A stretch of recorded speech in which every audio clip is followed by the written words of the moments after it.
Welcome back to Colonel Samuel Smith Park in Greater Toronto, Ontario for Day 2 of the AFL Canada Men's Club Championship. I'm David Smith here on a Sunday, and joining me today is the voice of the Cape Breton Eagles, the voice of East Coast Pro Wrestling, and my partner in crime with announcing with AFL Canada, better late than never, Patrick McNeil. Welcome to Toronto.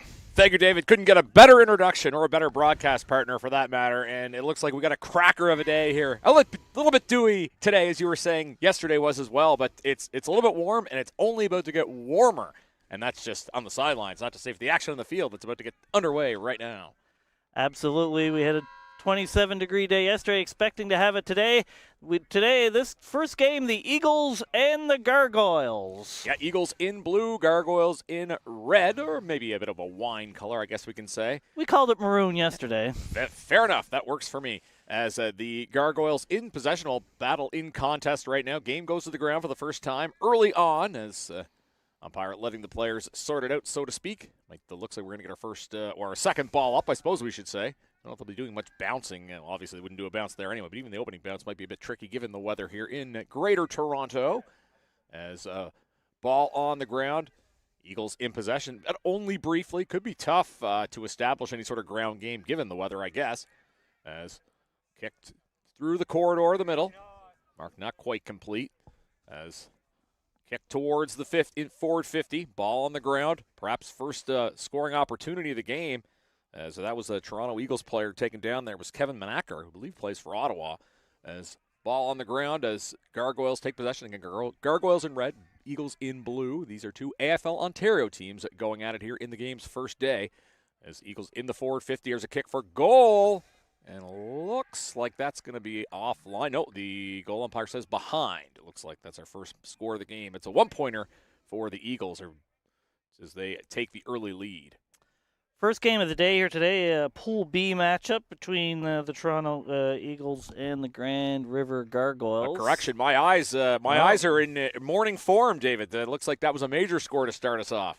First goal of the game then.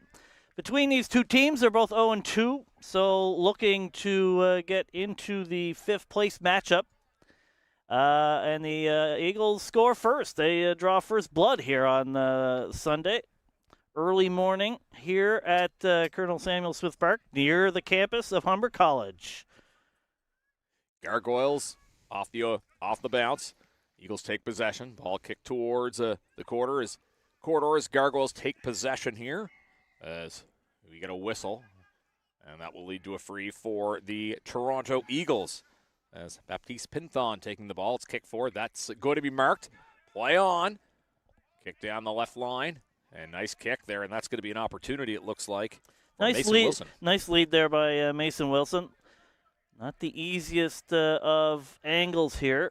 Looks like he's looking to kick it between the big sticks. Eagles looking for two quick ones to start this matchup. Yeah, Eagles would have been the favored team based on the performance in AFL Ontario. Here's an opportunity for Wilson to add to that Toronto Eagles lead. Kick looks good, and then it's going to go just offline. That will be a behind for the Eagles. That'll bring their lead to 7-0 here in the early going first game. And as David said, these teams are battling to jump into the fifth place game. The loser will find themselves in the seventh place game. Yeah, the Eagles lost 31-5 in the first game yesterday. So the Eagles been having been the early risers in this tournament. And then lost 54-8 to the Atlantic Pirates, who have made some statements here in this tournament. We'll talk more about them later on today. Yeah, ball kicked down the line, but it's intercepted. As that looked like a potential for Grand River to get the ball moving as Wilson had the ball. Of course, he just had an opportunity to kick for goal. Gargoyles in possession now, moving towards our broadcast location, as we said, just on the border, I guess we can say, of the campus of Humber College here in Greater Toronto. And Etobicoke, and ball will come out. I think we're going to get a throw in here. Yeah, not on the campus of Humber College. I only learned that yesterday. That's right. It's on the border. We went through a whole international tournament saying it was on the campus of Humber College. So much free publicity that people are getting from us. As Eagles in possession towards the forward 50. As Nicholas Delahy had the ball there briefly. Of course, we're near the airport, so you're going to see some planes floating around in the sky. Welcome everybody that's tuned in. Happy to have you here. Great day in Toronto for some footy. Kick towards forward 50 for the Eagles, and it looks like that's going to be cleanly marked. Scoring opportunity here. Couldn't quite see who had that mark, but this is definitely within kicking range, I would think. Perhaps a chance for the Eagles to add to their lead. Short kick, looking like he was trying to kick to mark, didn't go. Plays on, and that's going to be another major score, another goal, and the Eagles, David, are off to the start they wanted today. Boy, this is a quick start for the Eagles. 13 points and 2 goals and 1 behind. Gargoyles looking a little bit shell-shocked here early in a Sunday morning. Maybe they're not morning people, but right now we'll see if they can get back into this one. Well, my sympathies with the Gargoyles. I can certainly relate to that. And we should note, too, in addition, that this is obviously the first time we've had the chance to do this major tournament for clubs across Canada, but this also marks the end of the season. So regardless of what position these teams are playing for, they want to go out with a bang because it's the last meaningful games they'll play all year. Absolutely, and if anybody's watching in the Greater Toronto area, come down, see some great footy. As I said yesterday, I don't believe there's any important sporting events happening in the city. So absolutely not. No. Regardless, it's a lot cheaper to come here than the Rogers Center. So anyway, Gargoyles get possession. That handball goes a bit awry. Down the wing, kick down the line. That's a nice mark there. Yeah, beautiful mark, as that was a Vincent Liu getting the mark, and beautiful signature as well on our game sheet. Kick to the forward 50, ball on the right side of the field, and that is just going to dribble out there as it was actually Michael Alexiou that was trying to get to that. Michael Alexiou, perhaps the most inspiring story in this tournament, a cancer survivor, and his family raises money for the hospital. 39 years old, he's out there playing footy. It's great to see that. Absolutely. I don't think there's anybody that has been touched by that disease. So great work by his family, and great that he was able to beat it. So Gargoyles trying to get some possession, trying to get some more towards the forward line here. Ball's just bouncing towards all kinds of players. It's on the ground, off hands, finally picked up by Trembath. But that goes to the Eagles' defense, and it's kicked wide. It's coming towards the line. Picked up, though, by the Eagles. That is Coventry. Kicks towards their forward 50. And with that tackle, that will be a holding the ball call and a free kick for the Eagles. Plays on quickly and not marked right in front of the goal square, but the Gargoyles are able to defend, and they get a mark out there. Hunter Murray now has the ball. Yeah, and as you said, Dave, we were talking about the weather. I think that's making the conditions along the ground a little bit tough. Another nice kick there to Tim Trembath. Now we're finally starting to see a little bit of link up here from the Gargoyles that we hadn't seen. And there you go, a couple of nice kicks in succession moving down the wing. Nice handball option executed there. Try to hit a man on the run. Not a bad play, but ball might be turned over. Now we've got another contest on the ground. Man taken to the ground, as that was Jeremy Schwartzentruber. Yeah. He's had the same issues early yesterday where the dew, it just makes the ball really wet, makes it tough to handle, makes it a bit heavier. So it makes for a little bit of a messier game. It will burn off as the day goes on, but these early games will be a bit difficult conditions-wise. Beautiful sunny day, not a cloud in the sky, but it's almost like it's been raining for 2 hours the way the ground is right now. Yeah, and David and I kind of forgot what rain looked like based on the summer that we've had back in Atlantic Canada, but the ball will be given to Gargoyles at midfield. Switch towards the right side, and that's kicked to a mark to Tim Trembath, who's had the ball a couple of times here in the early going. Ball kicked along the right side, intercept mark. And, of course, if you're new to Aussie rules, the kick has to be 15 meters. You saw earlier the Eagles had an intercept that wasn't paid because the kick wasn't long enough to be paid as a mark. Kick towards the middle of the field. That is going to be hauled in there by Sean Kennedy. He's going to take his time, then kicks it through the corridor. Ball bouncing along the ground, so that's free for whoever wants it. Again, tough to pick up the ball in these types of conditions. As look like Jeffrey Coventry, who generally plays for the Ottawa Swans, plays a little bit of football and his coach's football as well. He's taken down and looks like I think we're going to get a ball up. Don't think there was any prior there.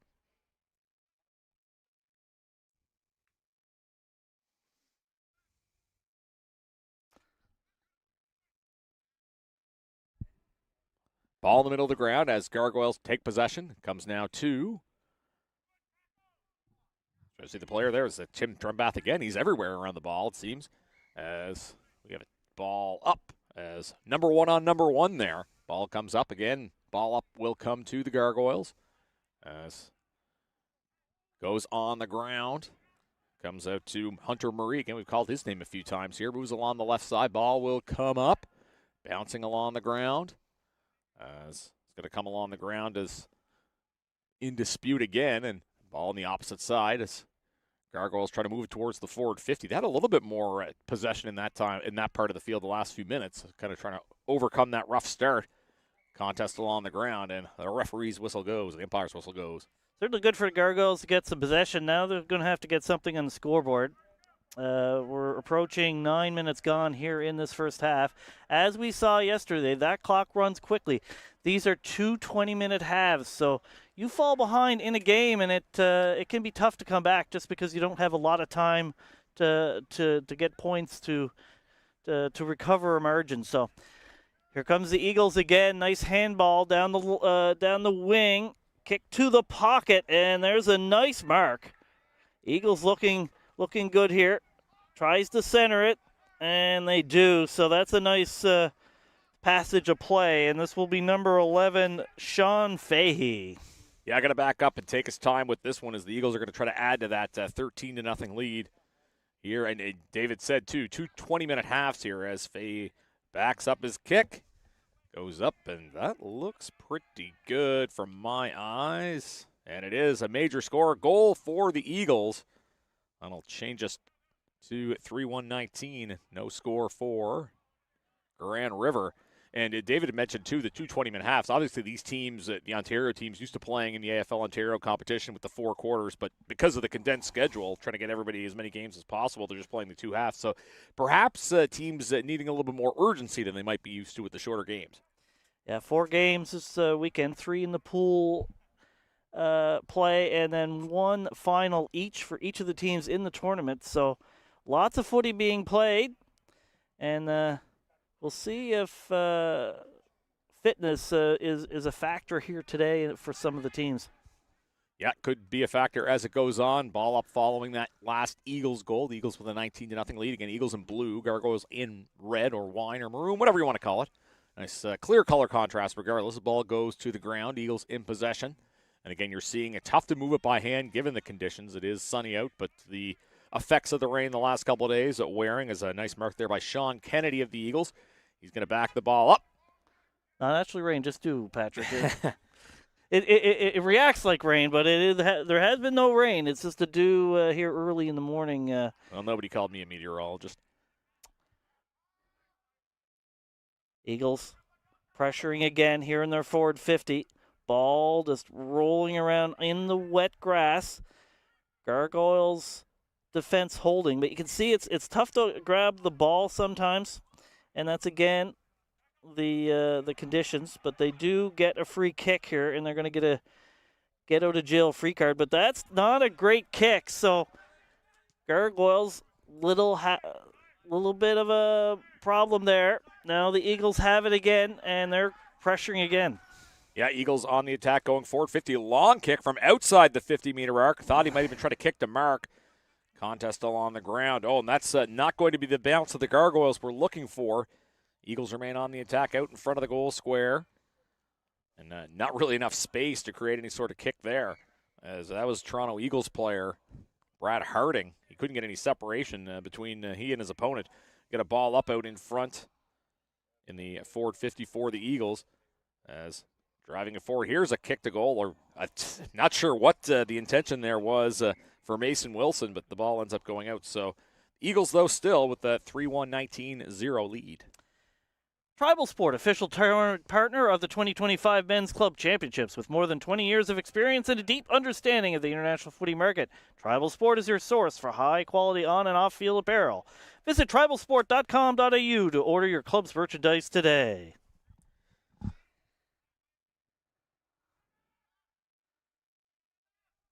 Looks like that may have hit the post, so that's just going to be a single point for the Eagles. So move that 3-2-20, no score for the Gargoyles. Following the behind kick out, James Bradner makes the mark for the Gargoyles. Ball on the left side of the field. Now Eagles in possession again. I guess we can call it the right side of the field now that it is the Eagles in possession. Ball kicked towards the forward 50. Hands are up No clear mark there, so Gargoyles will take it. Looking for a handball option. Didn't have it. He's going to go Roman. He's going to have to get rid of it at some point, and ball comes bouncing along the ground, and that's pretty much free reign. Nobody really there to pick it up, and it is going to be Eagle possession here. Brad Harding has it. Moves it forward, intercepted. Ball on the ground again. Jack McVeigh, number 10 for the Eagles, was briefly in the contest there. We'll come back to the Gargoyles. Short kick, don't know if that'd be 15. Doesn't matter. It's not caught anyway. Ball still bouncing around the middle of the field. Again, dewy conditions. We can say that over and over again. Ball on the ground. Gargoyles player is going to be taken down. Don't think there was any prior there, so it's going to be a ball up. Yeah, I mean, you see a lot of balls that would normally be caught, but the ball just has a different feel and really has an effect, as it did yesterday as well. So Gargoyles get a free kick here. Jeremy Schwartzentruber, one of the two Schwarzentrubers in this game for them. I think I just like saying the name Schwartzentruber. Great name. The Eagles now do have possession, though. There's a mark on the wing. Lots of space here. Little kick. Looks pretty good. Not marked, though. And that will be Tim Trembath, who picks it up for the Gargoyles. Just kicks it to the wing. Kicked forward by the Gargoyles. That's Alexiou. Now picked up by Luinstra. But the Eagles defense holding. Here is John O'Connor. That mark isn't taken. Now big battle. There's a hold, and that will be a Gargoyles free kick. So this is Robert Warburton from Brampton, Ontario with the ball. Fakes the handball, but he's taking his time. Just 5 minutes left here in the first half. Again, 2 20-minute halves in these games, and that includes the finals games. It's not just the pool games, so really quick games, and you don't want to get too far behind because it's a long way coming back in a short period of time. Yeah, no doubt about that. The Eagles in possession here as take it down. There was Brad Harding. He's had a little bit of the ball, so it's going to be a free kick here for Tyler Schwartzentruber. Try to distinguish between the two Schwarzentrubers. As David said, that's a great name. They like having us say that one. Alexia uses the handball option down the right side. Angle kick, looking for a mark in front of the posts. And batted away there by the Eagles player. There's a kick for goal. Ball on the ground again. I'm seeing a lot of the contest there as the Eagles watches the Gargoyles have it in their forward 50, which we haven't seen a lot of here. And again, sometimes finding the footing can be difficult. Ball on the ground, and that's going to be the first goal for the Gargoyles. And I think that may have been Tyler Parsons kicking that one through. The Gargoyles, though, on the board with a major score for them. They get their first goal of the game, so 20-6 for the Eagles now, and that's a big one for Grand River. Kicks it off the grass. That was what the doctor was ordering for the Gargoyles. They certainly needed a score here in the first half to get it closer, so they're excited about that. Good first goal here for the Gargoyles. First goal of the tournament, I believe, for the Gargoyles. So certainly good for them. And 26 lead, 3 goals, 2 behinds, 20 points for the Gargoyles, 1 goal. For the Eagles, 1 goal for the Gargoyles. Ball goes back to center. See about 3.5 left in the half. Of course, that is unofficial time. I'm sure David told you during that broadcast yesterday, but their staff here is pretty good, so it's pretty close. Ball up there in the middle of the ground. Again, Eagles with the early lead, but still certainly game in the balance for anybody here as we're still in the first half here. Ball being kicked along the ground.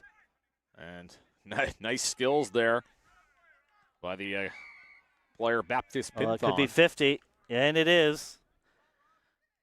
Holding the ball, called, kicked it away, so that's going to be 50 for the Gargoyles. They're going to have an opportunity here to kick at goal.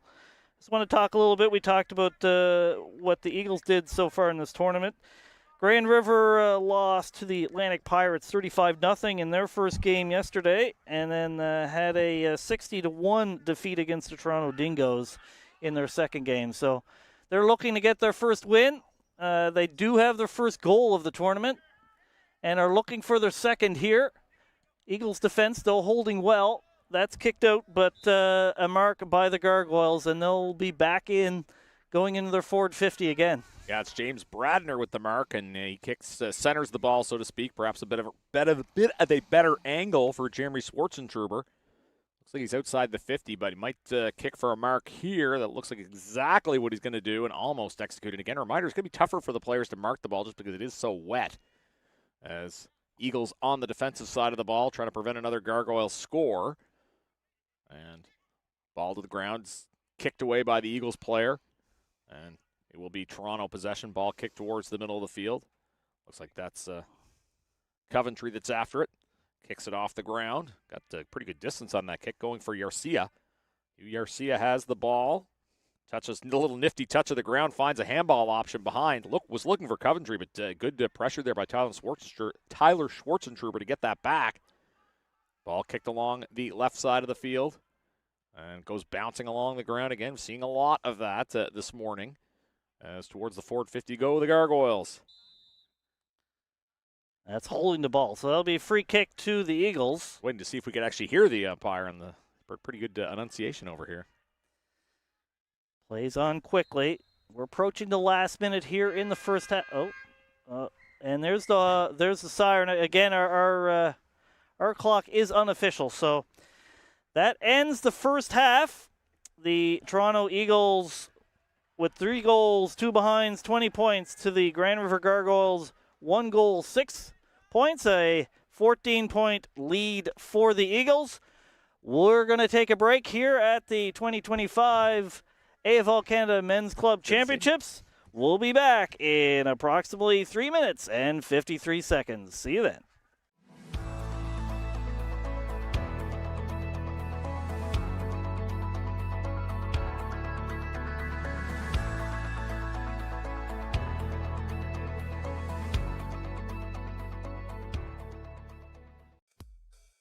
Play for fun. Play for fitness. Play for glory. Play for community. Play for club. Play for country. Play for each other. Play because you love playing. Play footy. Visit aflcanada.com and find a club near you today.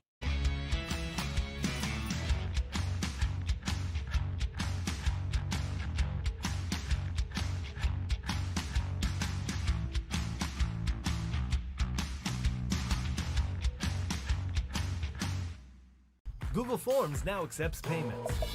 The Payable Forms add-on allows for seamless integration of a digital checkout with your Google Forms. Install the Payable Forms add-on. Link your payment provider. Share and get paid. Your customers can use Apple Pay, Google Pay, Visa, MasterCard, American Express, Discover, Cash App, Venmo, and more. Save time and hassle by automating your payment process quickly and simply. Payable Forms gets you paid.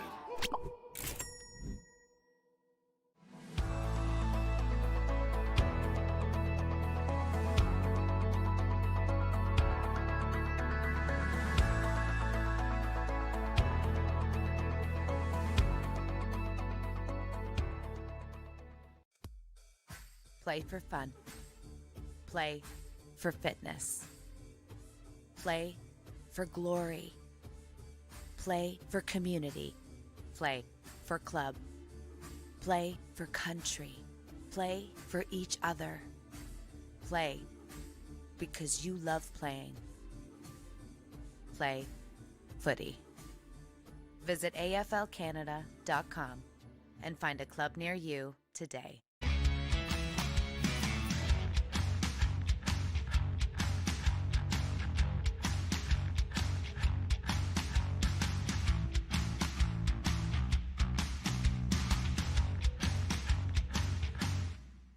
Google Forms now accepts payments. The Payable Forms add-on allows for seamless integration of a digital checkout with your Google Forms. Install the Payable Forms add-on. Link your payment provider. Share and get paid. Your customers can use Apple Pay, Google Pay, Visa, MasterCard, American Express, Discover, Cash App, Venmo, and more.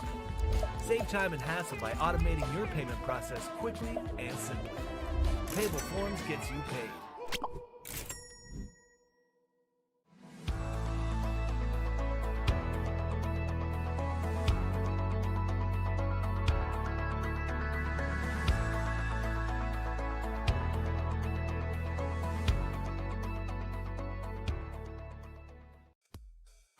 Play for fun.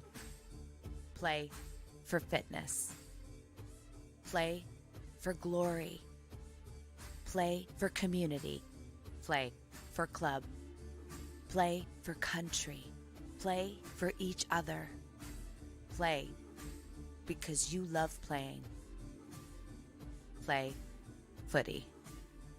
Visit aflcanada.com and find a club near you today. Welcome back to Colonel Samuel Smith Park in Greater Toronto, Ontario, just off the campus of Humber College, for day 2 of the 2025 Men's Club Championship. And we're in the first game of the day between the Grand River Gargoyles and the Toronto Eagles. The Eagles certainly having their way for most of the first half, and they lead 20-6 on 3 goals to 2 behinds for the Eagles and 1 goal for the Gargoyles, who did have a bit more of the play in the second half of that half, Patrick, and we'll see if they can carry that over to the second half. Yeah, still certainly time for them to do that. 14-point deficit, and as you said, they got better as the half went, and lots of time left. Still a game very much in the balance, so both of these teams battling to go to the 5th place game. Both of these teams 0-2, 2 AFL Ontario sides. The Gargoyles in the maroon and yellow, the Eagles in blue with a little bit of yellow as well. Nice day, and the temperature rising quickly, as we were mentioning off mic, David. We're getting into a bit of a heater here in the Greater Toronto area. Yeah, and Grand River based out of Guelph, Ontario, so one of the non-Toronto teams in AFL Ontario. Toronto Eagles, obviously from Toronto. The Eagles are 6-3 in the regular season, 4th place in the 2025 AFL Ontario regular schedule. They did lose in the first round elimination final against the Ottawa Swans. The Gargoyles did not make finals in that league. Ball up, and we are underway with the second half of play. Eagles in possession early. Handball, ball on the ground, out in front of our broadcast location. Good contest. It was whether, do you want the other man or do you want the ball? Ball kicked now towards the Gargoyles forward 50. Oh, and that's a nice intercept mark there. Not easy to handle the ball in these conditions. Ball kicked along the left side. Another mark, and it's been tough for teams to get those link-ups, consecutive marks. So there you see it for the Eagles. Ball on the left side. Oh, and again, tough to handle the ball, just given the conditions. Handball option executed, though, on the wing. And here the umpire whistle go. This looks like it's going to be a throw-in. It's a free kick to the Gargoyles. Kick down the line. They're going to see if they can get a mark here. They don't. Retain possession, though. A handball to nothing. Tries to get his own handball. Doesn't work. Eagles now get possession again. Kick towards their forward 50. That's a nice kick. Can't take the mark, though. Gets the possession. Kicks towards the Eagles forward 50. Still can't get a mark, but they do get the territory. And that'll be a ball up in the... No, that's a free kick again to the Gargoyles. Yeah, good opportunity for the Gargoyles. Get out of trouble, so to speak. Kick through the middle of the field. That's going to be marked nicely by James Brandner. He's had the ball a couple of times for the Gargoyles today. Brander, I should say. Ball kicked along the right side. Nice mark there. And looking for the handball option. He's going to elect to kick instead. I think that's Warburton for the Gargoyles. Ball on the ground. It's going to be intercepted. Eagles take possession. Ball kicked the other way. Up in the air it goes. Contest. Hands are up everywhere. Eagles again in blue, Gargoyles in red and yellow. As ball's up, umpire whistle goes, and going to be given to the Eagles. Around midfield. Eagles going to try to get kick towards their forward 50. Going to be interesting to see the sun is relatively low in the sky, early morning. If it's going to be tough for the Eagles forwards in the second half to get marks, because that sun's going to be in their eyes. So going to be interesting to see if the forwards can work around that. Yeah, I can certainly tell you that the sun is in our eyes over here, so I'm sure it's even more of a concern for the players. They're not under our nice little tent, as a ball will be thrown up. No prior there, as that was Mason Wilson that was tackled. Certainly the excuse we're going to take if we get any names wrong, right? Take any excuse you need all the time. And I think we might get another no prior. So game grinding to a standstill, at least at this exact moment in time. And the forward 50 of the Eagles. Ball punched along. Again, in dispute it is. Sean Fahey had it briefly there for the Eagles. Gargoyles take possession, as that's Tyler Parsons. Called his name a few times thus far this game, as no one really able to get any sort of separation, real pack around the ball, so to speak, as Eagles in the attacking end of the field. As ball goes the other way, Gargoyles trying to clear it out of trouble, so to speak. Ball going bouncing along, will stay in play for now. On the ground, Eagles take possession. And I think that was John O'Connor that was trying to mark it. But again, tricky to hold the ball in these conditions. He'll wire it with the boot, and that's going to be intercepted. That will be a Gargoyle mark. Intercept. Ball kicked along the right side. And not quite a clean intercept there, so the ball goes to ground. Again, seeing a lot of that thus far this morning. Boy, getting ahead of ourselves here. Ball kicked into the forward 50 of the Eagles, bouncing along the grounds. Looks like that's Coventry that's after it. And ball will end up squirting out of play. And boundary throw in, yeah, in the pocket. Off hands there. Gargoyles do get possession. That's a sky-high kick. It's going to be tough to mark, and it's not, but Gargoyles briefly had possession. They have it again. Really haven't had any territory in their forward 50 here in the second half. It's been all the Eagles, though a lot of play between the arcs here in the second half. As we're approaching 5 minutes into this second half, there's a kick into the forward 50 for the Eagles. That's off a hand. The ball rolls towards the boundary. It goes over the boundary, and that will be a boundary throw in. Yeah, it was either Tyler Schwarzengerber or Gordon Geerlings, I think, that got the fist on it. So, Payable Apps, official streaming partner of the 2025 Men's Club Championship. Simplify all the effort involved with accepting, collecting, and reporting electronic payments with Payable Apps. Visit payableapps.com to automate your payments today. Opportunity here for the Eagles in the forward 50. Ball on the ground as Coventry fists it back. As contest here in the Eagles forward 50. Ball will go bouncing around. Ball is just taking on a life of its own today. Kick for goal there, as that was Pinthon kicking it forward. Ball will just dribble its way out. Dribble through for the behind, so that's a behind for the Eagles. Gargoyles now will try to clear. It's been in their defensive part of the field for quite a while now. Again, the Gargoyles finished last in AFL Ontario's season, so it's not entirely surprising. There's Kappa Ferry with a nice mark. He gets a kick and a mark to Coventry. Coventry, who we know from being on the Northwind. It's on the Montreal Alouettes practice squad for a time. So you know he's a good athlete. Has a good boot on him, so we'll see if he can get the distance here. Ball will be a bit heavy, will be a bit more difficult. That looks really good, though, and it looks good. The umpire says it looks good, and that's a goal for the Eagles. Yeah, beautiful kick there for Jeff Coventry. He mentioned his football background, coaches football as well. That's just some good movement there from the Eagles, and that's a score that's going to hit the heart of the Gargoyles for sure. As that moves it to 4-3, 27 to 106. And the Eagles have just come out flying, as Eagles do, to start this second half, and that's a big score in the grand scheme of this game, you'd have to think. And just good job moving the ball forward and good use of options there, finding Coventry, and just a beautiful kick to sail that one through. I also want to shout out Hemingway's Restaurant and Bar, official after-party partner of the 2025 Men's Club Championships. Famous for the rooftop patio right in the heart of Yorkville, Hemingway's Restaurant and Bar offers delicious pub food, events, and international sports. Visit hemingways.to to book your reservation today. Already thinking about what I'm going to order there later tonight. As the Gargoyles, again, in red, Eagles in blue. This is the first game of the day. Boy, we do have a full day of games, every team playing twice. Exciting women's action coming up as well. as ball on the ground. Eagles in possession, looking for a handball option. Goes out the back. And again, couldn't get a clear read on that kick. But Eagles doing a good job of establishing territorial dominance. I guess you could say Coventry's after the ball again after he kicked that most recent goal. Ball kicked down the line. I think that was Schwarzentruber, one of the Schwarzentrubers, Tyler to be specific.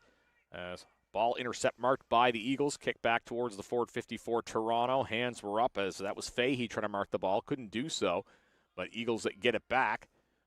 Ball comes back. I think that's Wilson will kick it deeper into the forward 50 out in front of the goal square. Potential opportunity here for the Eagles as Manacker was after it. Gargoyles take possession. Ball kicked down towards the right side of the field. And again, you're seeing difficulty marking the wet ball. Brandner has it for the Gargoyles.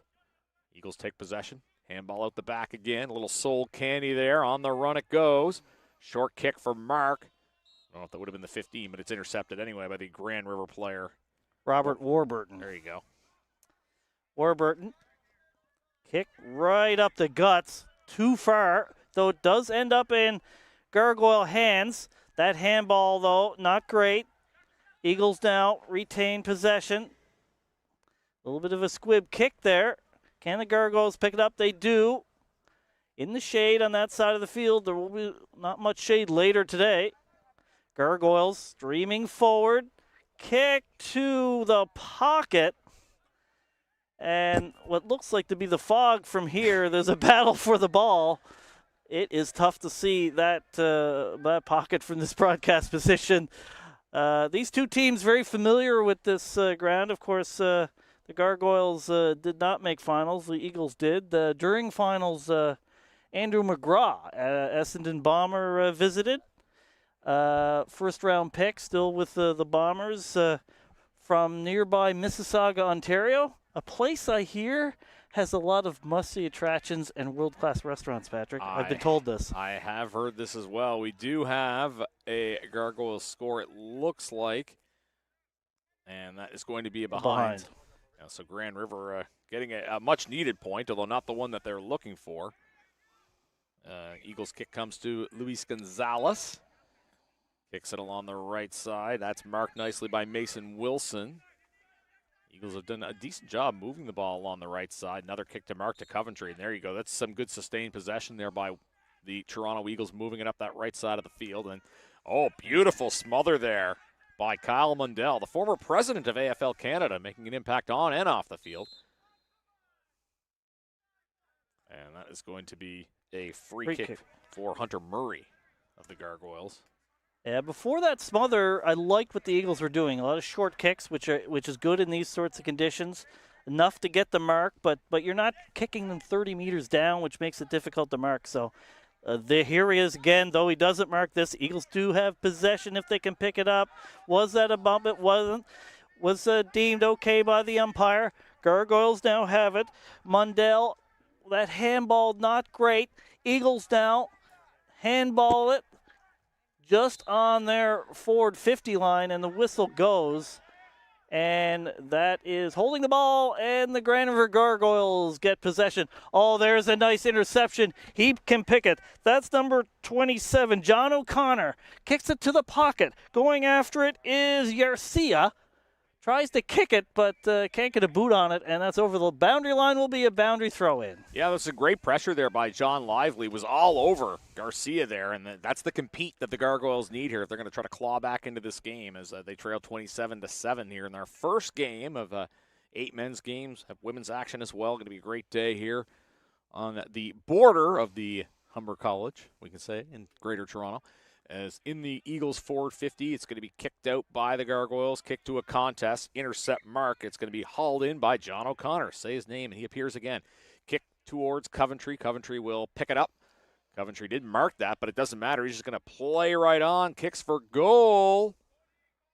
And that is going to end up, I think that hit the post, I think. We'll wait for the official decision. And that it was definitely left, and it's definitely a behind. So another behind for the Eagles. There's some really good pressure right now. And they again have a mark here with John O'Connor, who's been a bit of a vacuum to the ball right now. See what he can do with it. Little short kick, and that's a good kick. Nice lead. Smart play here by the Eagles. And I would take time. The clock is their friend. Mason Wilson, I think, been one of their best players this whole tournament. Looks like he's looking towards the big sticks here. Little 45-degree angle. I would say about 30 meters out. Maybe 35. That kick looks right, and it stays right. And that will be a behind for the Eagles. Oh, yes, when David was saying right, he meant the direction right, not as in the correct right. But they will take the minor score, the 1 point behind. So the Eagles in control, just good ball movement from Toronto in this second half. Kick out following the behind as it's kicked along the boundary. Ball's up in the air. It goes off the hands there of Jeremy Schwarzentrooper, and the ball goes out. So that will be a boundary throw in.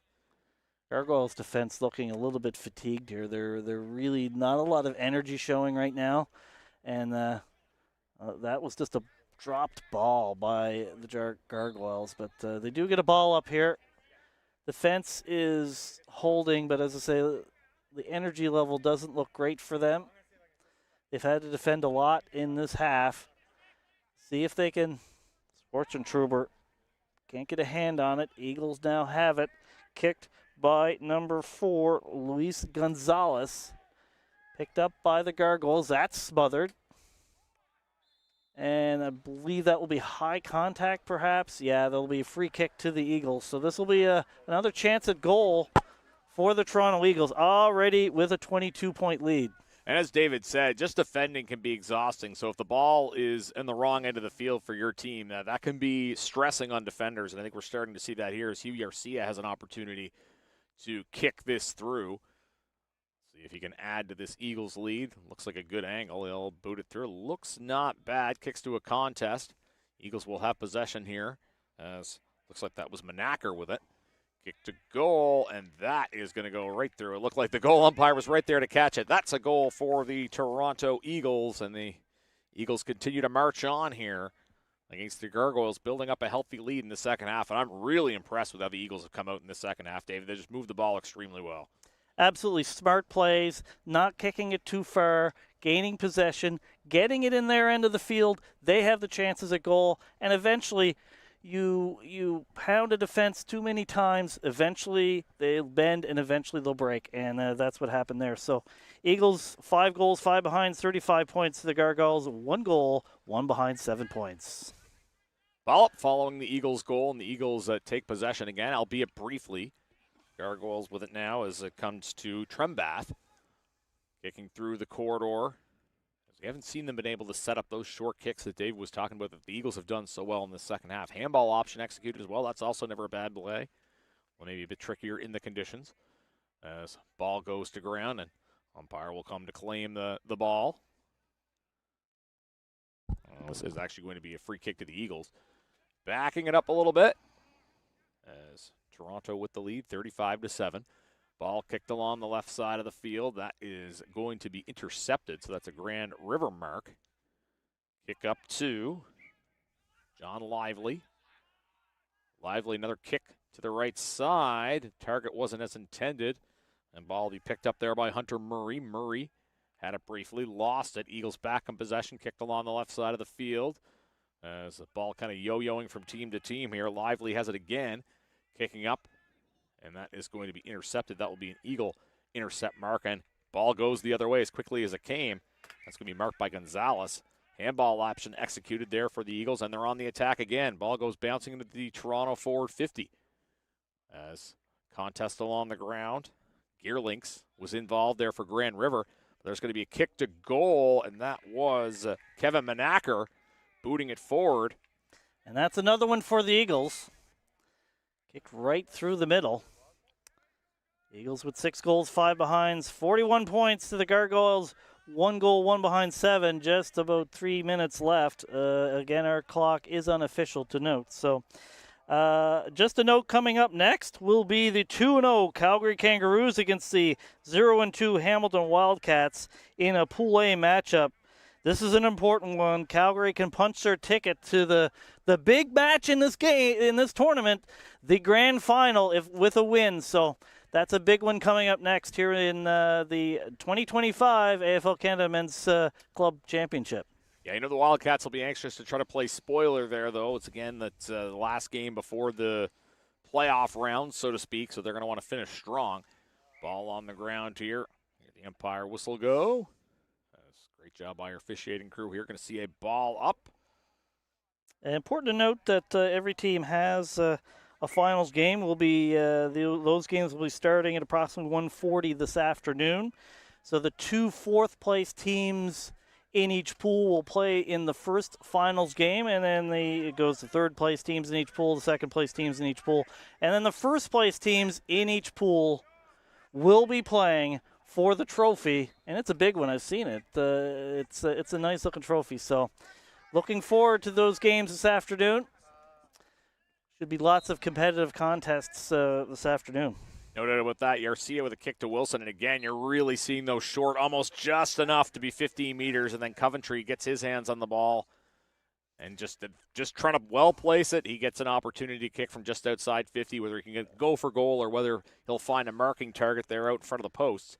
It's often smart footy, but it's definitely smart footy in any kind of wet, dewy conditions. So kick away. Oh, it's a good-looking kick. Is it straight? Oh, it's dead straight. What a kick. What a goal. And there's another one for the Eagles. Yeah, a veteran kick from a veteran player. Jeff Coventry gets nice height on it. Defender's not going to have a chance to spoil that. Nice and high through the post. And that is another goal for the Eagles, who've just been shot out of a cannon in this second half. Been very impressive to watch. That ball looked like it was shot out of a cannon, to be honest. I can only kick a ball like that in my dreams, Patrick. So Yeah, Eagles with 7 goals, 5 behind, 47 points. Gargoyles 1-1-7. Should be in the last minute here of this matchup. So the Eagles will get their first win of this tournament. Gargoyles will likely be going, certainly be going in that 7th place game. So we'll be looking for their first win in that first matchup of the finals this afternoon. Yeah, of course, all these teams want to place as high as they can. So the winner of this game, which I think the decision desk is declaring the Eagles to be, will head on to the 5th place game, and the Gargoyles will go to the 7th place game. So it'll be an opportunity to play another game against a team you haven't played yet in this event. As ball in the Eagles' forward 50, and of course, depending on how the matchups go, could be a team you haven't played yet at all. Well, it will be because they're playing the other pool. So right, but in terms of if you're playing a team you haven't seen in your region, right? Exactly. So that is the horn, and that is it. So as we expected, the Toronto Eagles win this one. 7 goals, 5 behinds, 47 points to the Gargoyles. 1 goal, 1 behind, 7 points. So that certainly will put the Gargoyles in that 7th place game. We will have to look and get out our abacus and whatnot to see. Still other games to play, of course. So we'll see where the Toronto Eagles fall in terms of which finals game they will be. But certainly happy to get their first win in this tournament.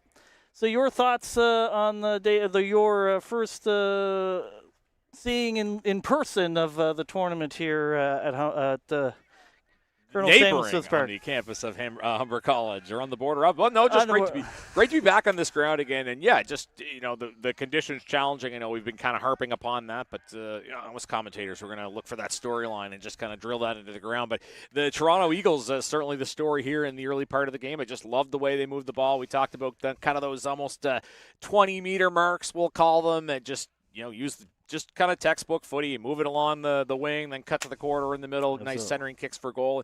Yeah, just a really strong second half in particular. Absolutely. So the Toronto Eagles get the win. We're going to take a break, and we'll be back in approximately 7 minutes and 57 seconds. I think I added the fourth, so 7 minutes. It was a long day yesterday, Patrick. Anyway, we'll be back in a bit for the second game today of the 2025 AFL Canada Men's Club Championship. Hope you join us.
And Patrick McNeil back here with you on, near the campus of Humber College here in the Greater Toronto Area. Colonel Samuel Smith Park, joined by Troy Thompson, World Footy. Troy, how excited are you to get behind the mic for a big game this morning? Very much, Patrick. Great to be here. Beautiful morning here. Yeah, the weather is heating up, as we mentioned. We have a matchup here between the Calgary Kangaroos, who are in white and blue, and the Hamilton Wildcats. Kangaroos 2-0 heading into this game, and maybe a team that they didn't know as much about in this part of the world, but they learned in a hurry that this Kangaroos team is very, very capable. They're going to be taking on the 0-2 Hamilton Wildcats in this big matchup. Wildcats playing for position. The Kangaroos can punch their ticket to the grand final if they get a victory here, so should be a great contest. And Troy, all the way from Melbourne to commentate these games. It's a long hike to see some footy. Very long flight yesterday, in late last night, but up and keen early this morning, and away we go. Away we go indeed. Ball up, and Kangaroos take possession as it's moved through the corridor. Saw them with a very, very impressive performance yesterday as Kangaroos representing all of Alberta at this tournament. Ball in the Kangaroos forward 50, kicked along the ground as it's going to be kicked towards the middle.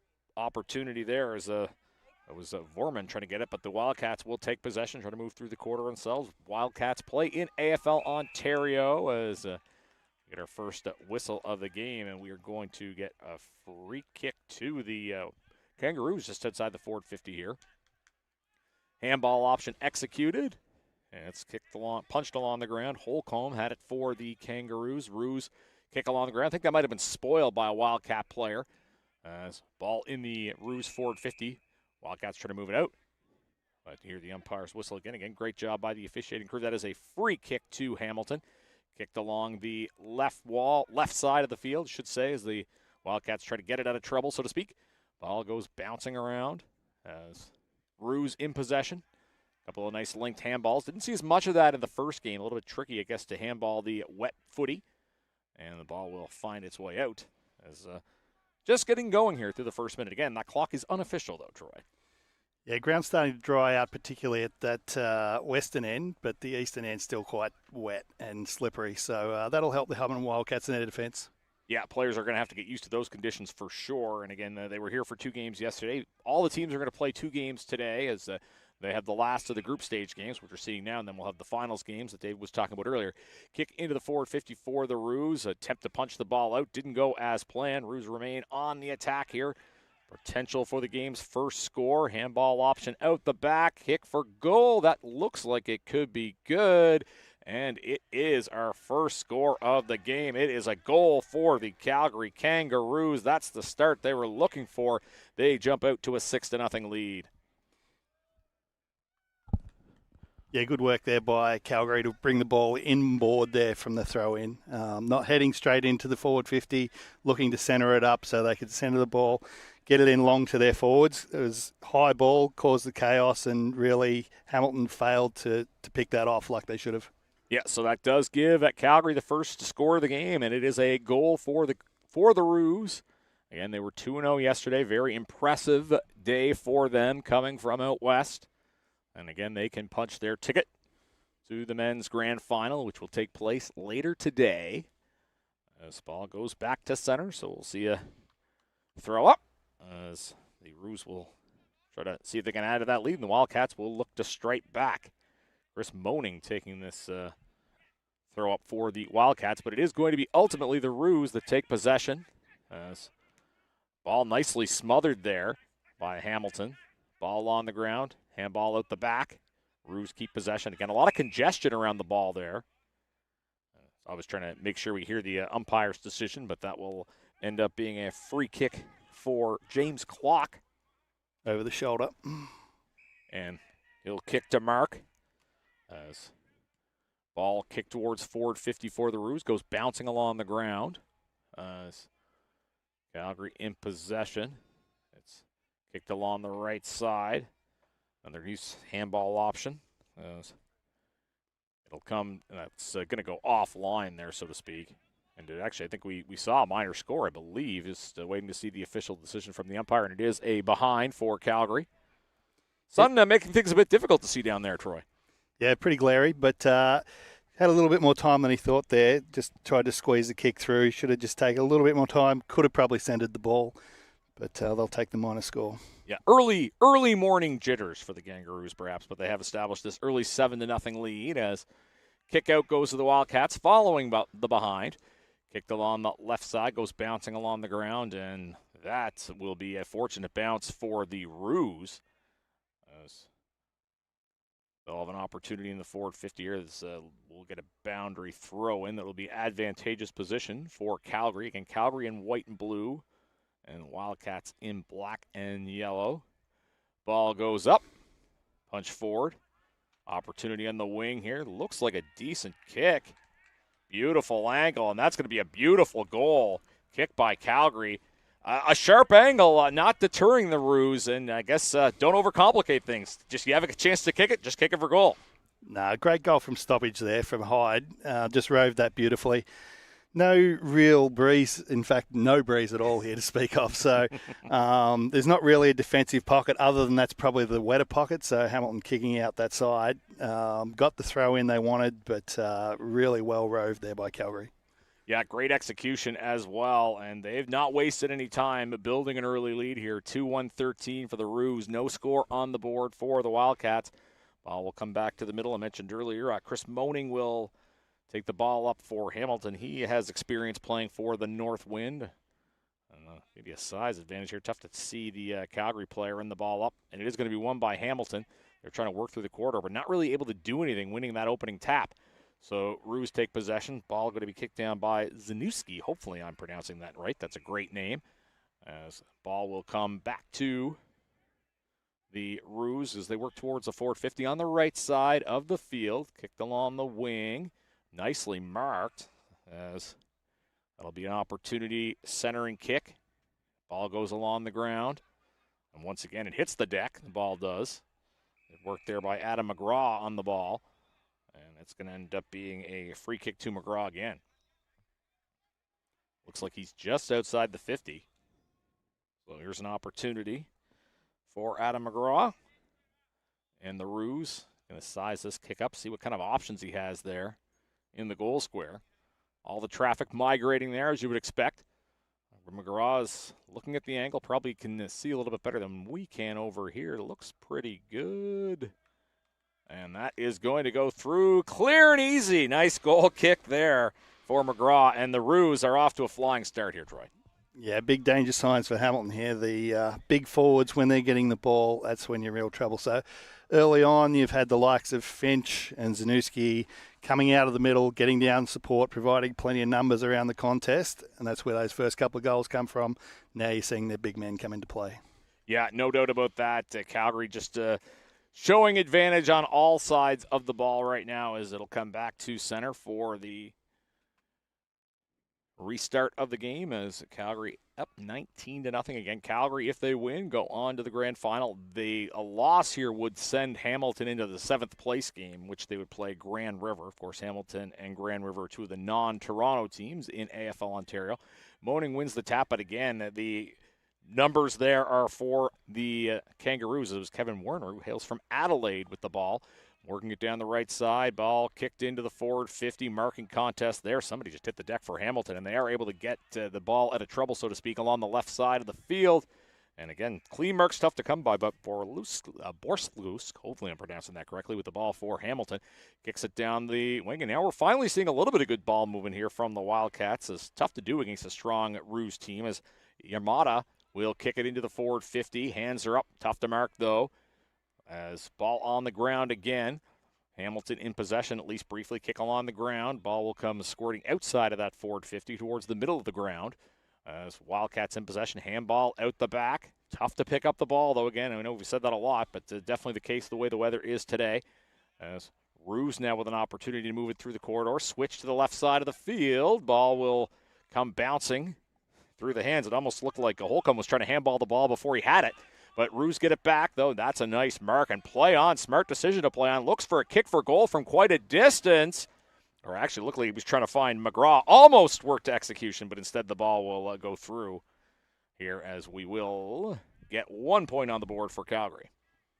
Yeah, great movement laterally again by the Roos, just switching it across the ground. Then that opened it back up in the middle for them to move it back into the centre forward position.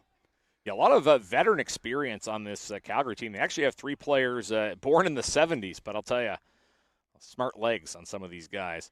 As Roos back in possession again. Handball option executed nicely to Maroney.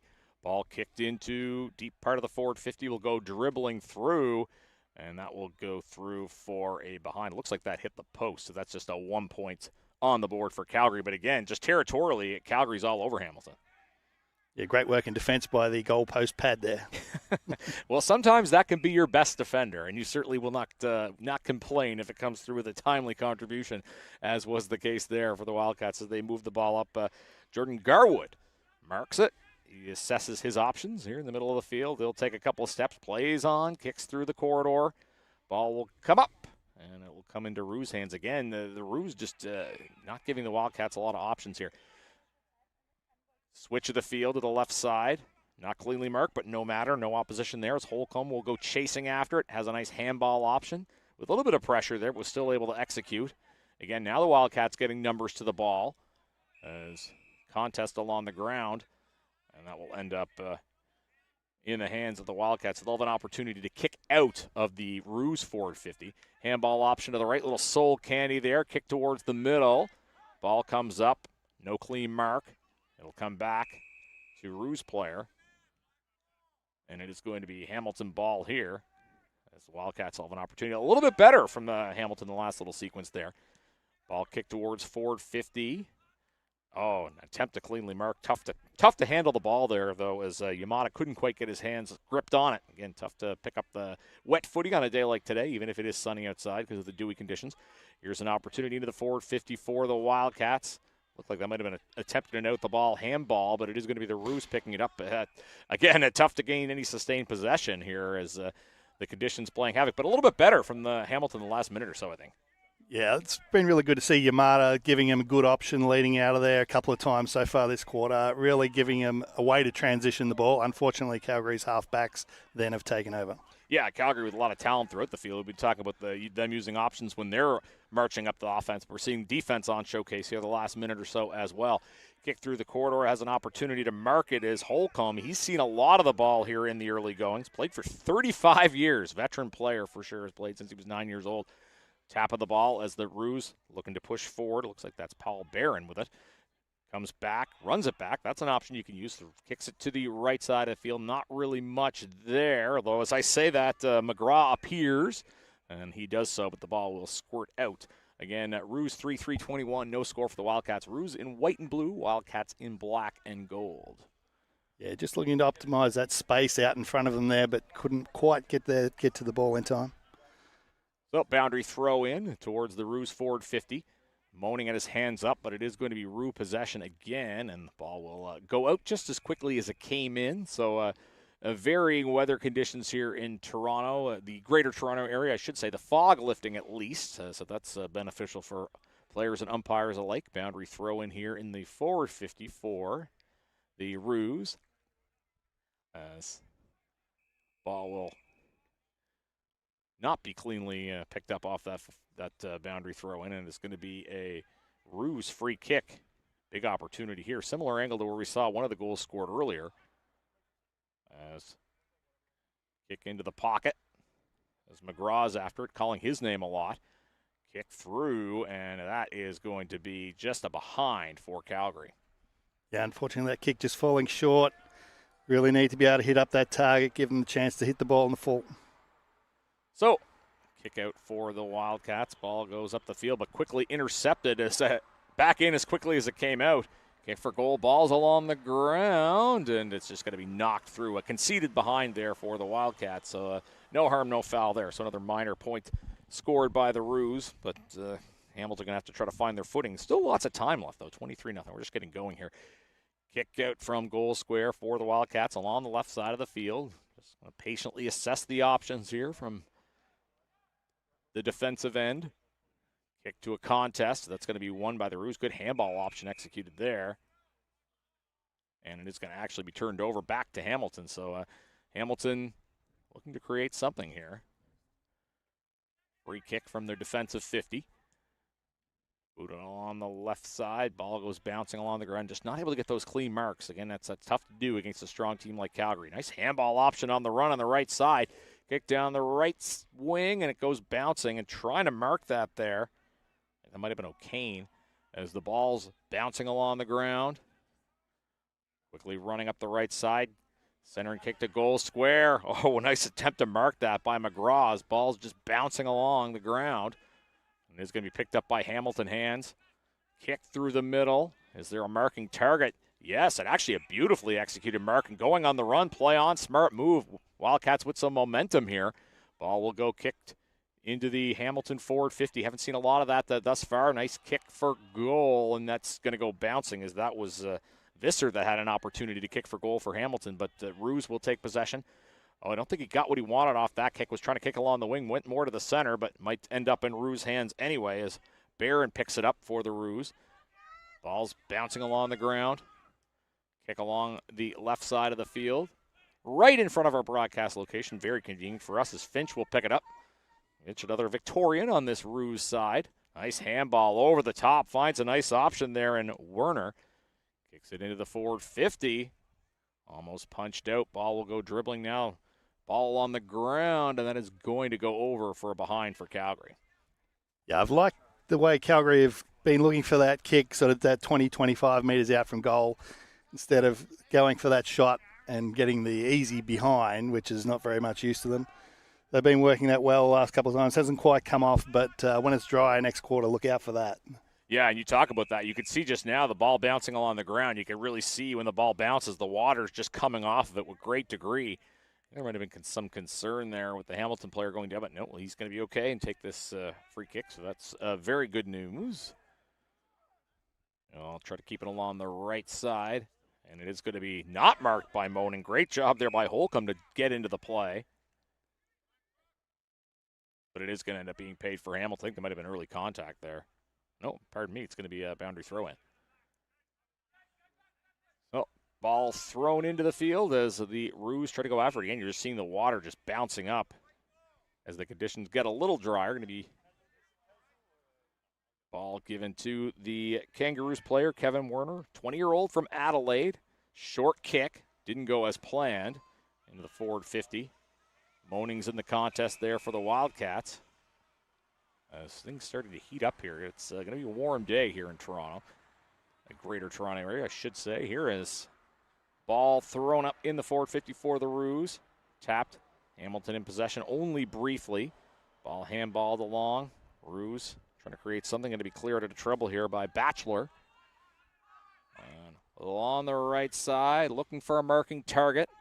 Didn't quite go as planned, and on the run and taken down quickly there was Cam Cochran.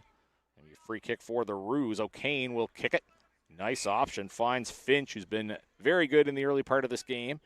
Ball bouncing around. Sometimes the only play is really to just tap it when the ball is as wet as it is.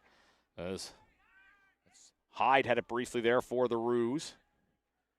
Nice bump there as the Wildcats a little bit more aggressive, trying to switch the field. No clean mark to be had there. Contest in the middle of the ground. Throw. And punch back. It'll come back to the Roos. A lot of congestion there. It'll come out to O'Kane. O'Kane kicks it forward. And that's a nice mark by Philip Finch. Finch towards forward 50 for the Roos. And another nice mark hauled in there. Here's an opportunity from outside the forward 50. It could be a long kick, but could be a good one for Calgary here. Yeah, you got to be really happy with how Calgary's setting up across their defensive, across the center of the ground and not letting Hamilton get out. Long kick, not quite punched through, and now it looks like it's going to go through, and it will go through for 1 point for Calgary. So at least the last few minutes we've seen Hamilton's been able to prevent them from getting that major score. Yeah, they've really shut them down, stopped them getting that major score, and starting to get something going themselves, taking their time, trying to find that option to get out. Now moving through the corridor, right up the middle. Nice clean. Oh, almost looked like it was going to be a clean mark. Maybe a bit of a bad break there, but Yamada's able to pick the ball up anyway, even after he wasn't able to mark it. Here's a potential opportunity. Ball will go through. Oh, it's still live. And trying to find his footing was Visser. And just again, we can't really stress enough the conditions. As I looked, at first it looked like it was going to be a bad break, that it was going to go through fur behind, and then he had the opportunity to perhaps get it, but he wasn't really able to establish footing, and now the ball will be just thrown up by the umpire there behind the line. I think he imagined himself turning back very sharply and kicking the goal, but unfortunately didn't come off. Yeah, and you know what? That might have been one of those things where he was visualizing it so far in his head. He was planning ahead, and that's, that happens in all sports, really. Ball up out in front of the goalposts that the Wildcats are kicking toward. Haven't seen a ton of play in that end. Calgary has been putting on a clinic here in this first part of the game as the ball will go bouncing. And again, tough for any of the players to pick it up. And the umpires have been very busy throwing the balls in that scenario thus far. Absolutely. Been loving the work of Yamada running out there for Hamilton. He's really giving him something to kick to and causing them some good opportunities to transition. Yeah, and even the umpires, I think, are having a little bit of trouble with this wet ball. So we appreciate the work they're doing there for sure. It'll be thrown in on the boundary. Forward 50 opportunity for Hamilton. Let's see if they can make something happen here. So ball thrown up. Nice handball option executed there. Pushed over the top there by Cochran. And the ball will go dribbling out again. And they will say it goes out. And it's not going to matter anyway as we reach quarter time. And, Troy, a very strong half for the Calgary Kangaroos, for sure. Absolutely. So probably the only place they haven't dominated is in the ruck, where Moaning sort of dominated those centre bounces. But they've been winning all the clearances, Calgary, getting the ball forward, all their midfielders pushing through in numbers and making sure they got those early goals. And then late in the quarter, every time Hamilton tried to transition out of their back line, they were kicking into a sea of blue and white jumpers. So, there might be 1 against 5. Now, a couple of times Hamilton did win the ball there. That was from good kicks, positioning the ball well. But from there, they kind of had nothing. So, Yamada, as I said, was providing options. He was leading up, and they did get it to him a few times. But then, unfortunately, they had nothing left in their forward 50 they could kick to. So, they did get the ball inside their 50 probably 3 or 4 times, but really were unable to make the most of that. Yeah, well said. Positives for them to try to work on, and it's still a scoreline, not out of control by any means. It is Kangaroos 3-7-25. No score for the Wildcats at halftime. Patrick McNeil, Troy Thompson coming at you live from the neighboring part of the campus of Humber College here, Colonel Samuel Smith Park in Etobicoke, Ontario.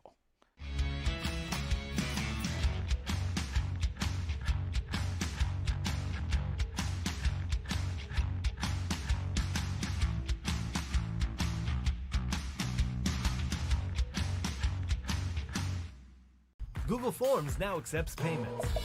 The Payable Forms add-on allows for seamless integration of a digital checkout with your Google Forms. Install the Payable Forms add-on. Link your payment provider. Share and get paid.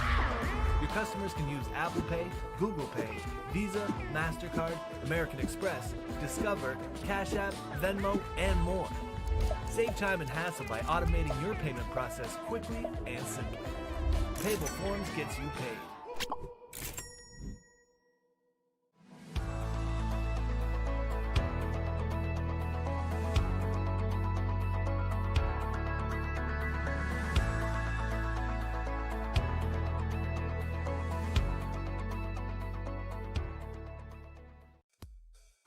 Play for fun.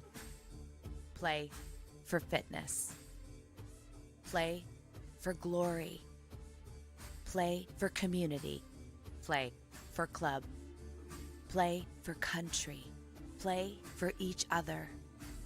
Play because you love playing. Play footy. Visit AFLCanada.com and find a club near you today.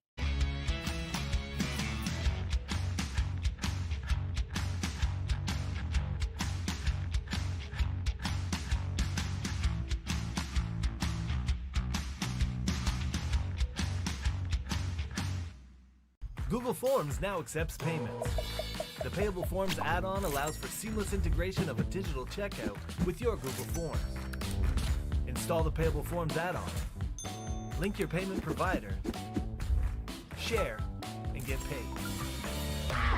Your customers can use Apple Pay, Google Pay, Visa, MasterCard, American Express, Discover, Cash App, Venmo, and more. Save time and hassle by automating your payment process quickly and simply. Payable Forms gets you paid.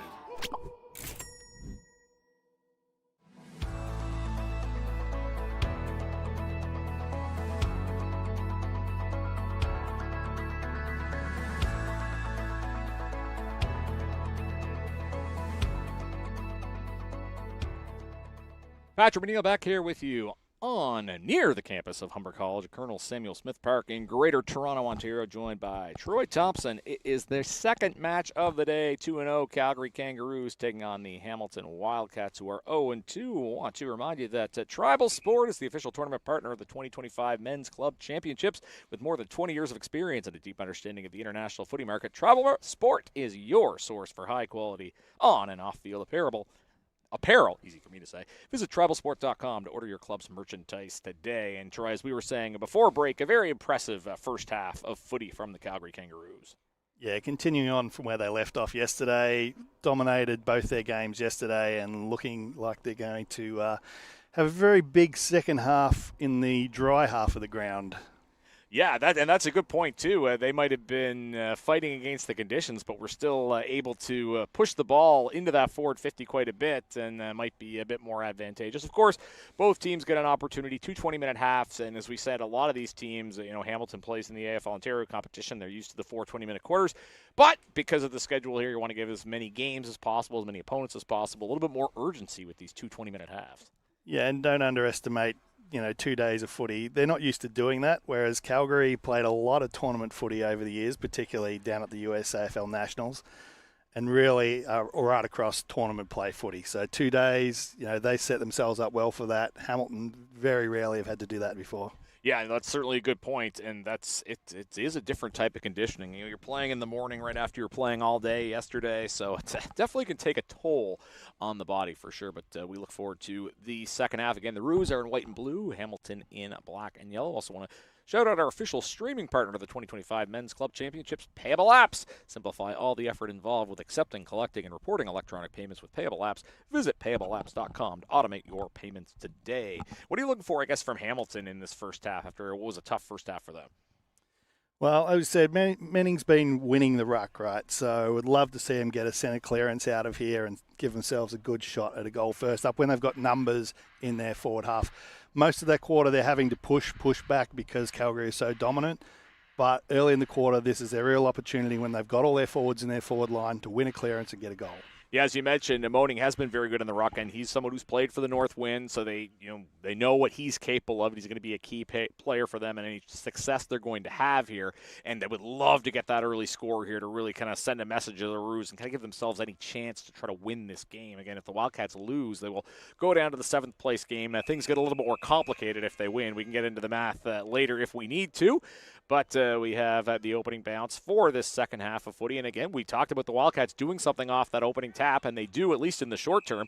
Contest on the ground as, again, a reminder that clock is unofficial. We're just getting going here. But we'll get another ball up just about 15 or so seconds into the half. Ball punched there by Moaning as it'll be kicked through the corridor, and it's going to be intercepted nicely there by Harrison Hyde, youngster 23-year-old on this Roos team. Hyde will boot it along the left side of the field and thought that might be cleanly marked. It was not. Nice tap there by Wildcats, but didn't find friendly hands there. As tackle, ball's just kind of in dispute there and nothing doing there. I think that's going to end up in the umpire's hands as we should get a ball up. Again, just getting going here in the second half. Beautiful day here in the Greater Toronto area at Colonel Samuel Smith Park. Lovely park it is, and field is nicely brushed up here for this, second day. I wasn't here. Troy and I were not here yesterday, but we're coming in off the bench for this second day of footy. So free kick for the Wildcats. It'll be kicked along the right side, goes up in the air. Where is it going to go? Hands are up everywhere. It's going to end up in Roos' hands. Handball option along the left side of the field.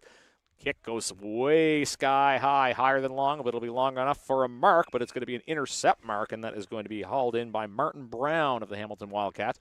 Kicks it along the right side, and another mark. I haven't seen a lot of marks in succession for the Wildcats. Liam Batchelor is going to be able to pull that in, and this is what we need to see from the Wildcats, Troy. Yeah, good to see him linking up. Really nice hit there from Brown. Yeah, and another mark to Moaning, and he'll back up again. Just these short kicks, but they can be effective moving the ball along the field. As Moaning is assessing his options, what is he going to do? He's going to probably try to keep it along the right side of the field. That's exactly what he's going to do. Good height to that kick. Not marked. It went off hands, and that should be a ball up. I don't think there was much in the way of prior there. So was looking for the mark. It didn't hit the intended target right away, but at least gives a 50-50 chance closer to the end of the field that they want to be in. So that's certainly progress for the Wildcats. Good start to the second half for them. Ball fisted by both teams, and it'll come back now along the wing as the Roos try to move it along the left side of the field. Ball goes bouncing up as Moaning was after it, couldn't get to it. Nice handball option on the right side there for Calgary. Kick towards the forward 50. Hands are up for the contest as Macon was trying to mark that ball. Ball dribbling along the ground. Who wants it? It's going to come to Hamilton hands originally, but the umpire will determine it as a Hamilton free kick. Clear marking target on the left side as not so clear after all. Nice spoil there. Now the ball finds itself in dispute on the ground. Who wants it? Calgary again in white and blue. Was hitting the deck was O'Kane as O'Kane tries to get after it again. And it's going to be a Calgary free kick. Play on. O'Kane kicks it along the right side. And it's punched out of the ground. Punched to the ground, I should say, as Wildcats in possession. As again, it was Brown with it. Brown looking for a handball option. Nothing doing there. Again, the Roos just getting numbers at the contest. Tough to make clean possessions here. And that's umpire says that's my ball. So we'll get a ball up. So ball up just in the forward 50 there for the Roos, or just outside the forward 50 as the ball goes bouncing along the ground. Digging in for it was Goulet of the Roos. And a bit of a choppy start to this second half. So we are going to get a ball up, it looks like, here, as we're just getting going about 3.5 minutes into this second half. Roos in control of the game, but pretty even thus far in the early part of the second half. Moaning in the ruck for Hamilton. He's been good there, but the Roos take possessions, move forward the handball there. And they're never happy with the official decision, are they, Troy? No, I'm very lucky not to give away the 50 there, to be honest. He did take it away well after the decision. Oh. It is going to be a free kick for Batchelor. He'll kick it into the middle of the field, but it's turned over to the Roos. And haven't seen a lot of bounce of the ball, but we see a first one there and another one. Hey, why not? If you've got the room to do it, kick to the forward 50. And it's going to be marked there by Hamilton's Aiden Scott on the intercept. And hadn't seen a lot of that, a player just taking the ball and running with it.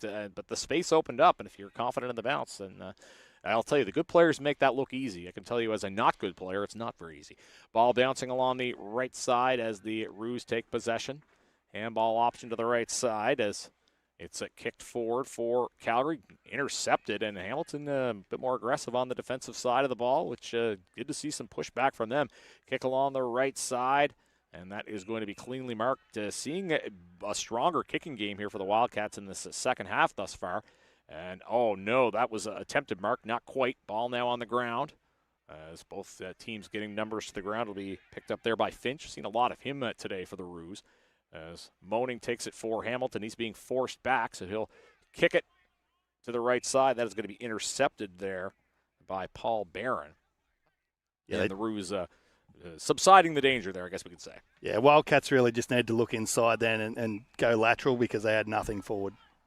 Roos take possession again. It's kicked towards the right side of the field. Not quite to the mark, but finds friendly hands. Handball option on the right side. Calgary kick down the right side. Going to be just good enough for a mark. That's in dangerous territory. Decides to play on.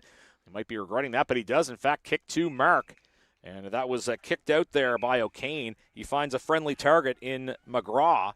Adam McGraw is going to take his time here, slowing the pace down. He's going to take his 30 seconds or so as he looks to kick for goal. As options flood the goal square here. I think this would be a first goal of the second half if he's able to convert this. As McGraw sizes his kick up. And that might go on line. It looks pretty good. And it is indeed a goal. It is going to be in Adam McGraw.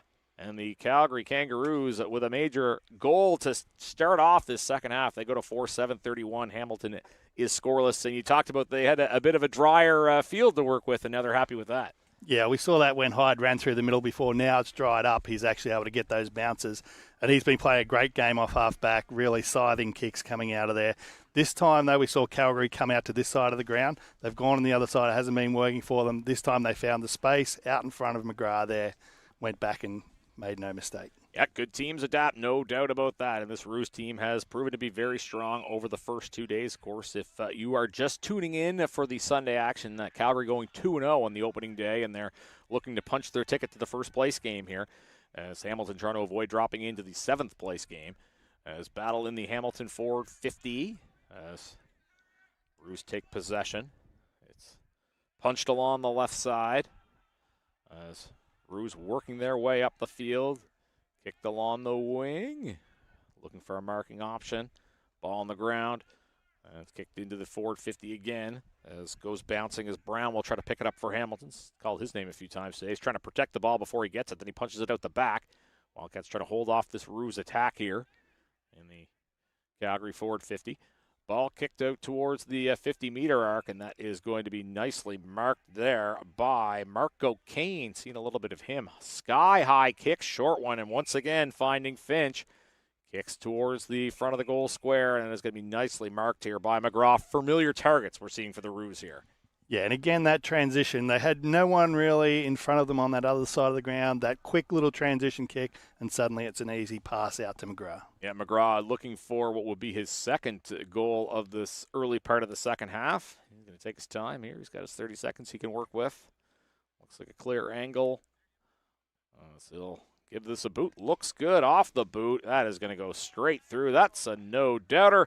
That's another goal for Adam McGraw, and the Calgary Kangaroos add to their lead, and they have been very impressive to start the second half. Yeah, 2 goals out of transition, really. Both times, Hamilton with the ball in their forward half, but the defenders back there able to work the ball out in numbers. Yamada is doing a great job for Hamilton attacking the ball down there, but most times he's 1 against 2 or 3. And then Calgary able to use those numbers, clear the ball, and set something up as they go forward. Yeah, Calgary just looking like a very well-organized team that's executing extremely well as well. And they win the tap, but it does come to Hamilton hands. Liam Batchelor taking the ground. And that will be the umpire's ball. Wasn't much in the way of prior opportunity there, so the ball will be thrown up. Another ball up here. Tap won by the Roos. They're actually getting better at that, it seems, in the second half. As that taken to the ground was the Calgary player, Marco Kane. And I don't think he did have a little bit of time, I guess, so that will be Hamilton ball as Liam Batchelor will take it. Batchelor kicks it through the middle. Does he have a target? Looked like he was aiming for Smith. Didn't go as planned. Roos take possession as battle along the ground. Wildcats now using the handball option. Didn't go as intended. Ball on the ground, and you hear the umpire's whistle go. Didn't go as intended there, but good to see them getting the numbers around the ball and not creating an opportunity on the outside. Now they've got a chance to take the ball inside 50 again. Yeah, and that's what they've needed to do, and we haven't seen a ton of that from them, but here's an opportunity. Again, Calgary's such a well-organized machine, but nice couple of kicks there in sequence for Hamilton along the right boundary. Kick towards goal square. And he was looking for the target. Finnerty couldn't quite mark that. It'll end up in possession of Calgary. Trying to kick out of the defensive 50 are the Roos, and the ball goes bouncing along the ground. Kicked along, soccered along the ground, we can say, as all of a sudden we see some space opening up, which we don't always see. Short kick. And it'll be bobbled there by Brzezinski. Ball on the ground as comes onto the hands of Clock. Don't know if James Clock is still putting the gummy worms in his sock, which he was famous for years ago. Ball punched out of Hamilton hands as it was on Brzezinski's, and it'll end up into the hands of the Hamilton Wildcats player, Brzezinski. I apologize. I'm probably not saying that correctly. Kick along the boundary, and the Wildcats will keep possession. It's kick towards the center of the field. Ball taking some unusual bounces. I can tell you a footy is unpredictable at the best of times, let alone when the ground is a little bit wet or dewy, as David was saying earlier. Ball kicked towards the Roos forward 50 as ball in dispute, bouncing around on the field. And you hear the umpire's whistle go again as we are past the halfway mark here of this first half. And that is going to be intercepted, and that is going to be picked up there by Batchelor. Active for Hamilton for sure. Switches to the left side of the field, and it'll be hauled in by Martin Brown. Brown decides to take a few steps, plays on, kicks along the left side. Thought he had something. I think he does. That's a nice mark. It's hauled in there by Yamada, which Roy mentioned has been doing good work in this game. Kick to the goal square. Not a lot of options there, though, for Hamilton. It'll be Calgary intercepting and then giving it back just as quickly as the ball will go into the boundary. Yeah, it would have been good to see Hamilton go laterally there and just pick out a player in space rather than kick it to the Calgary defenders who were just waiting back there to snap that up. Yeah, Calgary strong at every position as we get a boundary throw in here right in front of our broadcast location. And it'll be ball thrown towards Hamilton hands. Ball on the ground. It's kicked along the right side towards the Roos forward 50. And it goes to Tykerobe for the Roos. Tykerobe centering kick towards the goal square. Hands are up for both teams. Ball will just squirt. Thought it might go through for behind. It did not. Roos allowed to keep the pressure on. That looks like a good kick. Might be just a bit offline. And actually, that's not going to be good for anything, as it turns out. As the Roos still, though, have to be very happy with how they've attacked it thus far with a 37-0 lead. As the Hamilton kick. And kick to the left side. That's going to be marked by Brown. Brown now along the left side again. Familiar targets. Liam Batchelor's had a lot of the ball in the defensive 54. Hamilton looks to see what he's got here. He's going to take his time. He has a little bit of time, and he's trying to find something. He'll kick it more towards the corridor, and it's thought that might be marked there by Smith, but no such luck for Hamilton. His ball now on the ground. Roos looking to go to the attack again. No one able to pick it up just yet. And the umpire. You can hear all the players shouting, as that's always a fun part of the game, and that'll end up being in Roos' hands. Voice communication, such a big part of footy. Nice mark. As Calgary doing a good job moving the ball up the middle of the field, as that was Tykerobe with a nice mark, but it ends up being kicked to Hamilton hands. No clean mark there, so ball goes on the ground. Seeing a little bit of that here in the second half. Roos get it back in. Roos in white and blue, Hamilton in black. Ball goes out the back on the handball option. That's going to be booted by O'Kane. O'Kane into the Hamilton forward 50. There was a big, big hit, and Wildcats will take possession. Ball kicked along the right side. O'Kane, though, will snag it. What a nice mark there by Mark O'Kane. O'Kane has the ball. He'll center it. And so I should say O'Kane and Maroney working together, I believe. Ball kicked out towards the forward 50. And again, good movement there by Calgary. Yeah, you just saw Macon go down there on the ground before, but he's back up and okay now and take the kick now. Oh, that's what we like to see for sure. Into the forward 50 it goes, and that is going to be a prime goal kicking opportunity here for the Roos. As again, they lead 37-0. It is going to be Tom Tykerobe, who celebrated a birthday yesterday. So happy belated birthday to Tom, turned 35, and he's going to try to celebrate that a little bit more with a big kick for goal here. Not going to go quite as planned, and that's going to go out as the Roos is still obviously with a healthy lead at this point of the game. Again, they will move on to the final if they hold on for a victory here. The first place game, championship game against the winner of the other pool. And again, the Wildcats know that if they lose this game, they will go on to play Grand Rivers. A boundary throw in there out in front of the sticks, as will be picked up by Hamilton's Ryan Creighton. Kicked along the left side. No mark to be had there. Roos in possession. Punched along the right side.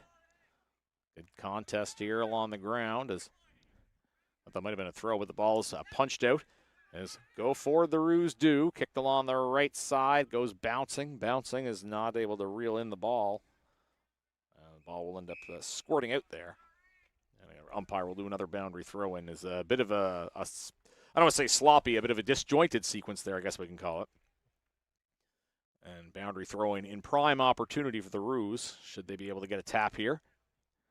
Ball goes on the ground. Hamilton will have the opportunity to clear it out. Batchelor will go for a little bit of a run there. Kick through the corridor as all of a sudden Calgary players appearing out of nowhere. Handball option executed to Clock. Clock blowing a tire there. James Clock, not just a footy player, it is some soccer coaching as well. As Hamilton moving it through the middle of the field. Ball kicked out forward, short kick, but it'll be effective. Just long enough as intended as it comes onto the hands of Cam Cochran. Cochran will kick it into the forward 50. Ball goes bouncing along the ground. Hamilton still looking for their first points of the game. So it'll come on to Michael. Michael has the ball on the right side of the field. Didn't know he had enough space, but he did as the Roos moving along. Goes for a little run. Kicked up the right side as ball goes bouncing. No one able to haul it in. As battle along the ground for the ball. Good handball option executed there by Calgary. Kick towards the goal square. Not quite the goal square. Nobody there. That's going to be intercepted by Hamilton. Kick through the middle. Batchelor has it again. He's had the ball a number of times for Hamilton. Perhaps one of the key guys in the back for the Hamilton Wildcats today. Yeah, him and Brown have been doing really well intercepting and moving the ball out. This is where they need to get it sorted, though.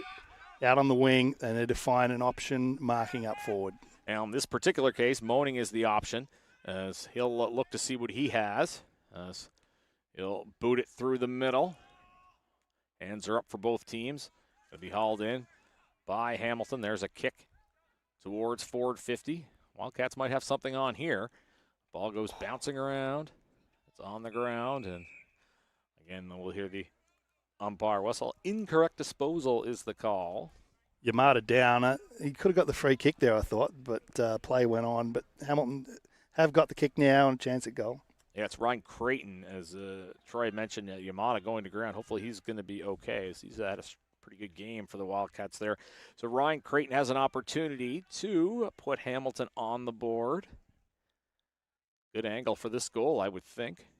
Looks okay. No, it looks like that might go offline.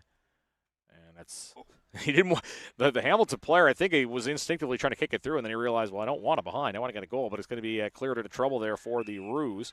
And Paul Barron's got his hands on it. Nice handball option executed. Beautiful smother, but it comes right back to Calgary hands. Kicked along the right side. Nice hand tap intended there. Didn't go quite as planned. Hamilton with the ball in possession. Both teams are working on trying to get sustained possession here. Brown had it briefly. Now the Roos take it. It's going to be kicked down by Finch. Finch towards forward 50. Tap forward as the Roos on attack. Ball soccered forward as Calgary marching forward closer to the goal. There's an opportunity. Ball's on the ground, and that's going to be booted through by McGraw. That's going to be his third goal of the half. Yeah, it's amazing. The defenders there of Calgary just didn't want to give up that behind, didn't want to give up any score. Got the transition going, really important shepherd out here on the wing by Sinowitz. And they get the ball in with numbers in their forward line and manage to scoot one through. Yeah, sometimes you might, I think teams want to concede it behind, but in this case, they really wanted to keep that goose egg, I think. So Calgary up 43-0 on the Wildcats. This Kookaburras team has just been so impressive these couple of days here. We are coming to you from Colonel Samuel Smith Park in Toronto, the greater Toronto area. I want to thank Hemingway's Restaurant and Bar, the official after-party partner of the 2025 Men's Club Championship. Famous for their rooftop patio right in the heart of Yorkville, Hemingway's Restaurant and Bar offers delicious pub food and international sports like Aussie Rules football. And you can visit Hemingway's to book your reservation. Ball goes dribbling into the forward 50 for the Wildcats. Here's an opportunity. No clear kick there. Hamilton could be primed for their first points of the game. And again, we're talking with the Roos. They don't want to concede anything. They want to keep that 0 on the board.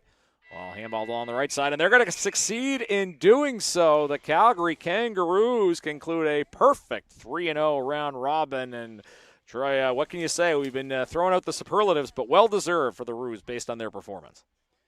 Yeah, really impressive, particularly in midfield, but all around the ground. I really love that game of hide off half-back.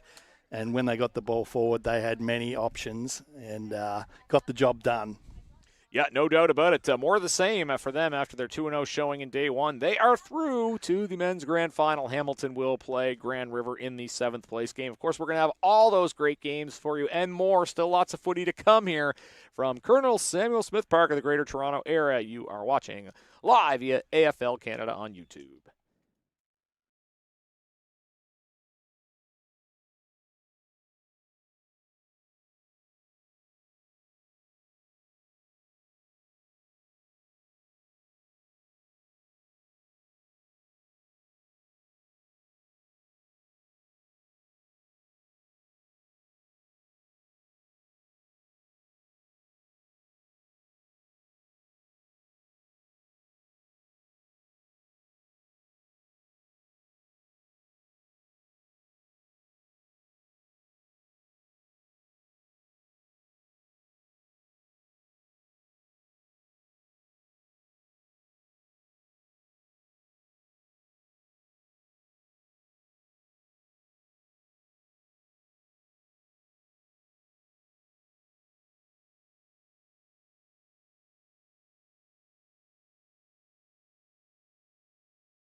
Patrick McNeil coming at you from Colonel Samuel Smith Park, day 2 of the Men's Club Championships, and it is game 3 of the day. I am joined by Troy Thompson of World Footy as the Quebec Saints in the white and blue, getting ready to take on the Toronto Rebels in the white and black, 2 famous clubs in AFL Canada. Troy, this should be a great game, I would think. Yeah, really looking forward to this one. Haven't seen the Saints since, I don't know, maybe 2022 AFL Nationals in USA, the US AFL Nationals. And this is for second place in their group. So the winner will go on to the third place game. The loser will drop into the fifth place game. 2 teams that had high hopes and could still certainly make something out of this tournament. So it should be a great game. As again, the Saints in white and blue, the Rebels in white and black. Rebels, obviously, the Ontario League premiers this season, had a great year.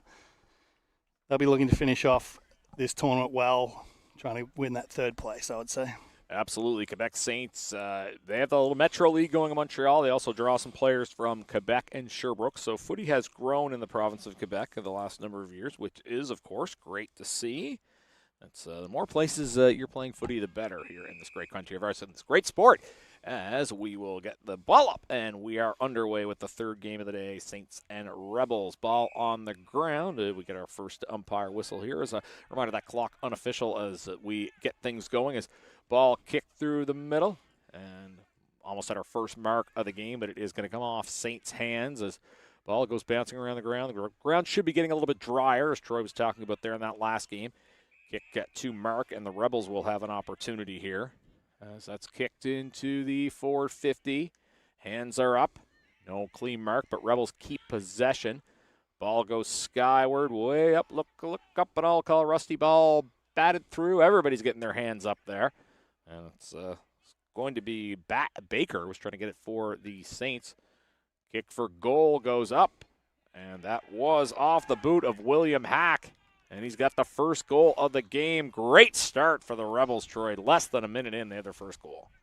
Yeah, quick ball in from the Rebels, really putting the pressure on the Saints, attacking the ball hard and getting the rewards from that attack on the ball. Nice little snap around the body and no one back on the line defending for the Saints. Just what they were looking for. Also want to remind you, this tournament is brought to you by Tribal Sport, the official tournament partner of the 2025 Men's Club Championships with more than 20 years of experience and a deep understanding of the international footy market. Tribal Sport is your source for high quality of on- and off-field apparel. Visit tribalsport.com.au to order your club's merchandise today. Ball up at center. Saints take possession, kicked into the forward 50. First time we're seeing that they're in that end of the field. Of course, these are 2 strong teams, so I'm expecting a very good contest here as we get into the late morning here in the greater Toronto area. A couple of linked handballs there by the Saints. As man taking a ground, and not a lot of room there, a lot of congestion. Not a lot of time either. Definitely not. And it is going to be a free kick here for Quebec's Jack Carey. Boots it across, nicely marked, long arms, reeling that one in. It's certainly a better angle. I think that's Corey Crawford. You'll see all those Rebels were set up in the square to defend that, but the transitional kick laterally found the free player. Crawford with a kick. He'll put it through, and that might have. I was wanting to see if the Rebel player got it with his hands. Doesn't look like it, though. It looks like they've given the goal, and that is going to be a goal to Corey Crawford. What a start to this game. Both teams kicking goals early. Just made space for the ball there, protected it, and let it slip through. Yeah, we might be in for a high-scoring one here as we're not at the 3-minute mark, and both teams have found their way through the middle sticks. It is 6-6 between the Rebels and the Saints. Both these teams 1-1. And this should be a great game today as we get the center. Ball goes back to center, I should say, as the Rebels and Saints 6-6 in the early going. And ball thrown up. And it's tapped forward as it's punched ahead. Comes on to the boot there of Wyborn. Now comes forward as the Saints, who just tied the game here, ball coming into the Rebels or towards the Rebels forward 50. Capella, who's got experience with the Northwind national team, lost the ball. Rebels move it forward, though. Ball kicked through, and that's going to be good for 1. So Toronto will take a 7-6 advantage here in the early going as both of these teams just throwing it all out there. Those, again, 2 1-1 clubs. Ball kicked up skyward as it'll come on the ground. And good defense there by the Saints. Ball punched forward as play in the Rebels forward 50 here along the right side of the field. As kicking that for Toronto was Jake Chan, but wasn't able to keep the ball in play. 7-6 early start here for the Rebels over the Saints. Again, these two teams both 1-1, suffering losses to Calgary and wins over Hamilton yesterday. As the boundary throw in, ball will end up in Rebel hands, at least briefly, bouncing along the ground. Who wants it?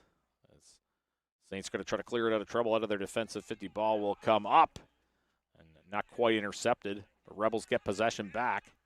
Kick forward skyward there by McPartland. Ball in the air, bouncing around. McPartland's after it again. And boy, he was just being swarmed by a sea of Saints jumpers. Saints able to get it out of trouble. Handball option on the run. Looking to go out the back, didn't have anything. And taken down is Chris Savoff. And it's going to be Lucas Rathgeb. Those two teammates with the North Wind, obviously on opposite teams today. Ball kick forward as the Rebels march along the right side. And holding the ball as was prior, so that's going to end up being a free kick for Quebec. Great pace to this game. Intercept marked there by the Rebels. Blinking, you missed something as Warren Drysdale hauls that in. And he'll look down the right side of the field. Nope, going to be a bit of a centering kick there into the forward 50 for the Rebels. Hands are up. Who's going to be able to mark that ball? It'll come along the right side of the field for the Rebels. A bit of a sharp angle kick there, goes up. And, oh, what a marker. That was just out of play. He was trying to mark it. Didn't quite get there in time. Or does that go for a minor score?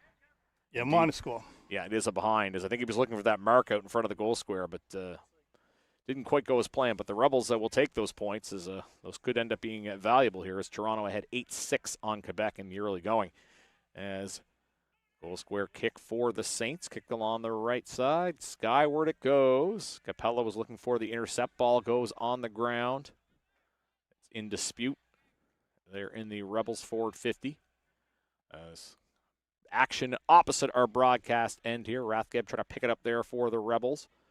Ball on the ground again as the Saints slowly pushing it forward. Up the right side it goes. Hands are up as Rebels trying to move it forward here. Casserly gets it ahead, goes towards Rebels forward 50. Hands are up again. Saints trying to mark it. Nice handball up the right side. Keeping it on that right side of the field are the Saints. Ball goes bouncing along for Carey. Saints on the attack here is kick to the other middle part of the forward 50 and ball on the ground again. Saints with an opportunity here. As this game being played at a frenetic pace thus far, Troy. I love that pace from Carey out on that flank. Get away from the defender, get the ball in there quick, and he's got it back again now. Yeah, big opportunity here, and key free kick here for Quebec outside the 50-meter arc. Again, 8-6 Rebels here in the early going. Both teams with some big-time scoring opportunities, as the Saints will look to pull ahead on this sequence. Sizing up the kick. Opportunity will go through. Does have enough distance to go. It looks good. It's good. Nice kick for the Quebec Saints. They take the lead. They go 2-0, 12, 1-2, 8. And that's the start that Quebec was looking for, and great execution there by the Saints. Yeah, been huge pressure from both teams around the ball, and that's the key. You've got to use your pace to get away from that. Running numbers. So far, we've seen a lot of numbers around the ball. It's come out. The running hasn't necessarily been there with the pace. Players have been getting caught because they haven't had the time, and that pressure is high. But when you can get out, create that distance between yourself and the defender, things like that happen. And that was great reward for effort and hard running by Carey there. Ball up as it's won by the Saints. Two hungry teams that both had aspirations. I think that both thought they would have a great chance to win this tournament as the ball kicked along into the forward 50. As Saints looking to keep that momentum going. Ball on the ground. It's kicked forward. Potential opportunity out in front of the sticks. And that's going to stay in play. Thought it might go through for behind, but no such thing happened as it's kicked along the ground. Just waiting to hear umpire's call there. Ball will be handled by the Saints. This is a big opportunity for a goal. Yeah, I think he might have paid a throw there. Okay, well, this is going to be a big opportunity for the Saints. Handballed off, and what a beautiful kick that was. Handball option executed to Phil Manassa. He kicks it through for 6 points for Quebec. Yeah, really smart play there by Quebec. You know, you got the little man there with the shot, maybe on his distance, maybe not. He's given it to the better option inside. Rebels probably could have manned up that better. They really had no one there. And Manassa did that, easy shell and peas. Yeah, absolutely. Well executed by the Saints. And they take a 18-8 lead here. I want to thank Payable Apps, the official streaming partner of the 2025 Men's Club Championship. Simplify all the effort with accepting, collecting, reporting electronic payments with Payable Apps. Visit payableapps.com to automate your payments today. Center clearance following the goal as the Saints take possession. It's kicked towards the forward 50. It'll come into that forward 50. Rebels trying to get it out of trouble, though, as quickly as it came in. I think he was calling in the back, and it'll end up being a Toronto ball off the free kick. Rebels trying to kick it out of the defensive 50. Up the wing it goes, and it's going to be cleanly marked there by Rob Tersini, experience with the North Wind national team. He'll kick it, and it's going to be intercepted. I think that might have been Morgan White hauling that in, another veteran of international play for Team Canada. So he'll boot that up the left side. Oh, no, wasn't able to mark it from the ground, kick off the ground, and that's going to be kicked to intercept, as that was Marva Hurtubise ending up turning the ball over as the Rebels take possession. Kicked along the right side as White's in the contest again. Veteran player for Team Quebec. Centering kick, ball goes on the ground. Kicked along the right side, and attempted to mark that was Hughes. Couldn't quite get his hands on it. Now he has his hands on it. Handball option, but there's all kinds of numbers to the contest. As trying to protect the ball was the Saints player Cowan. Now he'll come back along the left side of the field. Hitting the speed button there was Jack Carey. We like what we've seen of him so far. He'll kick it into the forward 50. Looks towards the hot spot. Ball is going to be hauled in, and that's a nice intercept mark for the Rebels, and that is a key intercept to try to change the momentum of the game. Kicks it out to Capella, another player who's played for Team Canada internationally. He'll kick it along the left side of the field. A couple of number 13s there in the contest. Ball not marked clearly, ends up on the ground. Saints in possession, kicked along the right side of the field. And that not quite marked clearly. Again, I think you're still seeing guys having a bit of trouble picking up the ball as Manassa, who had that beautiful goal earlier, kicks it along the right side. Centering kick here. Nice option executed by the Saints. It's going to be Morgan White hauling it in. Looked like he played on. And he'll kick it in. And, boy, great ball movement there by Quebec, Troy. Yeah, fantastic. Not being one-dimensional. Happy to look across the ground into space and then find that leading forward. And, again, Carey up there, really fast, moving, giving him lots of options. And now with another shot at goal. Yeah, he's been key in the early part of the game, and both of these teams were really just attacking the ball so quickly, and it seems like Quebec has established the momentum as we get towards the middle part of this first half as Carey lines his kick up. Looks pretty good off the boot, and that is going to go offline for one. So Quebec will add to their tally. That's the first minor point for Quebec. They go 3-1-19. Toronto 1-2-8 here in the first half here. Ball kicked along the left side as the Rebels trying to get it out of their defensive 50 as the pressure is there again for the Saints and not a lot of opportunity to do anything there. So the umpire says the ball is mine. As again, we're in the first half. These two teams both 1-1. Winner will go on to the third place game. Loser will go to the fifth place game as the ball on the ground. Two strong teams, too, no doubt about that. It's a good contest here, and the ball will find its way out of bounds once more. So the Rebels, the ball out in clear space now, can set something up. They really need to be creative out of this clearance. Get it to a runner, get it to someone out in space. Don't just kick it up. Ball is disputed as it comes into the field of play, and it will be Saints' hands picking it up. Ball goes along the ground as everybody battling for it. Again, the conditions seeing the ball be a little bit wet, maybe a bit tough for the players to pick it up. As the Saints with the lead here as the ball kicked forward. And don't think that was cleanly marked. Rebels will take possession, trying to kick it out of trouble. Will kick it through the middle of the field. Ball goes bouncing along the ground. Comes on Saints' hands. It's pod forward as Quebec trying to build on that 19-8 lead they have here. Saints in possession. The ball does end up, he had to get rid of it there before he was tackled. So ball's still on the ground, and they hear the umpire whistle go. That'll end up as a free kick for the Rebels. You can see the player he's backing up here as the Toronto's found themselves hemmed in a little bit here the last few minutes. They're going to try to kick it down to the other end of the field and see if they can switch the momentum of this game, so to speak, after they got off to that great start early. Saints back in possession. Ball turned over to the Rebels. It goes kicked along the left wing, goes dribbling, and will that stay in play? No, it looks like it's going to go out. Yeah, you mentioned switch the momentum, but they really need to switch the ball. A couple of times there, they've had the opportunity. They could have looked laterally and come out the other side. They did that earlier and didn't quite come off for them, but they really need to get that going because Quebec are just able to pick it off and lock them down here and stop them getting the ball in the forward 50. Ball up, but closer to the forward 50 for the Rebels. But it's going to end up on Saints' hands again as they've kind of taken control of the game in the last few minutes. But the Rebels with an opportunity here. Ball kicked out towards forward 50. Handball option on the right side is used quite nicely. Here's a kick into the goal square. Goes bouncing. It'll be picked up and kick for goal there for the Rebels. And that is nicely kicked through by Andrew Brown. And that is going to be a big point for the Rebels. And just taking advantage of their opportunity, I guess. That's a big goal for Toronto. Yeah, love the run of Casserly there on the outside, giving the option, getting the hands, getting it in quickly into the forward line and allowing that shot to happen. And good accurate kick of goal, almost took out the goal umpire. Indeed. They're not getting any danger pay that we're aware of, but that's a big goal in the context of the game. Makes it 19-14 for the Saints. Ball up following the goal. It's tapped forward by the Rebels, and they're trying to, well, if they get the next goal, obviously they pull back in front. As the ball kicked along the right side for the Saints, intercept Rebels, not quite cleanly, so a game continues on.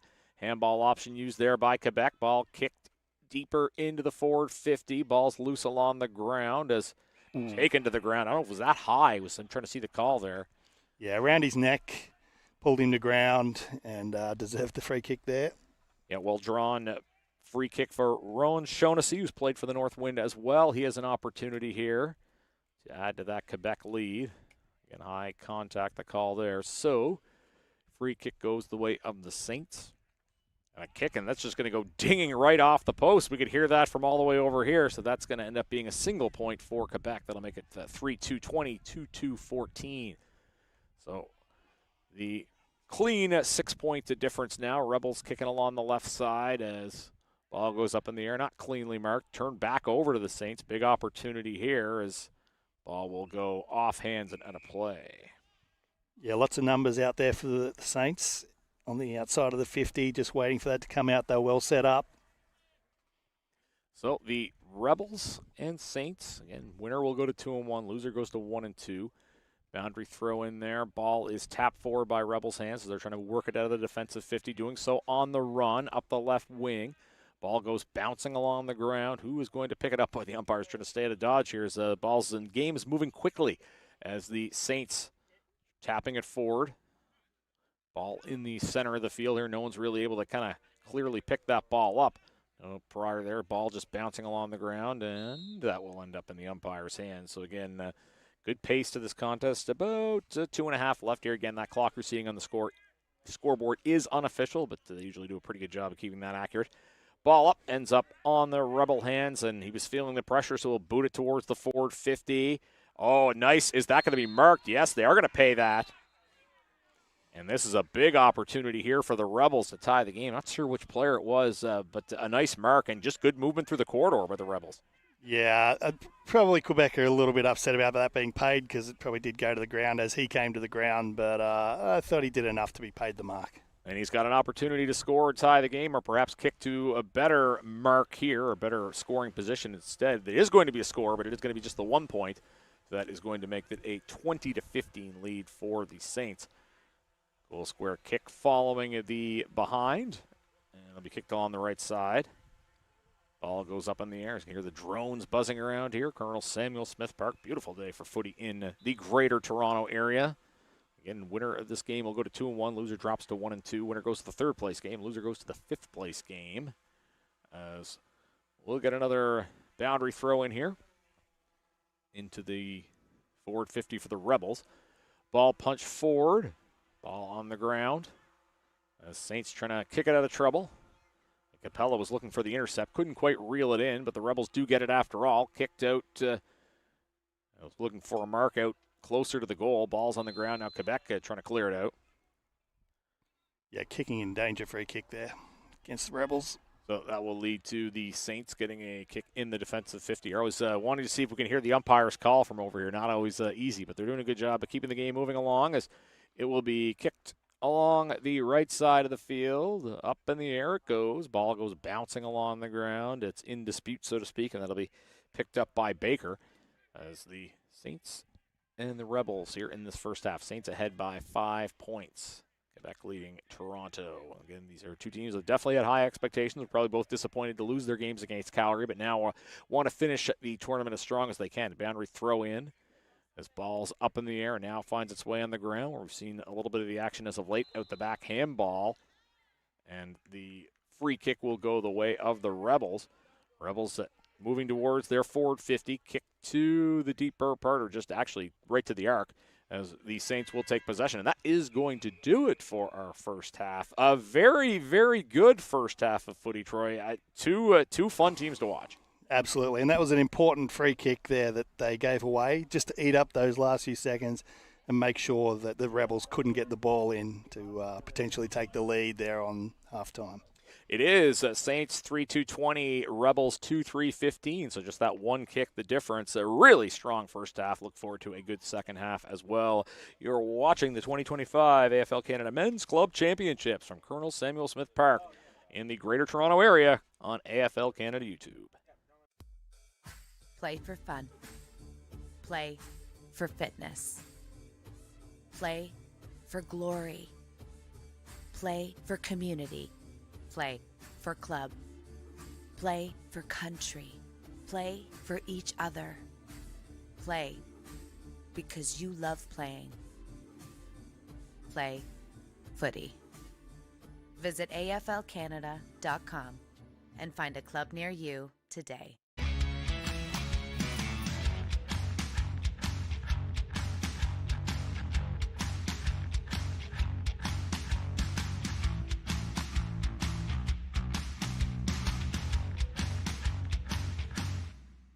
Google Forms now accepts payments.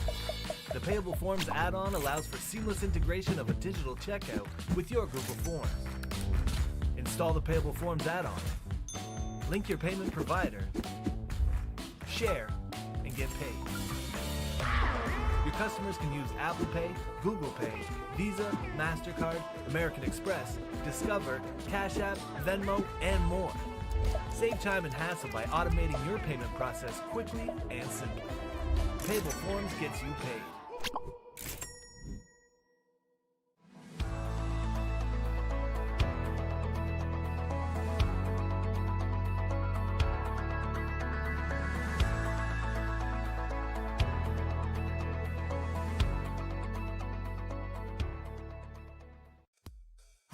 Play for fun.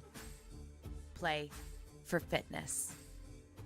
Play for glory. Play for community. Play for club. Play for country. Play for each other. Play because you love playing. Play footy. Visit AFLCanada.com and find a club near you today.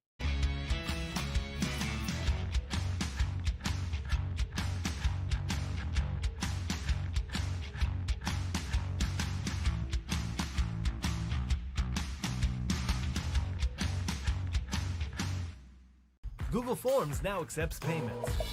The Payable Forms add-on allows for seamless integration of a digital checkout with your Google Forms. Install the Payable Forms add-on. Link your payment provider. Share and get paid. Your customers can use Apple Pay, Google Pay, Visa, MasterCard, American Express, Discover, Cash App, Venmo, and more. Save time and hassle by automating your payment process quickly and simply. Payable Forms gets you paid.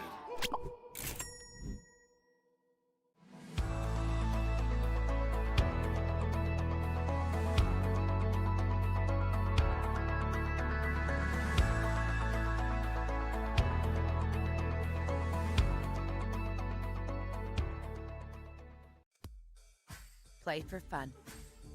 Play for fitness. Play for glory. Play for community. Play for club. Play for country. Play for each other. Play because you love playing. Play footy. Visit aflcanada.com and find a club near you today.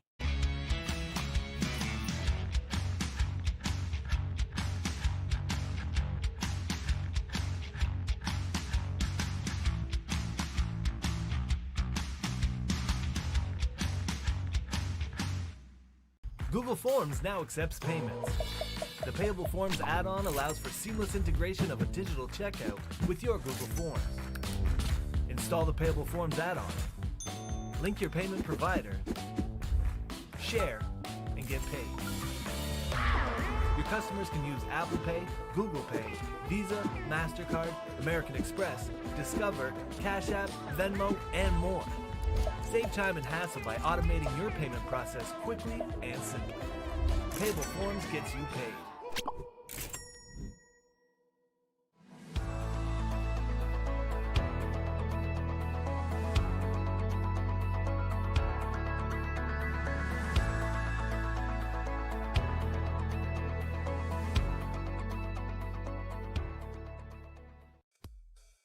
Play for fun. Play for fitness. Play for glory. Play for community. Play for club. Play for country. Play for each other. Play because you love playing. Play footy. Visit aflcanada.com and find a club near you today.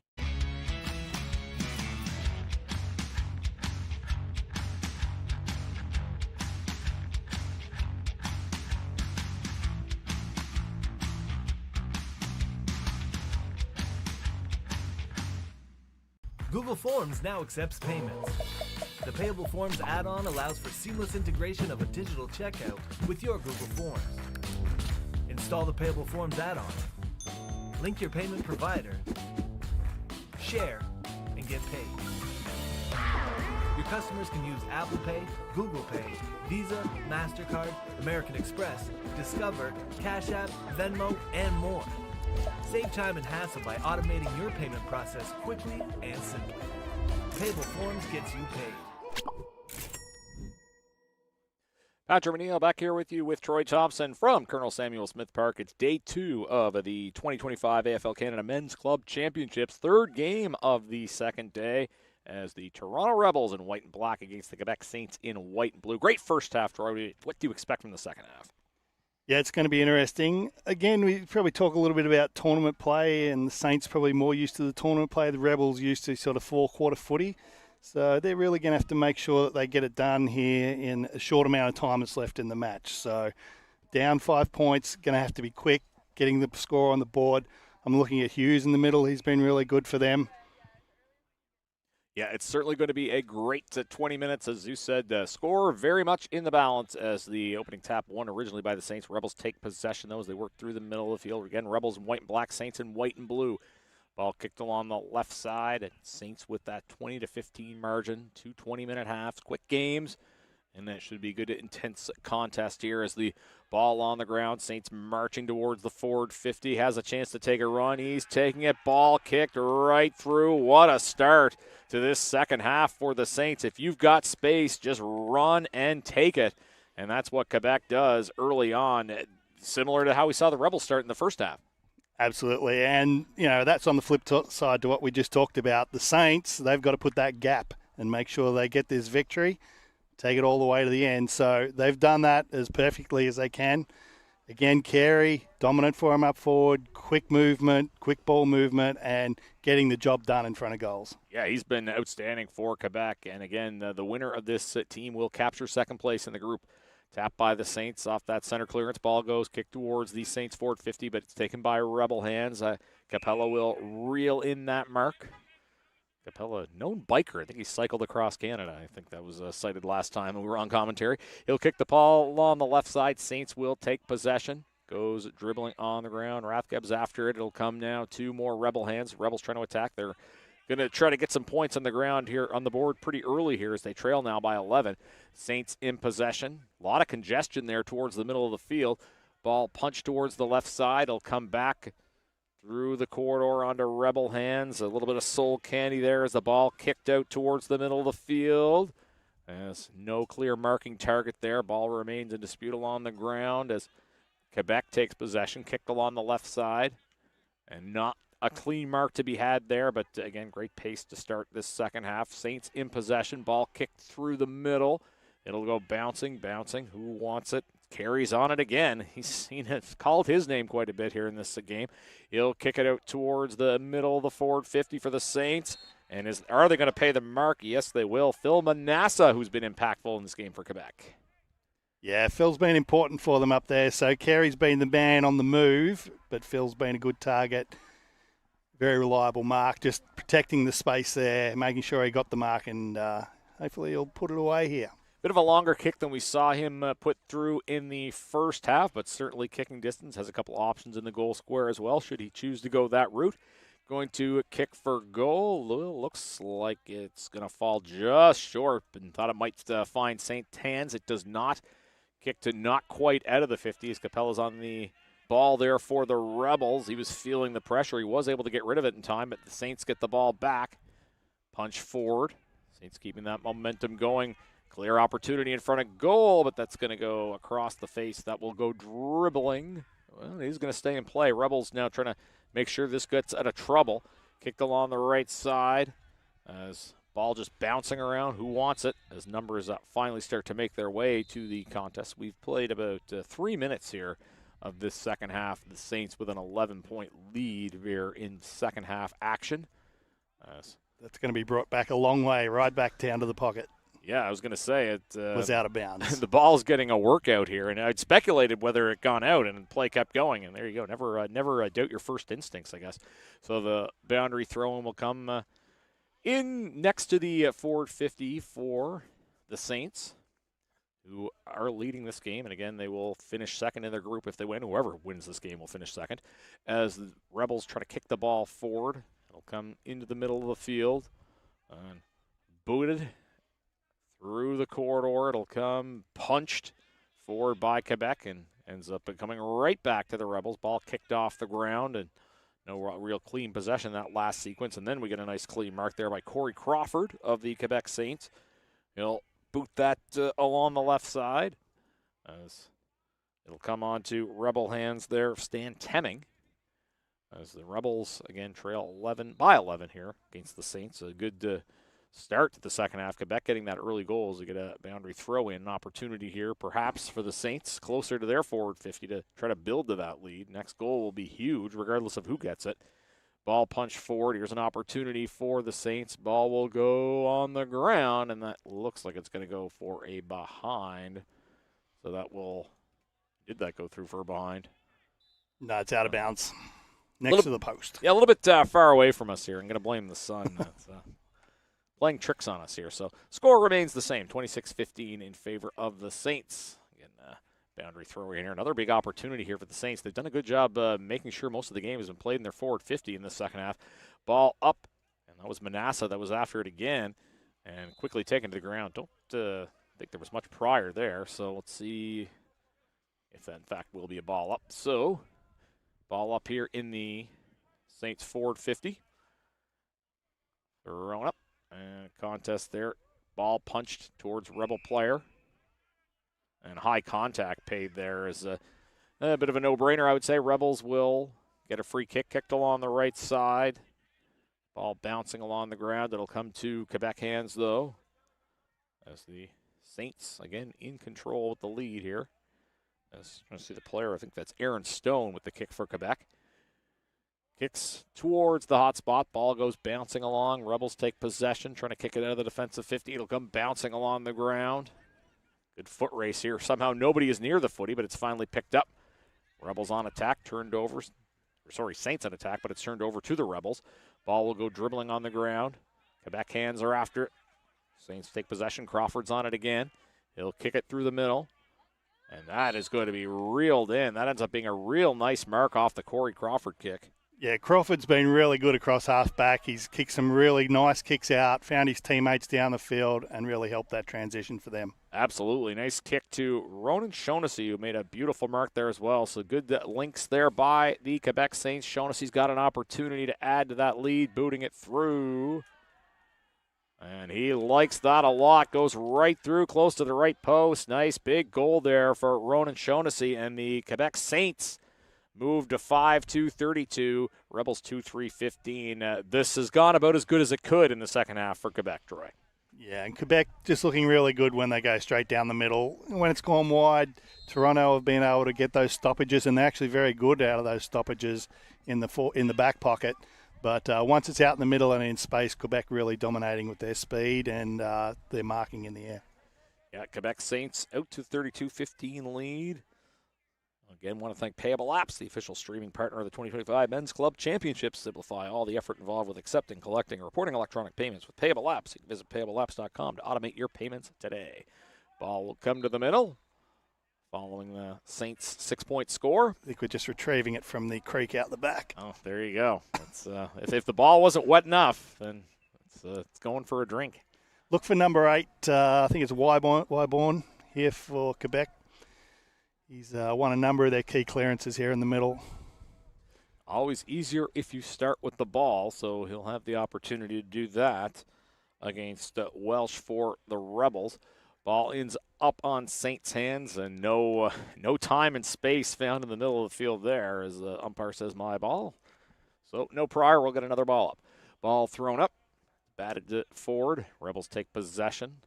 Haven't really seen much in the Rebels forward 50 in the second half. They're going to try to change that right now. Ball's on the ground, and it's looked like it might stand for a second, and then it did not, so the ball does dribble out. So Rebels really going to need a score here soon, I would think, trailing 32-15. Find themselves down by 17, and it was a really evenly played first half, but mostly Quebec in the second half. As it's going to be taken out and then kicked along the left side. Ball goes up. Bouncing along the ground as ball will go out. So, again, the winner of this game will end up facing off against the loser of the Pirates-Dingoes game in the third place game, and then the loser of this game will take on the Eagles in the fifth place game. The Rebels and Saints, again, playing for second place in their group. Both teams 1-1. Free kick, Rebels, kicked along the right side. Ball goes up in the air, punched forward as ball on the ground again. Picked up, and it'll end up in Rebel hands. Rebels looking for a big score here. They haven't had a lot of offensive possession in the second half. Going to be kicked out of trouble by Quebec, but it'll end up back in Rebel hands again. There's a boot towards the forward 50, knocked forward. It might have been on there for the Rebels, and then it wasn't, as it was cleared away by Bosch. Up along the left side for the Saints, goes bouncing. Punch forward as good contest here. Not a lot of space out there in this second half. A lot of congestion as the Rebels take possession as it's booted towards the forward 50. And a beautiful intercept mark there by the veteran Morgan White there for the Quebec Saints. Kicked out of trouble. Goes bouncing, but it's going to be Capella. Handball option executed.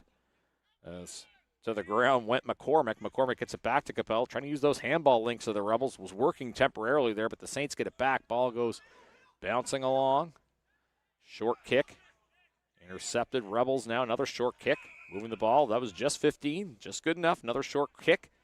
And moving towards the center field. That's what we need to see more of from the Rebels. Yeah, there's a couple of times there they really could have used Stone out wide Quebec Saints as they were coming out there, but they didn't. And the ball stayed inside enough to give that opportunity for the Rebels to get it and get it back to the forwards. Kick to goal, and I think they was trying to punch that through, and that's going to end up being exactly what happened. So the Rebels will get a point, not the score they were looking for. goes to 5-2, 32, 2-4, 16. Kick out of the goal square there for the Saints. Just a little bit of a breeze picking up now from that eastern end. Yeah, that kind of came out of nowhere, but we don't mind that, as it is a fairly warm day. This is not weather we used to get in October in this part of the world. As they kick, goal square kick for the Saints, as trying to move it along the right side of the field, they do. And kick up it goes. He hauled in by Morgan White. Handball option used. I think his target might not have been as close as he thought, but centering kick there by Marva Hurtubise. Ball was bouncing along the ground. And pass was intercepted. Good contest here on the ground. Shoveled forward as Rebels and Saints ground game being executed here. Kick towards the Saints forward 50. Marva Hurtubise wasn't able to quite reel it in. Now he gets it, moves it forward on the handball. Attack on here for the Saints. Handball option. Could have perhaps just gone to goal for himself. Elected to handball across. Looks like that might have been the right move or not. The ball will just go out of play without score. So that's good news for the Rebels, as there's about 8 minutes left. They still have an opportunity here, trailing by 16. As this second half is more gone the way of the Saints, though, for sure. Yeah, that would have been nail in the coffin had they been able to put that away.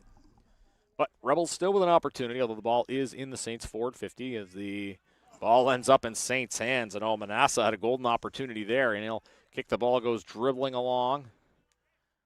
As we're waiting to see where it goes next, as the Rebels will have a goal square kick. That was a behind, so Quebec adding to their lead. Took a big leg break for a behind there. Yeah, it was a kind of an unorthodox-looking kick, but the Saints will take the extra point. Ball kicked out as it goes bouncing around, as looks like it was a push in the back, so that will end up being a free kick for the Saints. Marva Hurtubise is seeing a bit more of him in the second half. They used the handball option, kicked into the forward 50. Not quite an intercept. Ball is on the ground. Contest, the ball in dispute, and not much there, so the umpire will just take the ball, I think, because no one able to clearly get possession. So we get a ball up again in the Saints forward 50. Kick towards the goal, and Saints unable to keep the pressure on. The ball will go out, but the Saints will take this, though, is the main thing. They've been keeping it out. They've been keeping it in that forward 50. That's what they want to do at this point. Yeah, just didn't have quite enough working room there, Phil Manassa, to get that kick away. Probably could have looked out the wide band. He had the option on his left. Opportunity here for the Saints to score, perhaps. Again, they have the lead, looking to go to 2-1 if they're to pick up a victory here. As White will try to move it forward. He was trying to kick the ball, but he didn't have it. And so that'll end up being a holding the ball call. So the Rebels take possession. Rebels are going to need to try to create something here soon, as the time is the enemy at the moment. Ball kicked forward through the middle. Not quite reeled in. Who wants it? Going to come on to Saints' hands. Kick through the corridor again. Intercept mark. I think that was a Rathgeb doing so, as he'll use the handball option immediately to his left. Then he'll boot through the center. Ball will be dribbling along the ground. Ends up in Saints' hands. Again, the Saints getting numbers to the contest there. So what they want to do is they'll try to move the ball forward. Just shoveled along the ground. Good handwork there. And Rebels get the free kick off the high tackle. They need to try to capitalize on something here fast, I would think, as ball is kicked into the forward 50. No one able to get their footing. Again, a little bit slippery out there, perhaps. And again, you're seeing, I think that was Hughes trying to get to the ball. But it will end up on Saints' hands instead. Kicked along the left side, and it's reeled in. As the Saints just doing a good job slowing the game down, working it up that left side of the field. Yeah, Hughes really needed to grab that and kick the goal to give them any chance. Really could have got things going for the Rebels, but as it is, Saints with the ball back to the wing. Down the wing it goes indeed on the left side. Saints nursing that 33-17 lead. And there's about 5 minutes to go here. So the free kick for the Rebels to see if they can get something on here quickly. Players wouldn't necessarily be aware of the time. Kicked along the right side. It goes. And intercept mark for Quebec. Again, not allowing the Rebels to generate anything here. Yeah, those marks and taking up the time, steadying yourself, making sure that you retain possession, very important here for the Saints. Yeah, using the clock to its fullest at this point. On the left side, it goes up in the air. It goes bouncing along. Tap. Saints on the attack here as we get another whistle ball blown down as again, mentioned it, the clock kind of being the enemy of the Rebels. So again, the Saints, if they were to win, will play whoever loses that Pirates-Dingoes game. So we have some more great games going, and that Pirates-Dingoes game coming up next. Whoever wins that game will move on to the championship against the Calgary Kangaroos. Ball up, tapped forward. Saints trying to push it forward. A lot of congestion there. It's going to end up in Rebel hands as ball kicked towards the middle. Again, numbers of the contest for both teams. Ball on the ground is no one really able to clearly pick it up. Handball across. Comes back out. Saints use handball option along the left side of the field. Kick towards the forward 50. Manassa's after it. He might not need to get it as the ball's going dribbling on its own. And it's pushed through for a behind, so that will be another point for the Saints. But disaster avoided there for the Rebels. Yeah, nice work again by Wyban on the outside, getting that hands, transitioning the ball down towards Manassa. Goal square kick going to be cleanly marked there by the Rebels. Warren Drysdale. He'll kick it along the right side, and boy, numbers just appearing out of nowhere there for the Saints, as that was Carey, who's been excellent this morning. He'll kick into the goal square. Manassa was after it. Ball's dribbling along the ground. And Rebels might try to rush it. Nope, it's going to keep the play going as they're going to need a score here soon. Kick free. Mark recorded there by Melican. Melican with it. He'll kick the ball up. Looking for a marking option. Oh, wasn't quite cleanly marked there by Hughes. As the Saints get it in transition. Ball kicked forward. Saints looking towards the forward 50 here. And the ball currently in the middle of the field. It's going to be a Rebels free kick as Ode Capella will have the kick, and he'll see what his options are as a time of the essence here. Kick towards forward 50, not marked clearly. The ball will just go dribbling towards the goal sticks. As got a contest out in front there, and the Saints winning another key battle on the ground. We are into the final 2 minutes, it looks like, of the second half. Yeah, so just too slow to get rid of the ball there. Excellent tackle. Umpire rewarding that, and shot at goal for the Rebels. Yeah, key opportunity off that holding the ball call. It's going to be booted from a sharp angle. And it looks like it was good. Again, a bit tough to tell from here, but a nice kick to goal, and that's a big one for the Rebels to give them any sort of chance. They get a major score here. Moves them to 3-5-23, still trailing by 11, but a nice, you win the free kick, and then you capitalize with a big goal. Yeah, a lot of key work done there by Hughes. At halfback, he made that contest that was halved. He brought it to ground, made sure they won that. Then when the ball was down at half forward, running past the contest, getting the ball down so it's deep in their forward line. Pressure right on the Saints. The tackle pressure came off. They kicked the goal. So huge work there from Hughes. 34-23 the score for the Saints. So the Rebels, they're going to look to win this center clearance and then just move it down the field pretty quickly. I don't know if they're aware of how much time or how little time, I guess we might say, is left on the clock here. It is tap going to be won by the Saints, though, as the ball punched forward. Rebels get it back. Ball goes dribbling along as Rebels looking to move it forward towards the forward 50. Ball on the ground. Kicked along into the hot spot. Are they going to pay the mark? Yeah, got the hands up, so that is going to be a key free kick here off the mark for the Rebels, and it is Michael Fabry with an opportunity here. Certainly a must need to convert, and he does that. And look at this, the Rebels with a bit of a puncher's chance here after that late goal. Yeah, huge work by the Rebels, getting the ball in quick into their key forward. Man in front paid the mark, even if he didn't perhaps mark it completely cleanly, but got the position, got the mark, made the goal. Seconds remaining. Yeah, we should note that clock is unofficial, so the Rebels, if they win this tap, they could potentially bomb it down the field. I'm sure they're aware that there's not a ton of time left here.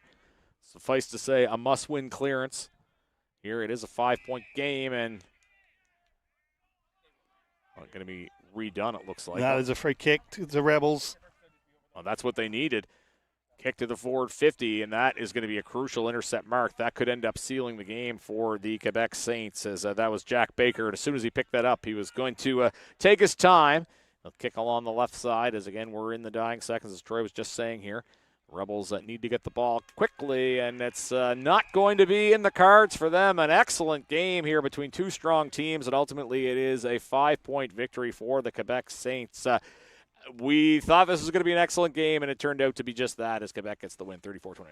Hearts in the mouths there for the Quebec Saints, particularly probably their coaching staff, but for everyone there as the Rebels really got the job done and got the ball into their forward line to give themselves a chance. Unfortunately, huge defensive mark for them taken by Quebec. So well done to the Saints, played really well. As I said, I love the game of Wyban in the middle, love Carey up forward with Phil Manasseh, sort of the Twin Towers up there, and getting the job done and into the big game for the Saints. Yeah, it's certainly a big victory for the Quebec Saints. They will finish second in their group, and they will move on to the third-place game against the loser of the Dingoes Pirates game. The Eagles will play in the fifth-place game against the Rebels following the result of this one. So look forward to that. But again, we've got a big one coming up, essentially a preliminary final between the Atlantic Pirates and the Toronto Dingoes. Winner goes to the grand final. You are watching the 2025 Men's Club AFL Canada Championships, courtesy of AFL Canada on YouTube.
Welcome back to Colonel Samuel Smith Park in Greater Toronto, Ontario, and the last game of the pool portion of this tournament. Welcome back to Colonel Samuel Smith Park in Greater Toronto, Ontario for the final game of the pool portion of this tournament. And we have a barn burner here to end the 2-0 Atlantic Pirates versus the 2-0 Toronto Dingoes, a Pool B matchup. That's essentially, Patrick, a preliminary final. The one that wins this game is going to be in the final game of this tournament and playing for the big trophy. Yeah, the stakes couldn't be any higher. It's a pretty clear-cut scenario. Winner goes on to first place. Loser will go on to the third-place game. And you know which of these games those two teams want to be battling for. So it should be an excellent matchup. Pirates in white, Dingoes in black and red. Pirates win the opening bounce. Ian Euler goes after it for the Pirates. Apologies, we probably know a little bit more about the Pirates, as that is our home part of the country. But two great teams out there, no doubt, as we get our first whistle just 20 seconds or so into the game.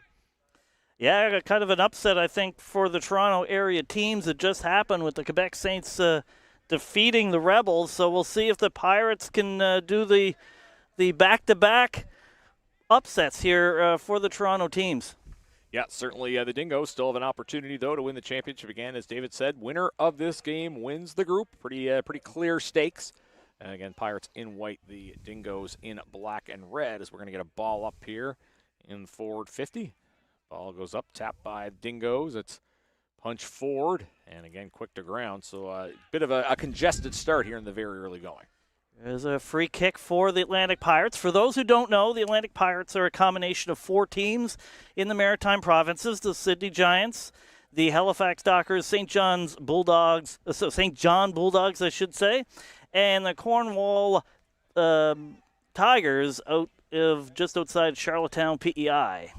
And Anthony Fable of the Dockers with a big free kick. Does that have the distance? Didn't know if he had a marking target that's going to be punched through. And look at our first point of the game. It goes to the Pirates.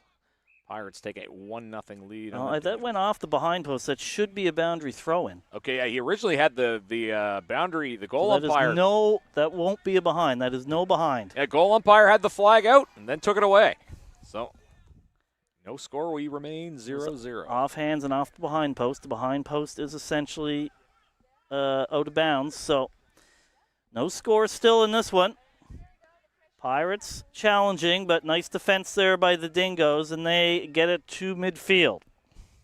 Yeah, Pirates in possession, kicked along. Didn't get everything he wanted off that kick, as that was Jack Green trying to kick it forward. There's a ball on the ground here. Dingoes in possession. Not a lot of time and space, as you're going to see, as I believe that was Amiro kicking it towards the 50-meter arc. Battle on the ground again. Again, the Dingoes in black and red, Pirates in white, as umpire giving them time to sort it out. Pirates trying to move the ball by hand. As on the attack there for the Dingoes was Malakjani. That'll be a free kick to the Dingoes, so they'll get out of jail free here. Atlantic Pirates with a good start. No, nothing on the scoreboard yet, though. There's a good battle. 61, Vincent LaForest. Nice job there, but it does go to the Dingoes. Kick on the wing. No one in particular. Looks like Fable couldn't get that. Ball bouncing towards the boundary. Stays in. Very close to the boundary. Pirates get control. He couldn't keep it in, and that will be a boundary throw-in. Yeah, he was looking for the handball to Ollie Gardner, and, of course, if the ball stays in, it's still good, but couldn't quite do that. So they get a boundary throw-in outside the forward 50 for the Dingoes. Ball thrown up. It's tapped forward. As the attack begins, as Tilby will soccer it off the ground, looking for Inkpen, who used to play in Toronto. He used to play with the Rebels, so he's used to hating the Dingoes, I guess. Ball kicked through the middle of the field. Dingoes take possession. Goes off the ground. It'll come to Fable again. Fable being pushed there by Lugarini, who has experience with the Northwind national team. As not a lot there, so I think that's going to end up being the umpire's ball. Again, a good fast start to this game between two strong teams. Not fast start on the scoreboard, though. We're almost 4 minutes in, no score. These teams, as we expected, putting everything into it, and there's not a lot of room out there. Pirates are going forward, though. Here is Dullard. Dullard kicks it towards the forward 50. They can't get a clean look.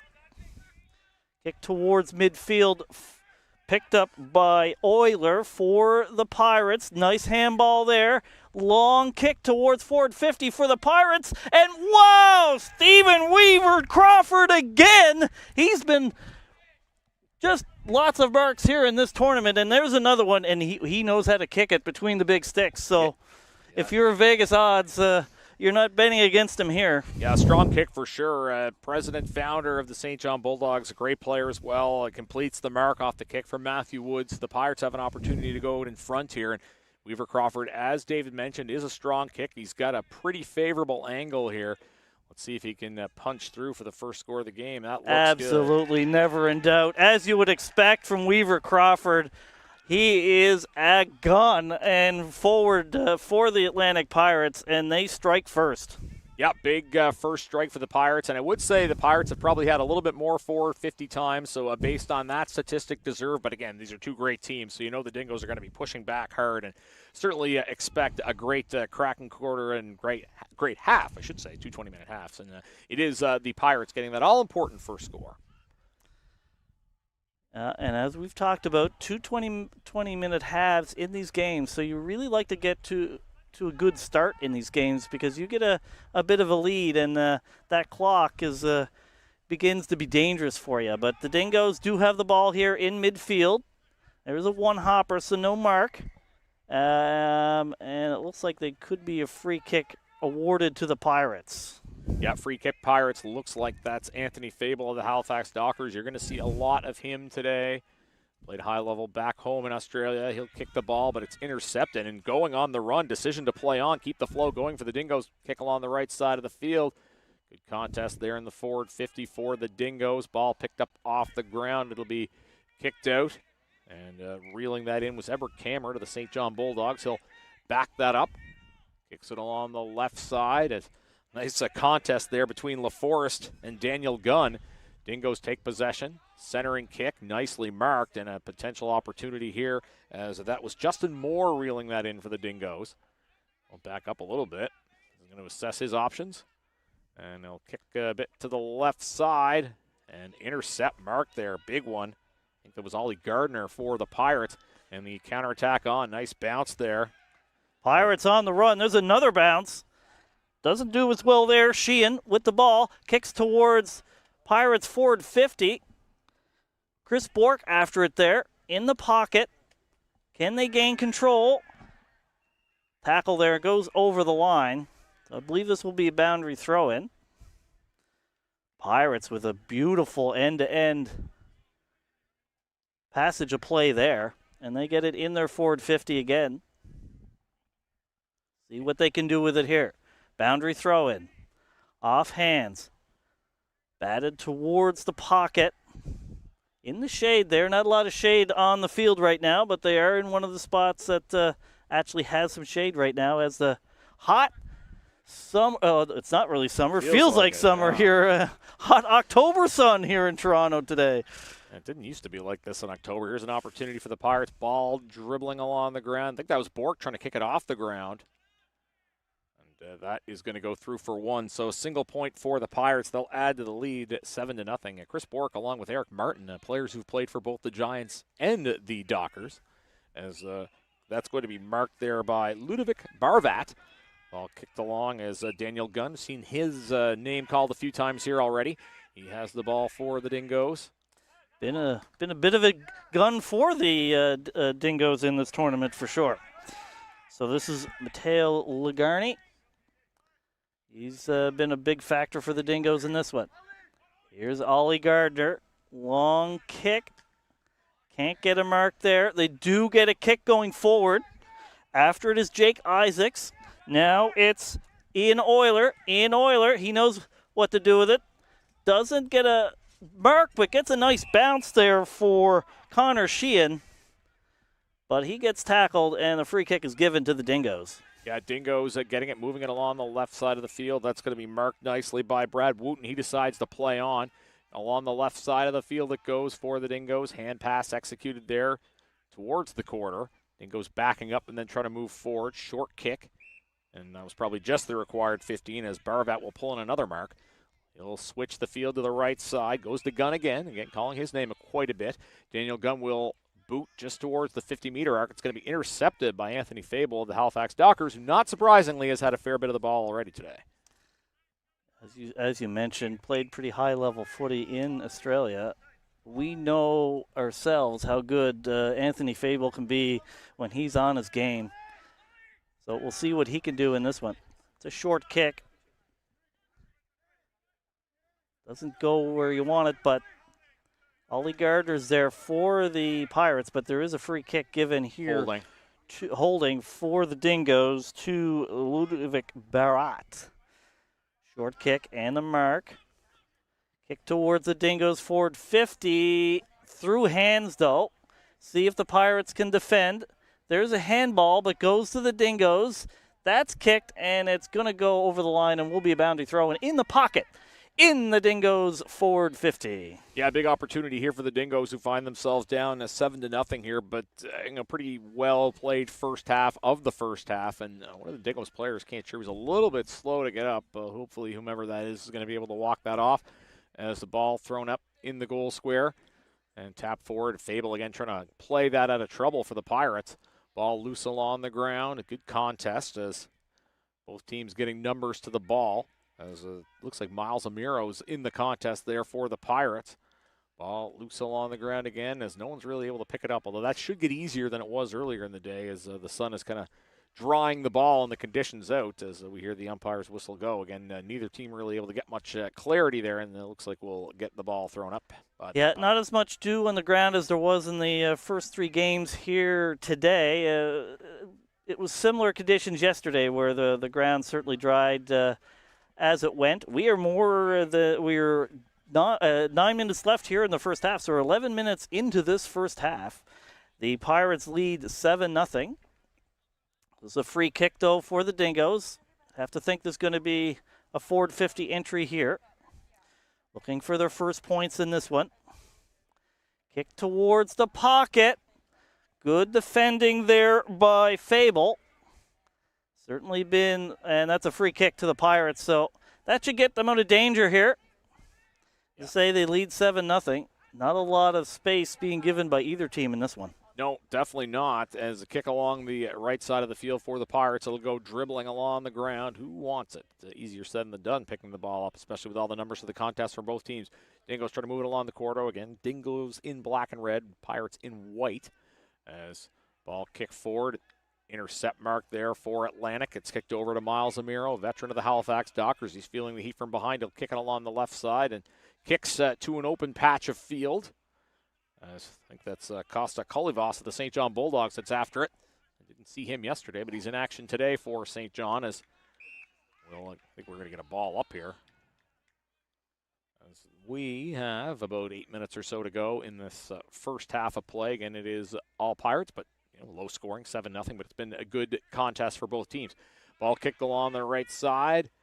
As the ball goes on its edge, who wants it? Is that going to stay in play? Yes, it's going to. Right in front of our broadcast location. We get a great look at all these fit specimens out there on both of these teams. The ball kicked towards, not paid. Ball kicked now forward, 54, the Pirates. Up in the air. Where is it going to go? Not marked again. Opportunity for the Pirates, though. Here's Bork with it of the Sydney Giants. He'll kick it towards a goal, and then it's going to go just offline in a play. I believe it bounced before it went over the line. There should be a boundary throw-in. So not a bad result, actually, for the Pirates to get a boundary throw-in deep into their forward 50.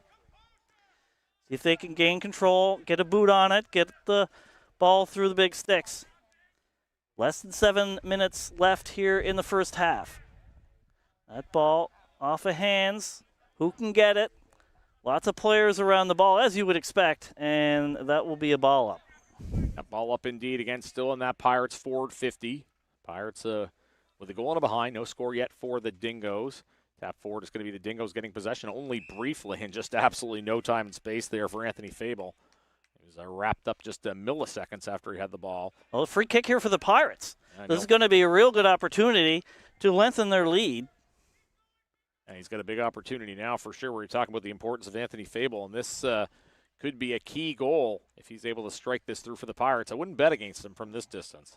Had some good celebrations in this tournament.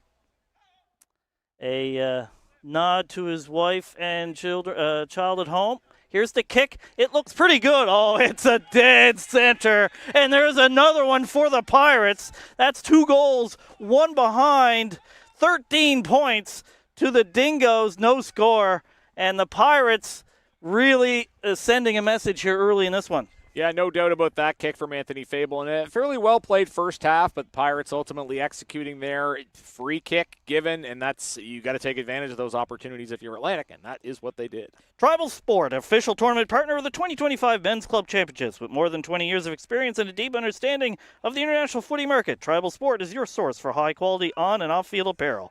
Visit tribalsport.com.au. Order your club's merchandise today. Center clearance, the Dingoes take the ball, kick towards the right side, and that's going to be reeled in for a mark. As backing up and then kicking to the right. Good use of the wing there as Gunn's at it again. Again, he's been very good for the Dingoes in the early going. He'll sell a little bit of candy, kicks towards the 50-meter arc. Ball's up in the air. Who wants it? The Pirates did a good job of getting numbers of the contest. Euler had it for Fable, who's just all over the ball right now as he works his way through the middle. Kicks along the right side. Looked like he was looking for Sheehan. As the ball goes dribbling into the Pirates' forward 50, Connor Sheehan's after it again. He plays in Halifax with the Dockers. Again, the Pirates, a conglomeration of the 4 Atlantic teams. Bork taken off the ball. And I think I say was he legally tackled? And yes, it is a free kick for the Dingoes. Ball kicked along the left side, and that is going to be reeled in as the Dingoes try to work the left side of the field. Again, it is a 13-0 score for the Pirates, who are in white, Dingoes in black and red. As the Dingoes try to move forward. Boy, again, not a lot of time to move the ball here. It seems like everybody's on your tail if you've got the ball. As you can see. Another free kick to the Dingoes. Just over 4 minutes here. Dingoes getting some free looks here. Still in midfield, though. The Pirates are defending very hard. Here is Jake Isaacs. And the whistle. So that's a free kick to the Pirates. Going to go to Anthony Fable. We know how good he can be with the ball. Kick. Here's a laser beam. Oh, can't take the mark. Dingoes clear to basically space. That's picked up by Gardner. Gardner kicks down the line. Can't get a mark. Picked up there, though, by Keffer. And that's kicked back by the Dingoes, but what a mark by Gardner going backwards over his head. That's a nice mark. He kicks it towards the forward 50, just outside, and a nice mark by Euler. Euler, who played for the Northwind, has been playing in Australia from Halifax, Nova Scotia, but he has been playing in Australia for the last year or so. So he's showing those skills that he might have further learned in Australia. Yeah, multi-sport athlete, played gridiron football, star goaltender in hockey as well, and has quickly, rapidly become a star footy player also. He was the youngest member of that Northwind team attack last year. Has a bit of a long-distance kick ahead of him. He's going to boot it. Looks like he's looking for a mark in front of the goal square, and it's actually going to go off Dingo's hands, and that does go out of play. It was run through for a behind, so it's a behind for the Pirates. 2 goals, 2 behinds. 14 points for the Pirates, no score for the Dingoes. Approaching 2 minutes left here in the first half. Again, these halves are 20 minutes long. Pirates with the 14-point lead. They might have possession again, and here is Amaro. Handball to Sheehan. Kick towards the pocket. That goes off hands. Will it reach the line? It doesn't. They get possession and off hands. And I believe this will be a boundary throw-in. As we were saying. No, free kick. I think it was a throw there. So the Dingoes could get out of danger here. They're in danger overall in this game, though. Behind by 14 points as we're approaching 1 minute left here in the first half. As we were saying, the sun kind of wreaking havoc on David and I's eyes as we try to decipher what's going on at that end. Long kick, though, here for the Pirates. And that is going to go through for a behind as well. So goes to another Pirate score. Dingoes will have an opportunity. Goal kick late here in this first half. Ball up the corridor. Finds Dingo hands eventually. And it's kicked out through the middle. And it's going to be picked up by the Pirates. Kicked along the left side. Kolivas reels it in.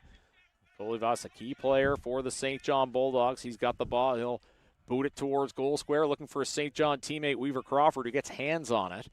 A ball on the ground as Weaver Crawford's taken the ground. Dingoes getting some numbers there as the ball just not really wanting to find any firm hands. It's finally picked up.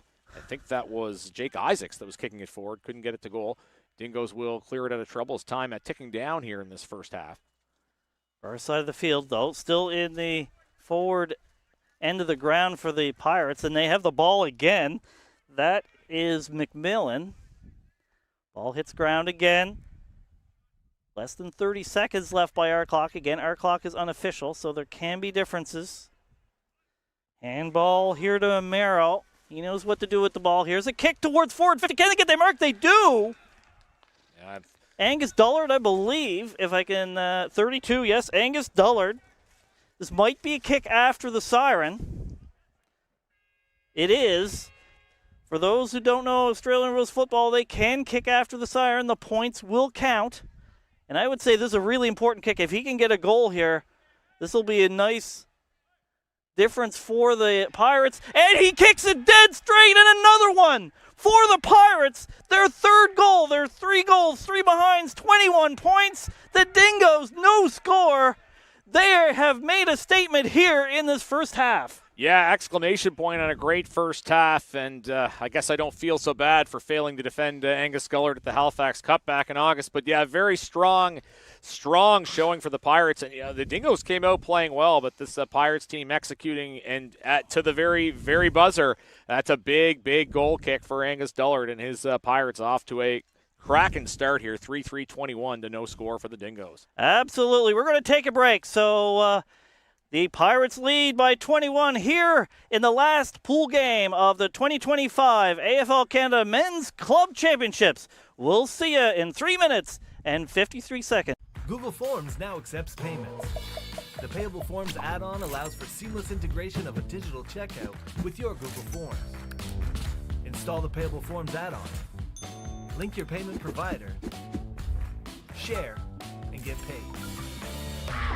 Your customers can use Apple Pay, Google Pay, Visa, MasterCard, American Express, Discover, Cash App, Venmo, and more. Save time and hassle by automating your payment process quickly and simply. Payable Forms gets you paid.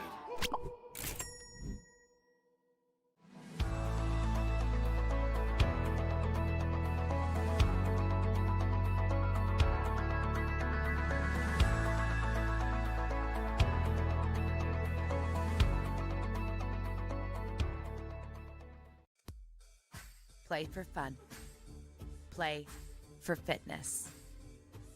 Play for glory. Play for community. Play for club. Play for country. Play for each other. Play because you love playing. Play footy. Visit AFLCanada.com and find a club near you today.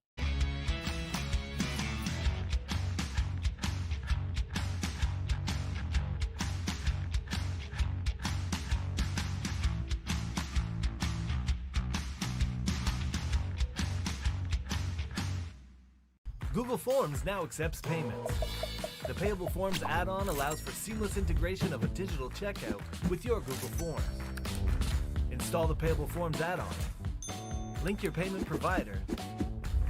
Share and get paid. Your customers can use Apple Pay, Google Pay, Visa, MasterCard, American Express, Discover, Cash App, Venmo, and more. Save time and hassle by automating your payment process quickly and simply. Payable Forms gets you paid.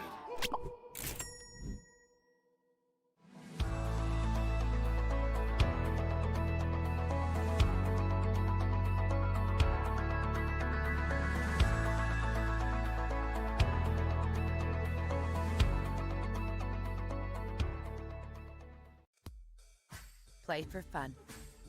Play for fitness. Play for glory. Play for community. Play for club. Play for country. Play for each other. Play because you love playing. Play footy. Visit AFLCanada.com and find a club near you today.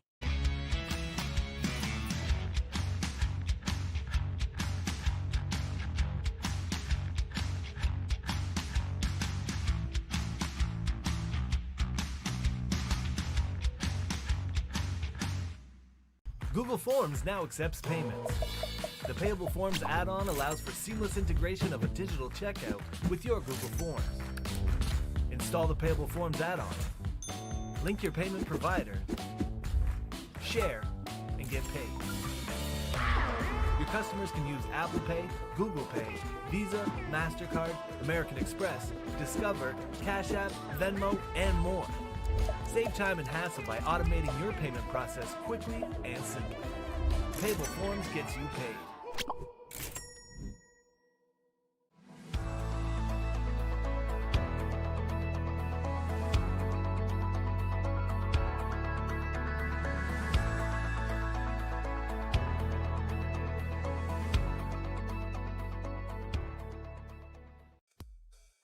Play for fun.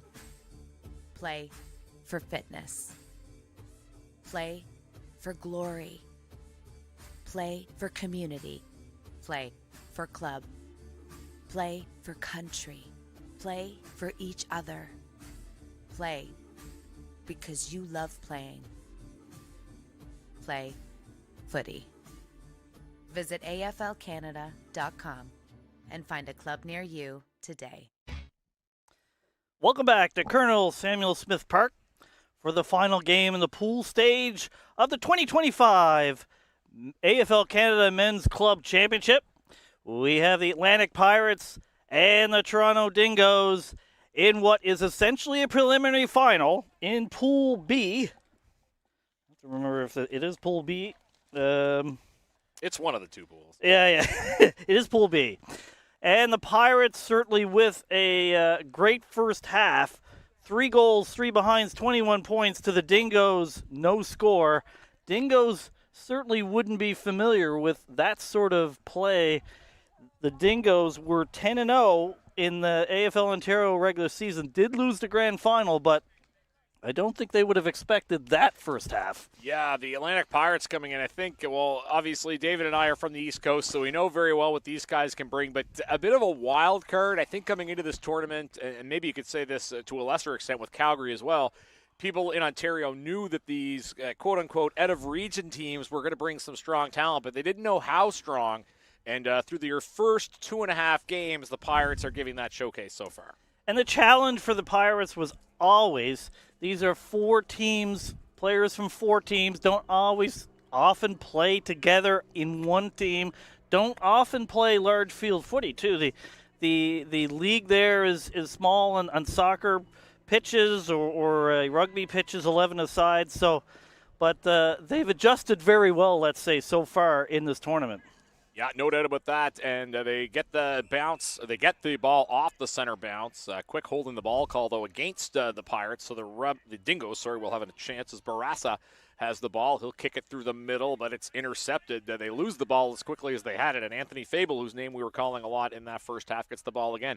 He's looking for a target, and he's got one in the form of Kyle Robinson, who was best on ground or best and fairest for AFL Atlantic this year. Here's an opportunity for the Pirates on the attack, and won't quite go as planned, so that's a free kick to the Dingoes in their defensive 50. Oh, that's a nice intercept, Mark, in the forward 50 for the Pirates. Connor Sheehan. See if he has a kick at goal here. It's a long one. He's also a long one, though. You think he might be able to kick the ball pretty well. Yeah, he's got an opportunity here for sure. We don't have his kind of height, Patrick. Definitely not. That's well wide and will be out on the full, so there'll be free kick to the Dingoes. Yeah. Killed a few leaves there as well. Yeah, Connor thought the trees were getting a little bit lonely, so he gives them some company. So this is a big kick out here for the Dingoes as they're going to try to get something going here. As obviously it was all Pirates on the scoreboard in the first half, 21-0. All kicked along the left side. It'll go for a bounce, a punch out, but again, all the numbers are white jumpers. Sheehan will move it over to Robinson. Robinson Kicks towards the hot spot. Ball's up in the air. It goes bouncing along. Where's it going to land? Is it going to land on Pirate hands? That's a kick by Jake Isaacs. And that is going to go. Did that go through for a behind? For one? It went left. So, but still down the right end of the field for the Pirates. Already approaching 2 minutes through the second half. And the Dingoes barely have seen their end of the scoring field. So that's what you like for the Pirates. Kill some clock. Dingoes, though, getting some play here in midfield. Gets a mark down the far side of the field. There's another mark there. Going carefully down the field. Just outside the 50-meter arc. Nice handballs back and forth. Kick towards the middle. But that's off of Pirates' hands. See how they can defend. There's a handball.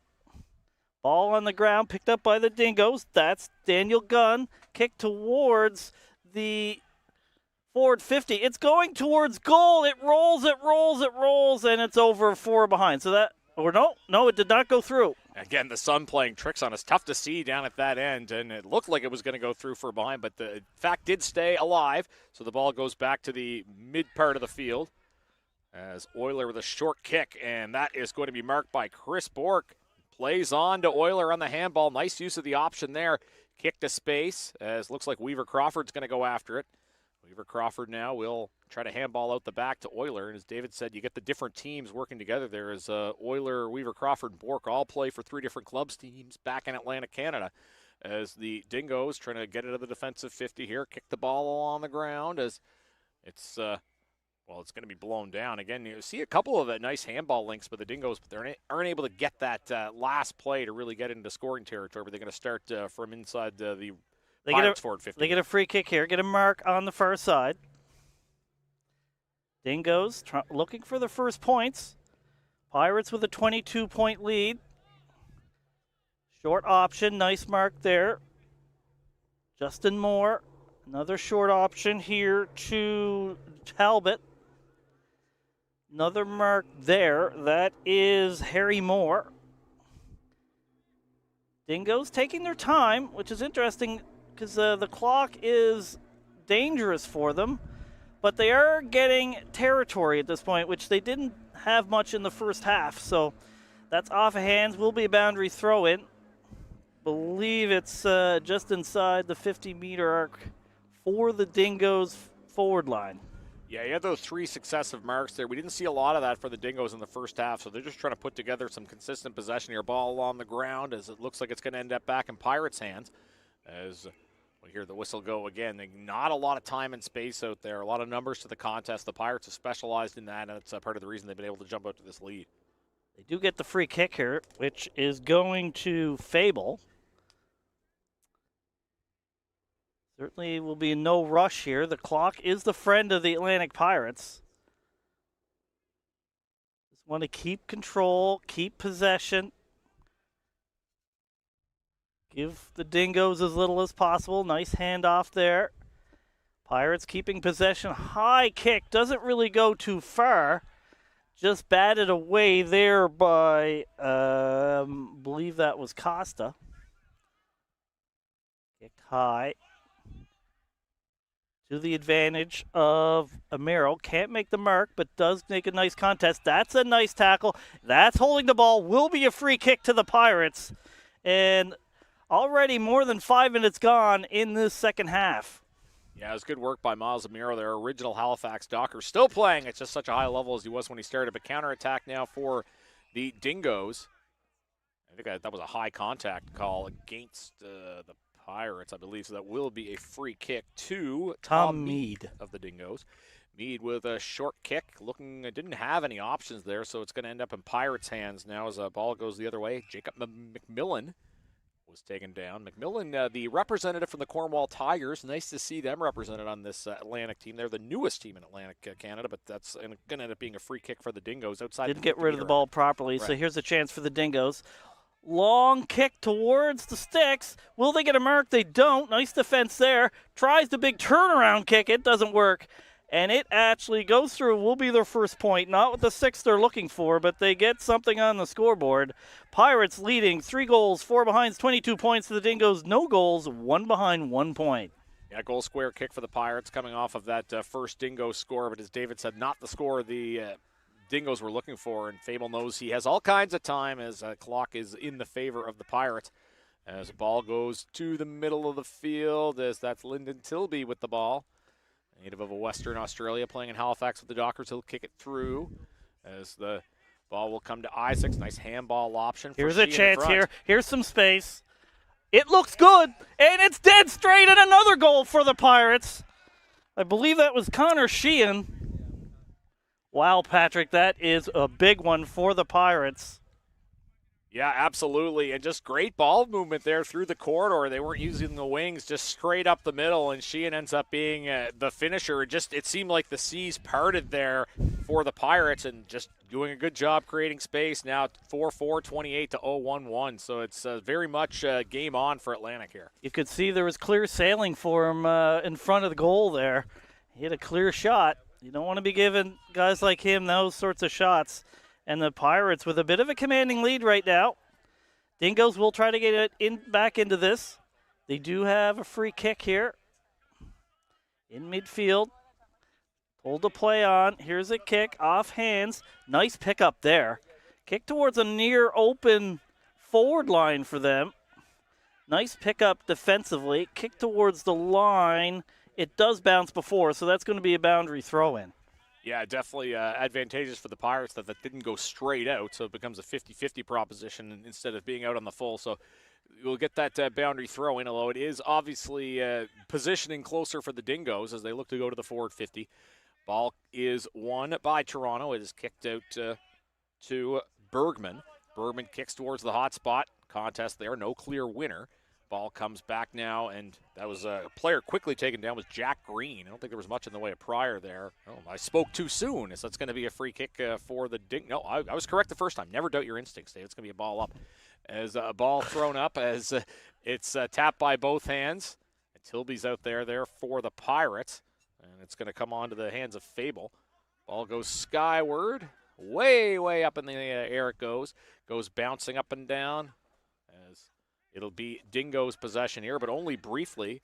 Kalivas will kick it up on the right side. Dingo hands find it. Baraza had it briefly, but now it comes back to the Pirates. Ball kind of dribbling around the field. Who's going to pick it up? No one really able to get it. Nice bump contest there by Weaver Crawford along with Boshian as the Dingoes take possession. Ball kicked along the left side. It's good contest in the last couple of minutes. There hasn't really been any sort of clear favorite as Fable will kick it towards the middle, and Kalivas will mark that for the Pirates. Nice play again. Get control. The clock is their friend. There's Gardner, kick towards the forward 50. Nice pickup there. He falls, though. Didn't see the number. And the Dingoes can clean up. Kick towards midfield. Nice there by the Pirates player by I can't say Costa's last name. Anyway, Kalivas. Kick there by Euler to the pocket. Oh, gains control, kicks towards goal. It's way high, and that looks to be right there from our angle, but that's why we let the goal umpire make that decision. He's a lot closer to the play than we are. Out on the full there, so. There's a bounce by the defender for the Dingoes. They do get out of jail here with a mark from Daniel Gunn. Kicks wide. Trying to get some flow here. We're already more than halfway through the second half. It's a 27-point lead for the Pirates. And again, now they have another mark and control of the ball. Yeah, ball kicked towards that Pirates forward 50, and as David mentioned, a 28-1 lead here for the Pirates. Time of the essence of the Dingoes, about 9 minutes to go. Again, our clock is unofficial. Dingoes black and red, Pirates in white. Ball bouncing around towards the boundary, and now the Pirates take possession, charging towards the forward 50. Ball goes dribbling along the ground, and it will squirt out of play. And again, those types of results are going to be favorable for the Pirates. They are in control of the game and in control of the clock at the moment. They have no problem with lots of boundary throw-ins in their end of the field. They'll do that all game. 8.5 minutes left. They'll do that for 8.5 minutes. They'd win the game in that case. But the Dingoes do have the ball now. Kicks it up towards midfield to no one really in particular. Pirates do gain control and kicks it. Weaver Crawford can't quite get a hand on that. Dingoes now. Kicks towards midfield. The Dingoes have absolutely nobody in their forward 50. They're behind by 27 and no one in their forward 50. Here's a kick out. That is Lugarini. He has a free kick at goal. It goes, and it's straight through. So that's a goal for the Dingoes. They're first in this one. The Pirates still lead, but it's 4 goals, 4 behinds, 28 points for the Pirates. 1 goal, 1 behind, 7 points for the Dingoes. Yeah, we're talking about the lack of Dingoes' presence in the forward 50, but what they did have there was the presence of Lugarini, a player for the national team, great skill player to get his team on the board. Payable Apps, official streaming partner of the 2025 Men's Club Championship. Simplify all the effort involved with accepting, collecting, and reporting electronic payments with Payable Apps. Visit playableapps.com to automate your payments today. Yeah, major score for Lugarini, and that's a big one for the Dingoes. Of course, still a bit of a tall hill to climb, but certainly that goal gives them the puncher's chance, so to speak. They get the ball off the center clearance, and again, not a lot of time and space. Anthony Fable's been all over the ball, and he's there to complete the tackle, and I don't believe there was any prior there, so we're going to get a ball up.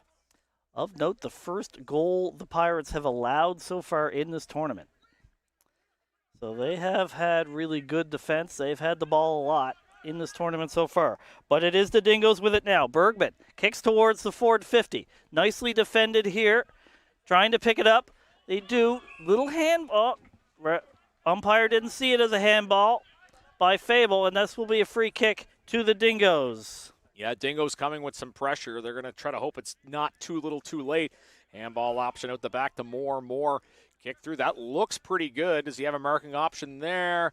Contest, and that is going to be hauled down. I think that was Angus Dullard that was able to get an intercept mark there. I believe that was Dullard. And that's a key intercept for the Pirates. Kicks up through the middle of the field as the ball goes bouncing on the ground. Sheehan was looking for it for the Pirates. Couldn't get to it. Now Talbot has it for the Dingoes. And that will be nicely marked. This is a big opportunity here for Toronto, the Dingoes, to try to get back into this game. You have to think this is a must kick for the Dingoes to stay in this game. But Teo Lugarini, he knows how to kick the ball, so you wouldn't bet against him on this one. No, obviously scored just moments ago. He's looking for a second major score here to close the gap further. Looking like it's pretty. No, it went a little right. So that'll be the Dingoes' second behind. 1 goal, 2 behinds, 8 points for the Dingoes. Pirates 4 goals, 4 behinds, 28 points. Yeah, it looked like that might have actually gone inside but grazed the post. Regardless, it is only the 1-point score as Lugarini contributing the bulk of the offense here for the Dingoes. That ball is going to be booted out along the left side as that was Ollie Gardner. I think that was Gardner was mentioned earlier. I was thinking it was Dullard. I think that was Gardner who's kicked it along the left side as the again the Pirates more than happy to melt the clock here as they lead 28-8 in the second half. 20-point lead, approaching 5 minutes left here in the second half. Not a lot of time here for the Dingoes, but they are challenging right now. Lots of players around the ball, as you would expect. Pirates are not going to give any room for the Dingoes at this point. The challenge for the Dingoes will be to find an open player, get a kick at goal. Pirates are able to get the ball to midfield, but it is in the hands of Dingoes. There's a nice handball. There's a kick and an open player. He'll have a kick from about 45. Lugarini again. Lugarini. So he has a big kick on him. Would think this could be in his range. We'll see if he looks at goal or looks at a mark. Here's a kick. Oh, that's a nice kick. That's a beautiful kick. And they like it. It's a goal for the Dingoes. So that's 2 goals, 2 behinds for the Dingoes. And they have a bit of a charge here right now in the second half. Yeah, 2 goals, 3 behinds. And Matteo Lugarini, we talked about his pedigree being on the national team, and he looks like at this point he's really just trying to take his team on his back and drag them back into the game, and he may just do that, but still 13 points. Even the behinds kind of looming large there as the Pirates with what amounts to a 3-score lead here, 28-15, but some big pushback from the Dingoes. Still 3.5 minutes left in this game, so it's certainly possible for the Dingoes. Pirates with possession. Nice pickup. Turnaround there. Handball doesn't close. There's a nice one. Kick towards the pocket. Off hands, and that will be boundary throw in deep in the forward pocket for the Atlantic Pirates. Yeah, Pirates will take this for sure with just about 3 minutes left here, and with that 20-point advantage, not 20-minute advantage. That'd be a bit of an odd statement to say. So this will be thrown in the forward 50 of the Pirates. And ball is going to be picked up by Team Atlantic. Kalivas was after, but it is going to be Dingoes' hands that claim it. Ball cutting through the middle of the field there in the forward 50 for the Pirates, and it's cleared out of said forward 50 into open space. Pirates again with numbers to the contest. Some good sequence of handballs there. There's Eric Martin handballing it over to Kyle Robinson. Both of those guys play for the Halifax Dockers, and I believe that was Anthony Fable with a clean mark. What He's a mark. been tremendous for the Pirates today. Sliding mark there, and he's going to take all the time. He gets 30 seconds here. Going to take all of that. It's outside 50, but I wouldn't bet against him kicking this. He can kick a mile. Yeah, absolutely. And he said he gets the 30 seconds. I'm sure he'll be happy to take 35 or so. And you can see the Pirates buzzing around. They know Kalivas is kind of calling for the ball, but he has the leg to kick it from here. He might elect to kick to mark. Oh, he's just going to play on. Little cheeky move there by Fable. Kicks deep into the forward 50. And that is going to be marked cleanly by Angus Dullard, and that just takes more time off the clock, David. More time, plus more points. Get another 6 on the board and clock. This could be a big one right here. This could seal it away. Dullard takes it pretty quickly, but kicks it towards, and it's good. They like it.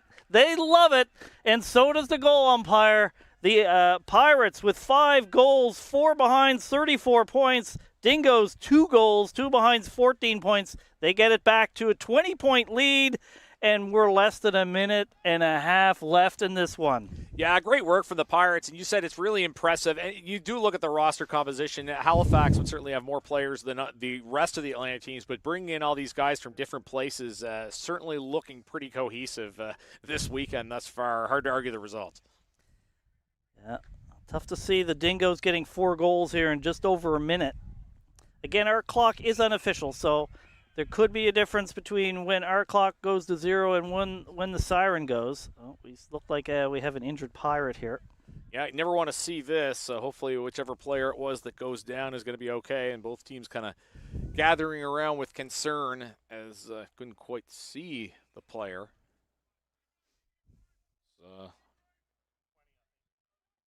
Believe that's Kyle Robinson. So yeah, it is Robinson for sure. So didn't get a chance to see what happened there, but hopefully he's going to be okay. We talked earlier. Obviously, he's a shining star out in the East. Was best and fairest in Atlantic Canada this year, and I don't love the looks of this, David. This wasn't quite getting up to a base as you'd like to see, and he might get helped off the field by a couple of his teammates. So. You never want to see that. I mean, that can happen sometimes, whether it's a hit or sometimes you just collide with someone else. Sometimes it's friendly fire. Didn't see what happened there, but hopefully Kyle will be okay. But he's being helped to the sidelines here. So, Kyle from Melbourne, Australia. The newer players in Atlantic. Wish him the best, obviously. I think there's less than a minute left in this game. See when it restarts. They'll wait until he's off. Looks like he's getting a bit of a trot going on. So nice to see. Very nice to see for sure. All right, ball up, midfield, off of hands, picked up by the Dingoes. Ball just bouncing around. Nice handball to Fable. Fable with the handball to Euler.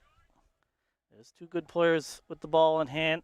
That goes off hands and right to Jake Isaacs, who gets it to Chris Bork. He kicks it, and that's just a behind there. So less than 30 seconds left in this game. That will be now a 21-point lead for the Pirates. Yeah, certainly. We talked about the great ball movement there for the Pirates, and now the Dingoes trying to finish strong, if nothing else. Of course, assuming this score holds, they will go on to play for 3rd place against the Saints. Pirates looking like they're going on to take on the Kangaroos as Should be just a matter of time now. Of course, our clock's unofficial, and, well, I guess we were pretty close after all. And, wow, David, we talked about it, but what a showing for the Atlantic Pirates, 5-5, 35 to 2-2, 14, and just if they don't play together all year, you wouldn't know it based on what we saw this weekend. Absolutely. So far. Atlantic Pirates, probably the team that was the biggest wild card in terms of the country didn't know what they were going to be able to do. Well, what they're going to be able to do is play in the final and play for the trophy at the end of this tournament. So, real statement by the Atlantic Pirates. They win by 21. We have still a lot of great footy to come. Coming up next is the EMM Consulting Women's Plus matchup between Team Quebec and Team Ontario, and then we'll have the different finals games, 4 versus 4, 3 versus 3, 2 versus 2, and then, of course, the grand final, the game for the trophy, the beautiful trophy that's on the other side of this field here in Toronto. It will be the Calgary Kangaroos versus the Atlantic Pirates. We're in a field in Toronto. There's no Toronto teams in the final. There's the West and there's the East. It's going to be a battle. Yeah, couldn't say it any better than myself. The visitors coming in and staking claim. We know the trophy is leaving Ontario. We just don't know which direction it is going to be in. But as you said, David, we're going to have some great placement games too. You know, all those games, the battles for 3rd, 5th, 7th. It's the last games for these teams, so they all want to finish their season strong. And as for the women, this is going to be an opportunity for them to showcase themselves. They don't get a lot of chances to play in the big spot like this. I know some additional players have been flown in for it as well. So, yeah, really looking forward to the rest of the day, and we should be we're not even halfway through what's already been a great day of footy. Absolutely look forward to that. We're going to have just a programming note. There will be a longer break, about 20 minutes we expect before the women's match. So we are looking forward to that. Want to thank everyone who is viewing, but more to come here at Deer Humber College at Colonel Samuel Smith Park at the 2025 AFL Canada Men's Club Championship. We'll see you later.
Patrick McNeil back here with you at Colonel Samuel Smith Park alongside Troy Thompson, as it is time now for the official Women's Plus match here at the 2025 Men's Club Championship.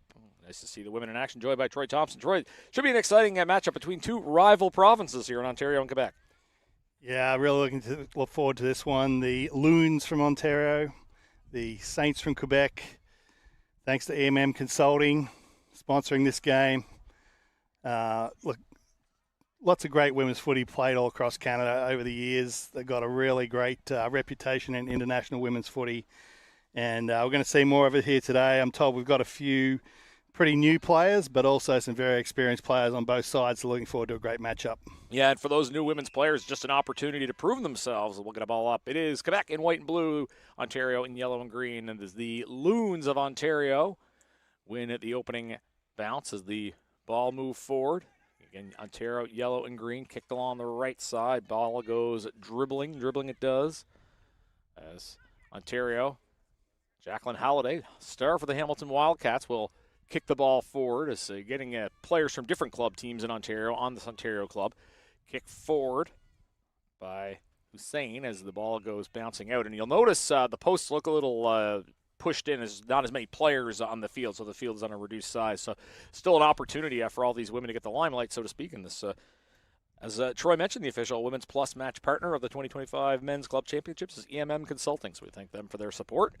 Boundary throw in as the ball comes onto Quebec hands. Again, 4 15-minute quarters here, so a bit of a different format as they're just the one game, so they get an opportunity to play a little bit more. Ball on the ground, and umpire will blow the play down. So you see the cones around the field as well. So again, reduce size, not because of it being a women's game, but just because there's not as many players. So good opportunity for the women as the ball is thrown up into the air. Saints in possession, and no prior there, so a quick whistle, and the ball will be thrown up. That team's still in the early going here as the ball tapped forward by Ontario. So again, is the Loons in yellow and green against the Saints in white and blue. Contest for the ball. Kick forward. I think that was Halliday getting her foot on it. And that will look like it might go bounce through. It just bounces through 4 behind. So Ontario has the first score of the game. Didn't quite get the bounce she wanted there, but great work just receiving out the back of the pack in the clear, able to get a nice kick away. And except for that bounce, would have had the 6. Yeah, and as Troy mentioned, a lot of women playing, not their first game, but are still relative newcomers to the game. So a player like Halliday, who's played with the national team, is going to be leaned on for her experience a lot. And players, you're going to see that on both sides. Like Carolyn Leduc on Quebec's side would be another example of that. So looks like the Saints were going to have a goal kick. We have an issue with the ball, actually, Patrick. So I think we're just going to have a quick change. Sometimes the balls can be just a little bit underinflated when they start off. So just going to get a better one coming out now. Umpire Bruce Parker just sending the flat ball back. Yeah, sometimes you're a commentator, you're trying to figure out what's going on, and you kind of kick yourself for not getting it. That's not one I would have guessed. Didn't have that one as being a prediction of something that could happen here. But we'll make sure they get to actually play with a proper fitting ball. I guess our clock is running there, but you can likely add some time on at the end, as again our clock is unofficial, but it is just the one score for Ontario. We're just getting going here. Yeah, so just waiting for the one inflated to the correct 69 kilopascals, which is the official and correct way to inflate a ball, coming out to Bruce Parker, and we'll be able to get back underway. Yeah, the women have been waiting all day to play. Now I guess they have to wait a little bit longer for this game to get going again, as Quebec will get the goal kick coming off that Ontario behind the first score of the game. And we are back underway. So again, it is a 1-0 score in favor of Ontario. Kick through the middle again. Quebec white and blue, Ontario yellow and green. That ball is marked, as that is Julia Rands kicking it through the left side as ball goes bouncing on the ground. As it'll be picked up by the Saints. As kicked along the wall on the left side, along the left boundary, as the play blown down, and that will be a ball up, I should say. Or boundary throwing, correct boundary throwing. Again, field modification there. It's punched by Ontario as the ball will come along the wall, and that will also go out. Just getting going here in the Women's Plus match. Again, Ontario and Quebec, rivals in just about everything. As ball will come to Team Ontario. Plays on. Kicks through the middle, and will not quite be caught. No mark there as contest, and that ball will go out again. So neither team really able to get anything in terms of sustained possession. But again, like you said, Detroit, a lot of new players, so maybe the chemistry might not be there for these two teams. Nice work by the Loons, just taking it out of the ruck, getting it into the forward 50. So opportunity here for the Loons again, but it is going to be Saints ball. Ball picked up by the Loons. Again, Loons, Ontario, Saints, Quebec. High contact call, so that will be a free kick given to, it's going to be a ball up. Thought I heard the high contact, but it was a ball up. Ontario takes possession, or the Loons take possession, I should say. Wow, not a lot of time and space there. Great tackles. That was Julia Rands, was all over the ball. She's earned herself a free kick. As Rands will take it back. It's played in St. John with the Bulldogs, says Julian Rands, as she'll kick the ball on the left side. It's on the ground. And it's going to be soccered. It's going to be end up in Quebec hands again. As ball picked up by the Loons. Down the right side it goes. Goes dribbling along the right side of the field. Here's a kick for goal. Great smother there. As a good Quebec defensive pressure makes sure favorable results as opposed to allowing a big score. Yeah, putting the body on the line, getting in, making sure that that kick didn't get away clean. Yeah, that's what you like to see for sure. Coaches love that stuff. As boundary throw in, it's tapped forward by the Loons. As ball on the ground again, seeing a lot of contest on the ground, although better conditions for the women than the men had at the beginning of the day here. As the ball kicked towards the right side, and that is going to go out. Just to the side of the behind post. Again, really good pressure on that kick, making sure that she didn't get a clean kick at goal and affecting that just over the line out of bounds.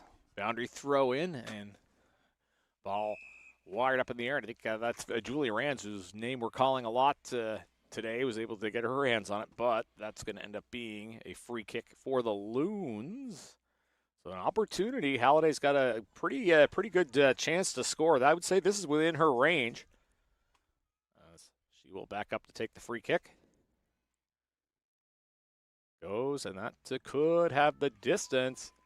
And that is going to go through for the game's first goal. It is going to be the Loons striking with a major score.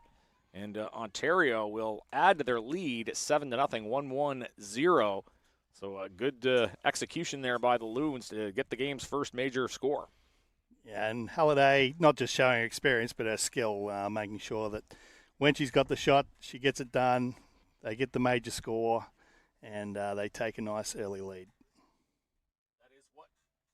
That is what they were looking for, as it is a 1-1-7 score for the Ontario team, known as the Loons, and the Saints are scoreless here in the early going. It is 4 15-minute quarters, and again, reminder, our time is unofficial, as we had some equipment malfunctions, I guess you can say. They needed to inflate the ball. Can't really play with a deflated ball, so the ball will come back to center following that Ontario goal.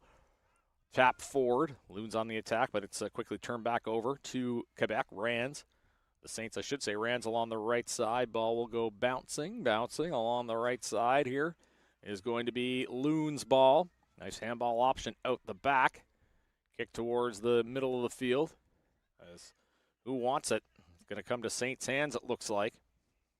Punch forward. Comes to the Loons.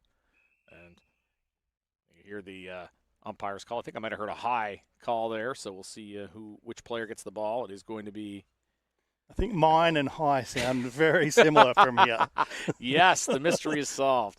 Indeed. So it was no prior there, so the ball goes up. So a ball comes in towards the forward 50. It is going to be forward 50 for Quebec, I should say. And the Saints will have an opportunity here, it looks like, as we're just getting going here in the official Women's Plus match of the 2025 Men's Club Championships. Again, thanks to EMM Consulting. Dedicated to helping clients in the community achieve a sustainable future, EMM Consulting delivers solutions to drive a positive environment, economic, and social impact. Yeah, umpire Greg Bridges just determining that was incorrect disposal. Ball shoveled forward by the Loons as they try to get out of the defensive 50. As ball kicked back towards Saints. Big opportunity here for their first score. And that is going to go through. And that is a big goal for Team Quebec. as the Saints are on the board. They go marching in. I believe that was Ketchupin Vion. Hopefully I'm pronouncing your name correctly. And that is a big, big goal for Quebec. Strike back, and both teams have something on the offer here. 117, 106. A good start to this game. Yeah, first time we've really seen the Saints break out, get it out in the open. And, she made no mistake. Right through the middle of the sticks. Their forward line very open as opposed to when we've seen it go down to the Ontario end of the ground. Yeah, and of course these teams are still kind of finding their way here in the early part of this game. Again, reminder, it is 4 15-minute quarters. Ball up middle of the field. Ontario will take possession. The Loons kick it forward.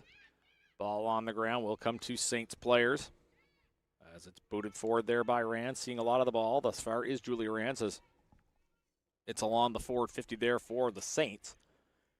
Kicked along the ground as it will come back to the Saints again along the right side. Oh, there's a big tackle by the Loons, and that's going to win a free kick. Yeah, committed the body, front on tackle, wrapped the arms up, made sure that she had no way to get rid of the ball. Greg Bridges awarding that free kick to the Loons. Yeah, very clinical tackle for sure as the kick goes a little short of the intended target.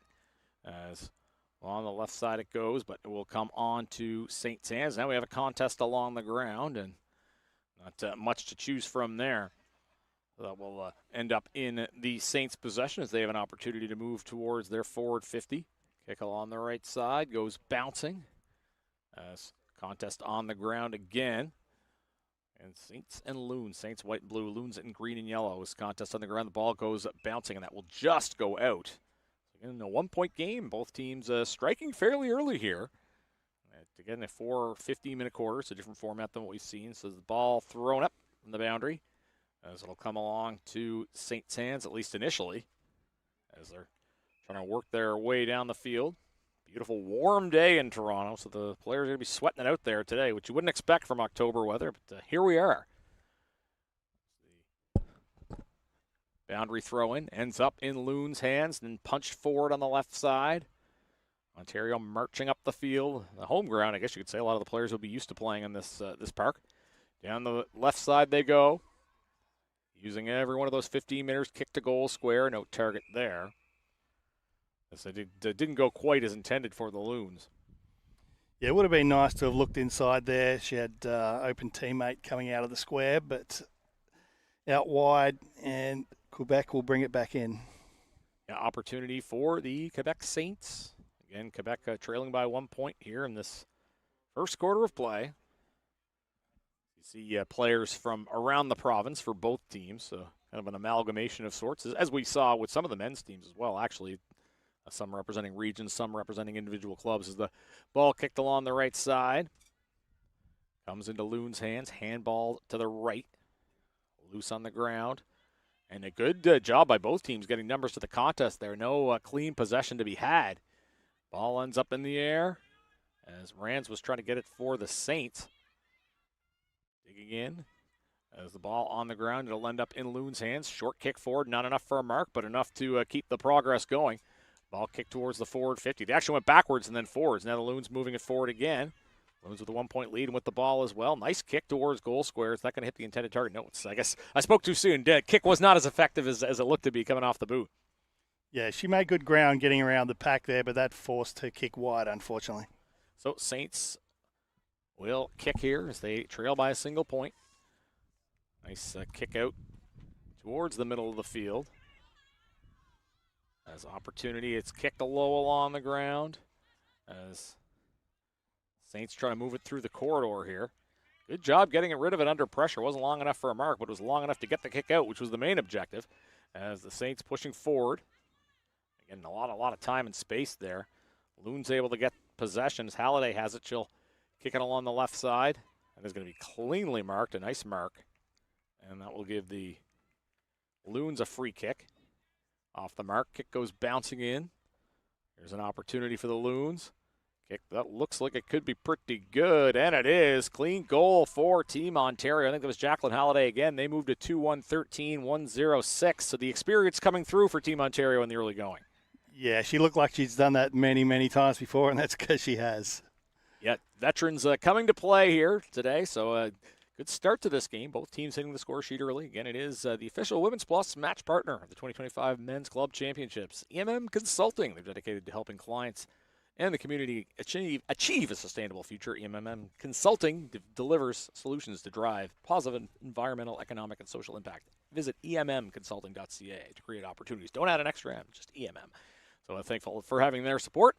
And they're sponsoring a pretty good game so far, as both teams have been able to hit the score sheet in this opening quarter. Yeah, nice work from Cricket Temple there in the middle to really get that ball going there for Ontario. So we will get the center clearance following that Ontario goal. Tap forward as Saints will get a free kick. And that, I can confirm, was a high contact call. Greg Bridges doing a great job enunciating that. And the ball will be kicked, and I believe that was Carolyn Leduc. Boy, she just does everything out there for Quebec. Kick into forward 50, and that's a couple of good, clean kicks through the corridor, and Julia Rands will complete that mark for these Saints. Yeah, speaking of experience, Leduc and Rands, both good operators, plenty of experience, making sure they keep possession there. Rands will have an opportunity. This could be in her range, or she might kick for a mark. No, that looks good. Just falls a little short, and that'll end up being a behind for the Saints. So that will give them another score. Keeps this game within 6 points. A good start. Both teams can take positives in what we've seen so far as we're getting near the end of the first quarter. Again, a reminder, our time is unofficial. We had some hiccups here, so we'll see how close we are as Eames will reel that mark in for Ontario. Backs up. Jude Eames will look at the options and then kick it through the middle.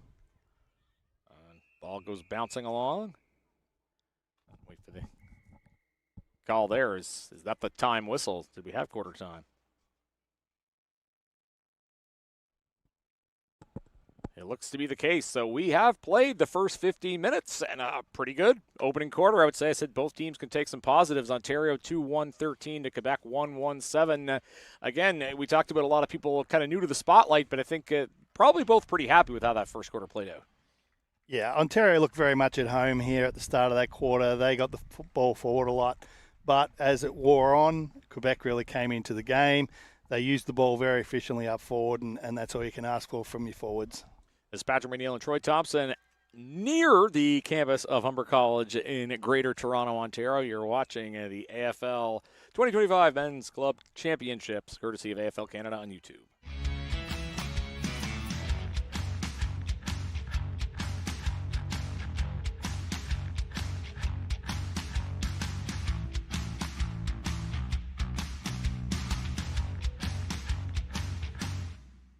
Google Forms now accepts payments.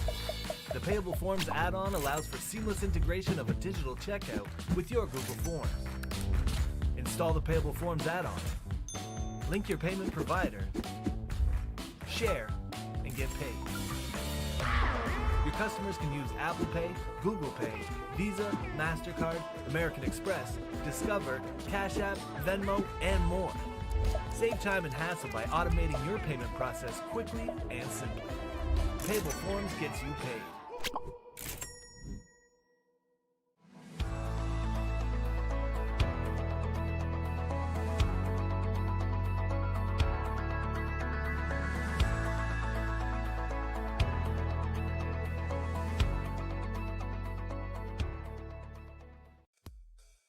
Play for fun. Play for fitness.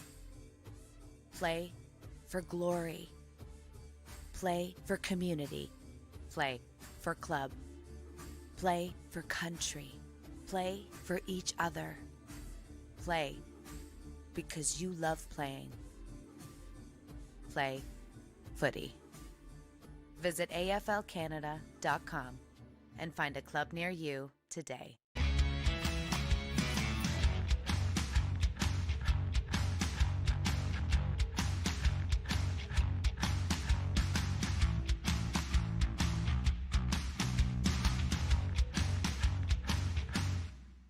Google Forms now accepts payments. The Payable Forms add-on allows for seamless integration of a digital checkout with your Google Forms. Install the Payable Forms add-on. Link your payment provider. Share and get paid. Your customers can use Apple Pay, Google Pay, Visa, MasterCard, American Express, Discover, Cash App, Venmo, and more. Save time and hassle by automating your payment process quickly and simply. Payable Forms gets you paid.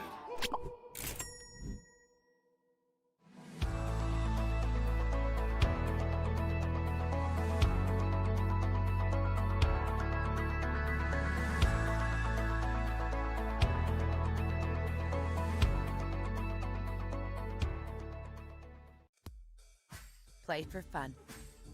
Play for fitness. Play for glory. Play for community. Play for club. Play for country. Play for each other. Play because you love playing. Play footy. Visit aflcanada.com and find a club near you today.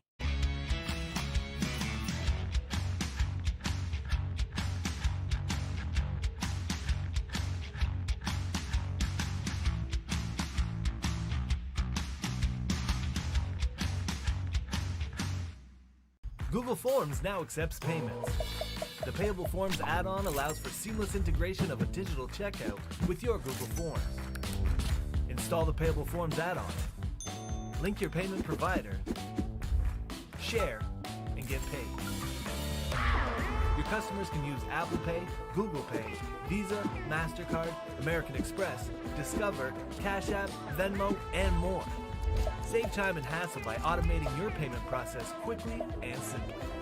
Payable Forms gets you paid.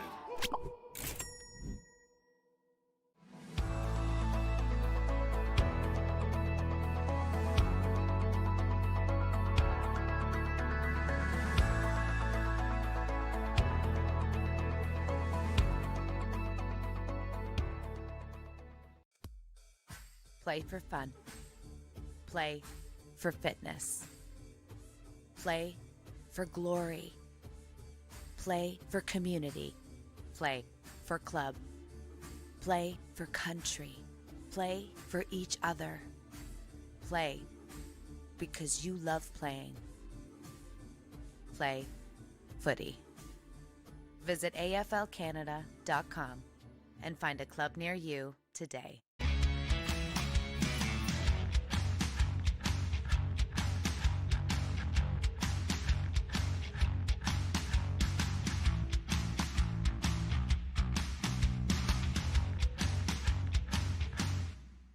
Google Forms now accepts payments. The Payable Forms add-on allows for seamless integration of a digital checkout with your Google Forms. Install the Payable Forms add-on, link your payment provider, share, and get paid. Your customers can use Apple Pay, Google Pay, Visa, MasterCard, American Express, Discover, Cash App, Venmo, and more. Save time and hassle by automating your payment process quickly and simply. Payable Forms gets you paid.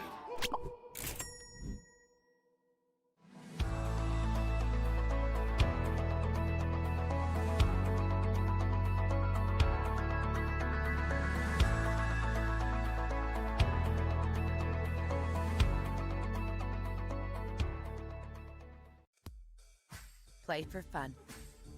Play for fitness. Play for glory. Play for community. Play for club. Play for country. Play for each other. Play because you love playing. Play footy. Visit aflcanada.com and find a club near you today.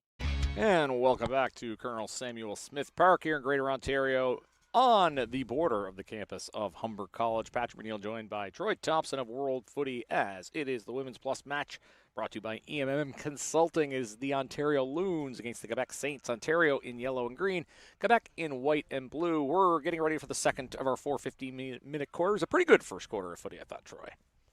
Yeah, good start. Ontario away early. Quebec really picking up in the second half of that first quarter.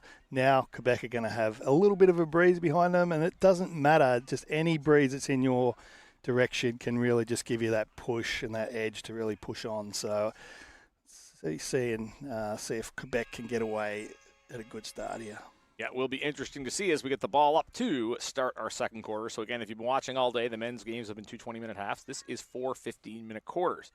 So, Quebec, again, in white and blue, in possession. They trail, but it is just a 6-point game. So, still very much anybody's game here in the early going of this second quarter. Ball is on the ground. It will end up in Loon's hands. Good movement there towards the forward 50, but it's intercepted by Quebec. This was Genevieve Habra with the ball. It'll come now to Ontario hands. Esposito's after it. Kicks it, and looking for a mark. It'll go bouncing. That might still work to the advantage of Ontario. Good handball options executed there. Halliday goes back forth along the right boundary, and the ball will go dribbling. And not sure which player it was. It looked like one of the Quebec players did a good job spoiling that, and now we'll see the ball go out. Yeah, second good spoil we've seen from the defenders, from the Saints. So we will get a boundary throw in here. Again, we're just early in this second quarter, and that's going to be well executed by the Loons and just booted on through clear. And I think that might have been Catrino Cohen-Passios. Hopefully I'm saying your name right, Katrina, but it is a goal for Ontario. And that is the start they were looking for, taking advantage of that early momentum. That'll bring them to 3-1-19, 1-1-7. Yeah, can't underestimate the value of good stoppage play, and the Loons executed that perfectly. Yeah, good. As if we were watching soccer, good dead ball execution, they would call it, as the ball comes back to center following the Ontario goal. So, again, it is Ontario with the 2-goal margin of lead here at this point. Temple gets it off the center clearance, been effective there today as the Ontario Loons move it forward. Good, getting better with the linking up of the handballs, but the Saints will take possession here. Good contest on the ground. Good pressure there by Jacqueline Halliday as well, wearing 8 for Ontario. And we had an in the back call, so that will go to the Saints. Quebec again in white and blue, trying to kick it out of their defensive 50. Kick will go towards the center of the field. Got out of trouble, which was the main objective, but it will end up on Ontario hands. And ball on the ground. Kick forward for Ontario. Down the right side it goes, or towards the right side it goes. Ontario marching towards the forward 50 for them as a good contest, and that we'll see the umpire whistle go. That will be a kick to Quebec. Kick towards the middle of the field as Ontario is on it. Kick forward. Ontario again, the Loons in yellow and green. It'll end up being the Saints ball again. Neither team really able to get anything in terms of sustained possession there the last 30 seconds or so. Nice handball to the right option there for the Loons, and was feeling the pressure, was able to get rid of it. A nice kick to mark. I think that was going to be Hussein, who's been strong for Ontario. Nice mark for Hussein, and we'll back up and evaluate the options. Looking to see what's available. Kick towards goal, and it'll go dribbling, and that'll end up in Saints' hands. It's kicked out of trouble. Oh, actually kicked right back into trouble, perhaps. Did they pay that mark? Nope, play on. Hussein will take it, and a kick, centering kick there. Almost knocked away by Saints' hands. The ball will go dribbling, and it will stay in Ontario possession. It's kicked along the right side. It'll go up in the air, and that's going to be marked nicely there by Sarah Enner. Bit of an angle, I think, here on this free kick. Was that 23? I believe so. Yeah. Yeah, Sarah Enner with an opportunity. Bit of a sharp angle. Might just try to kick the goal square, perhaps, but I might be underselling. Let's see. Veteran player, and that is going to go right through, it looks like. Waiting for the official call on that from the goal umpire. And that is going to go back to center. So, yeah, beautiful kick. I believe, again, that was Sarah Enner. Said underselling your ability to hit from that angle, but that is a goal for Ontario, and they have just come out flying in the second quarter. Yeah, it was really great work from Cohen-Passios there, just putting the ball nicely out in front of Anna so she could run onto it and just take the easy chest mark. Not too far out from goal, so still in her range, and make the most of that. Into that breeze, as we said. Yeah, Troy, the meteorologist, coming through here. And it is nice to feel, I will say as well. But, yeah, taking advantage of it. That's big for Ontario, and they are off and running here in this second quarter. As off the center clearance, Ontario looking to take advantage again. Ball on the ground. Goes dribbling. Good protection there by the Loons. Ball is kicked forward. Good handling. Seeing more of that from Ontario in this second quarter. Good ball movement both east-west and north-south. Ball out the back. It will end up on Saints' hands, but again, just no support whatsoever. Just Ontario swarming. The Loons are all over the ball. Yeah, really liking the link up of the handball there from the Loons as they came through half forward there. Yeah, really impressive to watch, and they get a ball up in the forward 50, so another big opportunity to add to that lead. Been a really strong start to this second half with those 2 early goals for the Loons. Ball goes up, and it'll end up on the ground. And, not much being decided from that contest, so Greg Bridges, our umpire in charge, I think is going to fire that ball up in the air to see what happens. And it's batted forward by Team Ontario. Saints get it back, though. It'll be moved up along the left side of the field. Halliday's got it now for Ontario. Breaks free. Bit of a centering kick there. Goes up in the air. Gives time for the intended target to get to it as the Loons keep possession. And we, I think, have a holding the ball call. Yeah, incorrect disposal, really. That will end up in the hands of the Quebec player Ariane Bailon is wondering if that's her ball, so she'll hand it off to her teammate, Genevieve Habre. And it will actually end up being Ontario that gets the opportunity. This is a big potential kick for goal here that would add to an already growing lead for Team Ontario as they're up 25-7. Not a bad-looking kick, but it ends up on Saints' hands. Still an opportunity for the Loons. Ball low along the ground. It's still up for grabs. Whoever wants it, it will be the Loons picking it up. Nice handball link there. Opportunity to kick for goal. And that is going to go through again as the Loons just taking advantage with another major score here. Goal Ontario as they have really had their way with the Saints in the early part of this second quarter. Yeah, number 11, Edguia, just waiting out the back. There was 3 or 4 players waiting to pounce on that. I just saw, was it number... We're trying, folks. Oh, yeah, Sarah Anna was just sneaking down there on the outside waiting for it, but it came out the other way. Getting sunnier and sunnier. Tougher to get those numbers here, but the women have been putting on a good show. Particularly Ontario is really off and running here in this second quarter. As center clearance, the Saints will claim it. They would love to get a goal here to try to change the momentum of this game, as it's been all Ontario in the second quarter thus far. The Ontario women maybe trying to pick up the slack after the men's team was not represented in the grand final. As the ball on the ground, as Rands will soccer it along there for the Saints. Gets it to Leduc. Kicks it forward. So here's an opportunity for the Saints looking for a big goal to try to get back into this one. It's along the ground. Trying to soccer it. No one's really able to pick it up. And finally, it's going to be taken in transition here by the Loons of Ontario. Ball goes on along the right side of the field. Good contest here. Everybody wants the ball. No one's able to pick it up. It will end up in Saints' hands. And it's kicked forward. And a nice attempt, but no target there as it was all Loons' bodies. But Saints get it back. As a nice kick to contest there. Lots of good numbers being sent by both teams. And now it'll end up being a Loons ball as they can have the opportunity to kick it out of trouble here. That is Eames. Called Jude Eames names a few times today. Ball kicked, and it's going to be cleanly marked there by Krista Kent. Krista will back up a little bit. Have an opportunity for a mark. And boot that ball. Looks good. Not going to find the target as intended, though. Ontario, the Loons will keep moving along. As Compasios will boot it forward, but that is going to be intercepted. And Gabrielle Bureau able to reel that in for the Saints. Take her time, try to seize up whatever opportunity there is here. Up in the air it goes. And it will end up on Loon's hands. Booted towards the goal, towards the forward 50, I should say, as the Loons are on the attack. Ball on the ground. And it's going to still remain in Ontario possession. Pushes the ball forward with the hands. Ball kind of dribbling along the ground. Still up for grabs if anybody wants it. Here's a big opportunity to kick for goal up in the air, and that is going to be a single point for Ontario. So they add to their lead, 5-2, 32, 1-1-7. Yeah, rush shot there from Cricket Temple. Probably had a bit more time than she thought. Yeah, good pressure, I guess, from the Saints to try to reduce that score, which they succeeded in doing, as Halliday will pick it up for Ontario. The Loons in possession. Holiday will boot it towards the goal. And that is going to be intercepted, and just a move to play on, and not the right move as it turns out.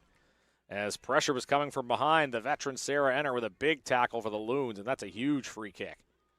Yeah, Sarah Enner just saw that waiting for her. It was gift wrapped, and she took it. Yeah, it's, sometimes you get the temptation to play on, but in this particular case, Sarah Enner is going to have the opportunity to boot Ontario into a bit of a bigger lead. Doesn't look like a bad kick off the boot of Sarah Enner, and that is going to go through. Did they give that a goal? Yep. And it is, in fact, another goal for Ontario. So it's second quarter that has really belonged to the home side so far. I think a lot of that, you just go back to the decision to play on, but just a defensive menace was Sarah Enner there. Earns the free kick and gets the goal. So Ontario ahead 38-7. I want to thank Tribal Sport, the official tournament partner for the 2025 Men's Club Championships. With more than 20 years of experience and a deep understanding of the international footy market, Tribal Sport is your source for high-quality on- and off-field apparel. Visit tribalsport.com.au to order your club's merchandise today. As Saints get the ball off the center clearance, it'll be punched forward. Rans will give that a boot. Big kick. It's not going to go the distance. Oh, it just goes for It is going the distance. Yeah, not for the goal, but it does go for a behind for Team Quebec. That might be the longest kick we've seen for a point today, Troy. Very much so. Yeah, Julia Rans with some power behind that one. It does just give the minor score for Quebec, and they're going to need to create something here as we're coming into the last few minutes of this second quarter. Reminder, it is 4 15-minute quarters, bit of a different format. Of course, the women get to play just the one game, so giving them more of an opportunity to play here. Nice contest there between Rans and Cohen Passios is a good battle for the ball. It'll be kicked out from in front of the Ontario goal. And that's Caroline Leduc turning on the Jets as she can do. Ball kicked towards the goal square. It's loose on the ground. It's punched away. Now Rans is after it.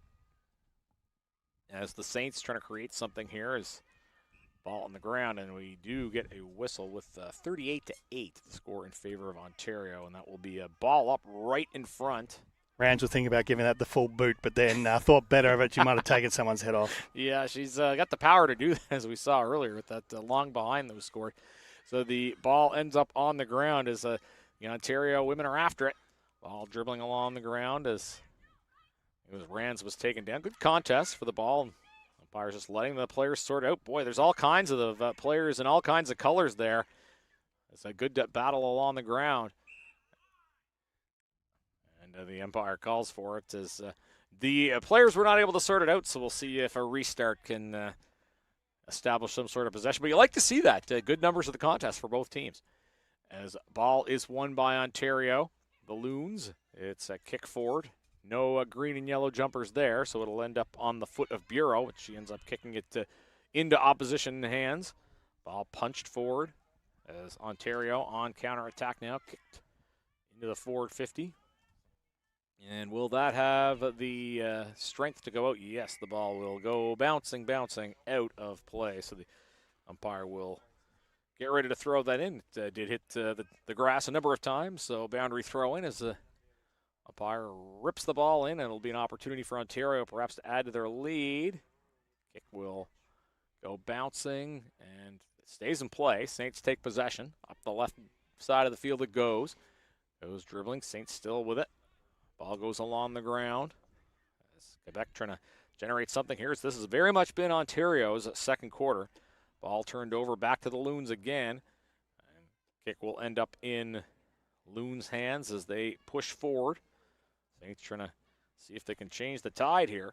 Loons in possession now. It's booted forward. That could have the distance. Oh, it's going to be intercepted right in front of the Quebec goal.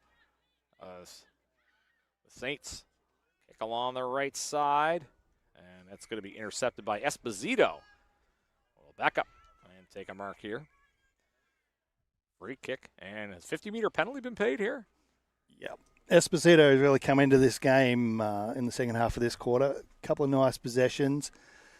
Went wide last time, probably when she should have centered it up, but this time she's going to be straight in front of the goal, so should be no problem. Yeah, that 50 meters definitely going to put her in excellent position to kick another one for Ontario. So they'll have an opportunity to add to their already 30-point lead, and definitely think this is a favorable spot for Esposito to try to add to the lead. We'll back up, and this is going to be an at-the-horn kick. So obviously this will count if it goes through. Definitely have to favor the odds of getting at least a goal, at least a point here. And it looks like that'll be punched through. I didn't see the Quebec player, but a good job to get the hands up to prevent that from being a major score. So that will go through for just the one, it looks like. Or did they mention that was a point at all? Didn't quite make it? Didn't quite make it, so. Again, that ends a bit far for us, but it is still a very good first half for Ontario. They end up going 6-2-38 to 1-2-8. I guess the big story, a much different second quarter than what we saw in the first quarter. Ontario just moving the ball really well, it seemed, Troy. Yeah, moving the ball, using it well, and probably could have been a few more goals in front if it wasn't for some good marking, actually, from the Saints defenders. Indeed. So it is a 38-8 lead for Ontario. You're watching the official Women's Plus match partner of the 2025 Men's Club Championships is EMM Consulting, and they're dedicated to helping clients and the community achieve a sustainable future. EMM Consulting delivers solutions to drive positive environmental, economic, and social impact. You can visit emmconsulting.ca to create opportunities today. Ontario leads Quebec 38-8 at halftime. Again, it is 4 50-minute quarters. Patrick McNeil and Troy Thompson coming at you from the Colonel Samuel Smith Park, bordering the campus of Humber College in Greater Toronto. You're watching courtesy of AFL Canada on YouTube.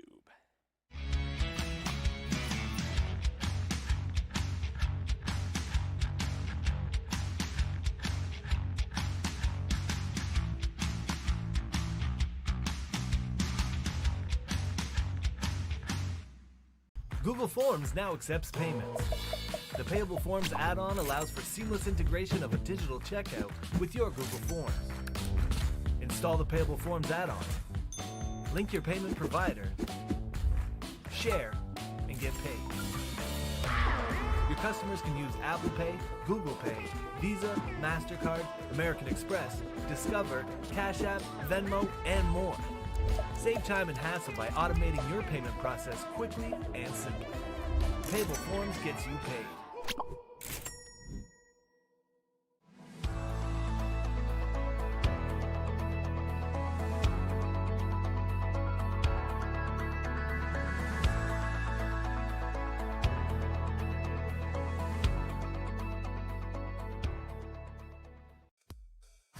Play for fun. Play for fitness. Play for glory. Play for community. Play for club. Play for country. Play for each other.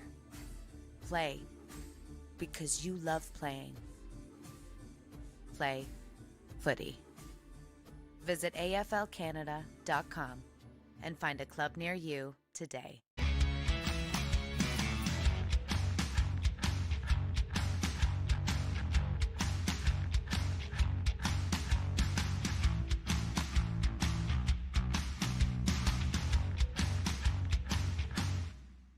Google Forms now accepts payments. The Payable Forms add-on allows for seamless integration of a digital checkout with your Google Forms. Install the Payable Forms add-on. Link your payment provider. Share and get paid. Your customers can use Apple Pay, Google Pay, Visa, MasterCard, American Express, Discover, Cash App, Venmo, and more. Save time and hassle by automating your payment process quickly and simply. Payable Forms gets you paid.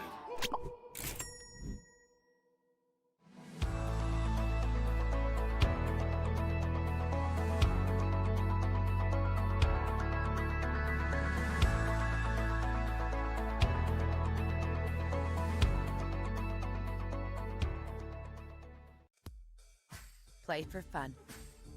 Play for fitness. Play for glory. Play for community. Play for club. Play for country. Play for each other. Play because you love playing.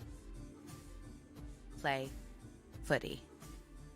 Visit aflcanada.com and find a club near you today.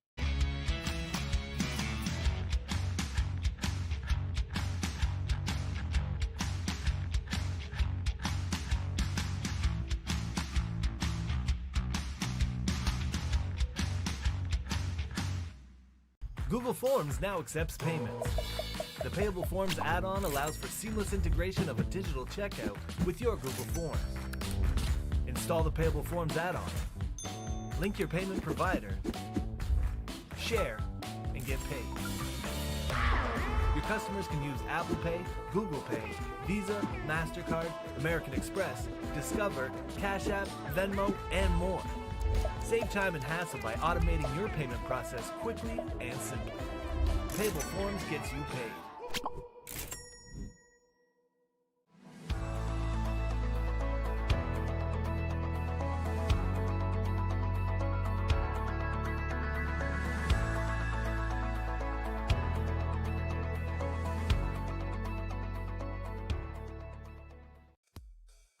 Play for fun. Play for fitness. Play for glory. Play for community. Play for club. Play for country. Play for each other. Play because you love playing. Play footy. Visit aflcanada.com and find a club near you today.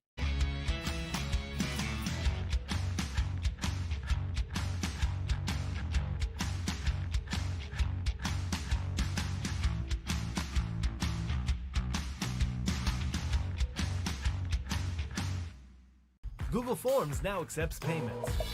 The Payable Forms add-on allows for seamless integration of a digital checkout with your Google Forms. Install the Payable Forms add-on. Link your payment provider.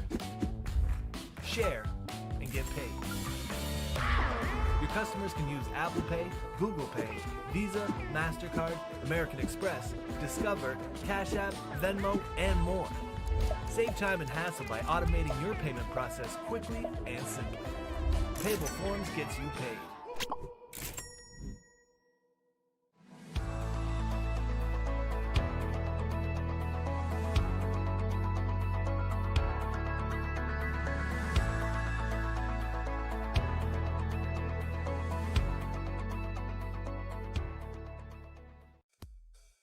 Play for fun. Play for fitness. Play for glory. Play for community. Play for club. Play for country. Play for each other. Play because you love playing. Play footy. Visit aflcanada.com and find a club near you today.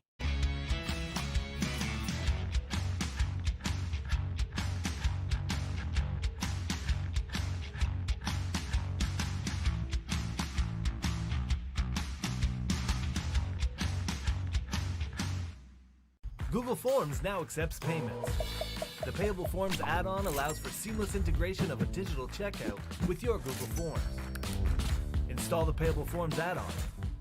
Link your payment provider. Share and get paid. Your customers can use Apple Pay, Google Pay, Visa, MasterCard, American Express, Discover, Cash App, Venmo, and more. Save time and hassle by automating your payment process quickly and simply. Payable Forms gets you paid.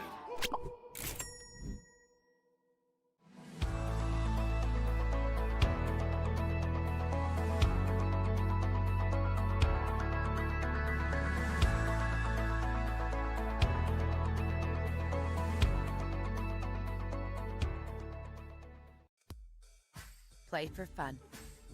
Play for fitness. Play for glory. Play for community. Play for club. Play for country. Play for each other. Play because you love playing. Play footy. Visit aflcanada.com and find a club near you today. And welcome back to Colonel Samuel Smith Park near the campus of Humber College in the Greater Toronto Area on the AFL Canada YouTube channel. I'm Patrick McNeil, joined alongside Troy Thompson of World Footy as it is the Women's Plus game here at the 2025 Men's Club Championship. And it is Team Ontario leading Team Quebec 6-2, 38-128 as we get ready for the center bounce. Very impressive second quarter for Team Ontario, Troy. Yeah, they were all over them. I probably should be said that Quebec generally play 9-a-side footy in their women's competition. So this is literally a stretch for them, right, to play on the bigger field with more numbers. And that takes some time to really get used to. I've noticed they haven't really used the space great in the back line. So hopefully we're going to see better use of that in this third quarter. Yeah, great observation. It is definitely a different game as the ball goes up. I think the best I've heard that compared to, if you're comparing to other sports, it's like 9-a-side footy is like hockey and 18-a-side is like soccer. So those are very different games. So ball goes towards the Loons forward 50, the Ontario team known as the Loons, wearing yellow and green. Quebec is in white and blue, the Saints. And obviously, as we were just saying, it was Ontario's game, particularly in the second quarter. But hey, we get an opportunity to play 2 more quarters, and we'll see what the Saints can bring here. Boundary throw in, ball's tapped forward by Halliday, one of the more notable Ontario players in that first half of footy. Again, it's 2 15-minute halves here. As I know if you were watching the men's games, it was two 20-minute halves. Here it's 4 15-minute quarters. That just gives the women a little bit more time to play, which is good to see. Ball kicked along the right side, and that is going to be paid. I didn't know if that was cleanly caught, but that is going to be a mark for the Saints as they try to march the field along the right side. March the ball on the right side of the field. Should say it's kick forward. Ball will go bouncing. It's intercepted. Halliday will take it. Kicked along the left side of the field as the Loons march forward. Ball intercepted as the Saints take it the other way. As handball up the middle. It'll come back to Ontario. Loons kick it forward. Ball goes high up in the air. Who wants it? No clean mark there, but Loons will keep possession. Good ball protection there by Team Ontario. Ball goes back towards Esposito, who's been very good for Ontario in this game. Ball comes back up, and I think that's Halliday that's got another free kick. He's had a few of those today. As uses the handball option to the right. As feeling the heat. I think that's going to be improper disposal. That ball should go the way of the Quebec Saints. So some good defensive pressure there from the Saints. As I believe, that's going to be a kick in the defensive 54. Quebec switching to the left side of the field. It is going to be Gabrielle Bureau picking that, recording the mark, I should say. Use the handball option to Julia Rands. Little head fake there by Rands along the left side. Ball will go bouncing towards the middle of the field. Might find Ontario feet. Cohen Passios will pick it up for the Loons. Kicks along the right side. Centering kick as it turns out. Ball will go along the ground. Rands will try to pick it up for the Saints. Rands legs the ball and then wires it. That's one of the best kicks we've seen this weekend in terms of being able to fire that a little bit of a distance. Loons will take possession. Handball forward as it's off the ground and on the ground again. As we get the free kick awarded to Quebec, I think, on the holding the ball, as it will be. You see the directing traffic trying to get some options here. As nice kick. Will be marked cleanly, and that's what Quebec needs working through the quarter. Bit of a long-distance kick here, perhaps has a target in the goal square, but this is what Quebec needs to start this second half. Yeah, great experience by Leduc to get that kick in, and now she's pushed forward and going to try and get herself here. Yeah, definitely a general out there on the field for there she is. Leduc. Yeah, again, ball follows her around, and actually, obviously playing for Quebec and is from Quebec, but plays club footy in both provinces, so not lacking in experience. Halliday will kick the ball forward, and that is almost marked by Temple, who's been strong for Ontario today. Has a chance to run with it. Nice bounce off the ground. Haven't seen a lot of those, but why not if you got the space? That's a nice-looking long kick, too, and has a target in the goal square. Here's a potential opportunity for Enner, who has a goal already today, and is not going to make any mistake there. Sarah Enner with another big kick through the 2 middle posts. That's a goal for Team Ontario. Yeah, Sarah Enner just had that in the bag before it even was in her hands. She read that well. She could see where the defenders were, was able to step, and then just thread that through nicely. Yeah, no mistake being made there. So, again, we've talked a lot about some of the experienced veteran players that have come to play. It's a bright, sunny day, but the stars are shining for Team Ontario thus far in this contest, as the score now goes 7-2-44 to 1-2-8. So the Loons of Ontario coming out strong here as center clearance following the goal, as tap will end up in Quebec hands. Ball on the ground as Who wants it? Halliday will soccer it forward. As ball still in the middle of the field. It's pod forward. It's still loose for whomever wants it. Briefly ends up in Quebec possession. Goes back to the Loons. Kick forward. Goes bouncing along. It comes to Quebec. The defensive side of the field for them. That kick, will that go to target? Nope, not quite. Now it's still up for whoever wants it. Ball's on the ground. Graval has it for Quebec. Taken to ground, and I think they're going to say that she had prior, so that will end up being a free kick for the Loons. As opportunity here. A little bit unlucky there. She was held when she didn't have the ball, and then as soon as she got it, was tackled. Yeah, not luck not onside there for Team Quebec. They get the ball back, though. It's booted through the middle. Looks like we'll see a contest in the middle of the field. Quebec didn't have numbers, but they get the ball anyway. Again, Carolyn Leduc, even 1-on-2, she finds a way to get the ball. It's a kick forward. Ball goes bouncing around. Who's going to pick it up? Good contest there. As Ariane Balon doing a good job laying the shoulder, as the Saints will lay claim to it. Don't know if there was much there. So ball still up for grabs. Ontario will take possession, goes up in the air. Not much on that kick. Again, both teams getting strong numbers for the contest. Hard to establish anything in terms of linking and whatnot as the ball kicked in towards the Ontario forward 50. Here's Cricket Temple. Moves it backwards. Loon still with it. Now goes to Saints possession. Tackle shaken off. High kick goes towards the middle of the field. Ball with a strange bounce. Boy, the footy does unpredictable things sometimes. And that was poor Isabelle Graval was trying to go it alone for Quebec there against about 4 women from Ontario. I guess not a bad result, all things considered, as it is going to be a ball up.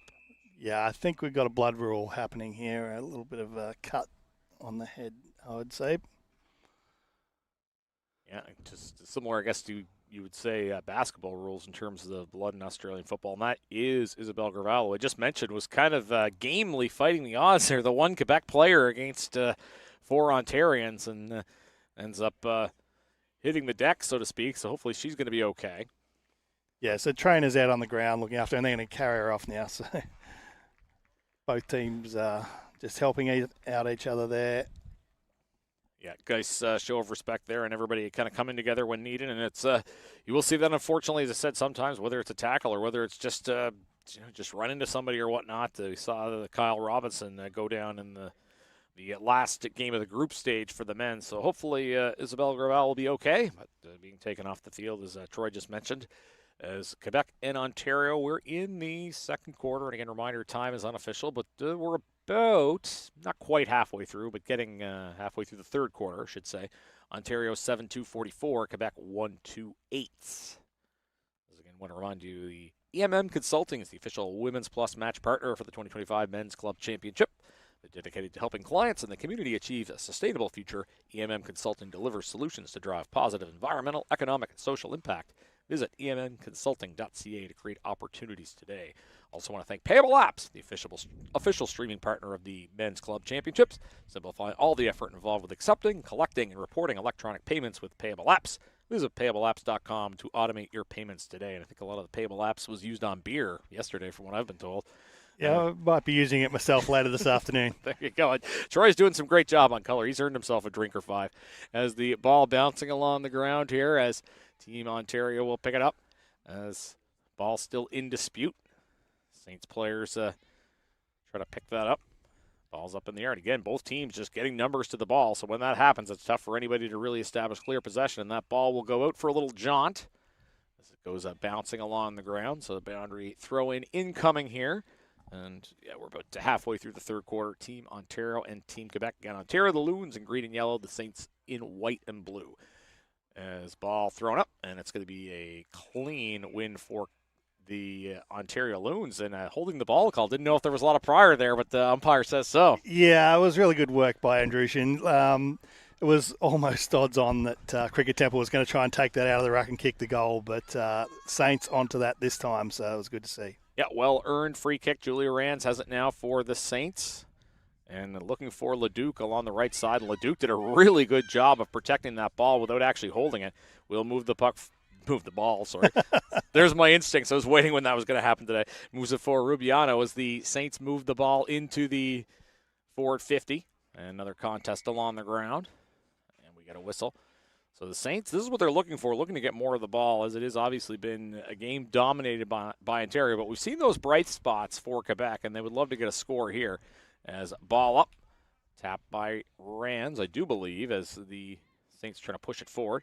It's directed the other way. Oh, almost a nice mark. I think the ball was coming in too hot. And that's just good recovery there. You don't mark the ball, and then you immediately, it was Cohen Passios, couldn't get the mark, but immediately went to try to earn a free kick another way and ends up earning a ball up, 50-50 proposition. So just good footy there all around. As ball up is won by Quebec. It'll be kicked along there by Rubiano as the Saints showing a little bit more here the last few minutes, but that is going to be a Loons free kick. Obviously, they've had the bulk of the game today as we're nearing the end of the, well, not quite nearing the end, still 6 minutes or so left in this third quarter. As the ball kicked through the corridor, goes bouncing along. It's pushed forward on Saints' hands as Esposito moves it ahead, and pass was intercepted. I think we got an in the back call there, so it will be a free kick to Quebec. The Saints waiting to see which player was going to receive the ball. As again, the Saints are looking better the last few minutes, trying to turn the tide here a little bit. Kick goes up, goes bouncing along the ground. It will come onto Loon's hands. As ball's available for whomever wants it. Easier said than done, though. And incorrect disposal, the call. And Quebec looking better the last 2 minutes, Troy. Yeah, working really well. And it's unfortunate that Isabel Gravel went off when she did, because she's really starting to make an effect up there at half forward.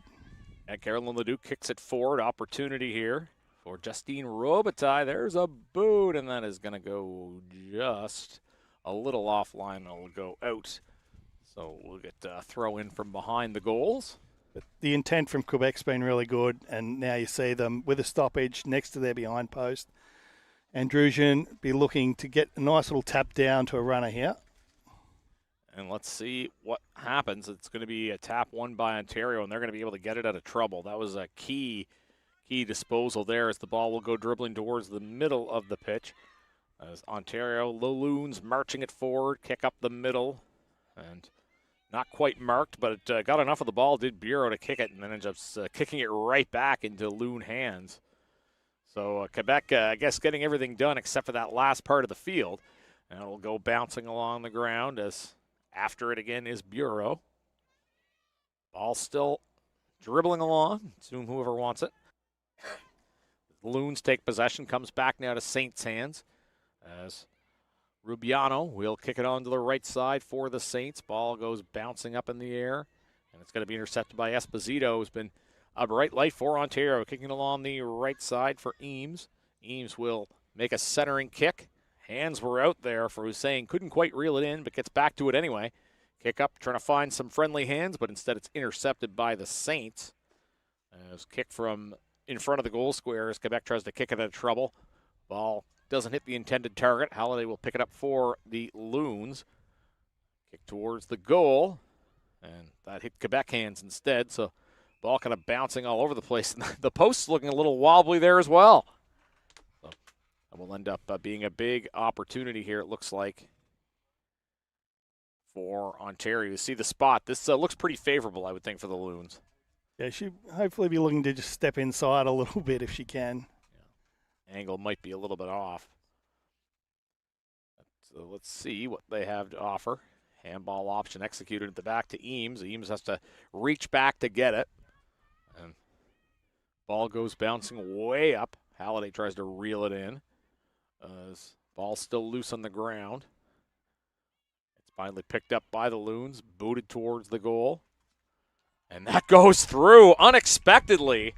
I don't even know if that was an intended kick for goal, but they will take it. So Ontario with another goal as the scoring, I guess, even when they're not necessarily intending to, 8-2, 50 to 1-2-8. I guess you have more of the ball, you get rewarded subsequently. Yeah, the intent was there, and that's what really made that goal. But Vianot was back there, I guess, as we sometimes call in women's footy, the goalkeeper, back on the line. Unfortunately, though, the bounce just eluded her, and the ball skipping through for a major. Yeah, big goal for Ontario. The Loons again leading 50-8. So a very strong performance for Ontario here. I want to thank Hemingway's Restaurant and Bar, the official after-party partner of the 2025 Men's Club Championships, famous for their rooftop patio right in the heart of Yorkville. Hemingway's Restaurant and Bar offers delicious pub food, events, and international sports. Visit hemingways.co to book your reservations today. Playback underway here. Ontario, the Loons with it.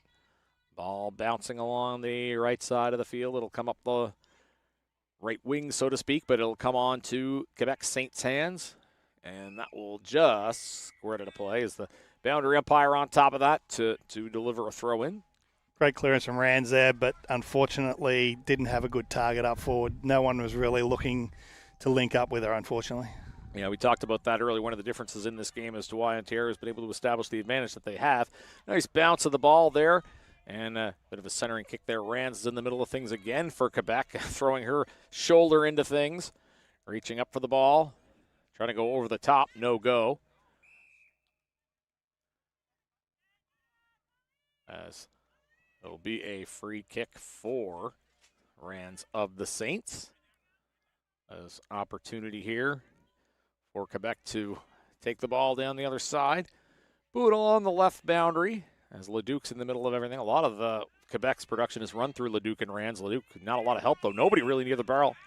Ball for either team, and that was a bit of unfortunate play for Caroline. Leduc has to give the ball up, but didn't really have a lot of options there. There wasn't really a lot of players there for either team, and it was going to be a ball up, but instead we're going to get the horn as we're at the end of three-quarter time. Another strong quarter for Ontario, 8-2, 50-1-2-8. Definitely some bright spots Quebec could pick from there, but a strong showing from Ontario today.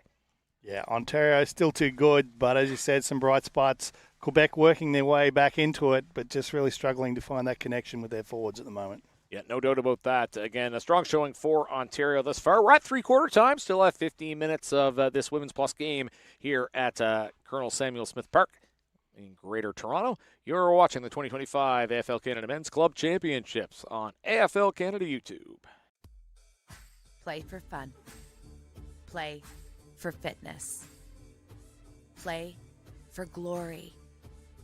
Play for community. Play for club. Play for country. Play for each other. Play because you love playing. Play footy. Visit AFLCanada.com and find a club near you today.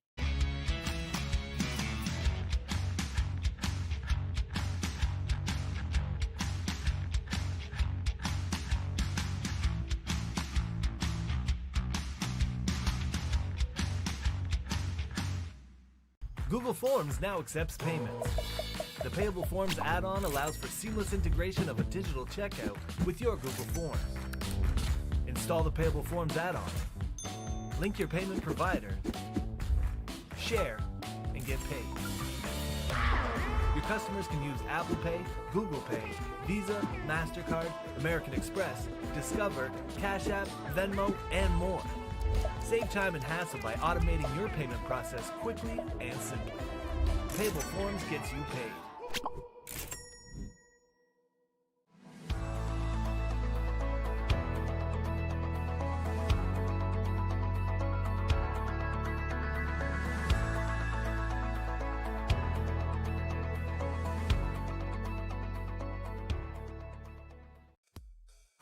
Play for fun. Play for fitness. Play for glory. Play for community. Play for club. Play for country. Play for each other. Play because you love playing. Play footy. Visit AFLCanada.com and find a club near you today.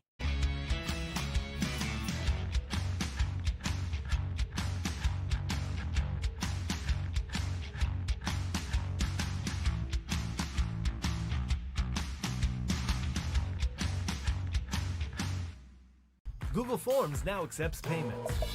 The Payable Forms add-on allows for seamless integration of a digital checkout with your Google Forms. Install the Payable Forms add-on.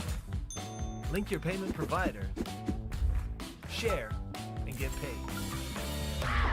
Your customers can use Apple Pay, Google Pay, Visa, MasterCard, American Express, Discover, Cash App, Venmo, and more. Save time and hassle by automating your payment process quickly and simply. Payable Forms gets you paid.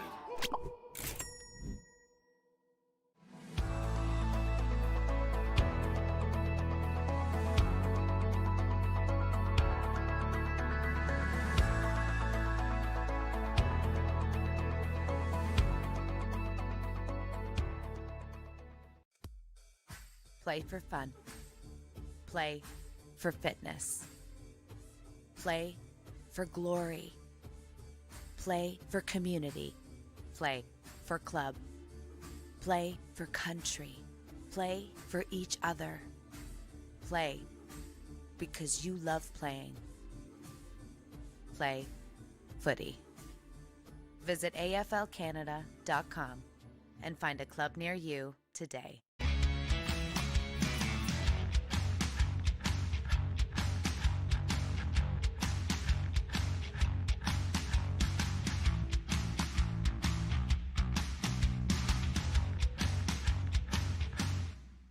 Google Forms now accepts payments.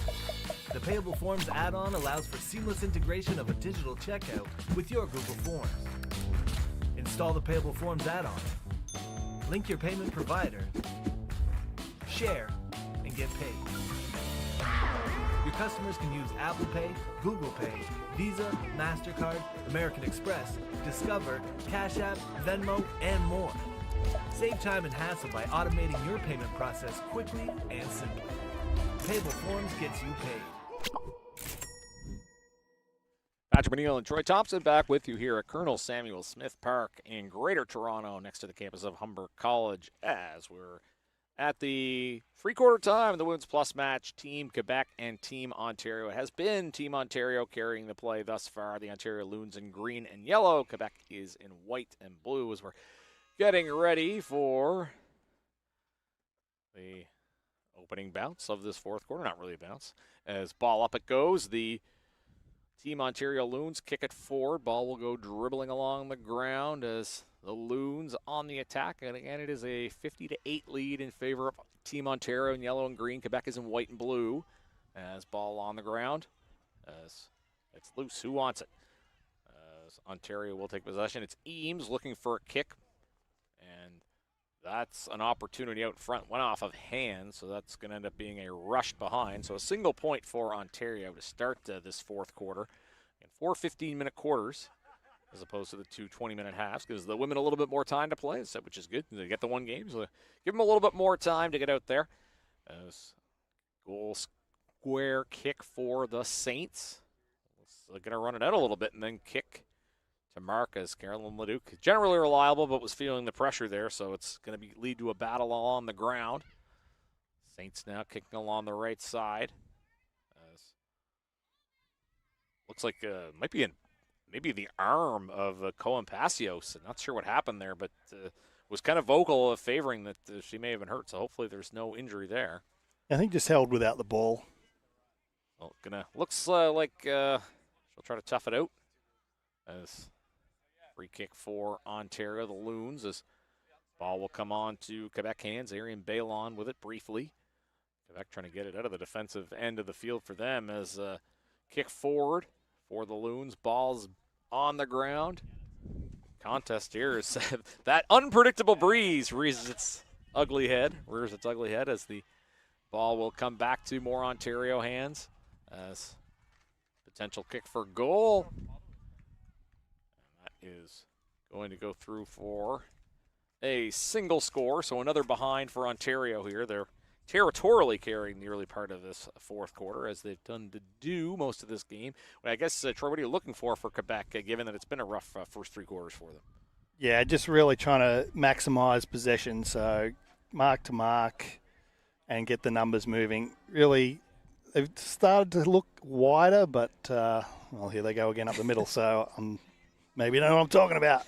Yeah, I promise. I was not trying to set up Troy for failure there. As the play continuing on, the Loons back with possession now as it's kicked forward.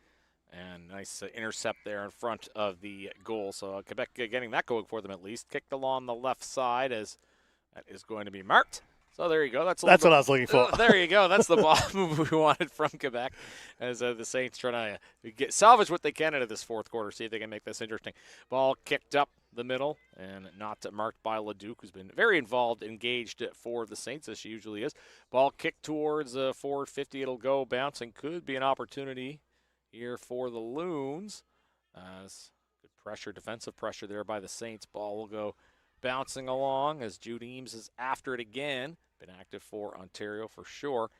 And ball kicked through. That is going to go for another behind. Boy, that's the key word of this fourth quarter as Ontario adds another minor score. So it'll be goal square kick for the Saints. Along the left side it goes. I think that was Rands trying to reel it in. Couldn't quite do so. Ball goes to ground. That'll be an opportunity for the Loons. Kick along the right side of the field. I think they're going out far side from our broadcast location there. Great folks at Either Live helping us stream this production. And boundary throw in. That will come to the Loons players. Ontario Loons as the ball on the ground.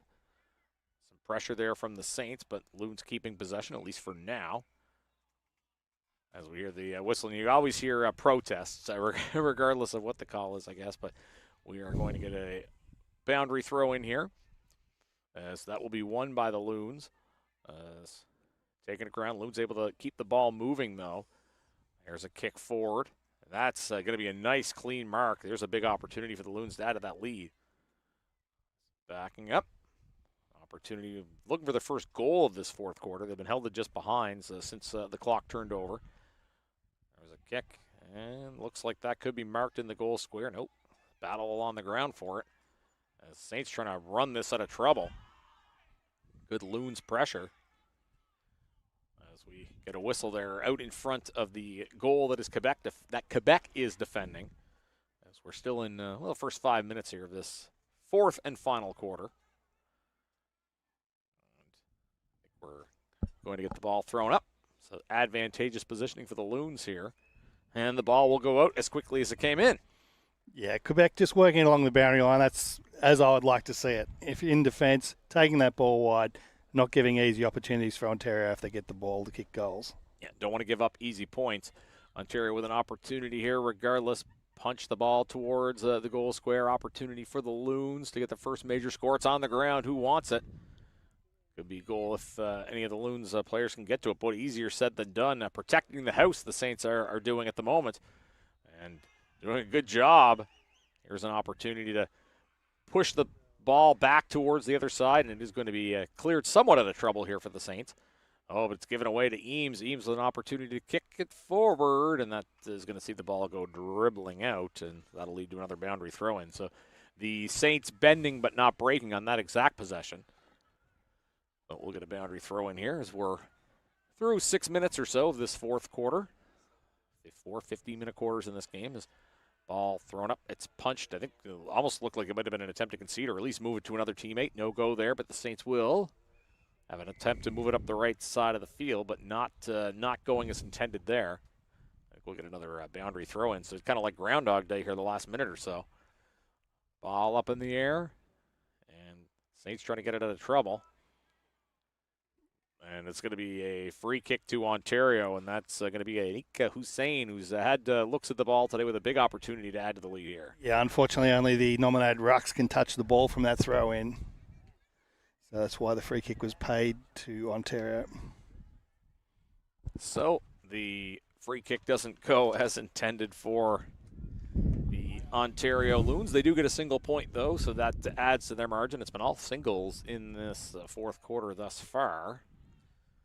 So, goal square kick will come out. Unable to mark the ball was Bureau, so the Loons will resume the attack as Loons try to push it forward. As it's kicked ahead by Hussein, and that will go just offline for another 1-point score for Ontario. And that's been the theme of this fourth quarter, but obviously they built up a healthy lead, 8-7, 55, 1-2-8. is the score in favor of the Loons from Ontario. Again, they're green and yellow, the Saints in white and blue. Goal square kick for the Saints. High kick. Lots of opportunity to settle for the mark.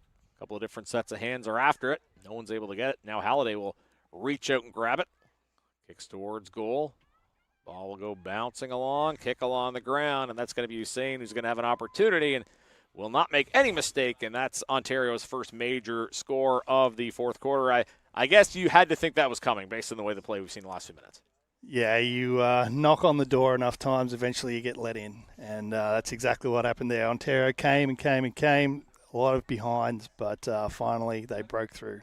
Yeah, 9-7-61, Ontario, Quebec 1-8. And again, EMM Consulting is the official Women's Plus match partner of the 2025 Men's Club Championships, dedicated to helping clients and the community achieve a sustainable future. EMM Consulting delivers solutions that drive positive environmental, economic, and social impact. Visit emmconsulting.ca to create opportunities today. Bounce at center, ball up at center following the goal. As ball on the ground, it will come on the ground. Georgia Collins is after it there for Ontario.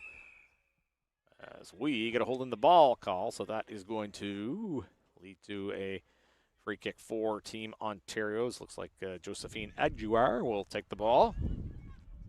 Looking at the options presented in front, and kick forward. An intercept mark there for Julia Rands, who's had a strong game for the Saints. Rands will kick it along the right side. Leduc couldn't quite mark as Rands and Leduc have linked up a couple of times in this game, but it's going to be Ontario ball as Halliday will march through the middle of the field. Nice kick by Halliday, but not going to find hands intended. Ontario now with an opportunity. Young Claves with it for the Loons. Going to give it a little run and kick through. And what a great individual effort that was. A nice little burst of speed and then a kick through, and that's going to be another goal for Ontario. Yeah, you really got to take the game on when the opportunity's there, and she did just that. Saw the opportunity, pounced on the ball, straight at goal, made no mistake. Good straight kick, well done. Yeah, found some open space, went with it, and a nice kick from game play, and it is another goal for Ontario. So they go 10-6-66 to 1-2-8, and some different names that getting it done there for the Loons. Well, 5 minutes left here in this fourth quarter. Both of these teams want to finish strong. Ball up at center following the goal as Rands will be taken down, and that is going to be holding the ball, so good pressure there from the Loons. See which player is given the ball following that holding the ball call. So possession Ontario here. We got an opportunity to kick it forward. And strong kick up. Contest. Collins was after it. As Loons keeping the ball along the ground, and it will be forced out. So get a boundary throw in there. As a little more than 4 minutes left here in this fourth quarter. Quarter that has been kind to the Loons from Ontario. As boundary throw in. Ball handed by the Loons. Esposito's after it on the ground.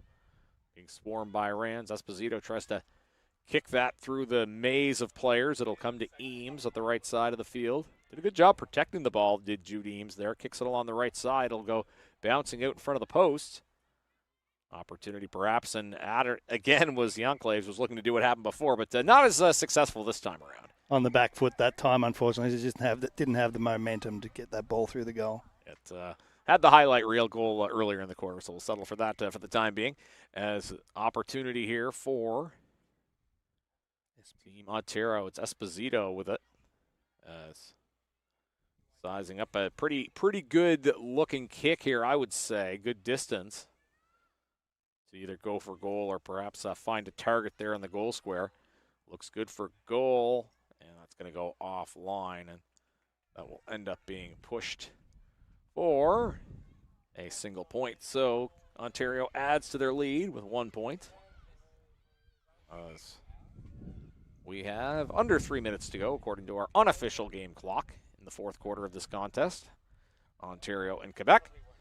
Ball pushed forward. On the ground it goes. Who wants it? Here's an opportunity, and that's going to be booted through by Aika Sain, who's had a couple of goals go through for Ontario today. That's another major score Ontario striking again, and it's really been all Ontario here in this fourth quarter. I'll push it to 11-7, 73, 1-2-8. And ball will return to center as 2.5 left here in this fourth quarter. One that has been kind to the host team, the Loons of Ontario. And the players from different teams around the province. As Troy was saying earlier, too, a bit of a different setup. Quebec primarily playing 9s, Ontario playing 18s. I guess closer to 18s today, but not quite that full-length field. Yeah, look, it's great experience for the Quebec women to play in this bigger format. And, a lot of them will be looking to play at national level in the future, and this is good experience to sort of take them on towards that. Yeah, the coaches on both sides are evaluating players for those tournaments down the line, as the international component of Aussie rules is growing all the time. We've seen a lot of that at this very field, actually, going back to the Transatlantic Cup last year. Saints in possession, ball kicked forward. Boy, that was a great week of footy here in Toronto. Look forward to more events like that for sure, whether they're in Canada or abroad, as it is going to be free kick for Quebec. Yeah, right around the middle of the field as time is ticking down here with the final 2 minutes of this Ontario-Quebec Women's Plus match as the ball is kicked along the left side of the field. Halliday will pick it up for Ontario. Ball goes along the right side. As Hussein, who's been strong for Ontario in this fourth quarter, just kicking it along the field. As into the final minute of play, it looks like here. Esposito with a handball across on the left side. As driving the ball towards the middle and then down the right line. And opportunity here for Ontario again. Sarah Enner, who's been a force out there for the Loons as well. Ball will go up. And they were saying that was touch. There wasn't going to be any mark regardless, but the ball is available on the ground. Picked up by Team Ontario. And tackle. I don't know if they are going to say there was any prior there or not. There's have some field maintenance going on here as well, which is good to see. As into the final minute, final 30 seconds or so of this contest. As we're going to get a ball up. Tap forward. Ontario takes possession again. Esposito will blast it at the horn. It's not going to go through, but ultimately it doesn't matter as it's a big day for Team Ontario. Ontario 11-7, 73. Quebec 1-2-8. Great to see the women have a chance to get out there and play, and ultimately the host women putting on quite the show in this Women's Plus match. Yeah, great match. Well done to Ontario Loons. Really, that second quarter set it up for them with big scoring, and that's always important in women's footy when you can get those goals on the board. When you take your opportunity, when that time comes, you get a period of a few, 5 or 10 minutes where you can bang on a few goals that can really make a difference, and Quebec never really came back from that. Yeah, great point about that second quarter. It was very close at quarter time, but it was that second quarter that we saw the Ontario women pull away. But nice to see the women get a chance to shine into the bright lights here. A big thanks to Troy Thompson doing some great job with color analysis this afternoon/morning. And this is Patrick McNeil with you here at AFL Canada YouTube. You are watching the 2025 Men's Club Championships from Colonel Samuel Smith Park in the shadows of Humber College in Greater Toronto, Ontario.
Patrick McNeil and Troy Thompson from World Footy back here with you at Colonel Samuel Smith Park in the shadows of Humber College, the AFL Canada 2025 Men's Club Championships.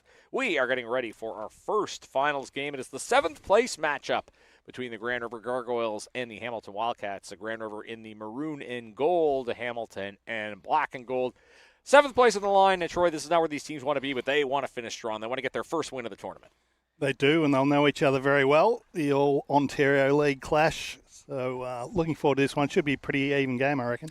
Yeah, I would think so. And both of these teams looking for that first win, so they're both going to be hungry to come away from this tournament with something. And, of course, they had their AFL Ontario season, and this is their last go at it, the last chance they get to play a competitive footy for the year 2025. So we would expect all of these players to kind of leave it all out there as we get ready for our first of 4 finals matches. Again, this is 7th place on the line here, Grand River and Hamilton.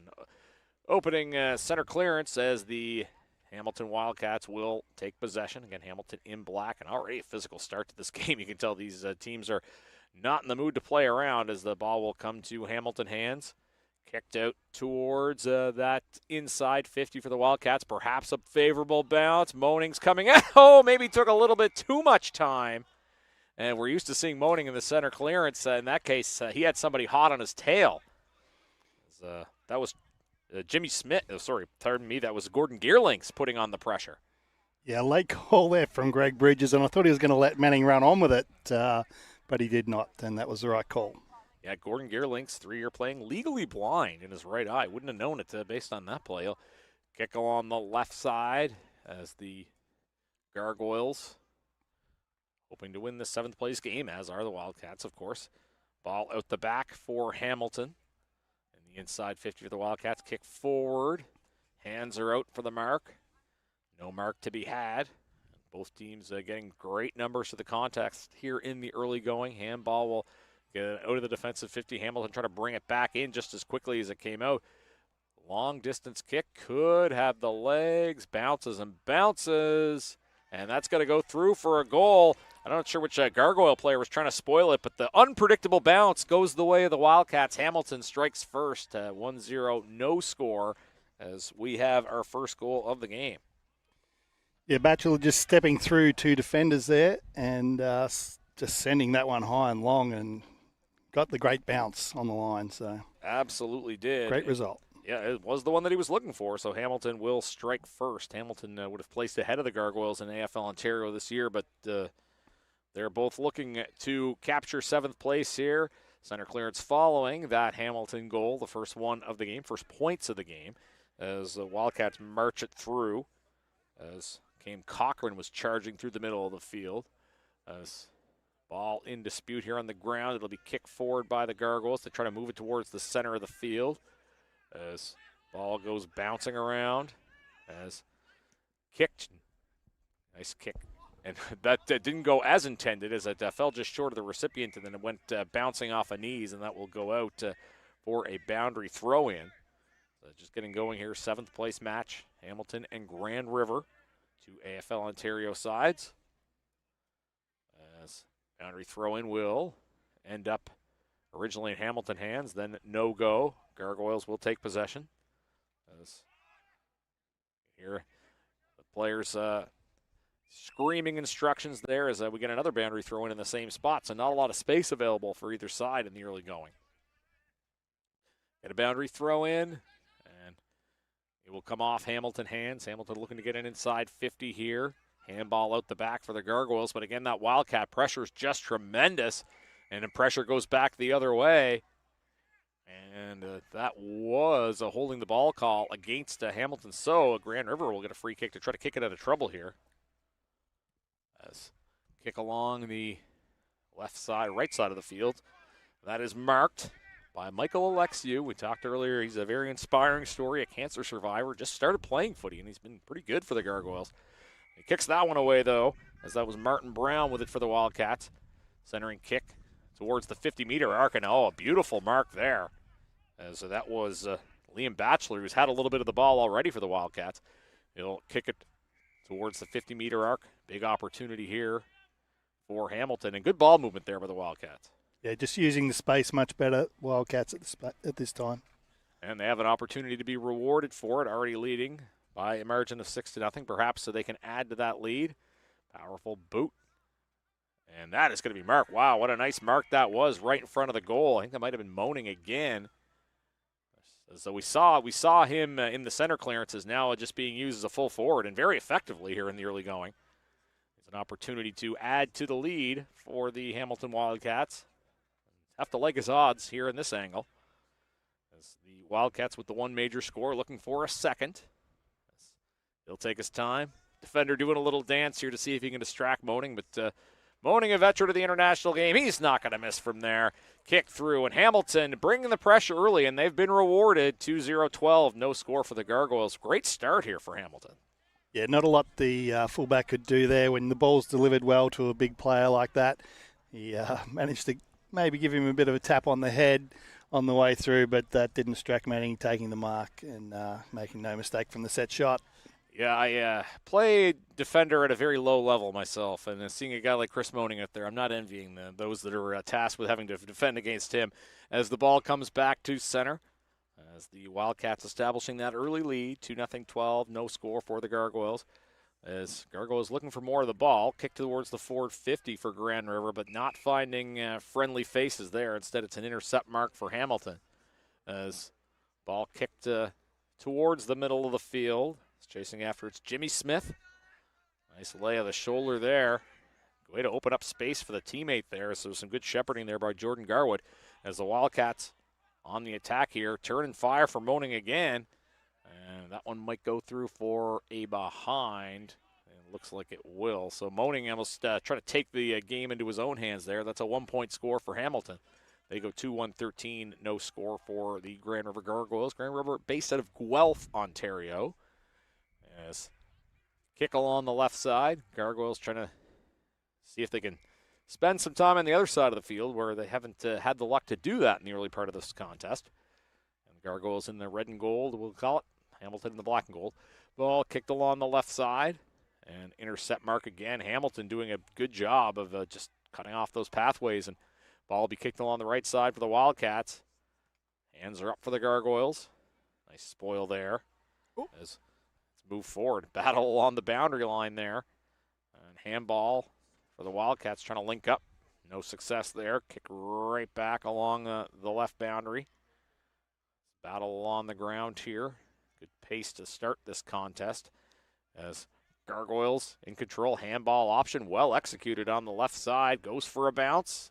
Has time. Might go for another bounce. Has a handball option on the right. Well, he's going to elect to kick instead. Does he have anything there in the forward 50? Ball is going to go for a bounce, and he was hoping for that favorable bounce, and that's just going to be rushed behind by Charles Thompson. So Grand River gets on the board for the first time in this game with a minor score. Yeah, not a bad option, but he probably needed to keep it a bit lower and flatter so it'd skid through. He did have an option on the inside, but opted not to take it. I don't know if he'd be very happy with that.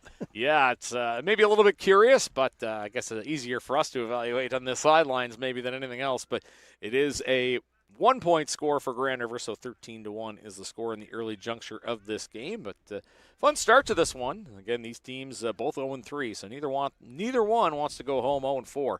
Kick along the right side as the Gargoyles were trying to make the most use of these inside 50s, which they're just getting to see here in the early part of this game, and at least showing a little bit of a response the last few minutes. And, of course, we're just kind of getting going here, so lots of time left. Remember, 2 20-minute halves. We were watching the women's game. That was 4 15s. But free kick here, that's outside the arc, but definitely an opportunity for Grand River to do something here. Handball option executed to the left side.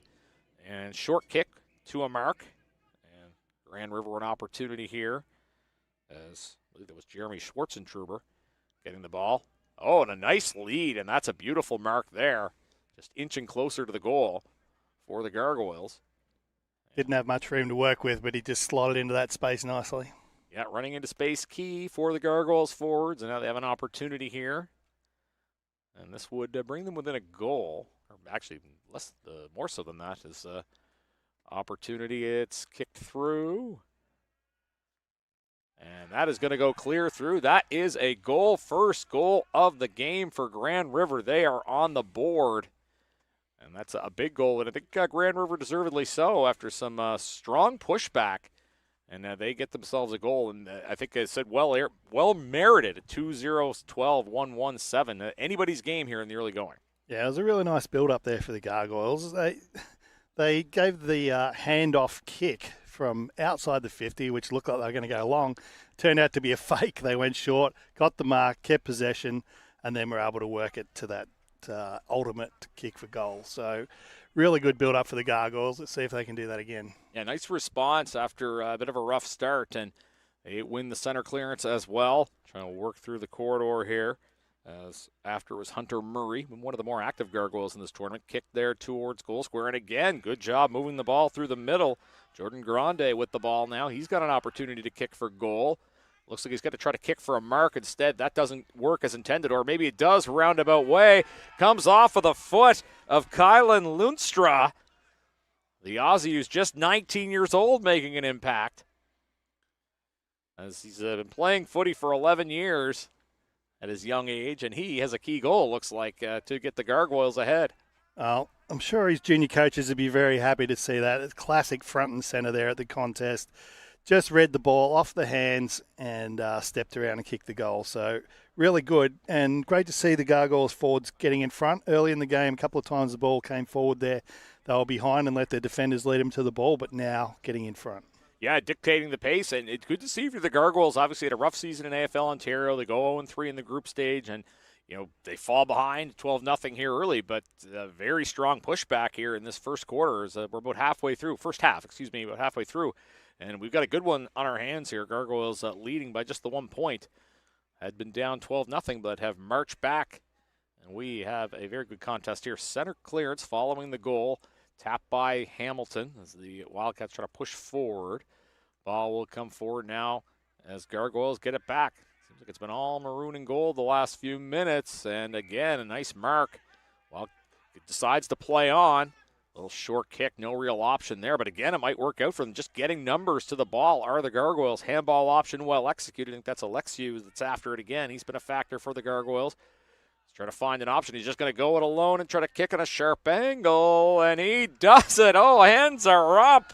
And what a nice kick and a nice goal there for Michael Alexiou. And this game has turned on a dime. Another big score for the Gargoyles. Alexiou is the man I referenced earlier who was ignored so going in for goal. And I thought, maybe he's not a goal kicker, but he certainly finished that very nicely there. Yeah, I don't think they'll be ignoring him anymore based on what we've seen so far. And the Gargoyles on quite the nice little run of play here as they add to their lead now 7 points. After going down 12-0, they have turned this game around. So center clearance following that goal. They bring the ball back to the middle. And in the ruck, it's tapped forward by Hamilton. Ball will come bouncing along the ground. You can win the ruck, but what do you do after you win the ruck? Ball will be kicked through the middle. Short kick, don't know if that was 15, is contest for the ball. It'll be picked up and moved forward. And that is holding the ball again. Great Gargoyle pressure. They've really turned the game around here in the early going. A free kick in the middle of the field.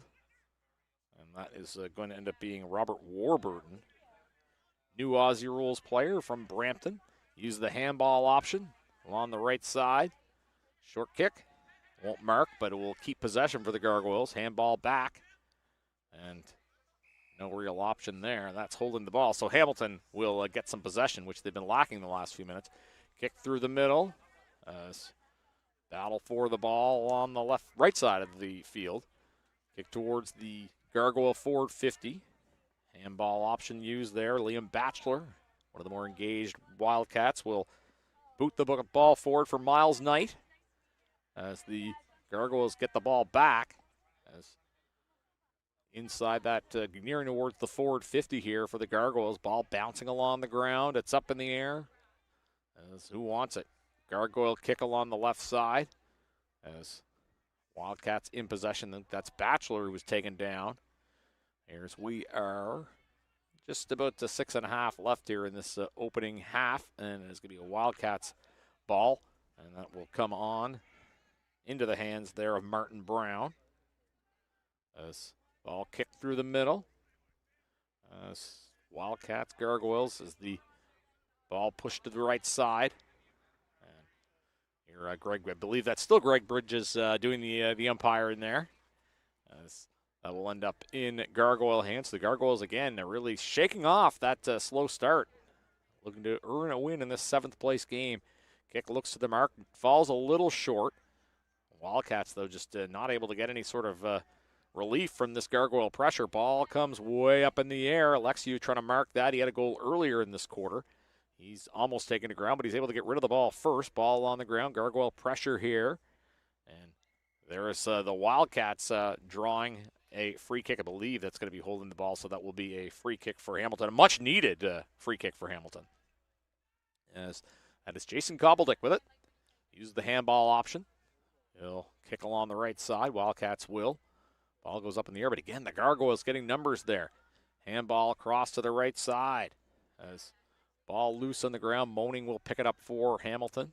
Kicks it along the right side of the field, and that is going to be nicely marked there. As that was Liam Batchelor with it. And ball will go to the right side. So Hamilton finally able to link up with a couple of plays, and I think that's needed for them. As ball on the right side of the field. It'll be kicked way up in the air. Where's it going to go? I thought there might be a mark there. Is not. So numbers to the ball. Here's an opportunity play on for the Wildcats. Kick from some distance. That looks good. And don't know if that went through the middle sticks or not. It's tough to tell from here. I think it's going to be a behind. So Hamilton will get a single point. A good response from the Wildcats, though, the last few minutes after Grand River really had a lot of the play. Yeah, they really need to get something going and just taking the advantage there. It didn't quite come off, but they definitely needed to get that moving. Yeah, needed point and possession there for the Wildcats as the ball in hands of Hamilton again. Perhaps the game is turned once more. A nice kick to mark, and I believe that was Batchelor again. Marking and just beautiful play. So the Wildcats will have an opportunity here. Taking his time from not quite the 50-meter arc. The big boot. And that looks like it went just offline. So another single point there for Hamilton. Yeah, you really got to make the most of your opportunities in this short game, and that's 2 missed opportunities in a row there that they really probably should have taken. Yeah, they're hoping that doesn't come back to haunt them. The Gargoyles kick out, looking for kick to mark. As ball on the hands there of Aaron Adams. The Wildcats get it back. Big kick towards goal, and it's a ball bouncing around. As they'll come now onto Gargoyle hands. Nice bounce of the ball as the ball is loose and player taken down. I believe that was Gordon Gearlinks was taken down there for Grand River.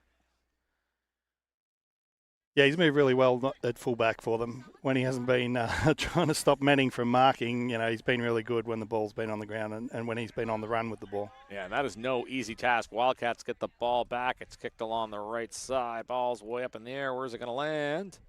As get a contest there in the forward 50 for the Wildcats as the ball will go up. And even there, Gearlink's getting the hand in and making sure there wasn't an easy mark for Hamilton.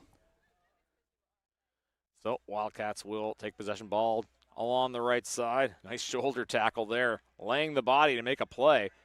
Gargoyles get it back, though. Ball kicked along out towards that 50-meter arc. It's kicked forward as no clear mark there. So we're into the final 2 minutes here. Yeah, just chopping of the arms for the call from the umpire. So that'll be a Gargoyles free kick. Yeah, really good first quarter here. Both teams going at it, leaving it on the table. Neither one of them wants to go 0-4. So it'll be run along the left side. Handball option to the left side for the Gargoyles. Kicked along the left wing. Intercept mark for Hamilton. Player backs up. They'll have the opportunity to kick forward on the right side.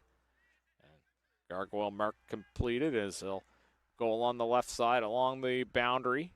And hands up on both sides. As the contest, both teams getting numbers to the ball. That'll end up as a Hamilton free kick as they are down by 5 points in what's been a very interesting first half of footy here. Centering kick for the Wildcats. It'll be moaning again. Boy, he's easy to identify and great reach. He's able to reach up and get that mark. His teammates certainly identifying, no problem at all. Yeah, a lot of the attack for the Wildcats running through him at the moment. As they'll have an opportunity here. Backs up. And not quite an at the siren kick, but time ticking down here, although he wouldn't necessarily be aware of that. But some time to create something here for Hamilton in the last minute of this opening half. Nice little run up. Gives a strong boot. Does he have a marking option? Almost. And the ball will end up going to the side. Kick towards the middle. Could be attack on here for Hamilton. It's knocked away with a fist. As Gargoyles trying to clear it out of trouble here in the last 20 or so seconds. Here's an opportunity to kick for goal up in the air, and it's intercepted. That's a big mark near the horn as the first half about to come to an end here. Ball goes bouncing along, and that is your first half horn, and what a first half it was here. Boy, a 7th place game, and these teams are, as I said, both hungry. Neither one of them wants to go home without a win. A really good first half of footy, I thought, Troy. What did you make of it? Yeah, Wildcats came out on fire, looking really strong with manning up forward there. But Gargoyles warmed into it and kicking those back-to-back goals really brought them into the game, adding another one to take the lead and looking very strong. So it could be anyone's game at this stage. Yeah, definitely an entertaining first half of footy in this 7th place contest between the Grand River Gargoyles and the Hamilton Wildcats. We'll take a break. You are watching the AFL Canada 2025 Men's Club Championships from Colonel Samuel Smith Park in Greater Toronto from the campus or near the campus of Humber College. Google Forms now accepts payments. The Payable Forms add-on allows for seamless integration of a digital checkout with your Google Forms. Install the Payable Forms add-on. Link your payment provider. Share and get paid. Your customers can use Apple Pay, Google Pay, Visa, MasterCard, American Express, Discover, Cash App, Venmo, and more. Save time and hassle by automating your payment process quickly and simply. Payable Forms gets you paid.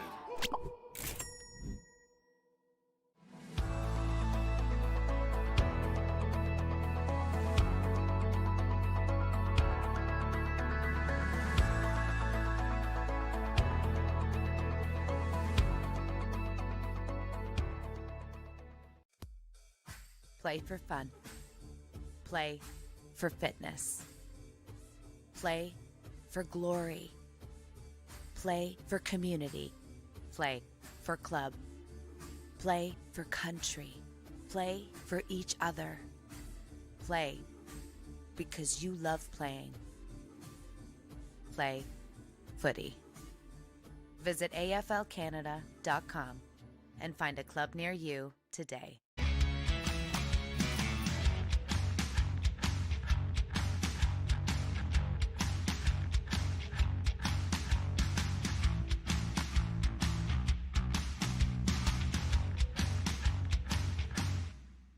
Google Forms now accepts payments. The Payable Forms add-on allows for seamless integration of a digital checkout with your Google Forms. Install the Payable Forms add-on. Link your payment provider. Share and get paid. Your customers can use Apple Pay, Google Pay, Visa, MasterCard, American Express, Discover, Cash App, Venmo, and more. Save time and hassle by automating your payment process quickly and simply. Payable Forms gets you paid.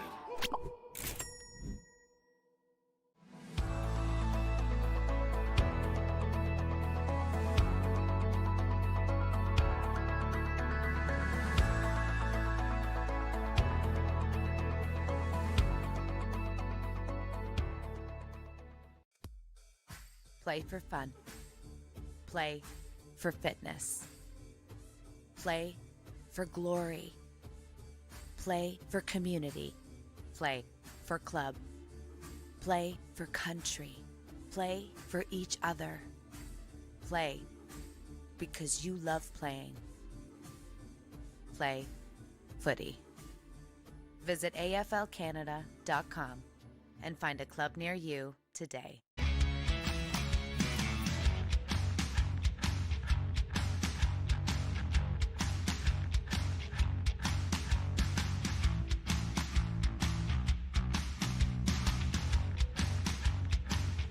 And Patrick McNeil back here with you with Troy Thompson at the 2025 AFL Canada Men's Club Championships. We are in the 7th place game. Excellent first half of footy between the Grand River Gargoyles and the Hamilton Wildcats.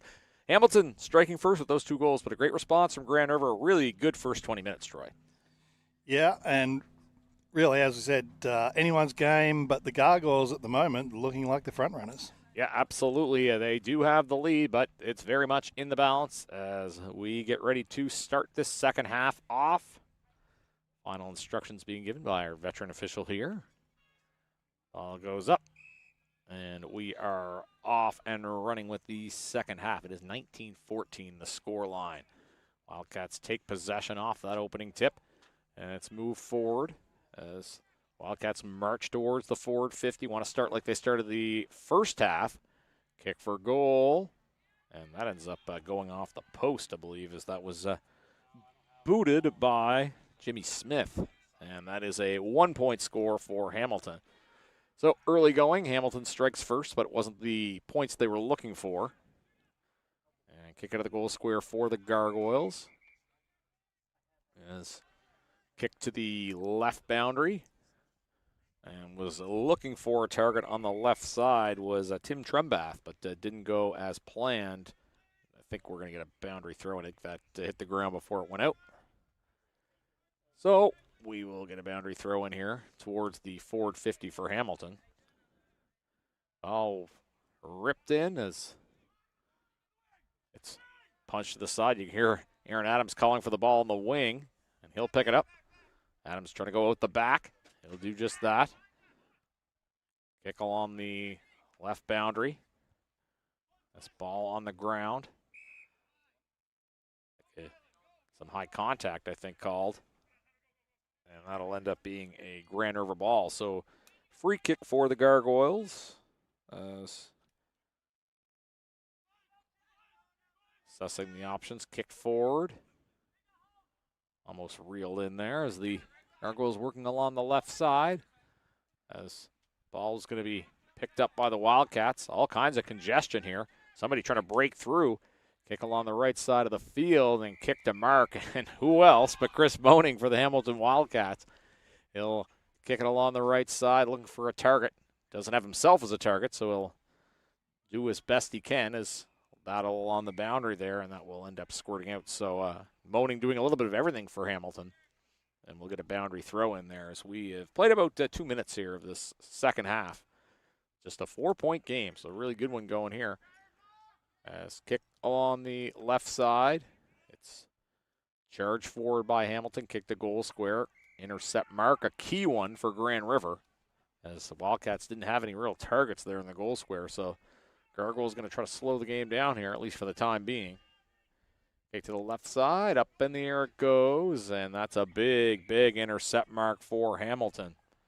And this is a big chance at goal here, perhaps to take the lead. That was Jordan Garwood with it. Kick towards goal, and a beautifully executed centering kick. And that will give an opportunity here to Liam Batchelor to put the Wildcats in front. As it is a 4-point Grand River lead, but not a bad kicking angle here for Liam Batchelor of the Hamilton Wildcats. Kick through, and that looks pretty good. Doesn't have the distance. Ended up being punched through, so a good goal line stand, as it were, for the Gargoyles. They concede the 1 point to Hamilton. Gargoyles still with a 3-point lead, but Hamilton's had the better of the ball in this second half. Goal square kick goes down the right line for the Gargoyles. As trying to evade a tackle, unsuccessful in doing so, and that is going to be a well-earned free kick for holding the ball, and Hamilton keeping that pressure up. You wonder if it's a matter of time here for the Wildcats.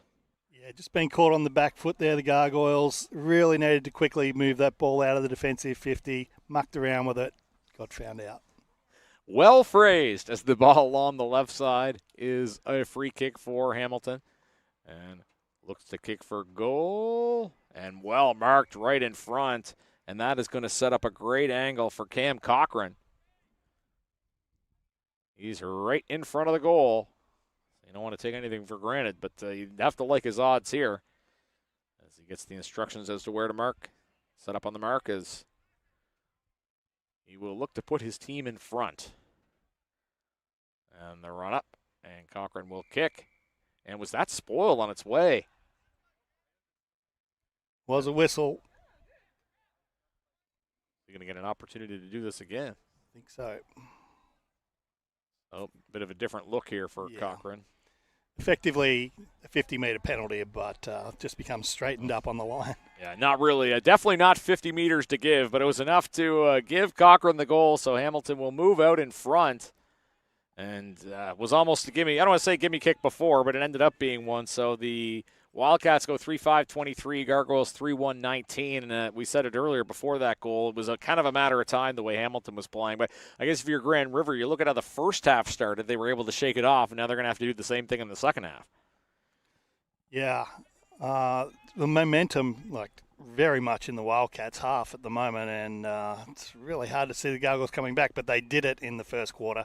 We know they can do it again. Yeah, only a 4-point game. Center bounce won by the Gargoyles. Wildcats get it back, though. Pressure coming. Kick through the middle into that 50-meter arc, past the 50-meter arc as Gargoyles with numbers on defense. Ball kicked along the right side. It'll go bouncing along to the right wing of the field.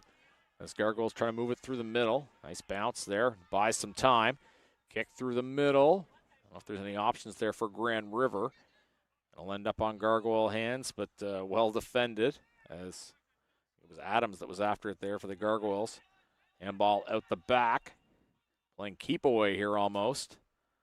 I think that was touched. I don't know if that would have been paid as a mark. Or was it paid as a mark? It was paid as a mark. There might have been another hand in there, but the umpire gave him the benefit of the doubt. Well, the umpire's a lot closer than I am, so I'll take his word for it. Very true. So Grand River with the free kick, and it is going to be, I do believe, let's see the player that's taking this free kick, but here's an opportunity for the Gargoyles. Up and through, and that is just the 1 point, it looks like so. Single point for the Gargoyles. Of course, all those points might come in handy. You're not the goal they needed, but encouraging signs they've got it back in their own half. So Grand River adds a point to their tally. That makes it 3-5-23, 3-2-20. As ball on the right side of the field here as the Gargoyles looking for another score. As Hunter Murray will kick it forward. And he only finds Hamilton hands as the Wildcats get a key intercept there out in front of the goal that Grand River is attacking. Here go the Wildcats up the left side.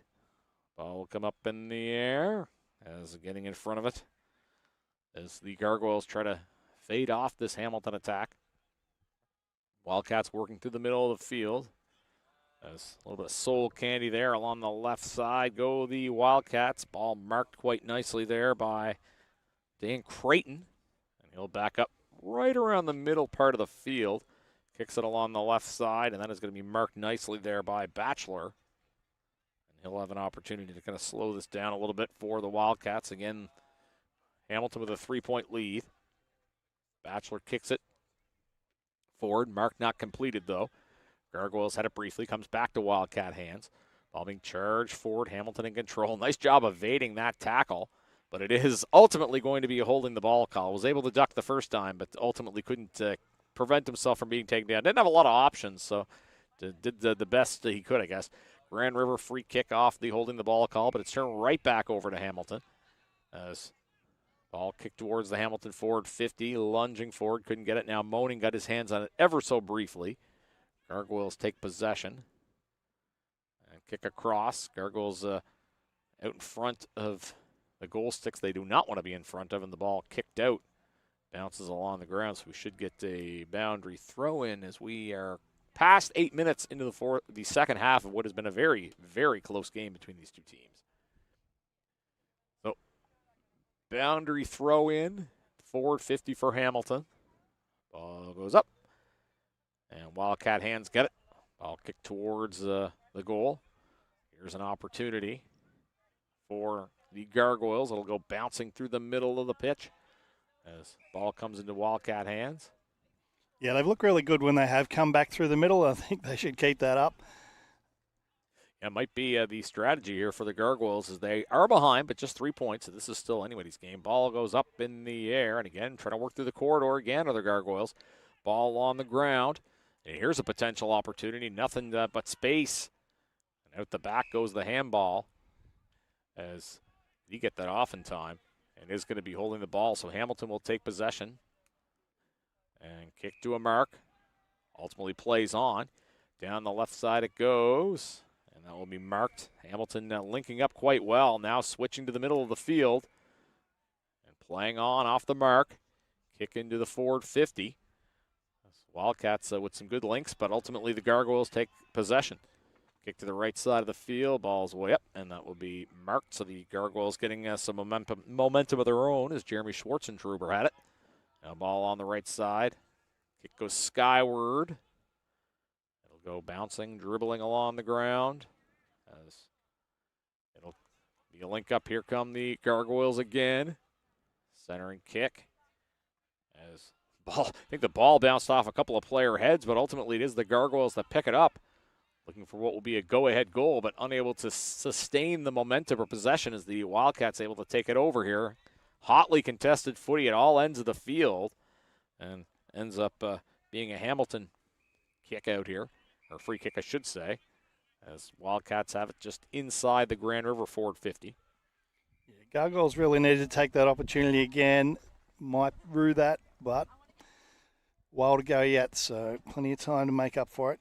Yeah, no doubt about that. Still about 9 minutes left. Again, reminder, our clock is unofficial, but generally pretty reliable as the Wildcats and Gargoyles in a good one here, 7th place game, and this has been a hotly contested footy match thus far, just 3 points separating these three teams. The 3 minor scores, the difference in favor of the Wildcats.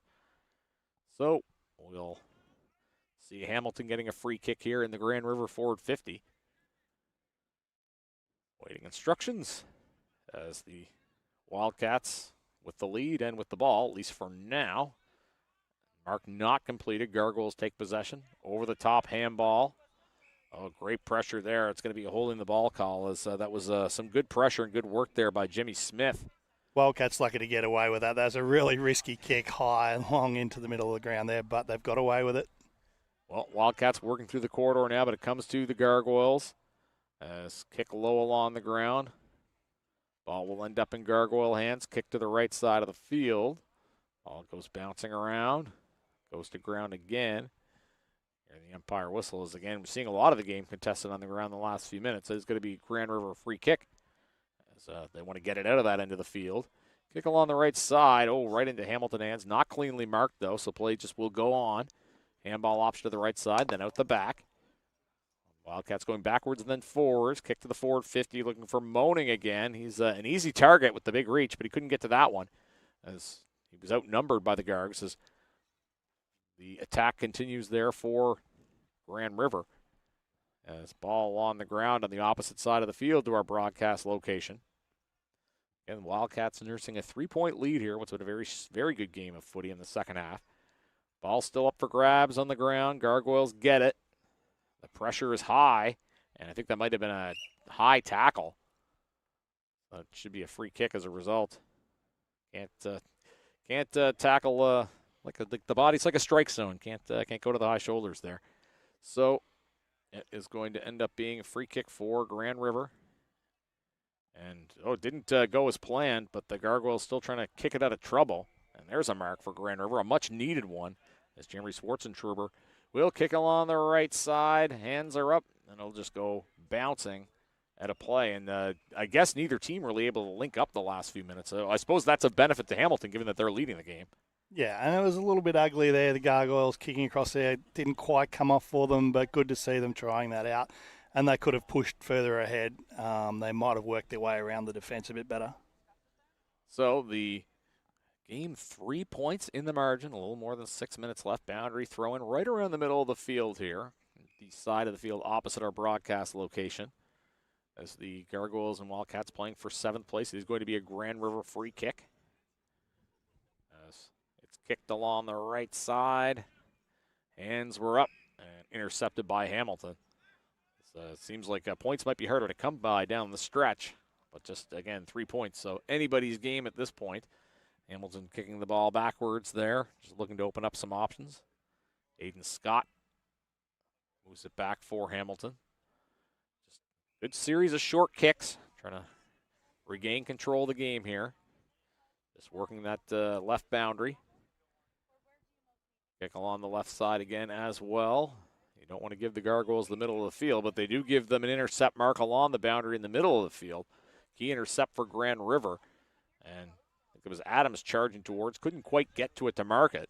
Hamilton trying to clear Grand River's forward 50. Key intercept here is Grand River with a big opportunity here. Jeremy Schwartzentruber called his name a few times here. He'll kick it towards the hot spot. Intercepted by Hamilton. That's the second time he's gone for the torpedo this match. Got a nice spin on it, but didn't get the distance. Yeah, ultimately didn't end up going as planned on that particular occasion. Into the final 5, it looks like, here of this second half. As ball will be kicked along the left boundary. Hands are up. Ball in dispute on the ground. Who wants it? It's going to end up, it looked like it was going to end up in Grand River hands, and now nobody really able to pick up the ball. Can't blame the weather on that one. Just good numbers to the ground as both teams want it so badly as we're in the final 5 minutes here as we are going to get a ball up, and we are in for quite the finish here, I think. Yeah, neither side wants to give this up. Definitely not. Ball up as the Gargoyles trying to march towards the forward 50. Kick the other way, though, for Hamilton. That's the direction they want the ball. No target, though. No marking target. Only found maroon and gold, so the Gargoyles will have an opportunity and a free kick here on the intercept mark. Kick along the right side as down the right boundary it goes. And that's going to be intercepted by Hamilton. So neither team really able to get anything consistent going here the last few minutes. So some key intercept marks on both sides as the Wildcats find themselves in possession. Ball kicked along the left side.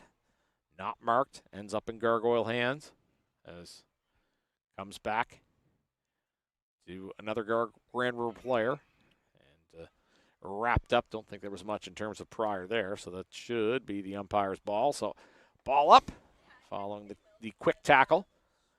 Oh, ball goes up and moaning in the ruck for him. Don't think that was done correctly. And remember, all the sides here you're going to see for the rest of the day are playing their 4th game in 2 days. That's not back-to-back, so there's long periods in between games. The recovery is hard when you're playing your 4th game in a row or 4th game in 2 days. Yeah, no doubt about that. These guys are all leaving it out on the table, and it is a lot of footy, as Troy was just saying. If you do the math, then the starting and stopping probably doesn't make things any easier.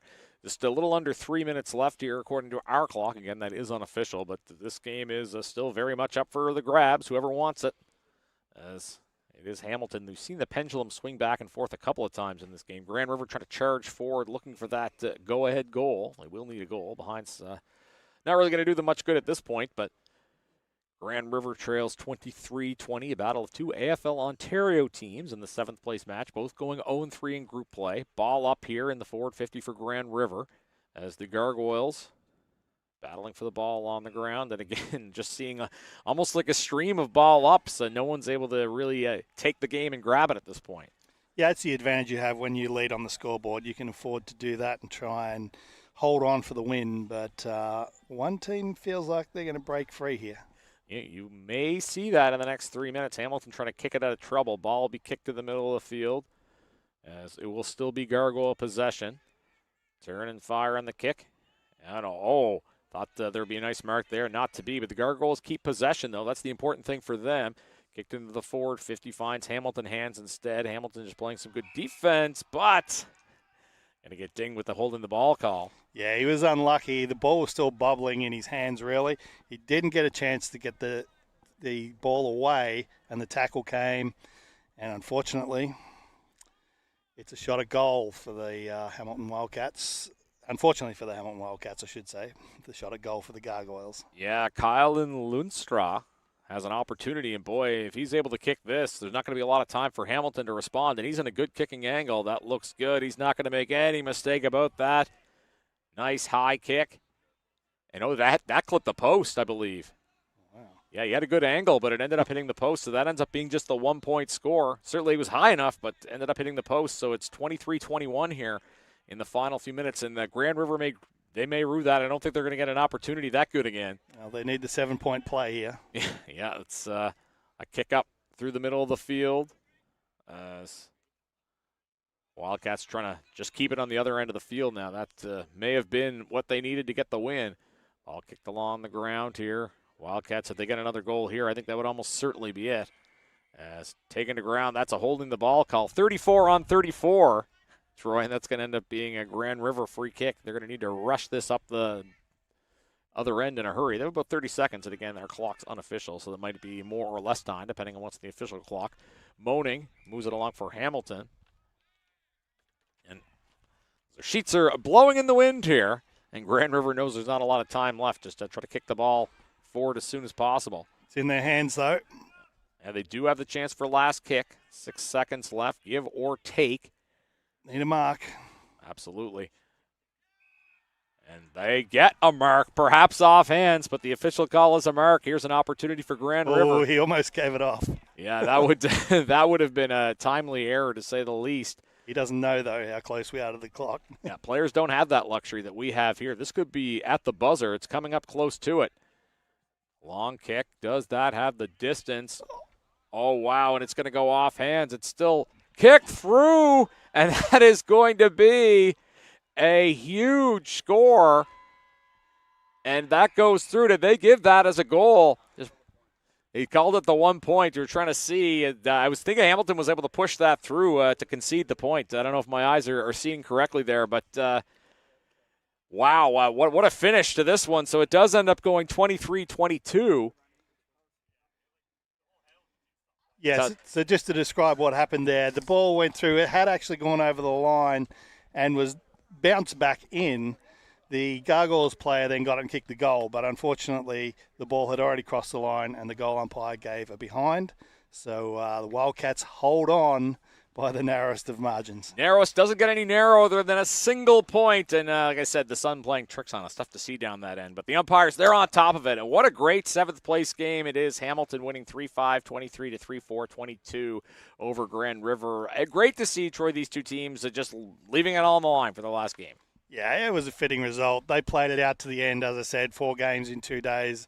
They're all going to be pretty tired, but they played it right out. Like, there wasn't a moment you looked at that game and said, nah, they've given up. There's nothing to play for. They played it right to the line. Yeah, that's what we like to see. Great game of footy as the Hamilton Wildcats do get a victory to finish off their tournament. Coming up next, we'll have 5th place action as Toronto Eagles taking on their opposition in this contest, which is the Toronto Rebels. An all-Toronto matchup. Look forward to that. That's coming up next. You are watching the 2025 AFL Canada Men's Club Championships from Colonel Samuel Smith Park in Greater Toronto.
And Patrick McNeil back here with you, along with Troy Thompson of World Footy at the 2025 AFL Canada Men's Club Championships. Time for the fifth place game between the Toronto Rebels and the Toronto Eagles, as the two AFL Ontario teams going at it. The Rebels in black and white, Eagles in blue and gold, and two teams that are very familiar with each other. Troy, should be a good contest. Yeah, really looking forward to this. Rebels looked pretty good earlier on, but yeah, the Eagles also were good this morning. Yeah, two strong teams, I think, as Rathgeb will take it for the Rebels off that opening tip, as ball kicking into the Rebels forward 50 again. The Rebels in black and white, Eagles in blue and gold. A strong angle kick takes a bit of a funky bounce. I think Rebels that's a goal. Going through, and it has gone through. Bounce for a goal. I think it kind of bounced behind and then back in, but it's through for a major score. Comes very quickly in, and boy, there are all kinds of fun action going on at that end. Just less than 30 seconds in, the Rebels strike first. And a big score for them. And these are two teams that I think are probably pretty hungry in this game, because they're playing for fifth place. And we said before, with the Pirates coming in from Atlantic Canada and the Kangaroos, that both of those teams are kind of wild cards. And it pushed these two teams maybe further down the pecking order than I thought. So they probably have a point to prove in this fifth place game. So quick free kick there to the Eagles. Yeah, Eagles take possession as the ball will come bouncing along. As comes out into the Eagles forward 50. Rebels able to take advantage, though. Ball comes back out along the right side. So again, quick handball, quick movement here by the Rebels. Ball bounced along the right side of the field, kick forward on the right wing, so to speak, and it's hauled in, and just a decision to play on. And then a bounce. Rebels on the move, another bounce. Has a handball option should he want to use it. Hidden, he has that out towards the middle. There's a kick for goal. That's going through, and that did go through. I think it's just the 1 point, though. And it is a behind for the Rebels, but a fiery start for the Rebels. 1-1, no score for the Eagles. Ball kicked along the left side as it'll come back towards the Rebels forward 50. So all Rebels here in the early part of this game. As Rebels and Eagles, again, two teams very familiar with each other in AFL Ontario. Ball goes out the back. Kick for goal. That will go through the behind and goalpost. So another single for the Rebels, but all Rebels here in the early going, Troy. Yeah, all out attack. I'd like to just see a little bit more poise in front of goal, though. Yeah, perhaps rushing things a little bit there as the Eagles trying to calm this game down a little bit here, perhaps. This ball being worked through the middle and bouncing, kicked forward towards the Eagles forward 50, and that's going to be marked. Nice mark, and that'll give the Eagles an opportunity here.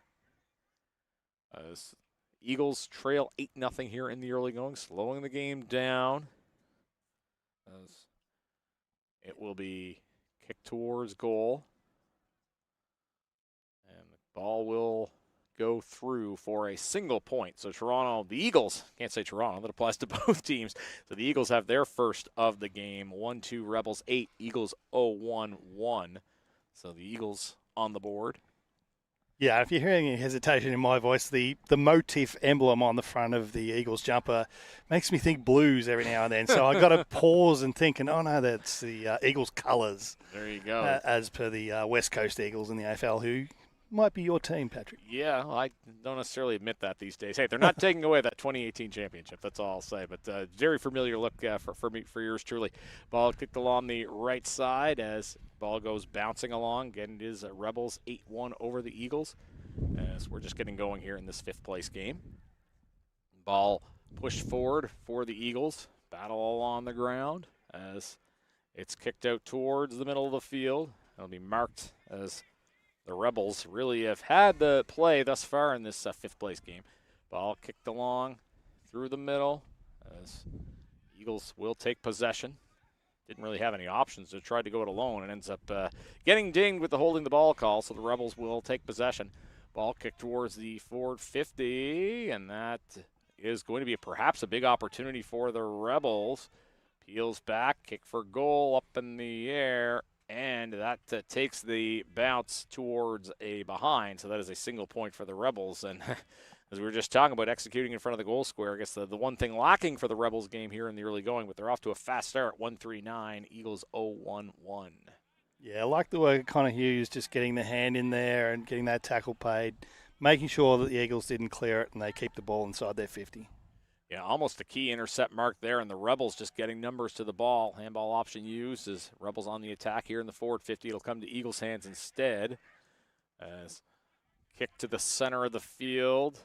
As ball takes a really high bounce and tap forward off Eagle hands as the Rathgeb was held. Rebels take possession. Play on, they do. Ball comes to Eagles' hands and the Rebels forward 50. As there's a battle for it along the ground. As that'll be Wilson kicking it forward. Doesn't have any targets at all as the ball will be kicked forward, so the Eagles not doing a ton in terms of support. It's all Rebels, it seems like, out there. Rebels in the forward 50. Ball to the ground again. Contest on the ground. And it's won by the Rebels. Ball will come out for the Eagles. Kicked out towards the middle of the field. Ball goes bouncing. Ends up on Rebel hands again. To the left handball option now out through the corridor. Rathgeb will kick it forward. Short kick. Doesn't hit a target, but the Rebels keep possession. Seems like the Rebels are the first every loose ball. It's kicked forward. And not quite intercepted, but defended by the Eagles. Way up goes the ball. Who's going to mark that? And it's going to be marked by the Rebels. As that was Connor Hughes, who's called his name a couple of times already. He's going to have an opportunity. Bit of a longer kick, but certainly an option to do something here, if not hit somebody a better target in the goal square. And it's been, as I said, pretty much all Rebels here to start this one. Yeah, we haven't seen much of the Rebels actually taking kicks. They've been almost play on at every opportunity so far. And Hughes will try to blast this through. And doesn't even get the behind as the Eagles will take possession out in front of the Rebels. The post the Rebels were kicking at, I should say. Eagles in possession now, try to get it out of the defensive 50, and it's going to be Rathgeb intercepting it. And he'll have an opportunity to kick for goal. And again, a bit of a longer kick, but he's got experience with the Northwind national team, certainly a star player for the Rebels. Short kick. That'll get closer to the desired target, but not marked. Rebels get possession anyway, though, in front of the goal. There's a kick for goal high up above. You can see the leaves take a beating there. And that has gone through for a single score. So the Eagles kind of holding off the Rebels, I guess we can say. A 1-4-10 to 0-1-1. Ball kicked along the left side as we'll see if the Eagles can make the Rebels pay for their lack of kicking efficiency here in this first half. As the ball will go dribbling and stay. I thought it was going to stay in play. It did not. Spoke too soon. It does end up going out. Yeah, well, there's two types of scoreboard pressure. One's kicking a big score against a team. The other one's when you kick really badly continually, and that starts becoming pressure on yourself. Yeah, that's a good way of looking at it, but certainly a favorable angle here for Sean Goodyear of the Rebels. And this could be an opportunity to get that second 6-point score. Again, 1 goal, 4 behinds for the Rebels, 10-1. Try to just open up the lead a little bit here, the angle, sorry. No, straight in. And no mistake. Yeah, didn't miss on that one. And that is going to be the second goal. So it's been all Rebels, and that finally gets a little bit rewarded here. Troy just talked about the pressure in themselves. Maybe that'll alleviate some of that pressure, able to kick through as they get their second goal of the game, as it is another major score for the Rebels. I want to thank Travel Sport, the official tournament partner of the 2025 Men's Club Championships. With more than 20 years of experience and a deep understanding of the international footy market, Travel Sport is your source for high-quality on- and off-the-field apparel. Visit travelsport.com.au to order your club's merchandise today. So it is Rebels 2-4-16, Eagles 0-1-1. Eagles take possession off the center clearance as it comes to the Rebels. So giveth and then taketh away quite quickly as the ball kicked towards the middle. And almost all Rebels here in the early part of this contest. We're about 9 minutes in. Again, that clock is unofficial. Another opportunity here for the Rebels. Net to the forward 50. Kick towards the middle and intercept. And that's going to be a key intercept for the Eagles to try to somehow at least stem the tide here of this Rebels pressure. As that's going to be marked by Mason Wilson. Now it comes back along the right lines. And that's a good series of link-ups that we saw from the Eagles that we haven't seen yet this game. Nice handball option executed. Kick towards the hot spot. As ball will come. Here's an opportunity. Oh, he didn't get anything on that kick. I think that was a case where he thought he had the kick in front of him, and it didn't end up going as planned. Yeah, limited. When you got limited opportunities, you really got to make the most of them, and they did not do that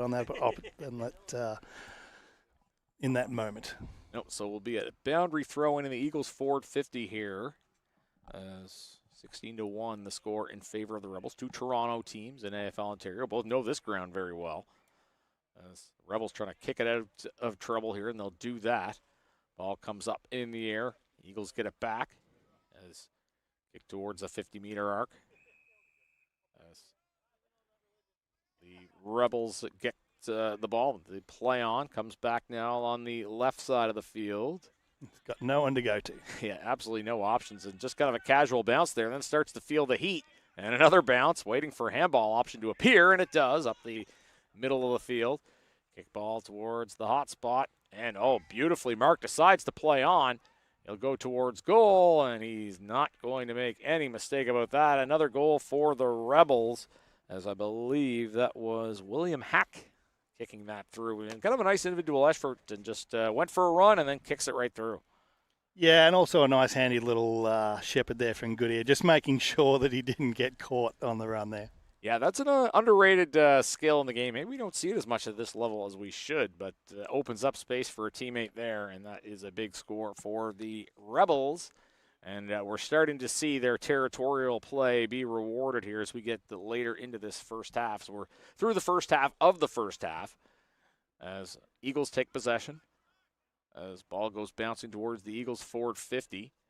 And their Rebels try to create pressure on the Rebels. Kicked along the right side, goes up in the air, and it is marked as the Rebels will take possession. Down the right side of the field it goes, up in the air. And where is it going to land? Will it land in Rebel hands? Yes, it will. They've had the most of the ball here in this first half. And it'll come back, handball out the back.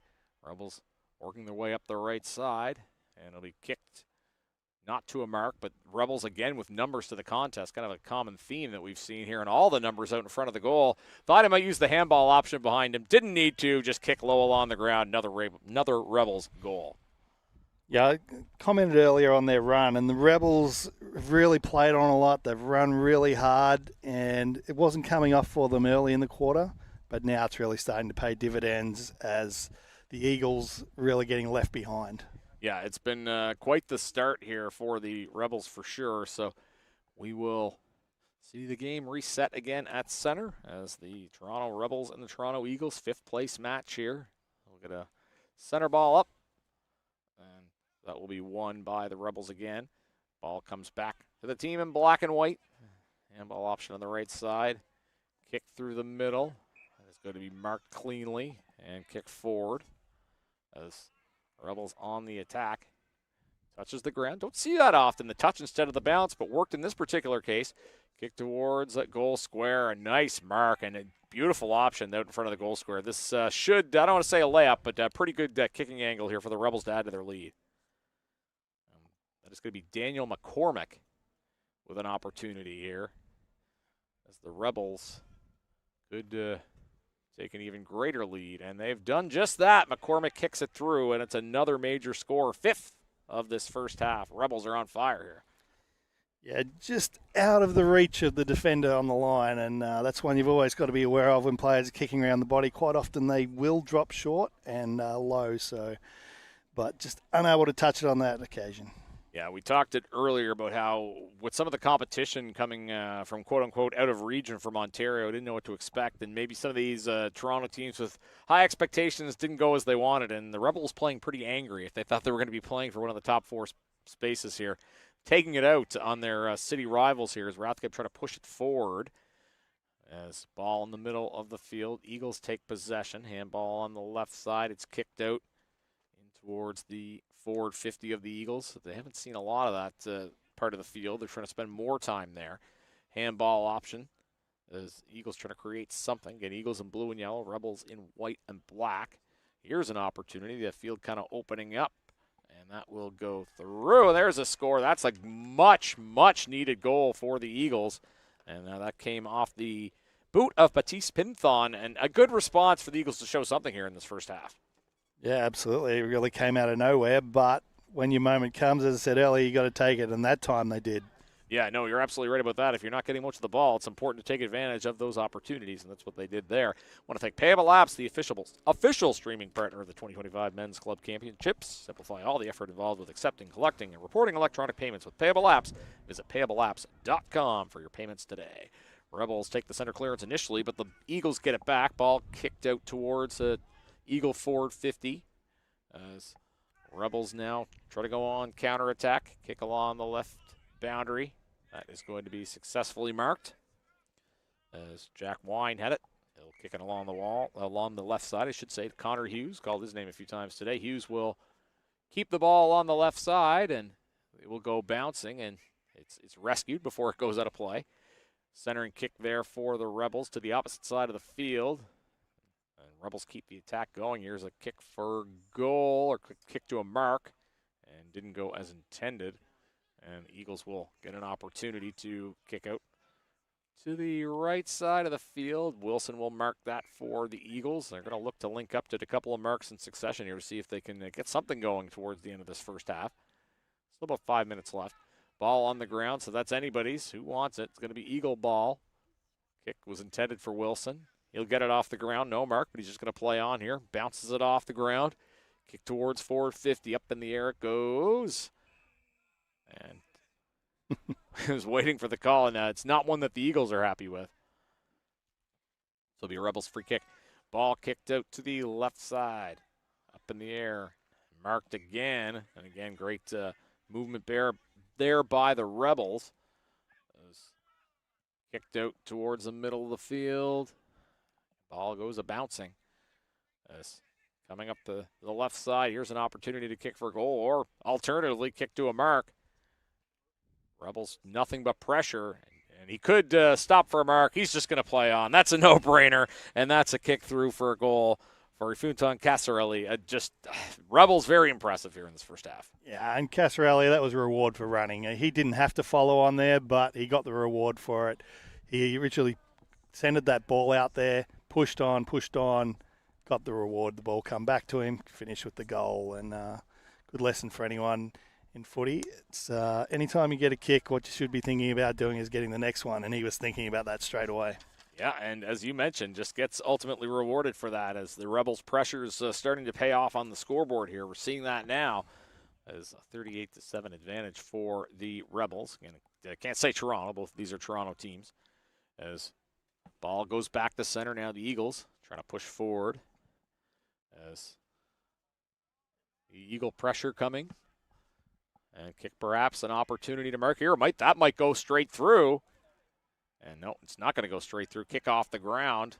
Almost flat out goaltending there by the Rebels. And a bit of an unusual looking sequence, but ultimately they do succeed in keeping the Eagles out, at least for now. But that should be a gimme free kick. And that will get the Eagles on the board for another goal. So their pressure does pay off.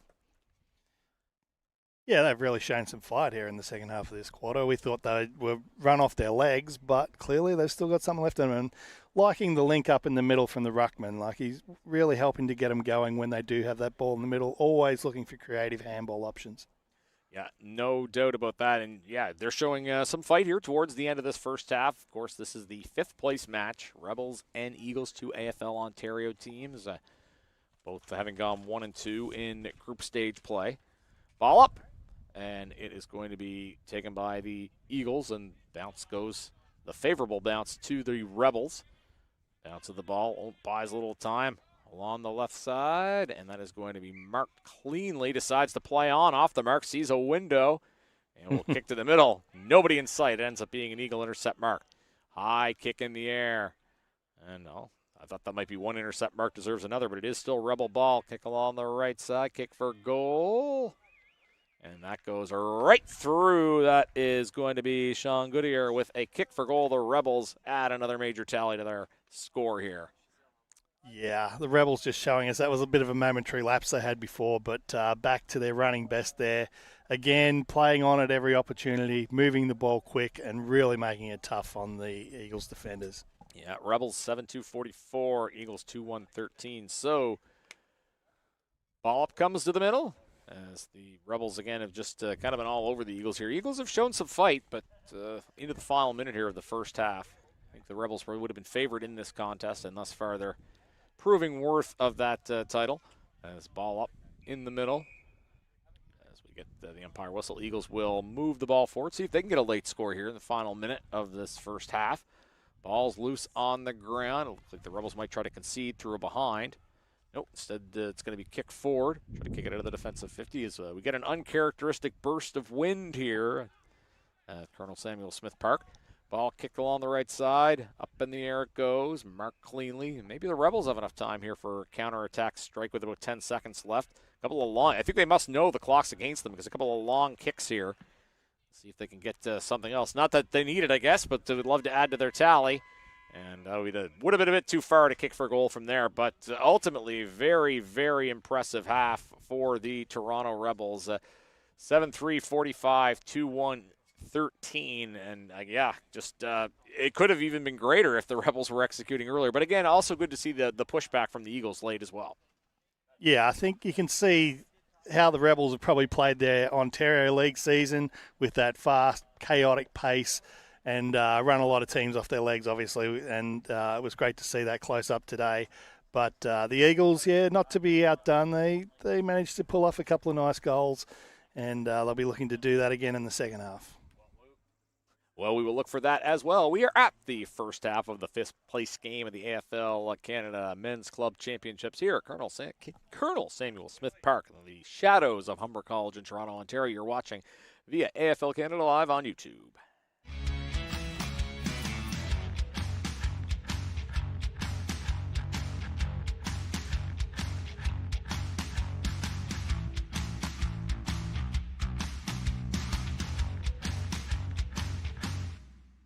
Google Forms now accepts payments. The Payable Forms add-on allows for seamless integration of a digital checkout with your Google Forms. Install the Payable Forms add-on. Link your payment provider.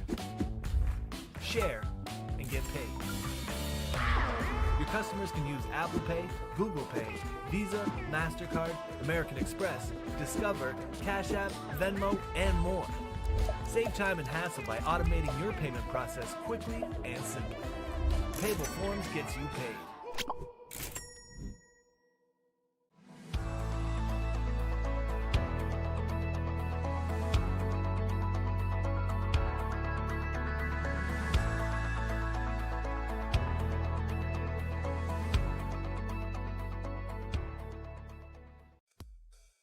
Play for fun. Play for fitness. Play for glory. Play for community. Play for club. Play for country. Play for each other. Play because you love playing. Play footy. Visit AFLCanada.com and find a club near you today.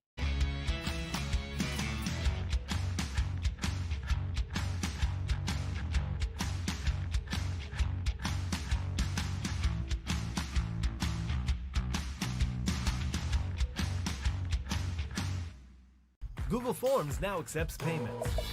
The Payable Forms add-on allows for seamless integration of a digital checkout with your Google Forms. Install the Payable Forms add-on. Link your payment provider. Share and get paid. Your customers can use Apple Pay, Google Pay, Visa, MasterCard, American Express, Discover, Cash App, Venmo, and more. Save time and hassle by automating your payment process quickly and simply. Payable Forms gets you paid.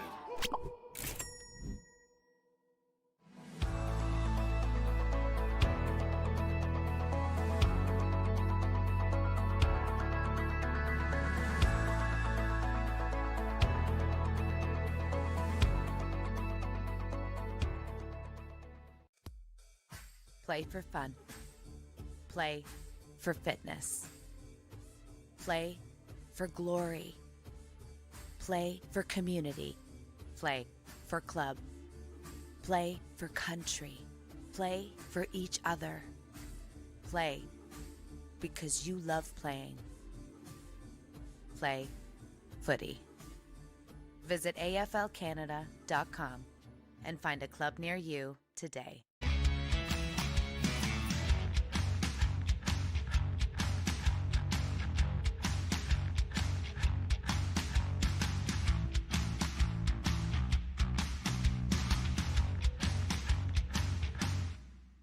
Google Forms now accepts payments.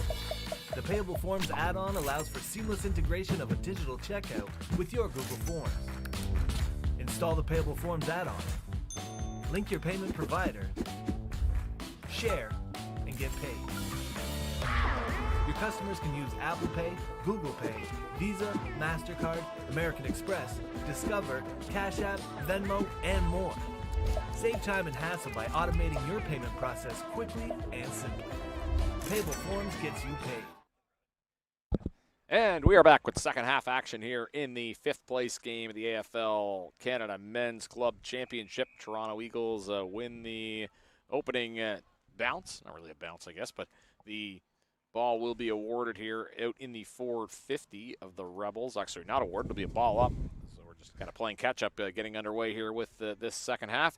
There's a kick for goal up in the air. That looks good to me, and it is going to be a goal to start the second half. More of the same, what we saw in the first, Troy. Toronto Rebels get their 8th major score of the game. Interesting you call it the bounce, because the bounce is now gone Yes. from AFL footy as of the 2026 season. And don't worry, it's going to take commentators quite a while to stop calling it the bounce. Yeah, just try to get in the reference as long as they can here before they get rid of it. It kind of makes sense, though, for all the times they weren't able to do it. I guess it just makes things more consistent. But the traditionalists won't be too happy about it. Ball goes back to center as the Rebels and Eagles get ready as the ball pushed back. And again, Rebels getting that goal early to start half number 2. 2 20-minute halves in this fifth place game. Rebels with a big scoring opportunity here, holding the ball. I thought that was just a little bit too slick. Yeah, as the Rebels player thought he was off to the races there. It was Jordan Welsh, but nope, that was going to be given to the Eagles on the holding the ball call. So it is kicked towards the middle and not cleanly marked. Rebels will get it. Rathgeb feeling the pressure. He'll kick it forward. It is intercepted in the forward 50 of the Rebels. So the Eagles will take possession back. Through the middle it goes. Hands are up everywhere. No one able to clearly mark that ball as comes back. Ball bouncing everywhere. Who wants it? It's going to come to Rebel hands, and they can't reel it in either. Ball goes way up in the air. Goes bouncing towards the boundary. Picked up by the Rebels. Kick out into the forward 50. Oh, beautiful mark. Contested mark. Was feeling the pressure, but it was William Hack able to reel that one in. He's had a couple of marks like that in this game. And the old adjust the socks here, take advantage of the full 30 seconds, and see what he can do as the Rebels trying to add to their lead. Tackle lines up the kick. And that will that go through? Yeah. I think that looks good. Yeah, nice kick for William Hack. Raises the arm, another goal for the Rebels. And more of the same here. 2 goals in the first 2.5 minutes. They moved to 9-4-58 to 2-1-3 Eagles. You talked about the urgency of converting for the Eagles. Well, the Rebels are apparently playing with that urgency to start this second half. Yeah, I feel like they've been urgent from the start of the match, but just improving the angle there very nicely as he came in and took that shot for goal and rolled in on the left foot. Great goal. Yeah, beautiful execution for the Rebels, and they find themselves with an even greater lead here. They didn't want to be in this fifth place match, but they are, I don't know if I'd use the phrase making the best of it, but they are certainly putting on an impressive display here. As ball in the middle of the field.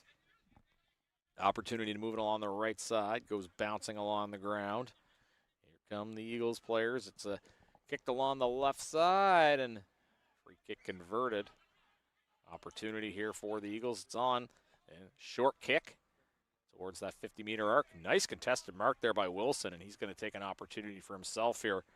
We see the Eagles have not had many of these opportunities, so he'll take advantage, back up the kick, see what his options are, and try to kick for goal or kick to a closer mark. Yeah, smart footy there, as they would say, lowering the eyes and dropping in, making sure they maintain possession, get a shot at goal. Don't have to just blaze long. Wilson will line up his kick. Looks pretty good from here, but it's going to be intercepted before it gets to the goal. More candy being sold there. It is the month of October after all. It's kick towards the boundary on the side. Rebels will take possession. This ball bouncing. Who wants it? Rathgeb will hand it off as the Rebels in possession. Oh, that is going to be a high contact all day, every day. So Rebels will take the free kick. It's kicked forward. Not executed. Eagles take possession. Kicked along the left side. Ball bouncing. And Rebel handball moved along the right side of the field for the Rebels. It's got some air on it, and that will be marked as Jordan Welsh. She's been a factor for the Rebels for sure. Ball kicked there towards the Rebels forward 50 off hands. It'll go dribbling in by the arc. As Rebels not wanting to concede anything here. Kick goes the other way. As Eagles players in possession. Handball option on the left side. And he got dinged, I think got dinged with the holding the ball call. So it is going to be a Rebels free kick, and they weren't wasting any time. Wanting to make the most of this last game, I guess, and a kick to a free kick as Casserly's at it again. And opportunity to kick for goal from a distance, and that is going to be a behind. As the wind rearing its ugly head again, Troy Thompson. That was William Hack kicking a behind for the Rebels. Goal kick for the Eagles following the behind. Ball goes bouncing along. Rebels get it back, looking to just get right back on the score sheet. Kick high up in the air. It's got the height. Don't know if it's quite got the accuracy. Ball still in play. Oh. That's going to have the accuracy from a very short distance. He wasn't going to miss that one. And that is going to be Sean Goodyear. He's had an impact in this game. He's got himself a goal now. Yeah, great roving and then shooting fish in a barrel, so to speak, as he smashed that one home. Yeah, it might be easy to kick it from there, but not necessarily easy to get yourself in position to do that. So that's half the battle. So the Rebels putting on a show here again in the early part of this second half, 10-6, 6-5. 2-1-13 is the score for the Rebels. So they bring the ball back to center. And we'll get a ball up following that Rebels goal. Ball tapped to the side. Rebels on it again. Well, play to advantage. Don't necessarily see that called a lot, but it was in this particular scenario as the Eagles will try to get the ball back, I should say. As kick through the middle of the field. Up it goes. Hands are up everywhere. And oh, wow, what a smother that was. The Rebels able to regain possession. And quickly losing it again. No one able to sustain. Wilson will boot it forward. Up in the air it goes, and that's going to be intercepted. Rebels giving no quarter at all here. Intercept mark in the Eagles forward 50. Ball goes up. And that's tried his best to keep that in play. That's the old game of trying to predict the bounce, and that's a cruel game if you've ever seen an Aussie football. It's tough to predict where that ball is going to bounce. So we'll get a boundary throw in here. So we are 7 minutes or so into quarter number 3. And that was a very favorable throw into the Rebels. They'll take advantage of that. Kicked along the right side. Yeah, I'm not sure that was out of the umpire's training textbook. So I think he's calling himself out for a redo, I believe. We are very grateful for everybody who does the boundary umpiring here, particularly on a hot day like this. But, yeah, let's see how we go this time. That's better. There you go. And almost the same result, but at least the Rebels know that they earned it this time as the ball comes back now. Hand-linking job. And again, as Troy said, not an easy job to do. So now that was done perfectly. Ball comes up, and that's going to be cleanly marked. So centering kick there for the Rebels. The attack is on again. As Rebels trying to add to their considerable lead. As it is 10-5, 65, 2-1-13. Rebels over the Eagles. So we're going to get a ball up in the Rebels forward 50. Ball tapped forward. Rebels on attack. Eagles take possession. And I think a free kick is going to be given to the Eagles here. I think so. The players down. Don't think that's anything too serious, which is good to see. The umpires doing what they can to keep this moving along. This played a little bit more than 8 minutes of this second half. Ball kicked to the left side. Running at a space, able to move it along the left boundary. Good communication along the wing there. Another link-up option. Oh, and just out of nowhere appears a Rebels target. Warren Drysdale with a beautiful intercept mark. And it looks like you have a play for the Eagles, and then all of a sudden the opponent just arises out of nowhere. That ball is going to come towards our broadcast location. Kept in by the Eagles. Wilson will boot it forward. As hands are up. Rebels in transition, give and go. A couple of linked handballs there. There's a kick on the run. No mark there. Goes bouncing on its edge. Does the footy. Numbers of the contest for both teams. Eagles take possession. Kick to the middle of the field. Nicely marked. The Eagles haven't been doing enough of that for their liking this afternoon, but there's a kick down the middle. As ball's just bouncing around. Who wants it? It's on the ground again. It'll be Rebel ball. Running through the middle. High kick. Goes up. Gives both teams enough time to adjust. It's going to end up in Eagle hands. Not a mark. Boy's feeling the pressure. Had to get rid of it, and he does. As a result, it'll go bouncing along towards the boundary. Does stay in Eagle possession. Kick along the right side, and that is going to be intercepted. And just deciding to play on with a lot of speed there was Melican. Ball comes towards the Rebels forward 50. Goes bouncing on its edge. Eagles feeling the pressure, but they will be able to get it out of the defensive side of the field. Down the right side it goes up. Oh, nice mark. Eagles keep possession along that right boundary. They'll see what they can do here. Kicked along the right side of the field. Perhaps Eagles have something cooking here. On the right side, ball goes way up. Where's it going to land? That was marked by the Rebels. Along the sequence here as the Eagles take an intercept of their own in the middle of the field. Ball kicked towards goal square. No mark to be had there. Battling along the front of the goal square, and that is going to be kicked through for a major score. So the Eagles do get one back. It's a deserved pressure leads to a deserved goal. So 9-6, 63-1-19. Yeah, the Eagles, again, getting some reward for effort there. Multiple link-ups, marking the ball, getting in first for the ball, and getting that reward. A lot of very, very tired players out there now. Particularly I've been looking at that forward line for the Eagles. They're the most tired ones out there, and I'm guessing that's because they're resting players down there. So when they've got the ball down there, they've actually been struggling to get to the ball. But that time, they got it through, made no mistake, and kicked the goal. Yeah, it's a good observation, certainly. As we said, the tournament kind of wearing. These events can be pretty taxing on the players, but they want to finish strong, if nothing else, in the final 8 minutes here of this second half. Eagles back in possession. Linked through the middle of the field. Kicked into that forward 50. It goes on its end. Does the ball as Rebel player has it. Manages to avoid blowing a tire.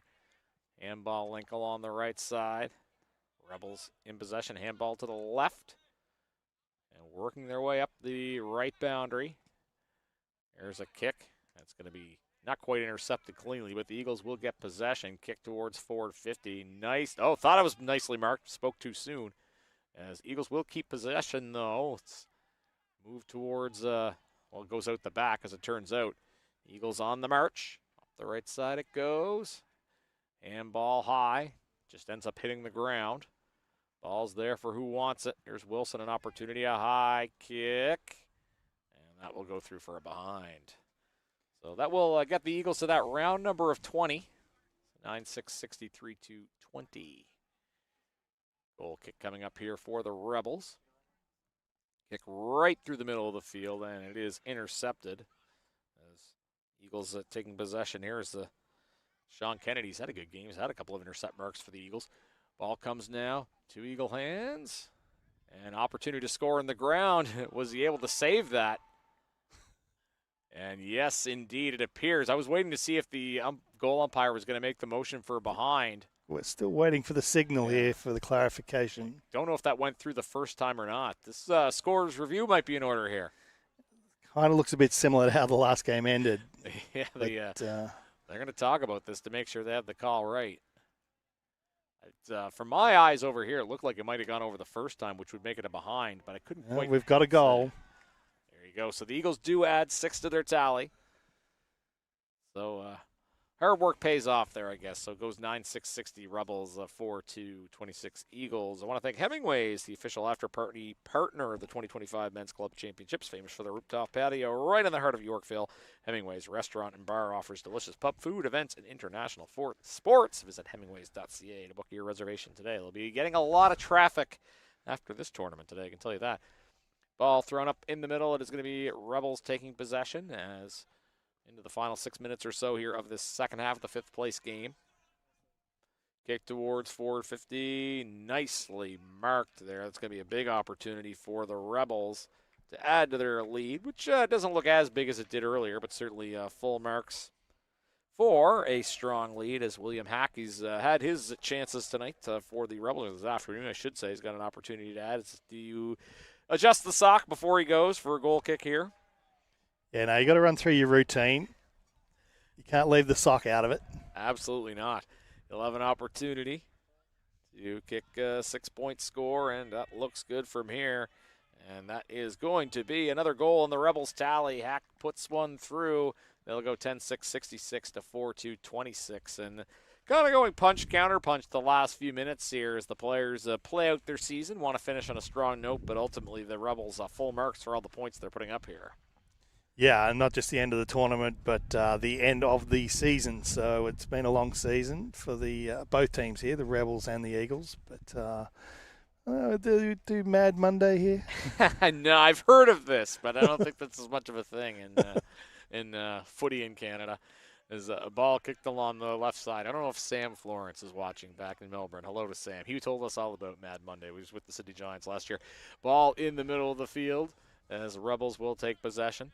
Kicked towards the forward 50 for the Rebels. It's intercepted as the Eagles kick it forward.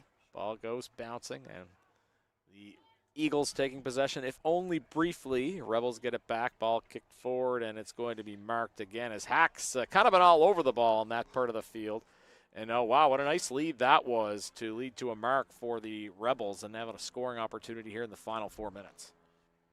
Yeah, just Hack with that left foot featuring very nicely weighted kick. Yeah, it was nice indeed, and that's going to set up a scoring opportunity here. Rebels going to try to add to that lead. Not a lot of traffic there inside the goal square. This might be enough as it is, though. It looked like a torp, and that's going to just be the one. So a behind for the Rebels. They'll add to that tally. 10-7 now, 67.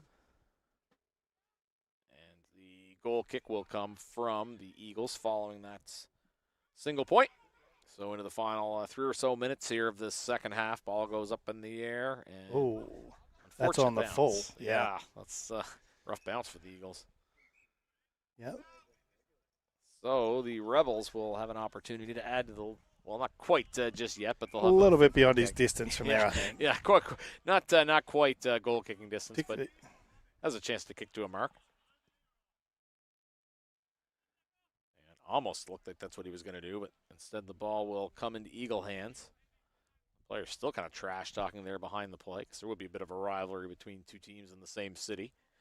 Wilson will pick it up, and he'll kick forward. As ball ends up in Eagle hands. He's feeling the heat from two Rebels players. Uses the handball option wisely. Give and go.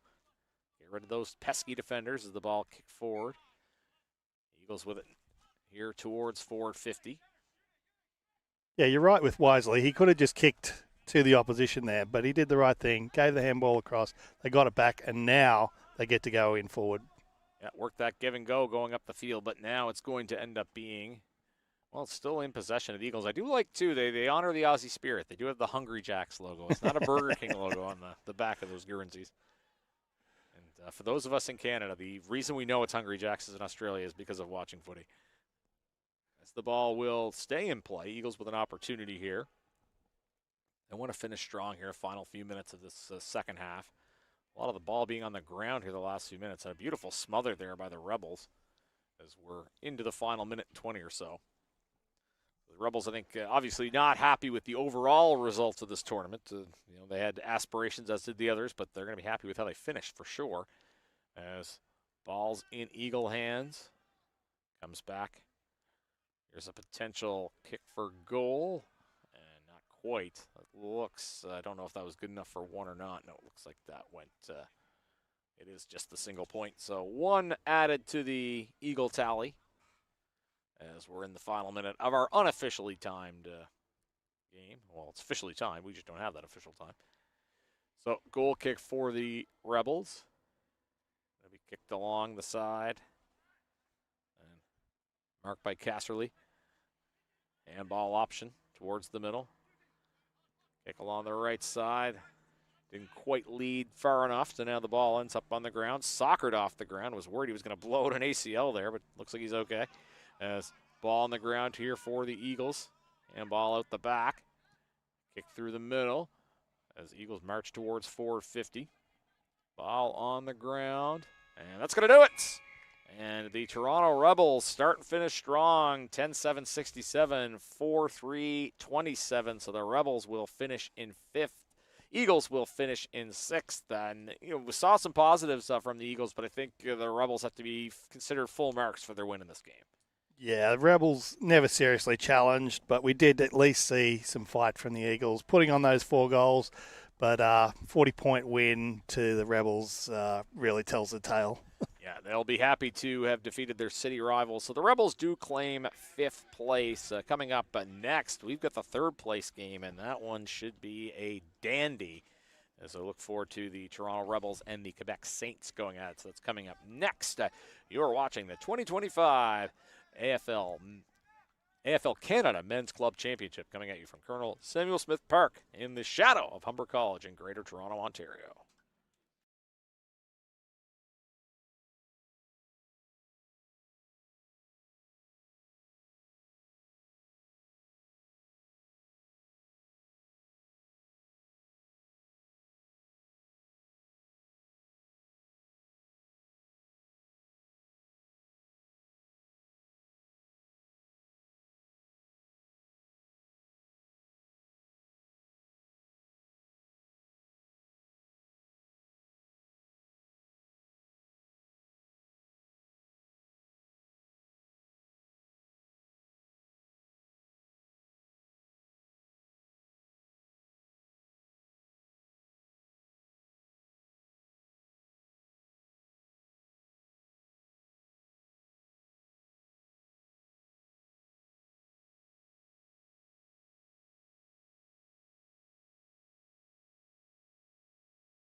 Welcome back to Colonel Samuel Smith Park in Greater Toronto, Ontario, as we have our third place game between the Quebec Saints and the Toronto Dingoes here at the AFL Canada Men's Club Championship, the inaugural tournament.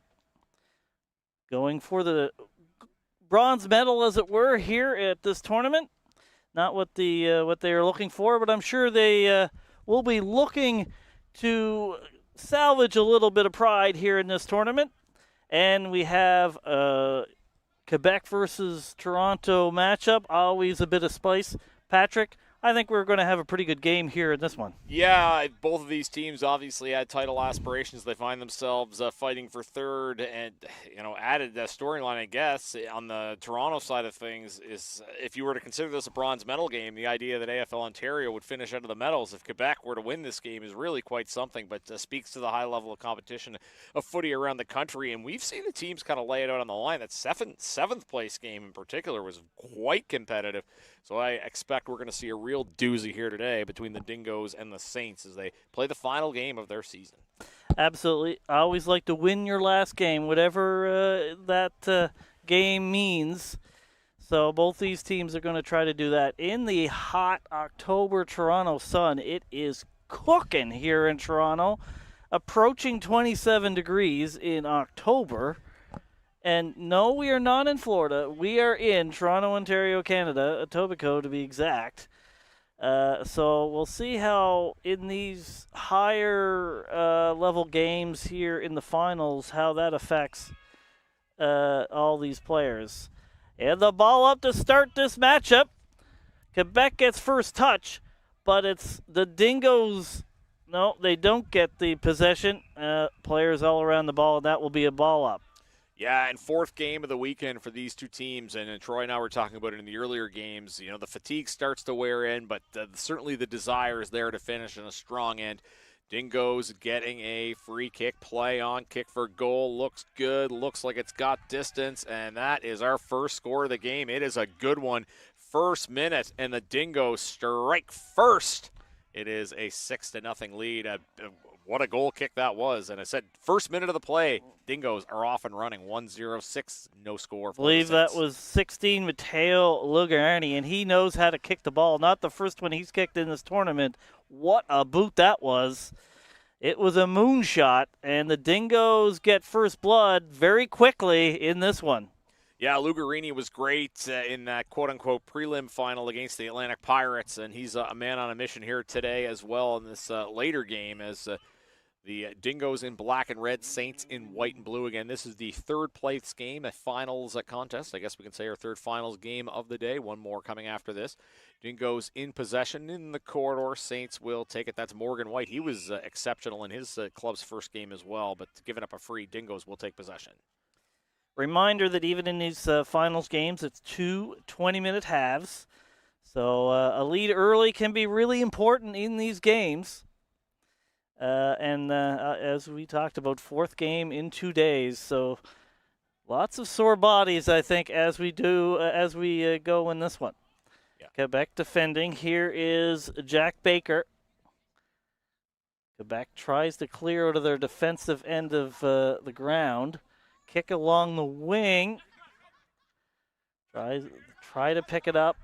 Ball being a little elusive for them, but there it is there. Chris Savoff had gotten it off. Another kick down the wing. Now it will be Laliberte, but now the Dingoes pick it up. That was Hugh Morin. And it looks like it's a free. No, it's a ball up. So it'll be a ball up just in front of their live broadcast position. Yeah, great opportunity for us to get a good look at things here, and ball will be forced out of play as that was Brett Wyborn didn't really get an opportunity to play that ball as the pressure was coming. Again, the Saints, white and blue, Dingoes, black and red, we're going to get a ball up here. No real opportunity as ageless Morgan White there for the Saints. He's been so great this tournament. As the Dingoes take possession, moving it through the corridor, kick to the forward 50, bit of a torp on that one, intercept mark. I believe that was Levia for the Saints. I believe commutes up from the United States for his games in the Montreal League. As the Saints takes possession, it's pushed up the left boundary. And no intercept mark there. Saints take it, play on along the left side into the forward 50. First time we've seen it near the goal square there for the Saints. Kick, and that looks good. And no, it did look good at first, but then it veered a little to the side. That was Jack Carey for the Saints, as we are going to get the first Quebec point. He's been good, but just the minor score there for Quebec. Yeah, just the behind for the Saints, but they do get on the scoreboard, and they do get some time in the end of the field that they want. Dingoes get a ball to midfield. Ball hits the turf. Quebec does gain possession. Attempted handball there to nobody. Dingoes get the ball, and they get the ball down to their forward end. Can Matt Hastis get it? The ball bouncing. Quebec defending. The ball was on the ground and held, and I think this is going to be a ball up, but it's in the end that the Dingoes want, so let's see if the Dingoes can get the ball through the big sticks here. Yeah, Dingoes got off to a great start, and obviously they're looking to add to this here in the first 5 minutes of this contest. Again, the third-place game, Dingoes and Saints. Ball up right in front of the sticks that the Dingoes are kicking towards. They do get possession. Don't know if there was anything prior there as a tackle. Saints bringing the pressure, so it's going to end up being a free kick for the Dingoes. And a bit of a sharp angle here, but makeable kick, I would think. 15:22-ish left in this first half, according to our unofficial clock. Boot through, and that looks really good. That is a goal for the Dingoes. Great start, 2 goals in the first 5 minutes. They are off and running here in this third-place game. Absolutely sure shooting there.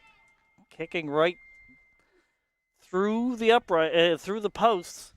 Really, you wouldn't have much of an angle there. So well done. Dingoes get an 11-point lead. Good start for them. 5 minutes passed here in this first half. Again, 2 20-minute halves for all of these games in this tournament, including these finals games. This is the third-place game at the 2025 AFL Canada Men's Club Tournament. Ball up. Going the Saints' way, but the Dingoes do get the ball. Here. Ball kind of bouncing between the teams, but now the Dingoes get possession. Nice body work there by number 70, Aaron Stone. And that will be a mark and a free kick for the Saints. Kicks it to the wing, but the only player there was a Dingo. And it's going to come back. That is Ludovic Barat. Yeah, intercept mark. And he kicked it along the left side, or right side, easy for me to say, and the Dingoes keep possession. Ball kicked into forward 50. Dingoes had it briefly, lost it. Saints regain. Ball takes an unusual bounce, as it does tend to do. Dingo player gets it back, comes back to the Saints. A lot of numbers to the contest there, a lot of congestion. And play just goes right on as the umpires let them sort it out.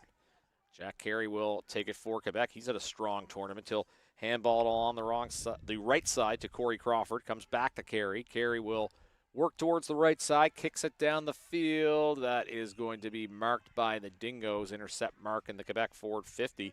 And that's kicked to Dingo hands indirectly. Not a clean mark, but the Dingoes will keep possession. Feeling pressure, tries to switch the field to the right side. Ball goes up in the air, and friendly fire between the two Quebec players there. No one knew who to get the ball. No one called for it, I guess, and now the Dingoes will end up getting it in transition. Ball comes up, and there's a mark just outside the forward 50 for Toronto. Nice mark there by Matt Hastis. Gets a kick into the forward 50 for the Dingoes, and a mark there. That's a nice running mark by Merrick Bergman. So Bergman's going to have a shot at goal here. 45-degree angle or so. Say no more than 15 meters from goal. Well, I'm a terrible judge of distance, so I have to admit. And that goes well wide and will be a behind there for the Dingoes. They've certainly had to run a play, though. Saints are going to try to change that.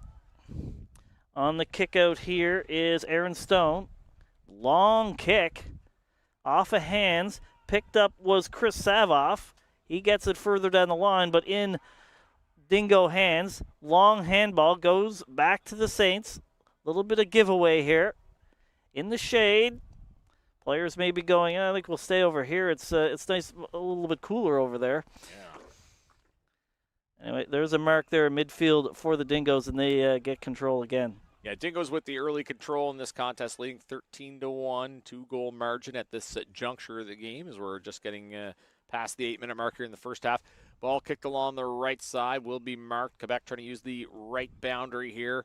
Ball marching up the field, high kick. That is not going to be marked. Dingoes get it, and no time or space there as the ball will be awarded to the Saints as it's Chris Savoff, who has experience playing with the national program. He'll kick it for the forward 50. That is going to be marked. I think that was Manasseh reeling that in. That's get a look. Pretty sure that's Manasseh. Yeah, he's been a factor in this tournament for sure. Yeah, he was great earlier today for sure. He is a tough opponent when he's going up for a mark. It seems like players just bounce off him. Pretty good kick too. See if he can make this one. This would be a big goal for the Saints if he can kick it. It looks a little bit right, and it stays the wrong side of the big post, so that'll be another behind for the Saints.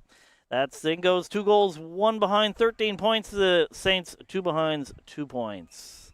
Yeah, kick out for the Dingoes. They try to take it out the other way as they're trying to take advantage of Quebec's inability to capitalize on that free kick. Ball goes up in the air, now bouncing along the ground opposite our broadcast location, other side of the field. Dingoes take possession down the left side it goes.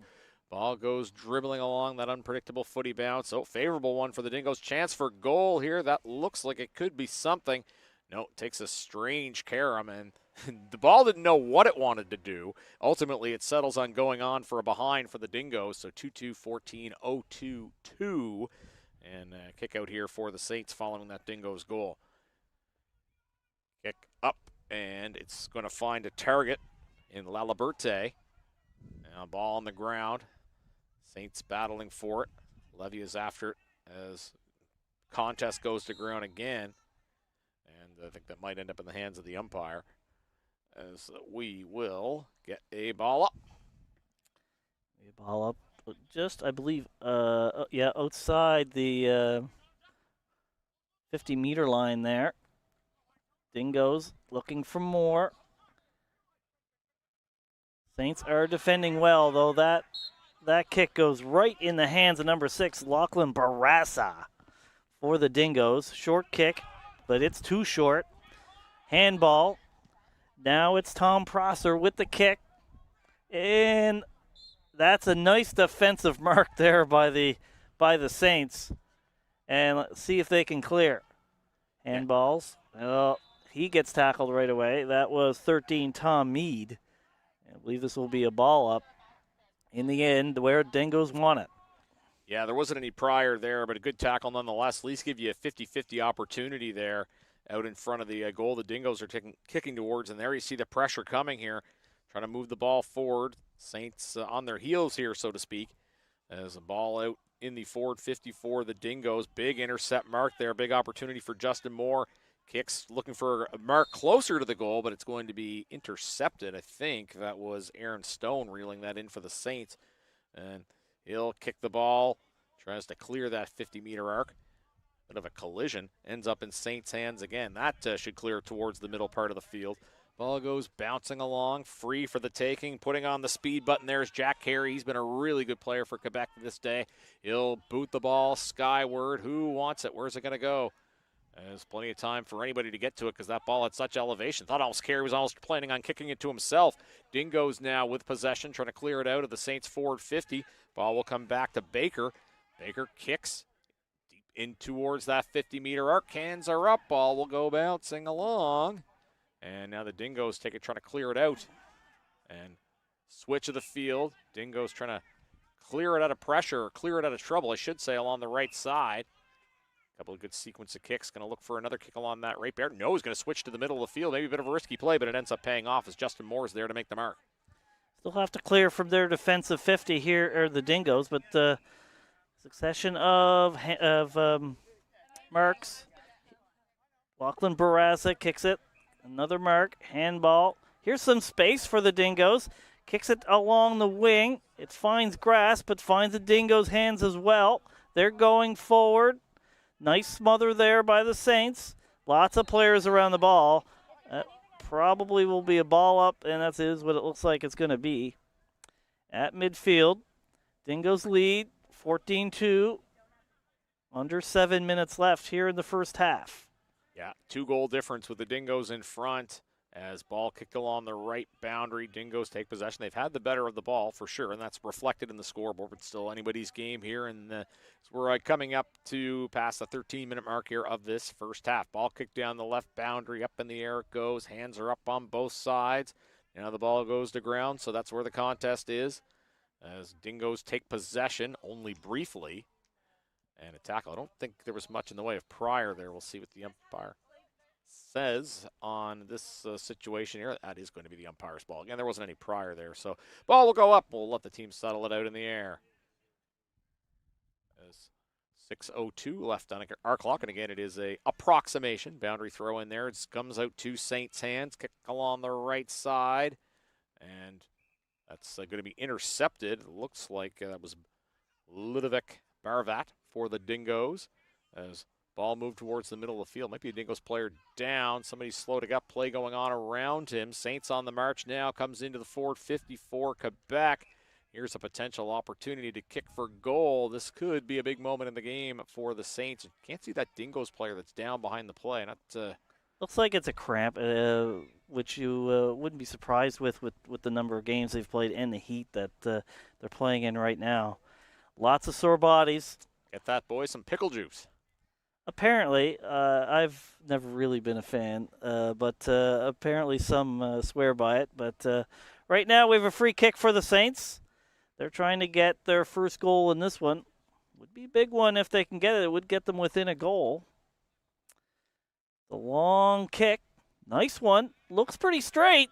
It looks dead straight. And that's a goal for the Saints. So that gets them to within a goal of the Dingoes in this one. Less than 5 minutes left in the first half. Dingoes 2 goals, 2 behinds, 14 points for the Saints. 1 goal, 2 behinds, 8 points. Patrick, that's what they needed. Yeah, a big goal for the Saints for sure. They had to play the last few minutes, and they really needed to inch themselves closer as we're getting into the final 5 of this first half. And we expected a strong game, and there hasn't been a ton of space. There's been a lot of congestion. 2 teams that are working on bottling the others up, I can say, as we get to the ball up in the middle of the field. Comes to Saints' hands, kicked through the corridor on the ground. Ball remains in dispute, so to speak, as the Saints will pick it up and take it to ground. And see, I'll hear the players calling for high tackle. The players are always going to be campaigning for free kicks one way or another, and it is going to go to the Dingoes and switch to the right side of the field.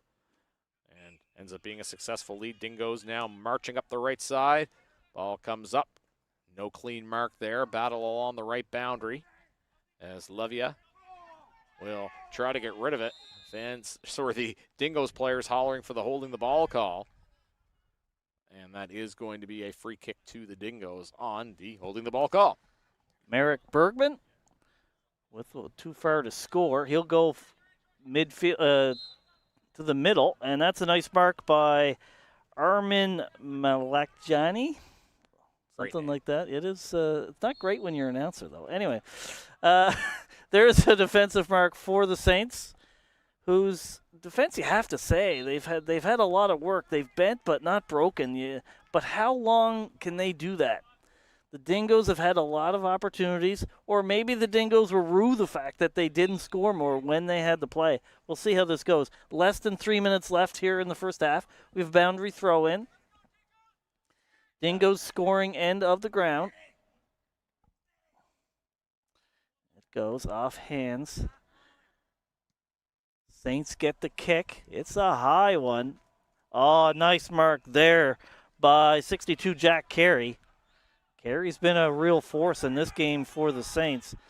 Saints probably wish they had a few more of Jack Carey's around there. Oh, and there's Phil Manassa. He knows how to get. Oh, but it hits the post. So let's see if there's a call here. Is it coming back? No, it's a free kick to the Dingoes. So there was a push in the back by Manassa. So the Dingoes get a free kick. No, that was no point there. Bradley Allen kicks it just towards the sticks. Dingoes trying to defend. They do get possession and the ball, and that will be a mark for Harry Moore. Yeah, Dingoes, as you just said, off the hook there. As Manassi thought he had a chance for goal, then he thought he had it behind, but it ends up being no score at all. As the Dingoes not afraid to risk switching through the middle of the field in the Saints forward 50, and it does end up working there as the ball comes up the left boundary. As Dingoes marching up that side of the field into the final 90 seconds or so in this first half. An intercept mark. Here's an opportunity for Quebec to switch the field. Down the right side they go again. Quebec in white and blue. The Dingoes in red and black. Ball goes down the wall. Play on for the Saints. Comes towards the goal. Will that be the bounce they're looking for? Looks like it is. That's a goal for the Saints. Tie game. What a big goal that is for the Saints late here in the first half from the pocket. Wow, that's a big one for the Saints, and what a beautiful goal. We're all tied up here with the Dingoes and the Saints. I think we expected this was going to be a battle. Again, Montreal, Toronto. There's always something special when those two cities go at it. Yeah, no doubt about that, and it's dead even, 2-2-14, 2-2-14. And the Saints coming back in the latter part of this second half, and this setting up for a doozy of a second half. We might have time for another score as well in this first half, depending on what happens here. As the ball goes back to the middle, tap won by the Saints, but they don't do anything with it. It comes to the Dingoes. Ball goes along the left side of the field. It's going to bounce slowly towards the boundary as we're in the final 20 seconds or so. Ball will go out as we're nearing the end of the first half. Again, our clock is unofficial, but should be pretty in sync with the actual clock. So don't know if we're going to have much time left to do anything here. And indeed not. So ends the first half. And as I said, dead even on the scoreboard. Yeah, nothing between these two teams in the first half. The second half will be the determining factor for sure in this one, in this third place matchup between the Toronto Dingoes. 2 goals, 2 behinds, 14 points. Quebec Saints, also 2 goals, 2 behinds, 14 points. We're going to step away. We'll be back after a brief break here at Colonel Samuel Smith Park, the 2025 AFL Canada Men's Club Championship. Google Forms now accepts payments. The Payable Forms add-on allows for seamless integration of a digital checkout with your Google Forms. Install the Payable Forms add-on, link your payment provider, share, and get paid. Your customers can use Apple Pay, Google Pay, Visa, MasterCard, American Express, Discover, Cash App, Venmo, and more. Save time and hassle by automating your payment process quickly and simply. Payable Forms gets you paid.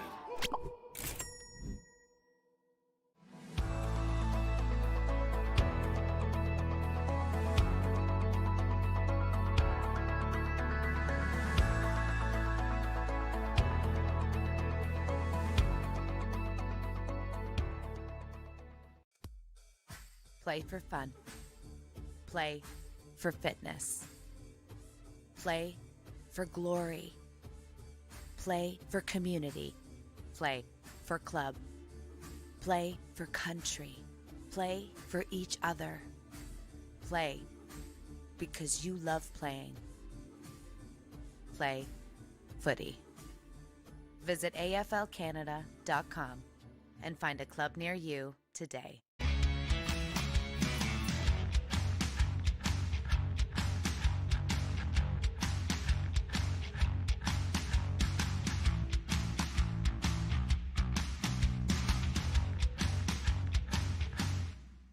Google Forms now accepts payments.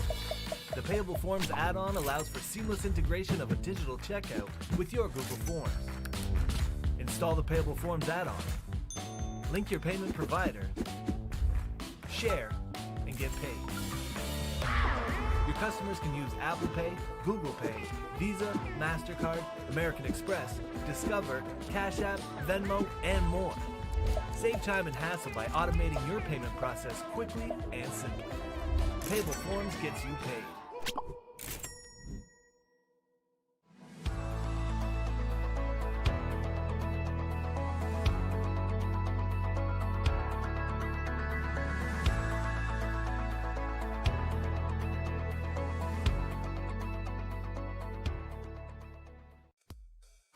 Play for fun.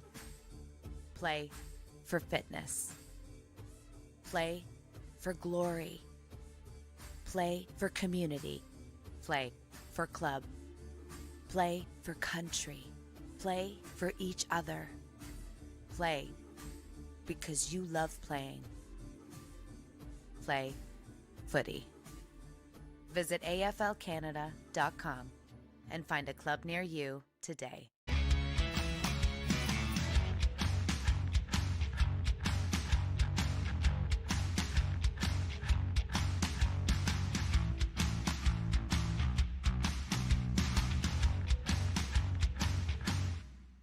Google Forms now accepts payments. The Payable Forms add-on allows for seamless integration of a digital checkout with your Google Forms. Install the Payable Forms add-on, link your payment provider, share, and get paid. Your customers can use Apple Pay, Google Pay, Visa, MasterCard, American Express, Discover, Cash App, Venmo, and more. Save time and hassle by automating your payment process quickly and simply. Payable Forms gets you paid.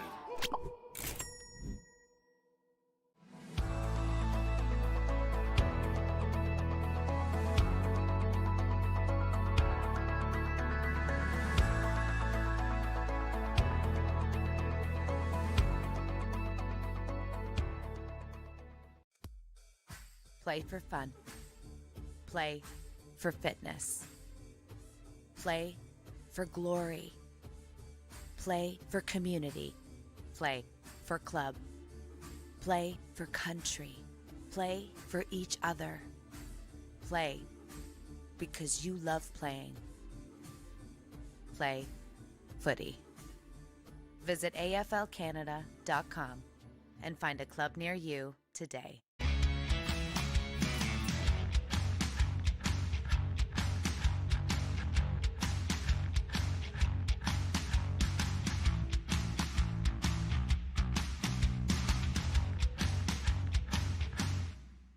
Google.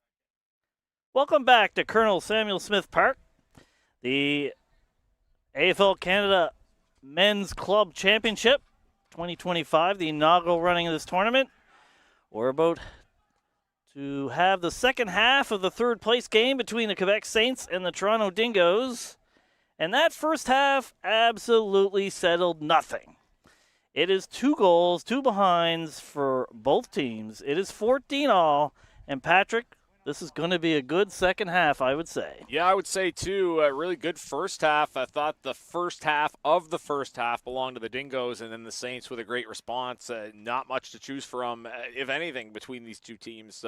You know, the fatigue setting in, game 4 of a weekend. These players have put a lot out there. They all had high expectations, and now they find themselves in this third-place game, but they want to finish this tournament on a winning end. Yeah, but only one will. As there's 20 minutes to settle this one to see who gets the third place in this tournament. Quebec gets the first tap, but not really the control. Ball's on the ground, kicked off the ground towards Quebec Saints scoring end. That kick goes, it could go through. No, it goes just right, and it will be a behind for the Saints.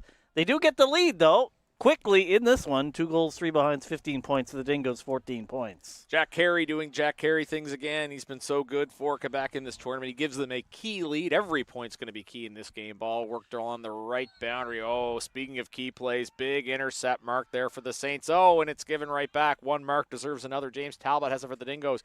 Wiring that ball. Nobody can string together 2 marks. There's just too much pressure out there, as both teams are not willing to give an inch. And, now you're starting to see the hostilities we talked about. Both of these teams want to finish this tournament on a winning note. They both want that third-place position. Ludovic Barvat will kick that on the right side, working the right boundary. Handball option executed well to Finn McGee as the Dingoes work the right side of the field.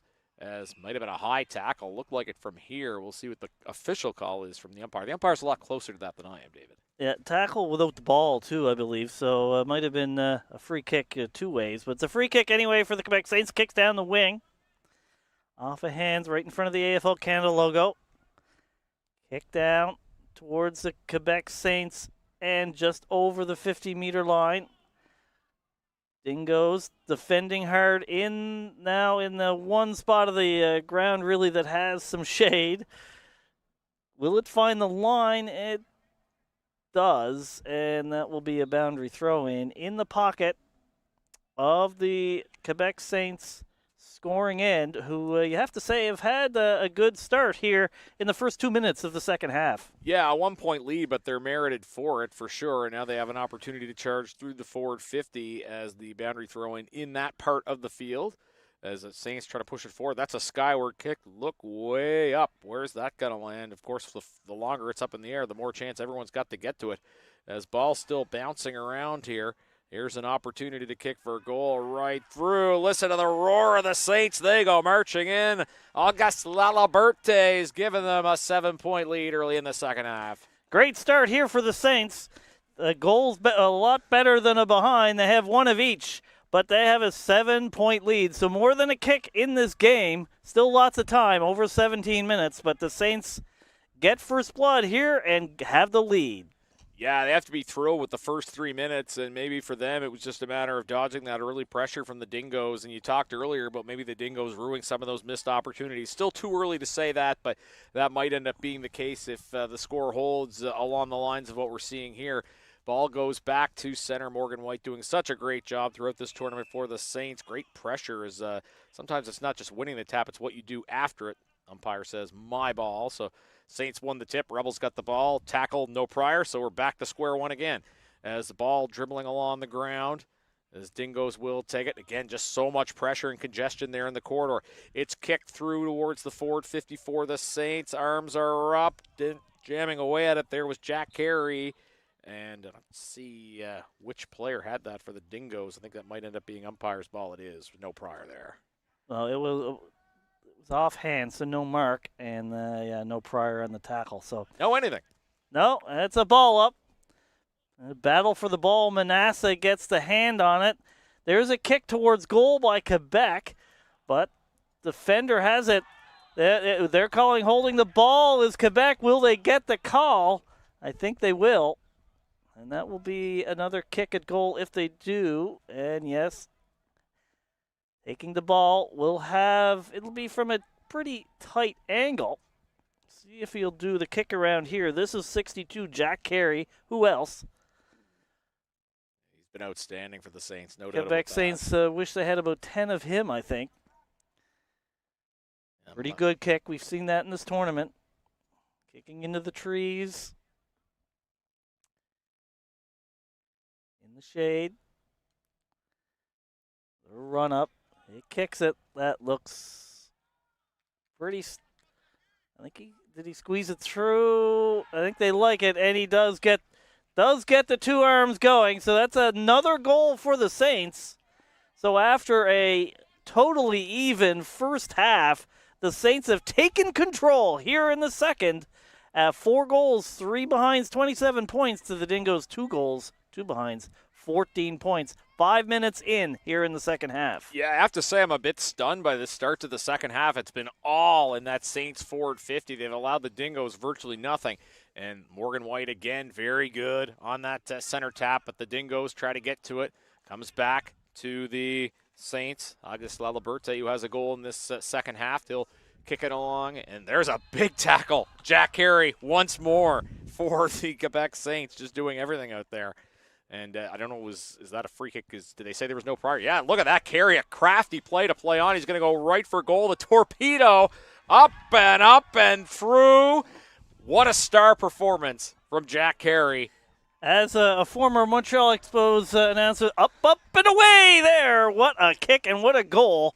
And what a second half here for the Saints. 5 goals, 3 behinds, 33 points. The Dingoes, 2 goals, 2 behinds, 14 points. That, if my math is right, is a 19-point lead, which I don't think we saw coming early in the second half, Patrick. No, not at all. And Jack Carey literally did everything. He had the tackle to earn the free kick, then had the savviness to play on right away, and just a beautiful kick to finish. Just an all-around great sequence for the Saints. So Carey in particular, in that particular situation. Saints get the ball again, ball working through the corridor. The Dingoes just need to get some time in the forward 50. They've been scarcely there at all in the second half.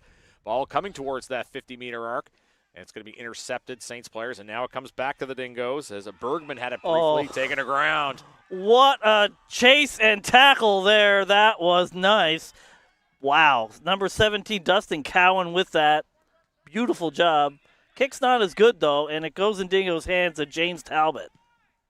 Yeah, big intercept mark for Talbot. Kicks to a contest, but again, the Saints doing a good job getting numbers. Levia, international veteran, will kick it towards the middle. Morgan Whites, he's everywhere. Another guy who's a veteran of the national team. Ball kicked along the right side as might have whistle been blown behind the play, and as a result, a free kick's going to be given to Brett Wyburn. He's kind of favoring his neck there, but it looks like he's okay, which is good to see. Talked to Morgan earlier, and he was saying the Saints are really motivated to win this game, and it's showing here in the second half.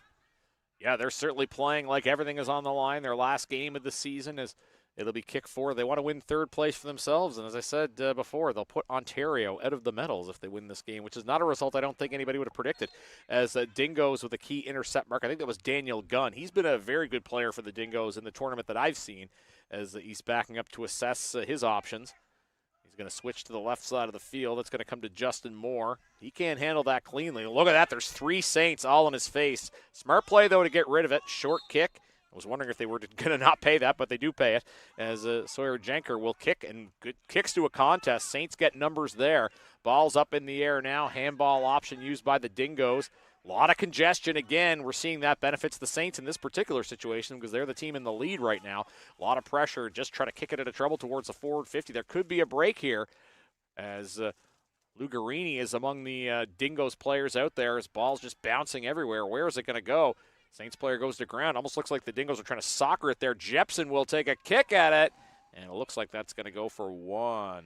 It is a behind for the Dingoes. Not the score they're looking for, but certainly some good play there. Nice handballs. Get forward, don't get the goal, and it's still an 18-point lead for the Saints. 3 kicks in it. You'd say lots of time left with over 11 minutes, but that clock can run pretty quickly. Tough footy here between these two teams. They're certainly laying it all on the line. The last, as you say, last game of the year. Third place game here at the 2025 AFL Canada Men's Championship. Quebec Saints just chipping it around in the defensive. That kick doesn't go well, but they do get a nice handball away. Long kick down the line in the midfield. Off of hands. Dingoes had possession briefly, but lots of players around the ball. Some possession here by the Quebec Saints. There's a handball. Lots of intercepted balls off of hands. It really is hard footy right now. There's not a lot of space for any of these players to play, particularly on the wings right now. Yeah, no, both teams, I guess I don't want to say uglying it up, but making it difficult on the opponents, and that obviously benefits the Saints being the team that's in front right now, as they do have that 3-goal margin. We're nearing the halfway mark of this second half, so certainly time is their ally at the moment. As boundary throw in around the midpoint of the field. Ball goes bouncing. It will be ultimately Saints ball. And now we have a contest on the ground. Who wants it? Again, just seeing so many numbers for both teams there. Tough for anybody to just kind of take the game and run with it. Ball is punched over to the left. Dingoes trying to work towards a forward 50 here. Everybody's got a paw out there punching the ball. It'll be punched along the wall, and then it'll be actually intercept mark for the Dingoes. And kick to the left side of the field. Nobody there to pick it up. So ball on the ground. Wotan will pick it up. Handball, nothing there. Saints with numbers everywhere. Quebec charging forward. Tackle, but the ball was already disposed of. So the Saints able to march forward. Kick up high in the air. Don't think there's any option there as Bradley Allen was booting it, but that is going to be intercepted by Jason Preston of the Dingoes. They'll try to get it out of danger for the Dingoes. Dingoes need 3 goals here. Just over 9 minutes left here in the second half. That's a nice tackle. No prior. Won't be rewarded with a free kick. Ball up. Yeah, that was August Laliberte. He's done a really good job for the Saints. He's had a couple of big plays, not just a goal, but proving to be valuable in other ways. As now battle for the ball. Dingoes try to work through the corridor here. Again, they just need to spend some time in the forward 50. As, again, we're tied no prior, sort of like the buzzword at the moment, just because there's not really a lot of time and space as Baker was tackled there, as that was before he had a chance to do anything with it. So the umpire will say, the ball is mine. game is kind of slowed to a crawl, which really favors the Quebec Saints. The clock just running with all this pack of players. Though that's a free kick to the Dingoes, so this allows them to see if they can get some marks here and get it down the field. There is one. Holds it. This is Barat. Barat kicks it off of a teammate's hands. Quebec is able to defend. They do get the ball. Here is Laliberte. Hands it off. Kick that goes off of hands. Quebec looking for another one. You'd have to think they score the next goal. It will be really tough for the Dingoes to get back into this one. But the Dingoes are defending here. Ball is right in front of the sticks. Can the Saints gain control? Ball on the ground, soccered off the ground by the Dingoes, and that gets them out of danger for now. Can they get some flow? No, that's given away to Laliberte. He kicks it to the pocket, but it goes through the hands of Ronan Shaughnessy and over the line. That will be a boundary throw in the pocket. Yeah, Ronan Shaughnessy, a veteran. He's done a lot of things for both Team Canada and Quebec Saints. Bounce didn't go quite his way on that particular occasion, as the throw-in will come way the Dingoes as they need to try to clear this ball to the other side of the field. Ball goes up in the air again. So much congestion there, no one really able to do anything with it. As there's an opportunity for the Saints. Ball is all on the ground, and I think that's going to end up being rushed through. I think it looked like the Dingoes were trying to rush it through. Were they able to concede that single? I can't quite see from my vantage point. Tribal Sport, the official tournament partner of the 2025 Men's Club Championships. With more than 20 years of experience and a deep understanding of the international footy market, Tribal Sport is your source for high-quality on- and off-field apparel. Visit tribalsport.com.au to order your club's merchandise today. Yeah, so no single awarded. Greg Bridges will throw it. Here's an opportunity for Jack Carey. Ball goes way up in the air. And that is another goal for the Saints. And once again, Jack Carey is the man putting it through the big sticks. Yeah, he would have to be the best on ground for Quebec in this game, and that may be the Salter away here for... my eyes are deceiving me, David. The Saints were celebrating as if there was a goal, but it appears not to be the case. Figuring out what the call is here. Umpire conference. This is an informal scorer's review. No actual instant replay from that set. And that will be a behind for the Saints. So that's 5-4, 34 for the Saints, 2-3, 15 for the Dingoes, 19-point lead. So that is an important point when you look at that's now more than 3 scores for the Dingoes to get back into this one. Yeah, especially with that little time left. It wasn't the result they wanted, but it is still a good result for the Saints. And they have moved it to a 4-score lead as the ball kicked into the forward 50. Carries after it again because, of course, he is. Ball's bouncing along the ground. As ball in contest, it will dribble its way out. And, again, any time that melted off the clock is of benefit to the team wearing white and blue, that being the Quebec Saints, who are leading here in the final 5 minutes of the second half. Less than 5 minutes here. The clock is not the friend of the Dingoes right now. And the Saints doing a good job of killing some time, I think, as we go. That's not a mark. It's still in the forward 50 for the Saints. So that's a free kick to the Dingoes. They really need a quick score here to get a shot in this game, I would say. That is not a great kick. Going towards the line, it goes over. Will be a boundary throw in. Still in the Quebec Saints scoring end of the ground. We have just over 4 minutes left in this one. Boundary throw in again. The Dingoes need to get this in a hurry as the ball being kicked forward. And that goes into the trees. And those leaves are just starting to fall. Seen them take a little bit of a licking here throughout the day. And again, we said time is the enemy here. Under 4 to go according to our clock. And it's a 19-point advantage. So the Dingoes are far, far away from where they need to be, both on the scoreboard and on the field. That was out in the full, so they did have a free kick, but don't really take good advantage of it. And Quebec has possession again. That's kicked. I believe that's kicked between the posts, and I believe that is a goal for the Saints. They're 6th. And you have to say that really finishes off the Dingoes with just over 3 minutes left in this third-place game. The Saints are going to be marching in for this one.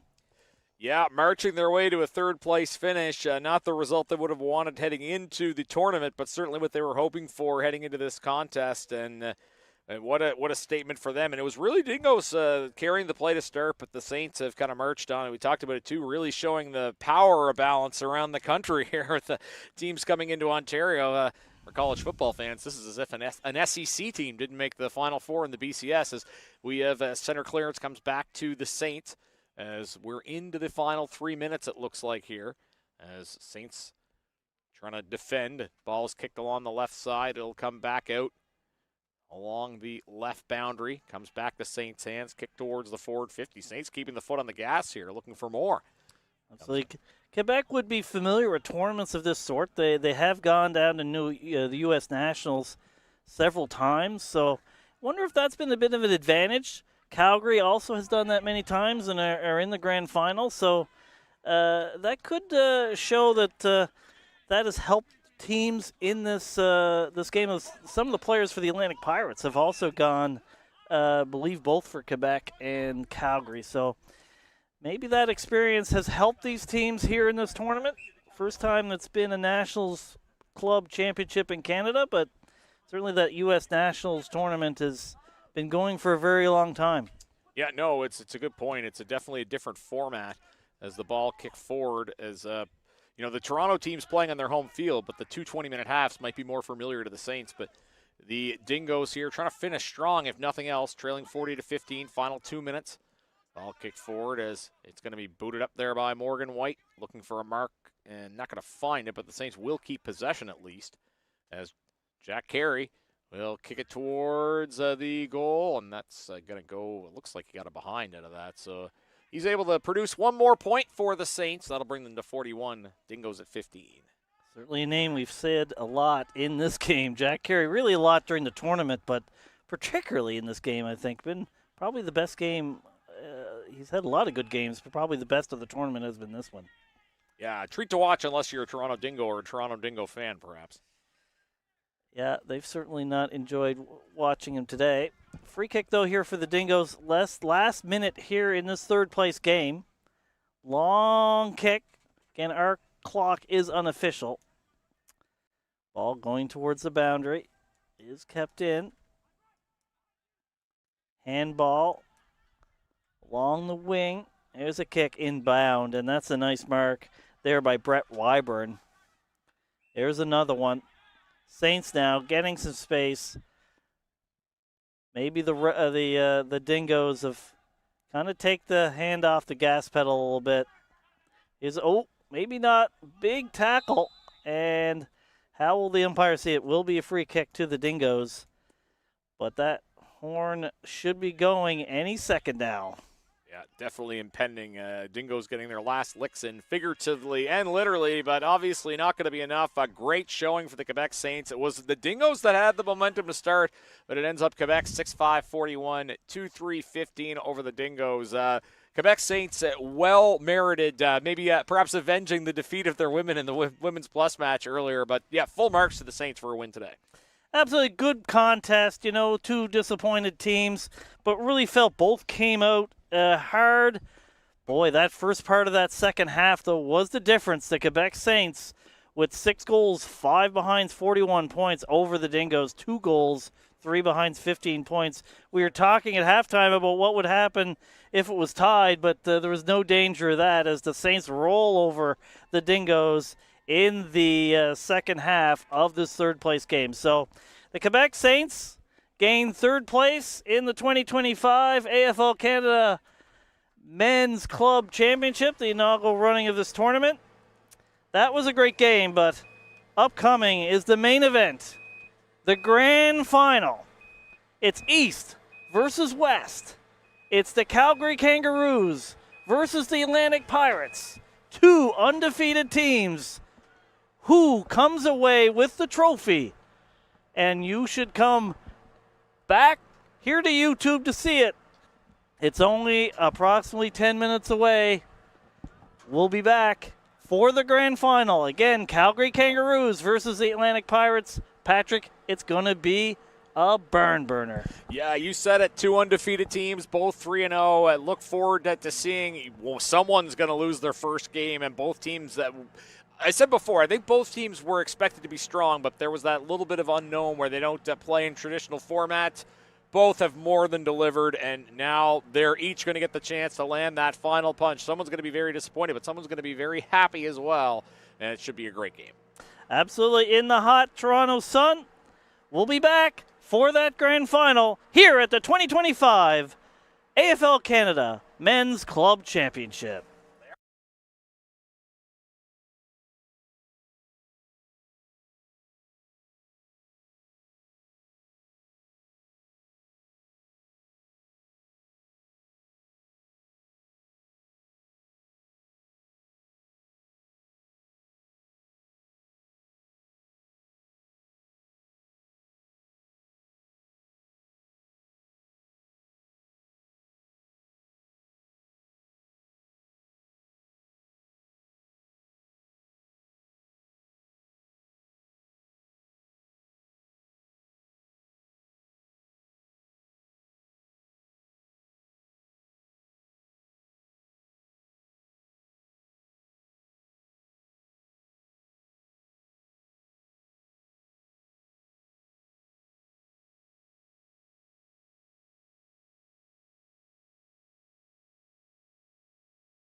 Welcome back to Colonel Samuel Smith Park and the 2025 AFL Canada Men's Club Championship. And Patrick, we've reached the main event. It's for all the marbles. It's for the trophy. It's the Calgary Kangaroos. It's the Atlantic Pirates. East versus West. What's going to happen here?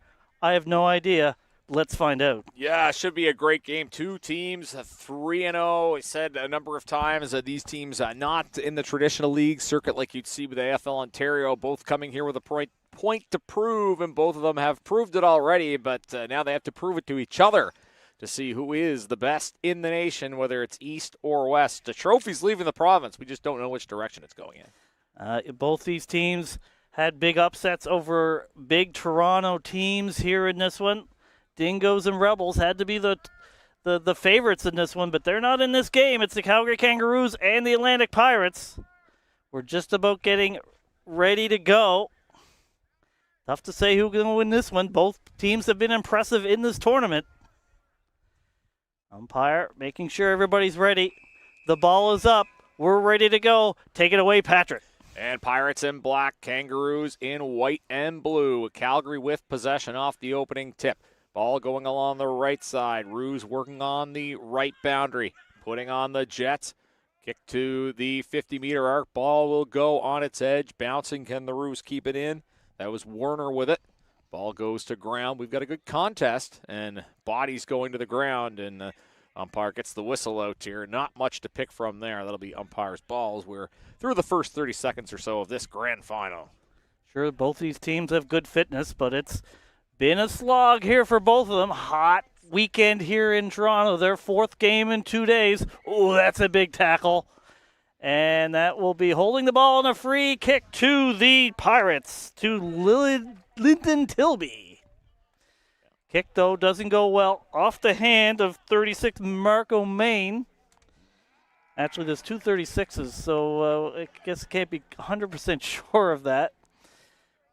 And Adam McGraw with the free kick. Got an opportunity to put the Roos up. No score here in the early going. Adam McGraw from Ragul in Victoria, Australia. No angle here.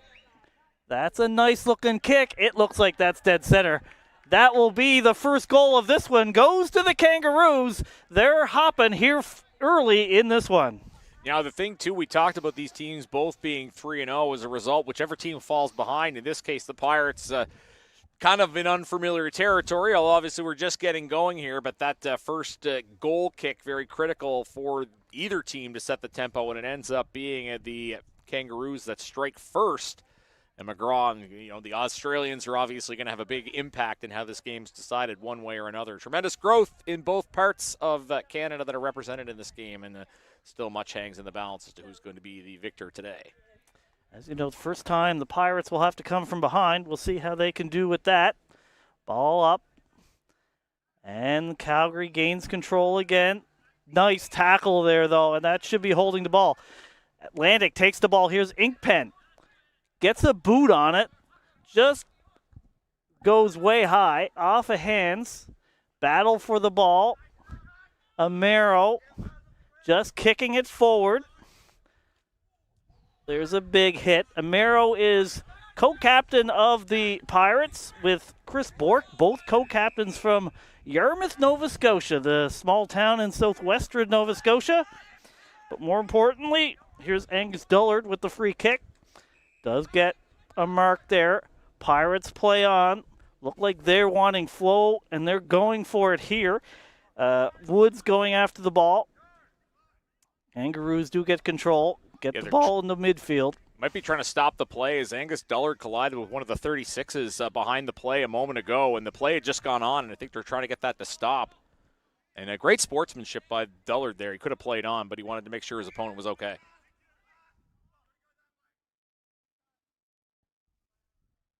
He may be bleeding, actually, as well. Those Kangaroos will be... Oh, he is staying on. They're instructing them to go to the bench. Kangaroos will get a substitution there. Ball on the ground. Oh, that's another big hit. Oh, been a few in this one. Kicked there by Euler, off of hands. Not deep there into the forward 50 for the Pirates, and now the Kangaroos again have it. This is James Clock with the handball. There's another one, but it goes to the Pirates, and it's been a bit of a back and forth right now here in the midfield. Yeah, you can tell it's two really good teams, a lot of skill on both sides. There's a beautiful smother by Angus Dullard. He's been buzzing around for the Pirates all afternoon as he's digging in for that ball in the forward 50. I think that sounds like a high contact. That's going to be a free kick paid to Dullard. Or in the back. I think it was probably in the back. Regardless, Dullard will get the free kick. Likely too far to score, but you never know. These a lot of good kicks here. Yeah, Angus Dullard's one of the Australians that's come to Halifax and really boosted their program the last number of years. Anthony Fable going to provide him a handball option, but it looks like Dullard's going to try to kick for goal or at least kick for a close mark to the goal. He'll take a swing at it. That looks pretty good. Oh, it's spoiled. Wow, right on the line. A beautiful spoil to keep the Pirates off the scoreboard. No goaltender in this sport, but a little bit of goaltending in that one. Well done, well defended by the Kangaroos. That kick, not what they were looking for. That's, I believe, out on the full, and that will be, or did it bounce? No, it looks like it'll be a free kick to the Kangaroos. Deep in their defensive 50. They have the only score in this one, a goal. So 1 goal, no behind, 6 points for the Kangaroos. Pirates yet to score as we've passed the 5-minute mark of this first half. Yeah, well-played game so far. You can tell it's two strong teams. Here's young Harrison Hyde, 23-year-old of the Kangaroos. He's got his hand up over his eyes, looking to see what his options are. Thought about switching the field, and he is going to go to the right side. Maybe a little bit of a risky kick, but it is one that is successful. No kick is a bad one if it hits your intended target, as the Roos will try to march their way down the field. As, again, we are just about 6 minutes in on our unofficial clock. Kick to the left boundary. They'll try to work on the boundary and then cut towards the quarter, you would think. Down the left side of the field it goes. Not quite an intercept mark. I think that was Fable getting in the line of fire, taking the ball for the Pirates. Contact still on the right side of the field. Maybe that was, might have been Ink Pen booting that up in the air. Like there's a free kick here. And it will be going to the Kangaroos. So see if they can get another forward 50 entry here. That one finds grass, but it does go in the right direction. Pirates defending hard. Do come up with the ball. Kick it to midfield. Handing the Kangaroo, but Pirates on him quickly. Ball bouncing around. Lots of players around the ball. That's a nice handball by the Kangaroos. Kick towards their forward 50 off of hands. Here is green for the Pirates. Kick towards the wing and a mark there for the Kangaroos. Yeah, tough for either team to really get any sort of link up here because they're both doing such a good job at taking away space from the opposition. Sky-high kick along the left boundary, successfully marked by the Kangaroos. Play on the free kick. Oh, and a beautiful mark. Spoke a little prematurely, but it is marked there by the Roos. They've got an opportunity here in their forward 50 with an early 6-0 lead. Going to try to slow the play down here. And this is a key moment in the game early for Calgary to try to expand their advantage. 45-degree angle. I'm going to guess 30 meters, 35 meters out. It is from the far side of the field, so difficult for viewage for us here at our broadcast position. Didn't see the number of who's kicking it. It's a nice-looking kick, though. Does it have the... It doesn't quite have the... But is that a mark? And... I think that was Chris Enns marking that, it looked like, if it was marked at all. And it is, so... Oh, correction. It's Matt Macon. This could be the second goal for the Kangaroos. This would be a big one if they can go up by 2 goals early in the first half of this first half. As we've talked about, it's only 2 20-minute halves, so if you get a lead, it can be tough to come back. That is... Looks like it's a behind. No easy goals. Was quite the tough angle there. So Just getting confirmed. Yeah, that is a behind. So the Kangaroos at 1 goal, 1 behind, 7 points. Pirates yet to score. See if the Pirates can get some ball movement here. Oh, that's a nice Harrison Hyde with a great spoil there. It goes over the line, will be a boundary throw in. Still where the Kangaroos want it. It's in a dangerous area of the field for them. Pirates will have to defend. No, that throw won't be good enough, and they'll redo that. Yeah, boundary umpires have been very particular about making sure they get those throw-ins right, as they should for a game of this magnitude. But the Roos will try to take advantage. Just taking the ground there was Matt Macon, calling his name a lot, as he had that behind just moments ago. And it will be the Pirates. I believe that's Lyndon Tilby that'll be kicking it out. Ball goes skyward, up in the air. Angus Dullard's looking for it. And he's got his nose taped up. I think that's from that prior collision earlier. He finds Ian Euler, who's been playing in Australia the last year. He'll kick it through the middle, looking for Kolivas of the St. John Bulldogs. Ball bouncing around in that forward 50 for the Pirates. Battle goes to the ground, and you hear the umpire's whistle go, and we're seeing a lot of good contests all around the field here in the early going between two strong teams. That'll end up being a free kick in their defensive 50 for the Roos. High contact on the Kangaroos. They get the free kick. There's a mark for one of the 36s. Kangaroos with the 7-point lead. There's a nice mark there. Nice kick. Nice mark. Kangaroos certainly having more of the play right now. And there's another mark there. That's Joel Griffiths. A 40-year-old who started playing in Jerusalem, Australia. He's got an opportunity. Pretty good-looking kick, looking to goal square. Doesn't have a lot of options. Goes off Pirate hands. And might be an opportunity there for the Roos, but it'll be kicked out of trouble. I think it was Anthony Fable kicking it. But almost an intercept mark there. Ball just bouncing around. Who wants it? It's going to end up on Maroney, I believe, his foot. He'll kick to a contest.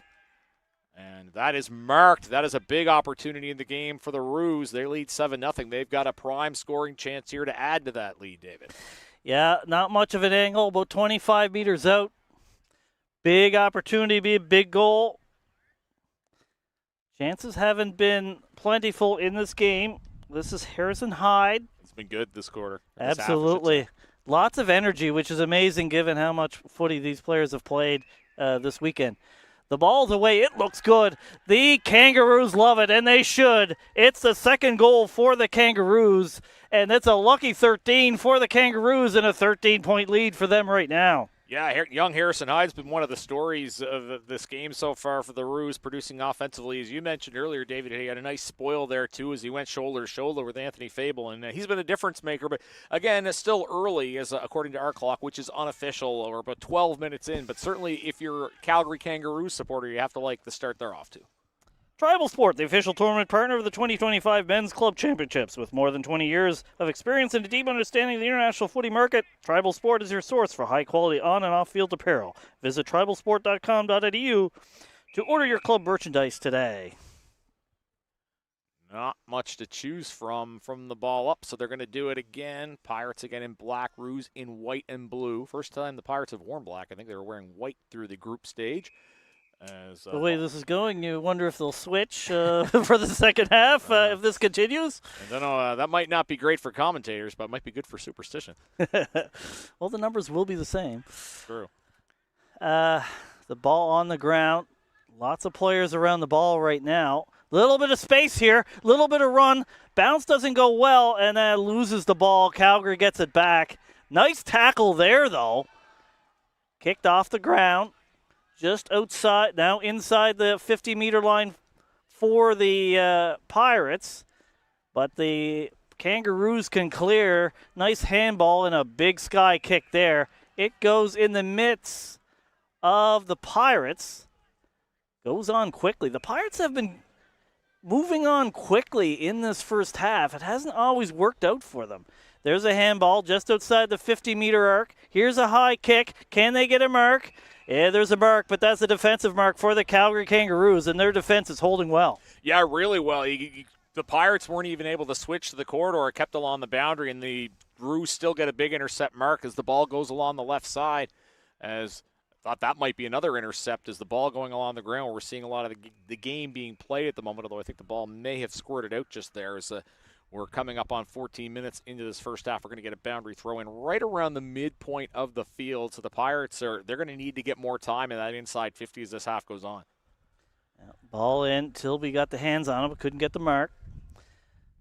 Hands on it here now. Going forward. Ooh, there's a big tackle.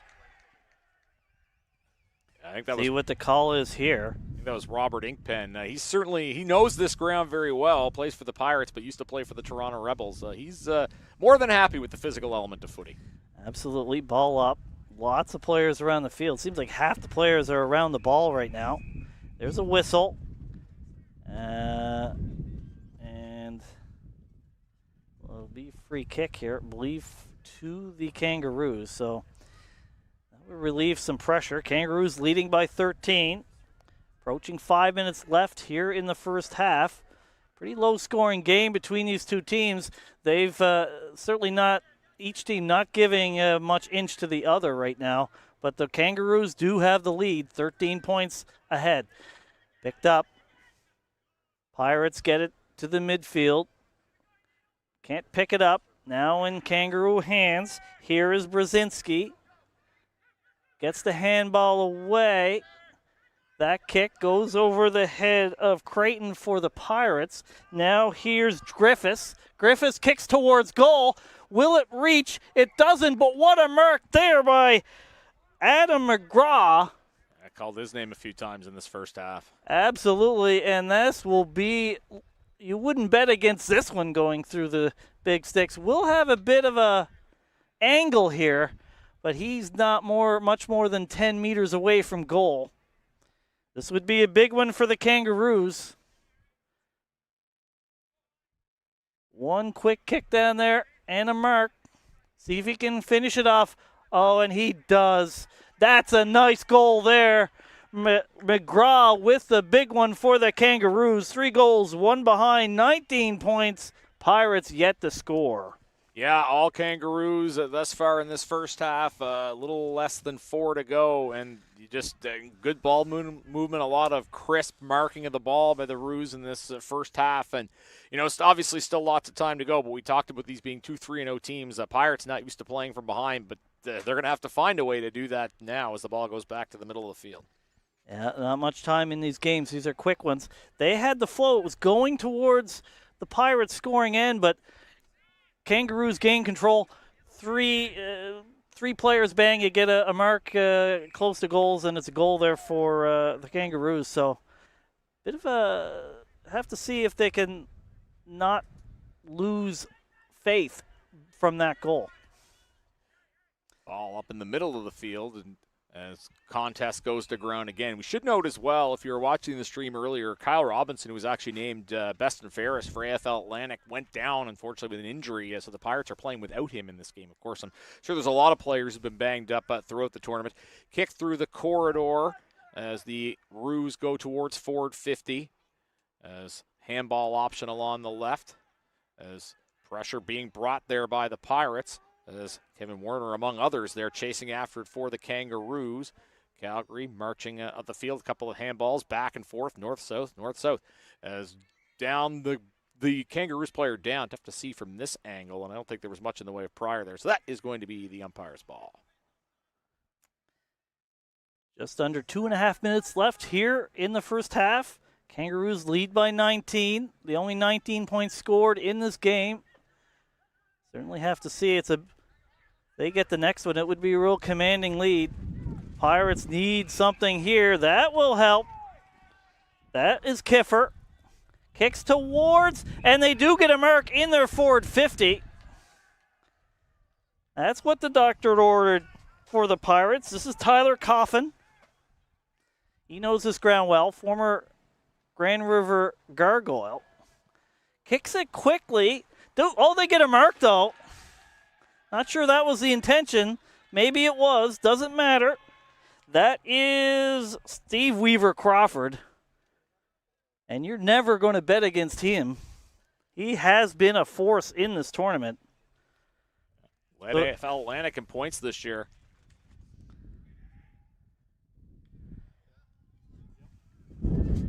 And that's dead center. And the Pirates get their first goal in this one. As I say, you never bet against Steve Weaver Crawford. That was dead straight. And that's a big one for the Pirates as we're approaching 1 minute left here at halftime. That is as big a goal as it gets in this sort of matchup at this part of the game. Yeah, Australian native Steve Weaver Crawford has been really instrumental. He can take a lot of the credit for what's going on out there because he's president and founder of the St. John Bulldogs, in addition to being a tremendous player himself. I mentioned he won the Golden Boot in AFL Atlantic, and that's probably the biggest goal he's kicked all season as we're into the final minute here of this first half. That was a monstrous goal. Creighton will kick it through the middle. Intercept mark as that is reeled in by the Roos. It'll be kicked straight through the corridor towards forward 50. As thought that might be a clean mark. It's not. Ball goes to the ground again. We're seeing a little bit of that here as some congestion. As ball kicked out through the middle. As who is going to be first to it? Is going to go to Pirate hands. Turning on the Jets there was Sheen. As the ball comes toward forward 50. Chris Bork of the Sydney Giants holding it. He'll take a kick looking for goal. And that is going to come at the horn, and the Pirates were hoping that might bounce through for a behind at least, but it is going to hold at a 19-6 score at halftime. Yeah, Kangaroos 3 goals, 1 behind, 19 points to the Pirates, 1 goal, 0 behind, 6 points. Have to say the score pretty much indicates properly the play here. The Kangaroos had more of the play. Say the Pirates were a little bit better later on in the half. They did get that goal. See if that will give them some faith going into the second half. And we'll see. We have seen the start of the second half being a big turning point in some of these games. So we'll see if that's going to be the case in this one. Yeah, and it's going to need to be for the Pirates for sure. But I think you're right. They started finding their game towards the end of the first half. And again, you're playing the other 3-0 team, right? You're playing theoretically, and I think in practice as well, the toughest team you've seen to date. And both of these teams still kind of learning about each other, but they don't really have a lot of time to do that. We talked about the format. These are quick games, and you expect the second half is going to be an extremely intense 20 minutes of football. And the next first goal in that second half is going to be massive. Anyway, we're going to take a break, the last one of this tournament. We'll be back for the second half of the grand final of the 2025 AFL Canada Men's Club Championship. See you then. Google Forms now accepts payments. The Payable Forms add-on allows for seamless integration of a digital checkout with your Google Forms. Install the Payable Forms add-on. Link your payment provider. Share and get paid. Your customers can use Apple Pay, Google Pay, Visa, MasterCard, American Express, Discover, Cash App, Venmo, and more. Save time and hassle by automating your payment process quickly and simply. Payable Forms gets you paid.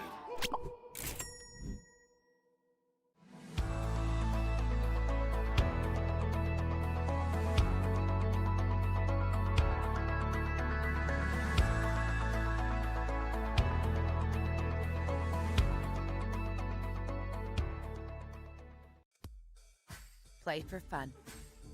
Play for fitness. Play for glory. Play for community. Play for club. Play for country. Play for each other. Play because you love playing. Play footy. Visit AFLCanada.com and find a club near you today.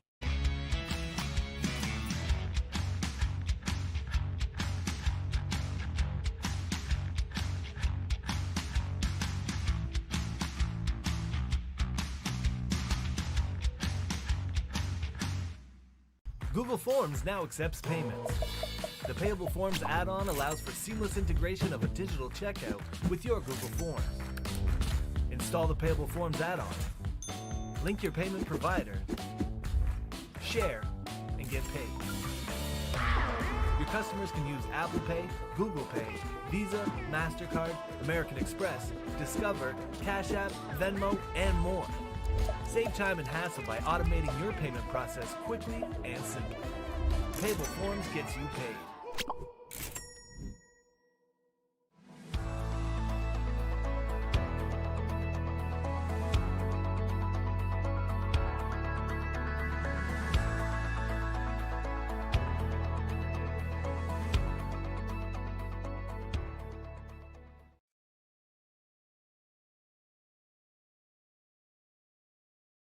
Toronto, Ontario, near the campus of Humber College. And we are approaching the last 20 minutes of the 2025 AFL Canada Men's Club Championship. Certainly Calgary Kangaroos have to be greatly happy with that first half as they lead 19-6, a 13-point lead. Want to thank the sponsors as we go here. Tribal Sport, Payable Apps, Hemingway's Restaurant and Bar, EMM Consulting, and one big thanks to eThere Live, the official streaming partner of the 2025 Men's Club Championship. And while I'm standing here, big thanks to Matthew Schaefer, Ainsley Gritter, been massive in our broadcast. I'll probably thank them again later, but I wanted to get that in as we have just a few minutes here before we get to the second half of this grand final. Calgary Kangaroos and the Atlantic Pirates, they've been great, and I think everybody that has been watching the stream getting a lot of great comments. It's been a great 2 days, been a hot 2 days, but a lot of great footy, and we'll talk more about that after this game ends. But thank you to eThere Live, and we're about ready for the second half to begin. It's going to be an important one here to get a good start for the Pirates. Yeah, you were saying off mic, so to speak, there at halftime about how important the next goal is going to be, and really hard to dispute that if you're the Pirates.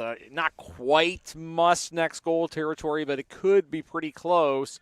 And they did play their best footy of the first half in the last few minutes, so they want to carry that over and start very strong here. And they need to start very strong here in order to bring home that big championship trophy, which I'm looking forward to seeing. It's a beauty. Ball is up, off of hands. Calgary look like they're getting control. Oh, it's off hands again. There's a handball. Calgary with control. Long kick. Defended well there by Fraze.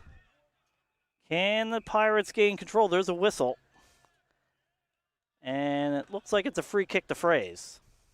Yeah, Tim Fraze, who used to play with the Kangaroos, kicking it up the left side. Has experience of footy on both sides of the country. There's a ball on the ground. Contest, we've seen a lot of the game on the ground there. Is a ball on the opposite side of the broadcast location. No one really able to pick it up and do anything with it at the moment. As a ball brought to ground, and I think that's going to be holding the ball call. Don't know which player that was that delivered that tackle, but it is going to end up being a Pirates free kick. That is an important one here as we're just nearing the end of the first minute of play of the second half. What they can do with it. Plays on, plays past the man on the mark, kicks down the line. This could be a mark. It is. That nicely done there by the Pirates. They're going to have a kick at goal here. Or have a chance to kick a goal. This will be a long one. See if he goes for goal or goes for a mark. That's Steve Weaver Crawford. Steve Weaver Crawford. I'm gonna guess going for goal. But Weaver Crawford will make the right decision 98% of the time. I've done the math. See what he does. The run up, the kick. It's high. Will it reach? I don't think so. And there's no mark. It's right in front.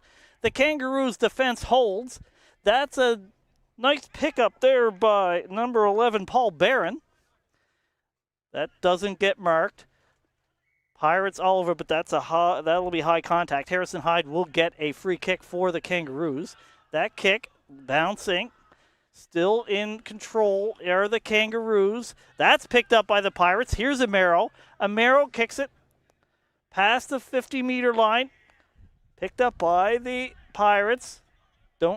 Kangaroos defend well and gain control. That ball bouncing back and forth between the teams. It's a tough game right now. Lots of physical contact, and that'll be a ball up. Yeah, seeing a lot of ball ups. Wanted to rewind back to that play there. It was a great spoil by Jason Nyston. Players played for the Northwind before. That was a huge play for the Roos. Now ball coming into the forward 50 for the Pirates. Ball being kicked on the ground. Ian Euler, of course, also has played for the Northwind. Was the youngest member of the Northwind attack last year. Ended up losing the ball. It's kicked along the right side. Kangaroos trying to work up the right side of the field. Kangaroos in blue and white, Pirates in black. This is the championship game of the men's final side of the equation. as Matthew Woods had it briefly there for the Pirates, being worked along the side. There's a big tackle. You see the Pirates player was opposite of our broadcast location. It might have been Lyndon Tilby taking a man down. Tough to tell, but that is going to be a boundary throw. I don't think there was any prior opportunity there. Be a ball up. Pardon me, yeah, ball up, yeah. In the correct end for the Pirates, but the defense of the Kangaroos are doing well, and they get control here. Kick down the line. They don't get a mark, though, on that kick. Just near the boundary line. And there's a whistle. May have gone over the line. Teasing us with all the action on the side opposite of the broadcast location here. We want to see some of this great play up our end. It would be nice. My eyes aren't that good. Off hands. Calgary tried to get it forward. They couldn't. Pirates are able to get the ball, and there's just a lot of players around the ball right now. Yeah, we talked before. That benefits the team in the lead, which is the Kangaroos in this case. Yeah. Already 4 minutes gone here in this second half. Pirates need at least 3 kicks through some sticks to get the lead. Off of hands, Kangaroos pick it up. That is Philip Finch. Handballs it away. Here's another one. Handballs it backwards. That's a nice kick there by the Kangaroos. That's off of hands. That's over the boundary line, and I believe that will be a boundary throw-in. Yeah, coming up at about 5 minutes played in the second half, and 19-6 Kangaroos to score. Even that behind is looming large because that makes it 3 scores as opposed to 2. As Absolutely. We get a boundary throw in here around the mid part of the field, located where the scoreboard is. Ball kind of bouncing around. It's going to be Ian Euler taking it out for the Pirates. They'll push the ball towards the forward 50. Here's a kick towards goal square. Tyler Coffin's in the mix, as is Steve Weaver-Crawford. Number of Pirates players. That was Connor Shaheen that was kicking it forward, and that will go through. I think there's going to be, that's going to be a 1-point score. So not the score that we're looking for, although could be key down the line. So it goes 3-1, 19 Kangaroos, 1-1-7 for the Pirates. It'll be a 2-goal difference now. Pirates trailing the Kangaroos. Didn't play more down the Pirates scoring end in this half. That's a big spoil by Fable, but that's high contact. Will be a free kick to the Kangaroos. That can release some pressure for the Kangaroos. Their defenders have had a lot of work here in the second half. Have to think fatigue could be a factor in this game after lots of heat, lots of footy. Here is Inkpen. Inkpen with the high kick. That's a nice one. And that is Dullard. See what Dullard does here. That's a long kick. You'd have to think he looks for a teammate. He does, but it goes over the line, and I believe that will be a boundary throw-in. I don't think it went out on the full. Yeah, I was looking for Tyler Coffin, and I'm not sure if he underestimated the distance or if he thought Coffin was going to get more of a bigger lead there, but ultimately it ends up being a boundary throw, and not the result they were wanting, but because it's not out on the full, at least it turns into a 50-50 ball here. So that throw-in is going to be won, though, by the Kangaroos. Kick along the left side of the boundary. Ball goes bouncing along. Who's going to be there to pick it up? Jack Green's in the mix there for the Pirates. He's going to get it. Plays in Halifax with the Dockers. Tries for a centering kick there. Shaheen's after it for the Pirates as well. Obviously, Halifax well represented. There's Kolivas who plays for St. John. Oh, he's smothered. Kangaroos take possession. Ball goes way up in the air. And that will actually go out. I think that's we're going to see a throw-in. Boundary throw-in, as a result of that as well. It played 7 minutes here, so still time, obviously, but this is in the advantage of the Kangaroos. Time becoming a bit of a factor here. Kangaroos, again, with a 2-goal lead here in the second half of the grand final of the 2025 Men's Club Championship. Ball bouncing around. Pirates do gain control. Here's a long kick to their forward line. Oh, that's off of hands. Big leap. Can't take it down. Kangaroos defense holding. That's a nice kick. And they get a succession of handballs, but that's a good tackle. And that's holding the ball. And that's a free kick to the Pirates. Yeah, Kostas Kolivas of the Bulldogs with a big tackle there coming in the final day. He's been big for the Pirates Sky kicks that, looking for Luke Creighton, didn't quite find him. Ball ends up in Kangaroo hands. That's another high kick. It's going to go up in the air. Lots of time for all the players on both teams to go chasing after that one. We've got a contest and a battle there. Adam McGraw, the Australian there for the Kangaroos, is in the middle of it. As it is going to end up going to be a free kick. Yeah, free kick here to to the Pirates, and that is Ollie Gardner, I believe. Ollie Gardner. Clutching his leg there. I wonder if he has a bit of a cramp going, which you wouldn't be surprised with this heat. Pretty good kick to a plaque of players, but that goes right in the hands of Neil McKinnon from Wisconsin, Alberta. And there's another mark on the wing to Adam McGraw. He's been very good today. Absolutely, been a big factor. That kick down far, nice body work. Can't take the mark was Amaro. And, sorry, Edward Cameron that was. So the B ball up. Calgary Kangaroos down their scoring end of the field. Can they pick it up? And that's held there. Another, high contact. So this is a free kick here to Philip Finch from Cobber and Victoria in Australia. He kicks it long to a dangerous position. Can the Pirates defense hold? This is a big turn. Oh, there just gets a boot on it. Lots of players around the ball.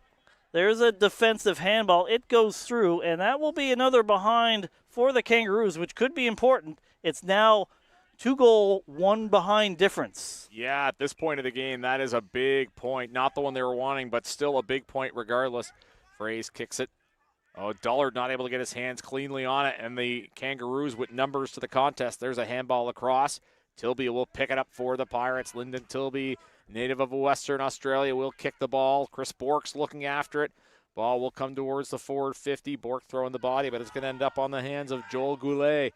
And it comes on the left side as Brzezinski will sky that ball. Brzezinski has some experience playing with the national program as he kicked it to Finch, the Australian. Bit of a centering kick there, and I think that was kicked to Tyke Robe, celebrating a birthday yesterday, as the ball kicked into the forward 50. Miles Amiro's after it for the Pirates. He'll scoop it up, but he was met with a tackle. Down he goes. Pirates keep possession, though, as Edward Cameron of the Bulldogs had it. Now the ball goes dribbling out and out of play. Should see a boundary throw in here, I think. As half of the second half has been played. And as David was mentioning earlier, time kind of the essence here. 13-point advantage for the Kangaroos. Yeah, not a lot of room here in this one. Points are hard to come by. Goals even harder. Kangaroos 3 goals, 2 behinds, 20 points to the Pirates. 1 goal, 1 behind, 7. Off of Kangaroo hands, there's a big tackle. That will be a ball up just outside the 50-meter arc of the Kangaroos scoring end. There's a ball up. Off of hands. No real control yet. Really tough to get a hold of the ball. You see a lot of juggling, a lot of spoils. It's tough sledding out there for both teams. Yeah, absolutely. A ball up there on the forward 50 for the Roos. That's where they want the ball at this point of the game. The Pirates need to get it down the other end. They're going to need to score somewhat quickly here, I would think. Handball to the right. I think there might have been a high contact there. Smart play probably to play on, given the situation with the clock. And ball not marked correctly as Ian Euler. He's given a real spin around there, but he manages to get the ball to Inkpen, but then loses it. It's kicked forward 50 for the Kangaroos. Ball goes bouncing around. As here's an opportunity, and there's some staunch defense by Jacob McMillan of the Cornwall Tigers. Ball's bounced around. It'll come on to Kangaroo hands. Bit of a sharp angle kick towards the center. And that is going to go through. That is a huge kick for Harrison Hyde, who has been tremendous in this game for the Kangaroos. He's got himself a big 6 points. That is a massive goal for the Calgary Kangaroos in a massive game for Harrison Hyde. A beautiful kick through the sticks. And that you have to wonder if that might be the backbreaker. That might be the winning kick for the Kangaroos. 4 goals, 2 behinds, 26 points to the Pirates. 1 goal, 1 behind, 7 points. Yeah, getting early late, so to speak here, 26-7. And, tougher to come back from 19, 26-7 than it would be 49-30. I know that's not how the math works, but such is the situation. The Kangaroos have put themselves in the advantage they put themselves in. Off the tap. Pirates trying to get control. Well, both teams trying to get control. Nice handball there. Can't take the ball cleanly, though. Been a bit of a problem for the Pirates in this game. That kick goes to the pocket. Picked up by the Kangaroos. And that will be held. And that will be a ball up. Official streaming partner of the 2025 Men's Club Championships, Payable Apps. Simplify all the effort involved in accepting, collecting, and reporting electronic payments with Payable Apps. Visit payableapps.com to automate your payments today. Penn with the handball to Fable, kicks to the hot spot, was looking for Weaver Crawford. He couldn't get up to the ball. I don't know if that headband there is obstructing his visions, perhaps. There's a big kick for Bork of the Sydney Giants. That's going to be a single point. That'll bring it to 4-2, 26, 1-2-8. So 18-point margin here for the Kangaroos. Under 6 minutes left here in the second half. Kangaroos with what looks like a commanding lead right now with how the play in this game goes. Not a lot of easy scores happening. They're just kicking it around in their defensive part of the ground. They don't have to be a hurry. Killing the clock is a great plan right now for them. That ball going towards the boundary is picked up by the Pirates. Gets it towards the pocket, but that is intercepted by the Kangaroos, and they gain control. Yeah, Kangaroos have set up really well, not allowing the Pirates much of anything as they try to push into the forward 50. As I think that's Dullard that's after the ball there, bouncing along the ground, trying to go up the back. The Pirates is, again, another contest, a lot of congestion, which, of course, always favors the team that's not playing from behind. As we'll get a bit of a ball up there near that 50-meter arc. Ball goes up, goes on to Kangaroo hands at first, but again, contest on the ground, so I think we're probably going to get another ball up. So spin around again, a bit of deja vu there, and that's all well and good for the Kangaroos trying to hold on to this lead of 18 points. Less than 5 minutes left in this one. Clock, real enemy of the Pirates right now. They do have the ball, but do give it away. Holding the ball. This is now in Luke Holcomb's hands. Plays for Edmonton, actually. So one of the players that's been added to Calgary for this tournament. Nice mark there. They play on, which they have to. Time is an enemy, as we've talked about. Ian Oyler trying to pick up the ball. Gets a handball away. Oh, tackled right away was Edward Cameron. Beautiful tackle there. That will be a free kick for the Kangaroos. Yeah, actually, I think that's Harrison Hyde again, David. What a game he has played. 47, that's Philip Finch. Handball goes a bit of awry. Pirates now with the ball. Handball. Philip Finch attack.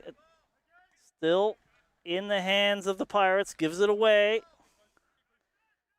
Going to both teams right now. There's a kick down the wing. Can Chris Bork marks? He does. Not much time left. Just over 3 minutes left. Chris Bork. There's a kick. Not really. That doesn't go well, and that picks up. The Kangaroos pick it up. Bit of a worm burner. Bork now takes control. Does get it to a teammate. Here's Oyler. Oyler, high kick. There's nobody there for the Pirates. That's a nice defensive mark there by number 54, Nick Desson. And plays on quickly. A little bit surprising given the fact they want to kill the clock. 2.5 minutes left in this grand final. Kangaroos up by 18. It's over the line. Will be a boundary throw-in. You can see now, too, when the Pirates get the ball, there's kind of that mental battle about whether you want what's the right move versus what's the quickest move, because you need those points right now, and that's obviously playing into the hands of the Roos. Pirates take possession, though, as Gillis had it briefly. Bruce Gillis of the Halifax Dockers, another one of the Dockers who used to play out west, actually, as Bork was taken to ground.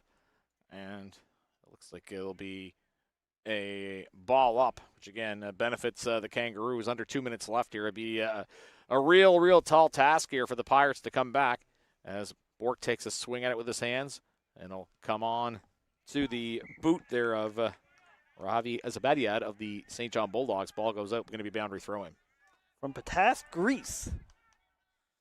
Also a very tough name to say. Yeah, one of the original St. John Bulldogs. All right. That ball, again, batted over the line. Will be another boundary throw-in. This totally favors the Calgary Kangaroos, which you have to think it's a tall order now for the Pirates to get back. 3 goals is required. And remember, time moves on every time you score. It has to go back to the center. It is a non-stop clock. Handball by Calgary. Picked up right in front of us. Cameron kicks the ball, but right to Calgary. And that is number 5, nope, 51. Griffiths. Joel Griffiths. No relation to Lachlan Griffiths, the AFL Canada president. Off of hands. Fable gets the handball away. Here's another one. Here is Edward Cameron. Right in front of us is Euler. Gets the kick. There's a mark to Chris Bork. We have less than half a minute in this grand final. It's going to be a Calgary Kangaroos victory. The West will win this one. But they're still trying to get a goal, the Pirates. They will not come away with the flag that they want. Yeah, and the Pirates players wouldn't necessarily know how much time is left. They're just going to push until the end here, as you would expect. Again, our clock is unofficial.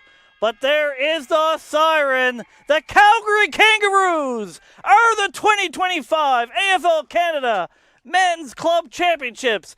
They get the name on the trophy on this first tournament, and it's well-deserved. I have to say they were the better team on this day, but have to hand it to both teams.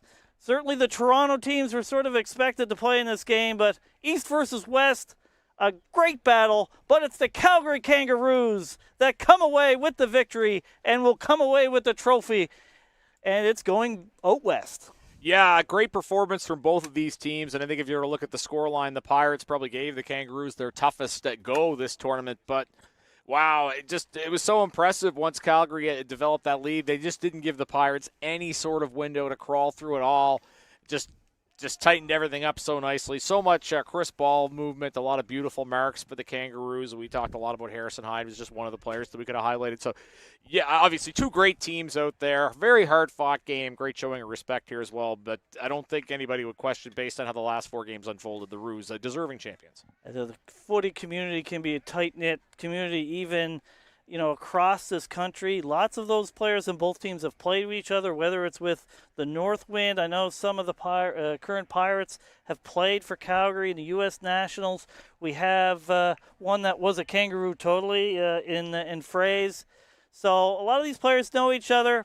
It was a great battle, but full credit to the Calgary Kangaroos who came out, and boy, they were particularly impressive in the first half, and the Pirates just couldn't answer in the second. It was an even second half for the most part, but the Calgary Kangaroos certainly been the best team in this tournament. Just to go over their path, they beat the Quebec Saints 53-13 in that first game in the morning yesterday, and then they defeated the Toronto Rebels in what at the time was considered an upset, 35-17. And then it was a 43-0 win over the Wildcats, which got them to this game, and they came away with the victory. The Calgary Kangaroos, again, the 2025 Men's AFL Canada Club Champion, the first ever AFL Canada Men's Club Champion, and congratulations to them. Congratulations to all the players here this weekend. It was a great weekend of footy, a lot of great footy played, and what a great tournament.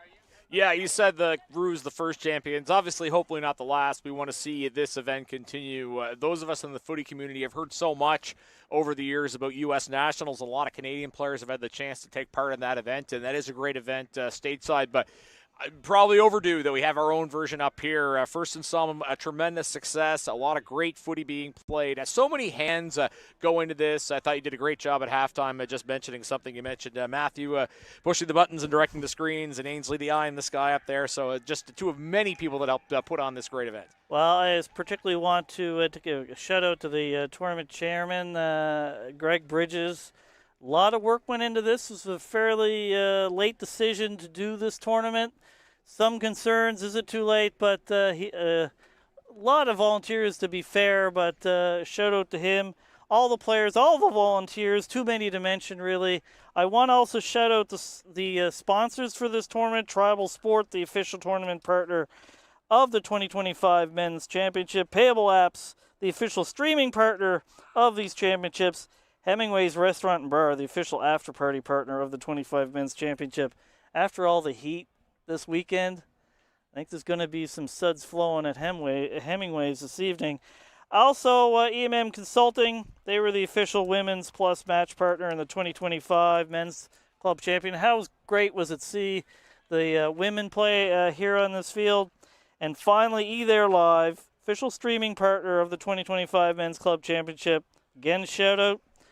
Our button pusher extraordinaire, Matthew Schaefer, also solved any problems that came in. Had to listen to these voices for 2 days. So enough to merit a good day's pay there. He really deserves more pay just for that. And Ainsley Gritter, our eye in the sky with the camera, got a lot of compliments, I heard, on how good the camera work was in this tournament. So thank you to you both and everybody involved in eThere Live. Want to mention that we won't be showing the trophy presentation on this broadcast. AFL Canada will be filming it and showing it later on our social media channels, so be sure to check out that. But Patrick, it's done. 2 days of great footy, but it's now over. And the Calgary Kangaroos are the champions. Yeah, as I said, well-merited. Bell the bell, 4-0. You want to see a deserving champion. You want to see great footy, but a deserving champion indeed. So all the best to the Roos. Absolutely. So this is the final sign-off for Patrick McNeil. I'm David Smith. Thank you to everybody who's watched this stream for the 2025 AFL Canada Men's Club Championship. Hope to see you again. Bye for now.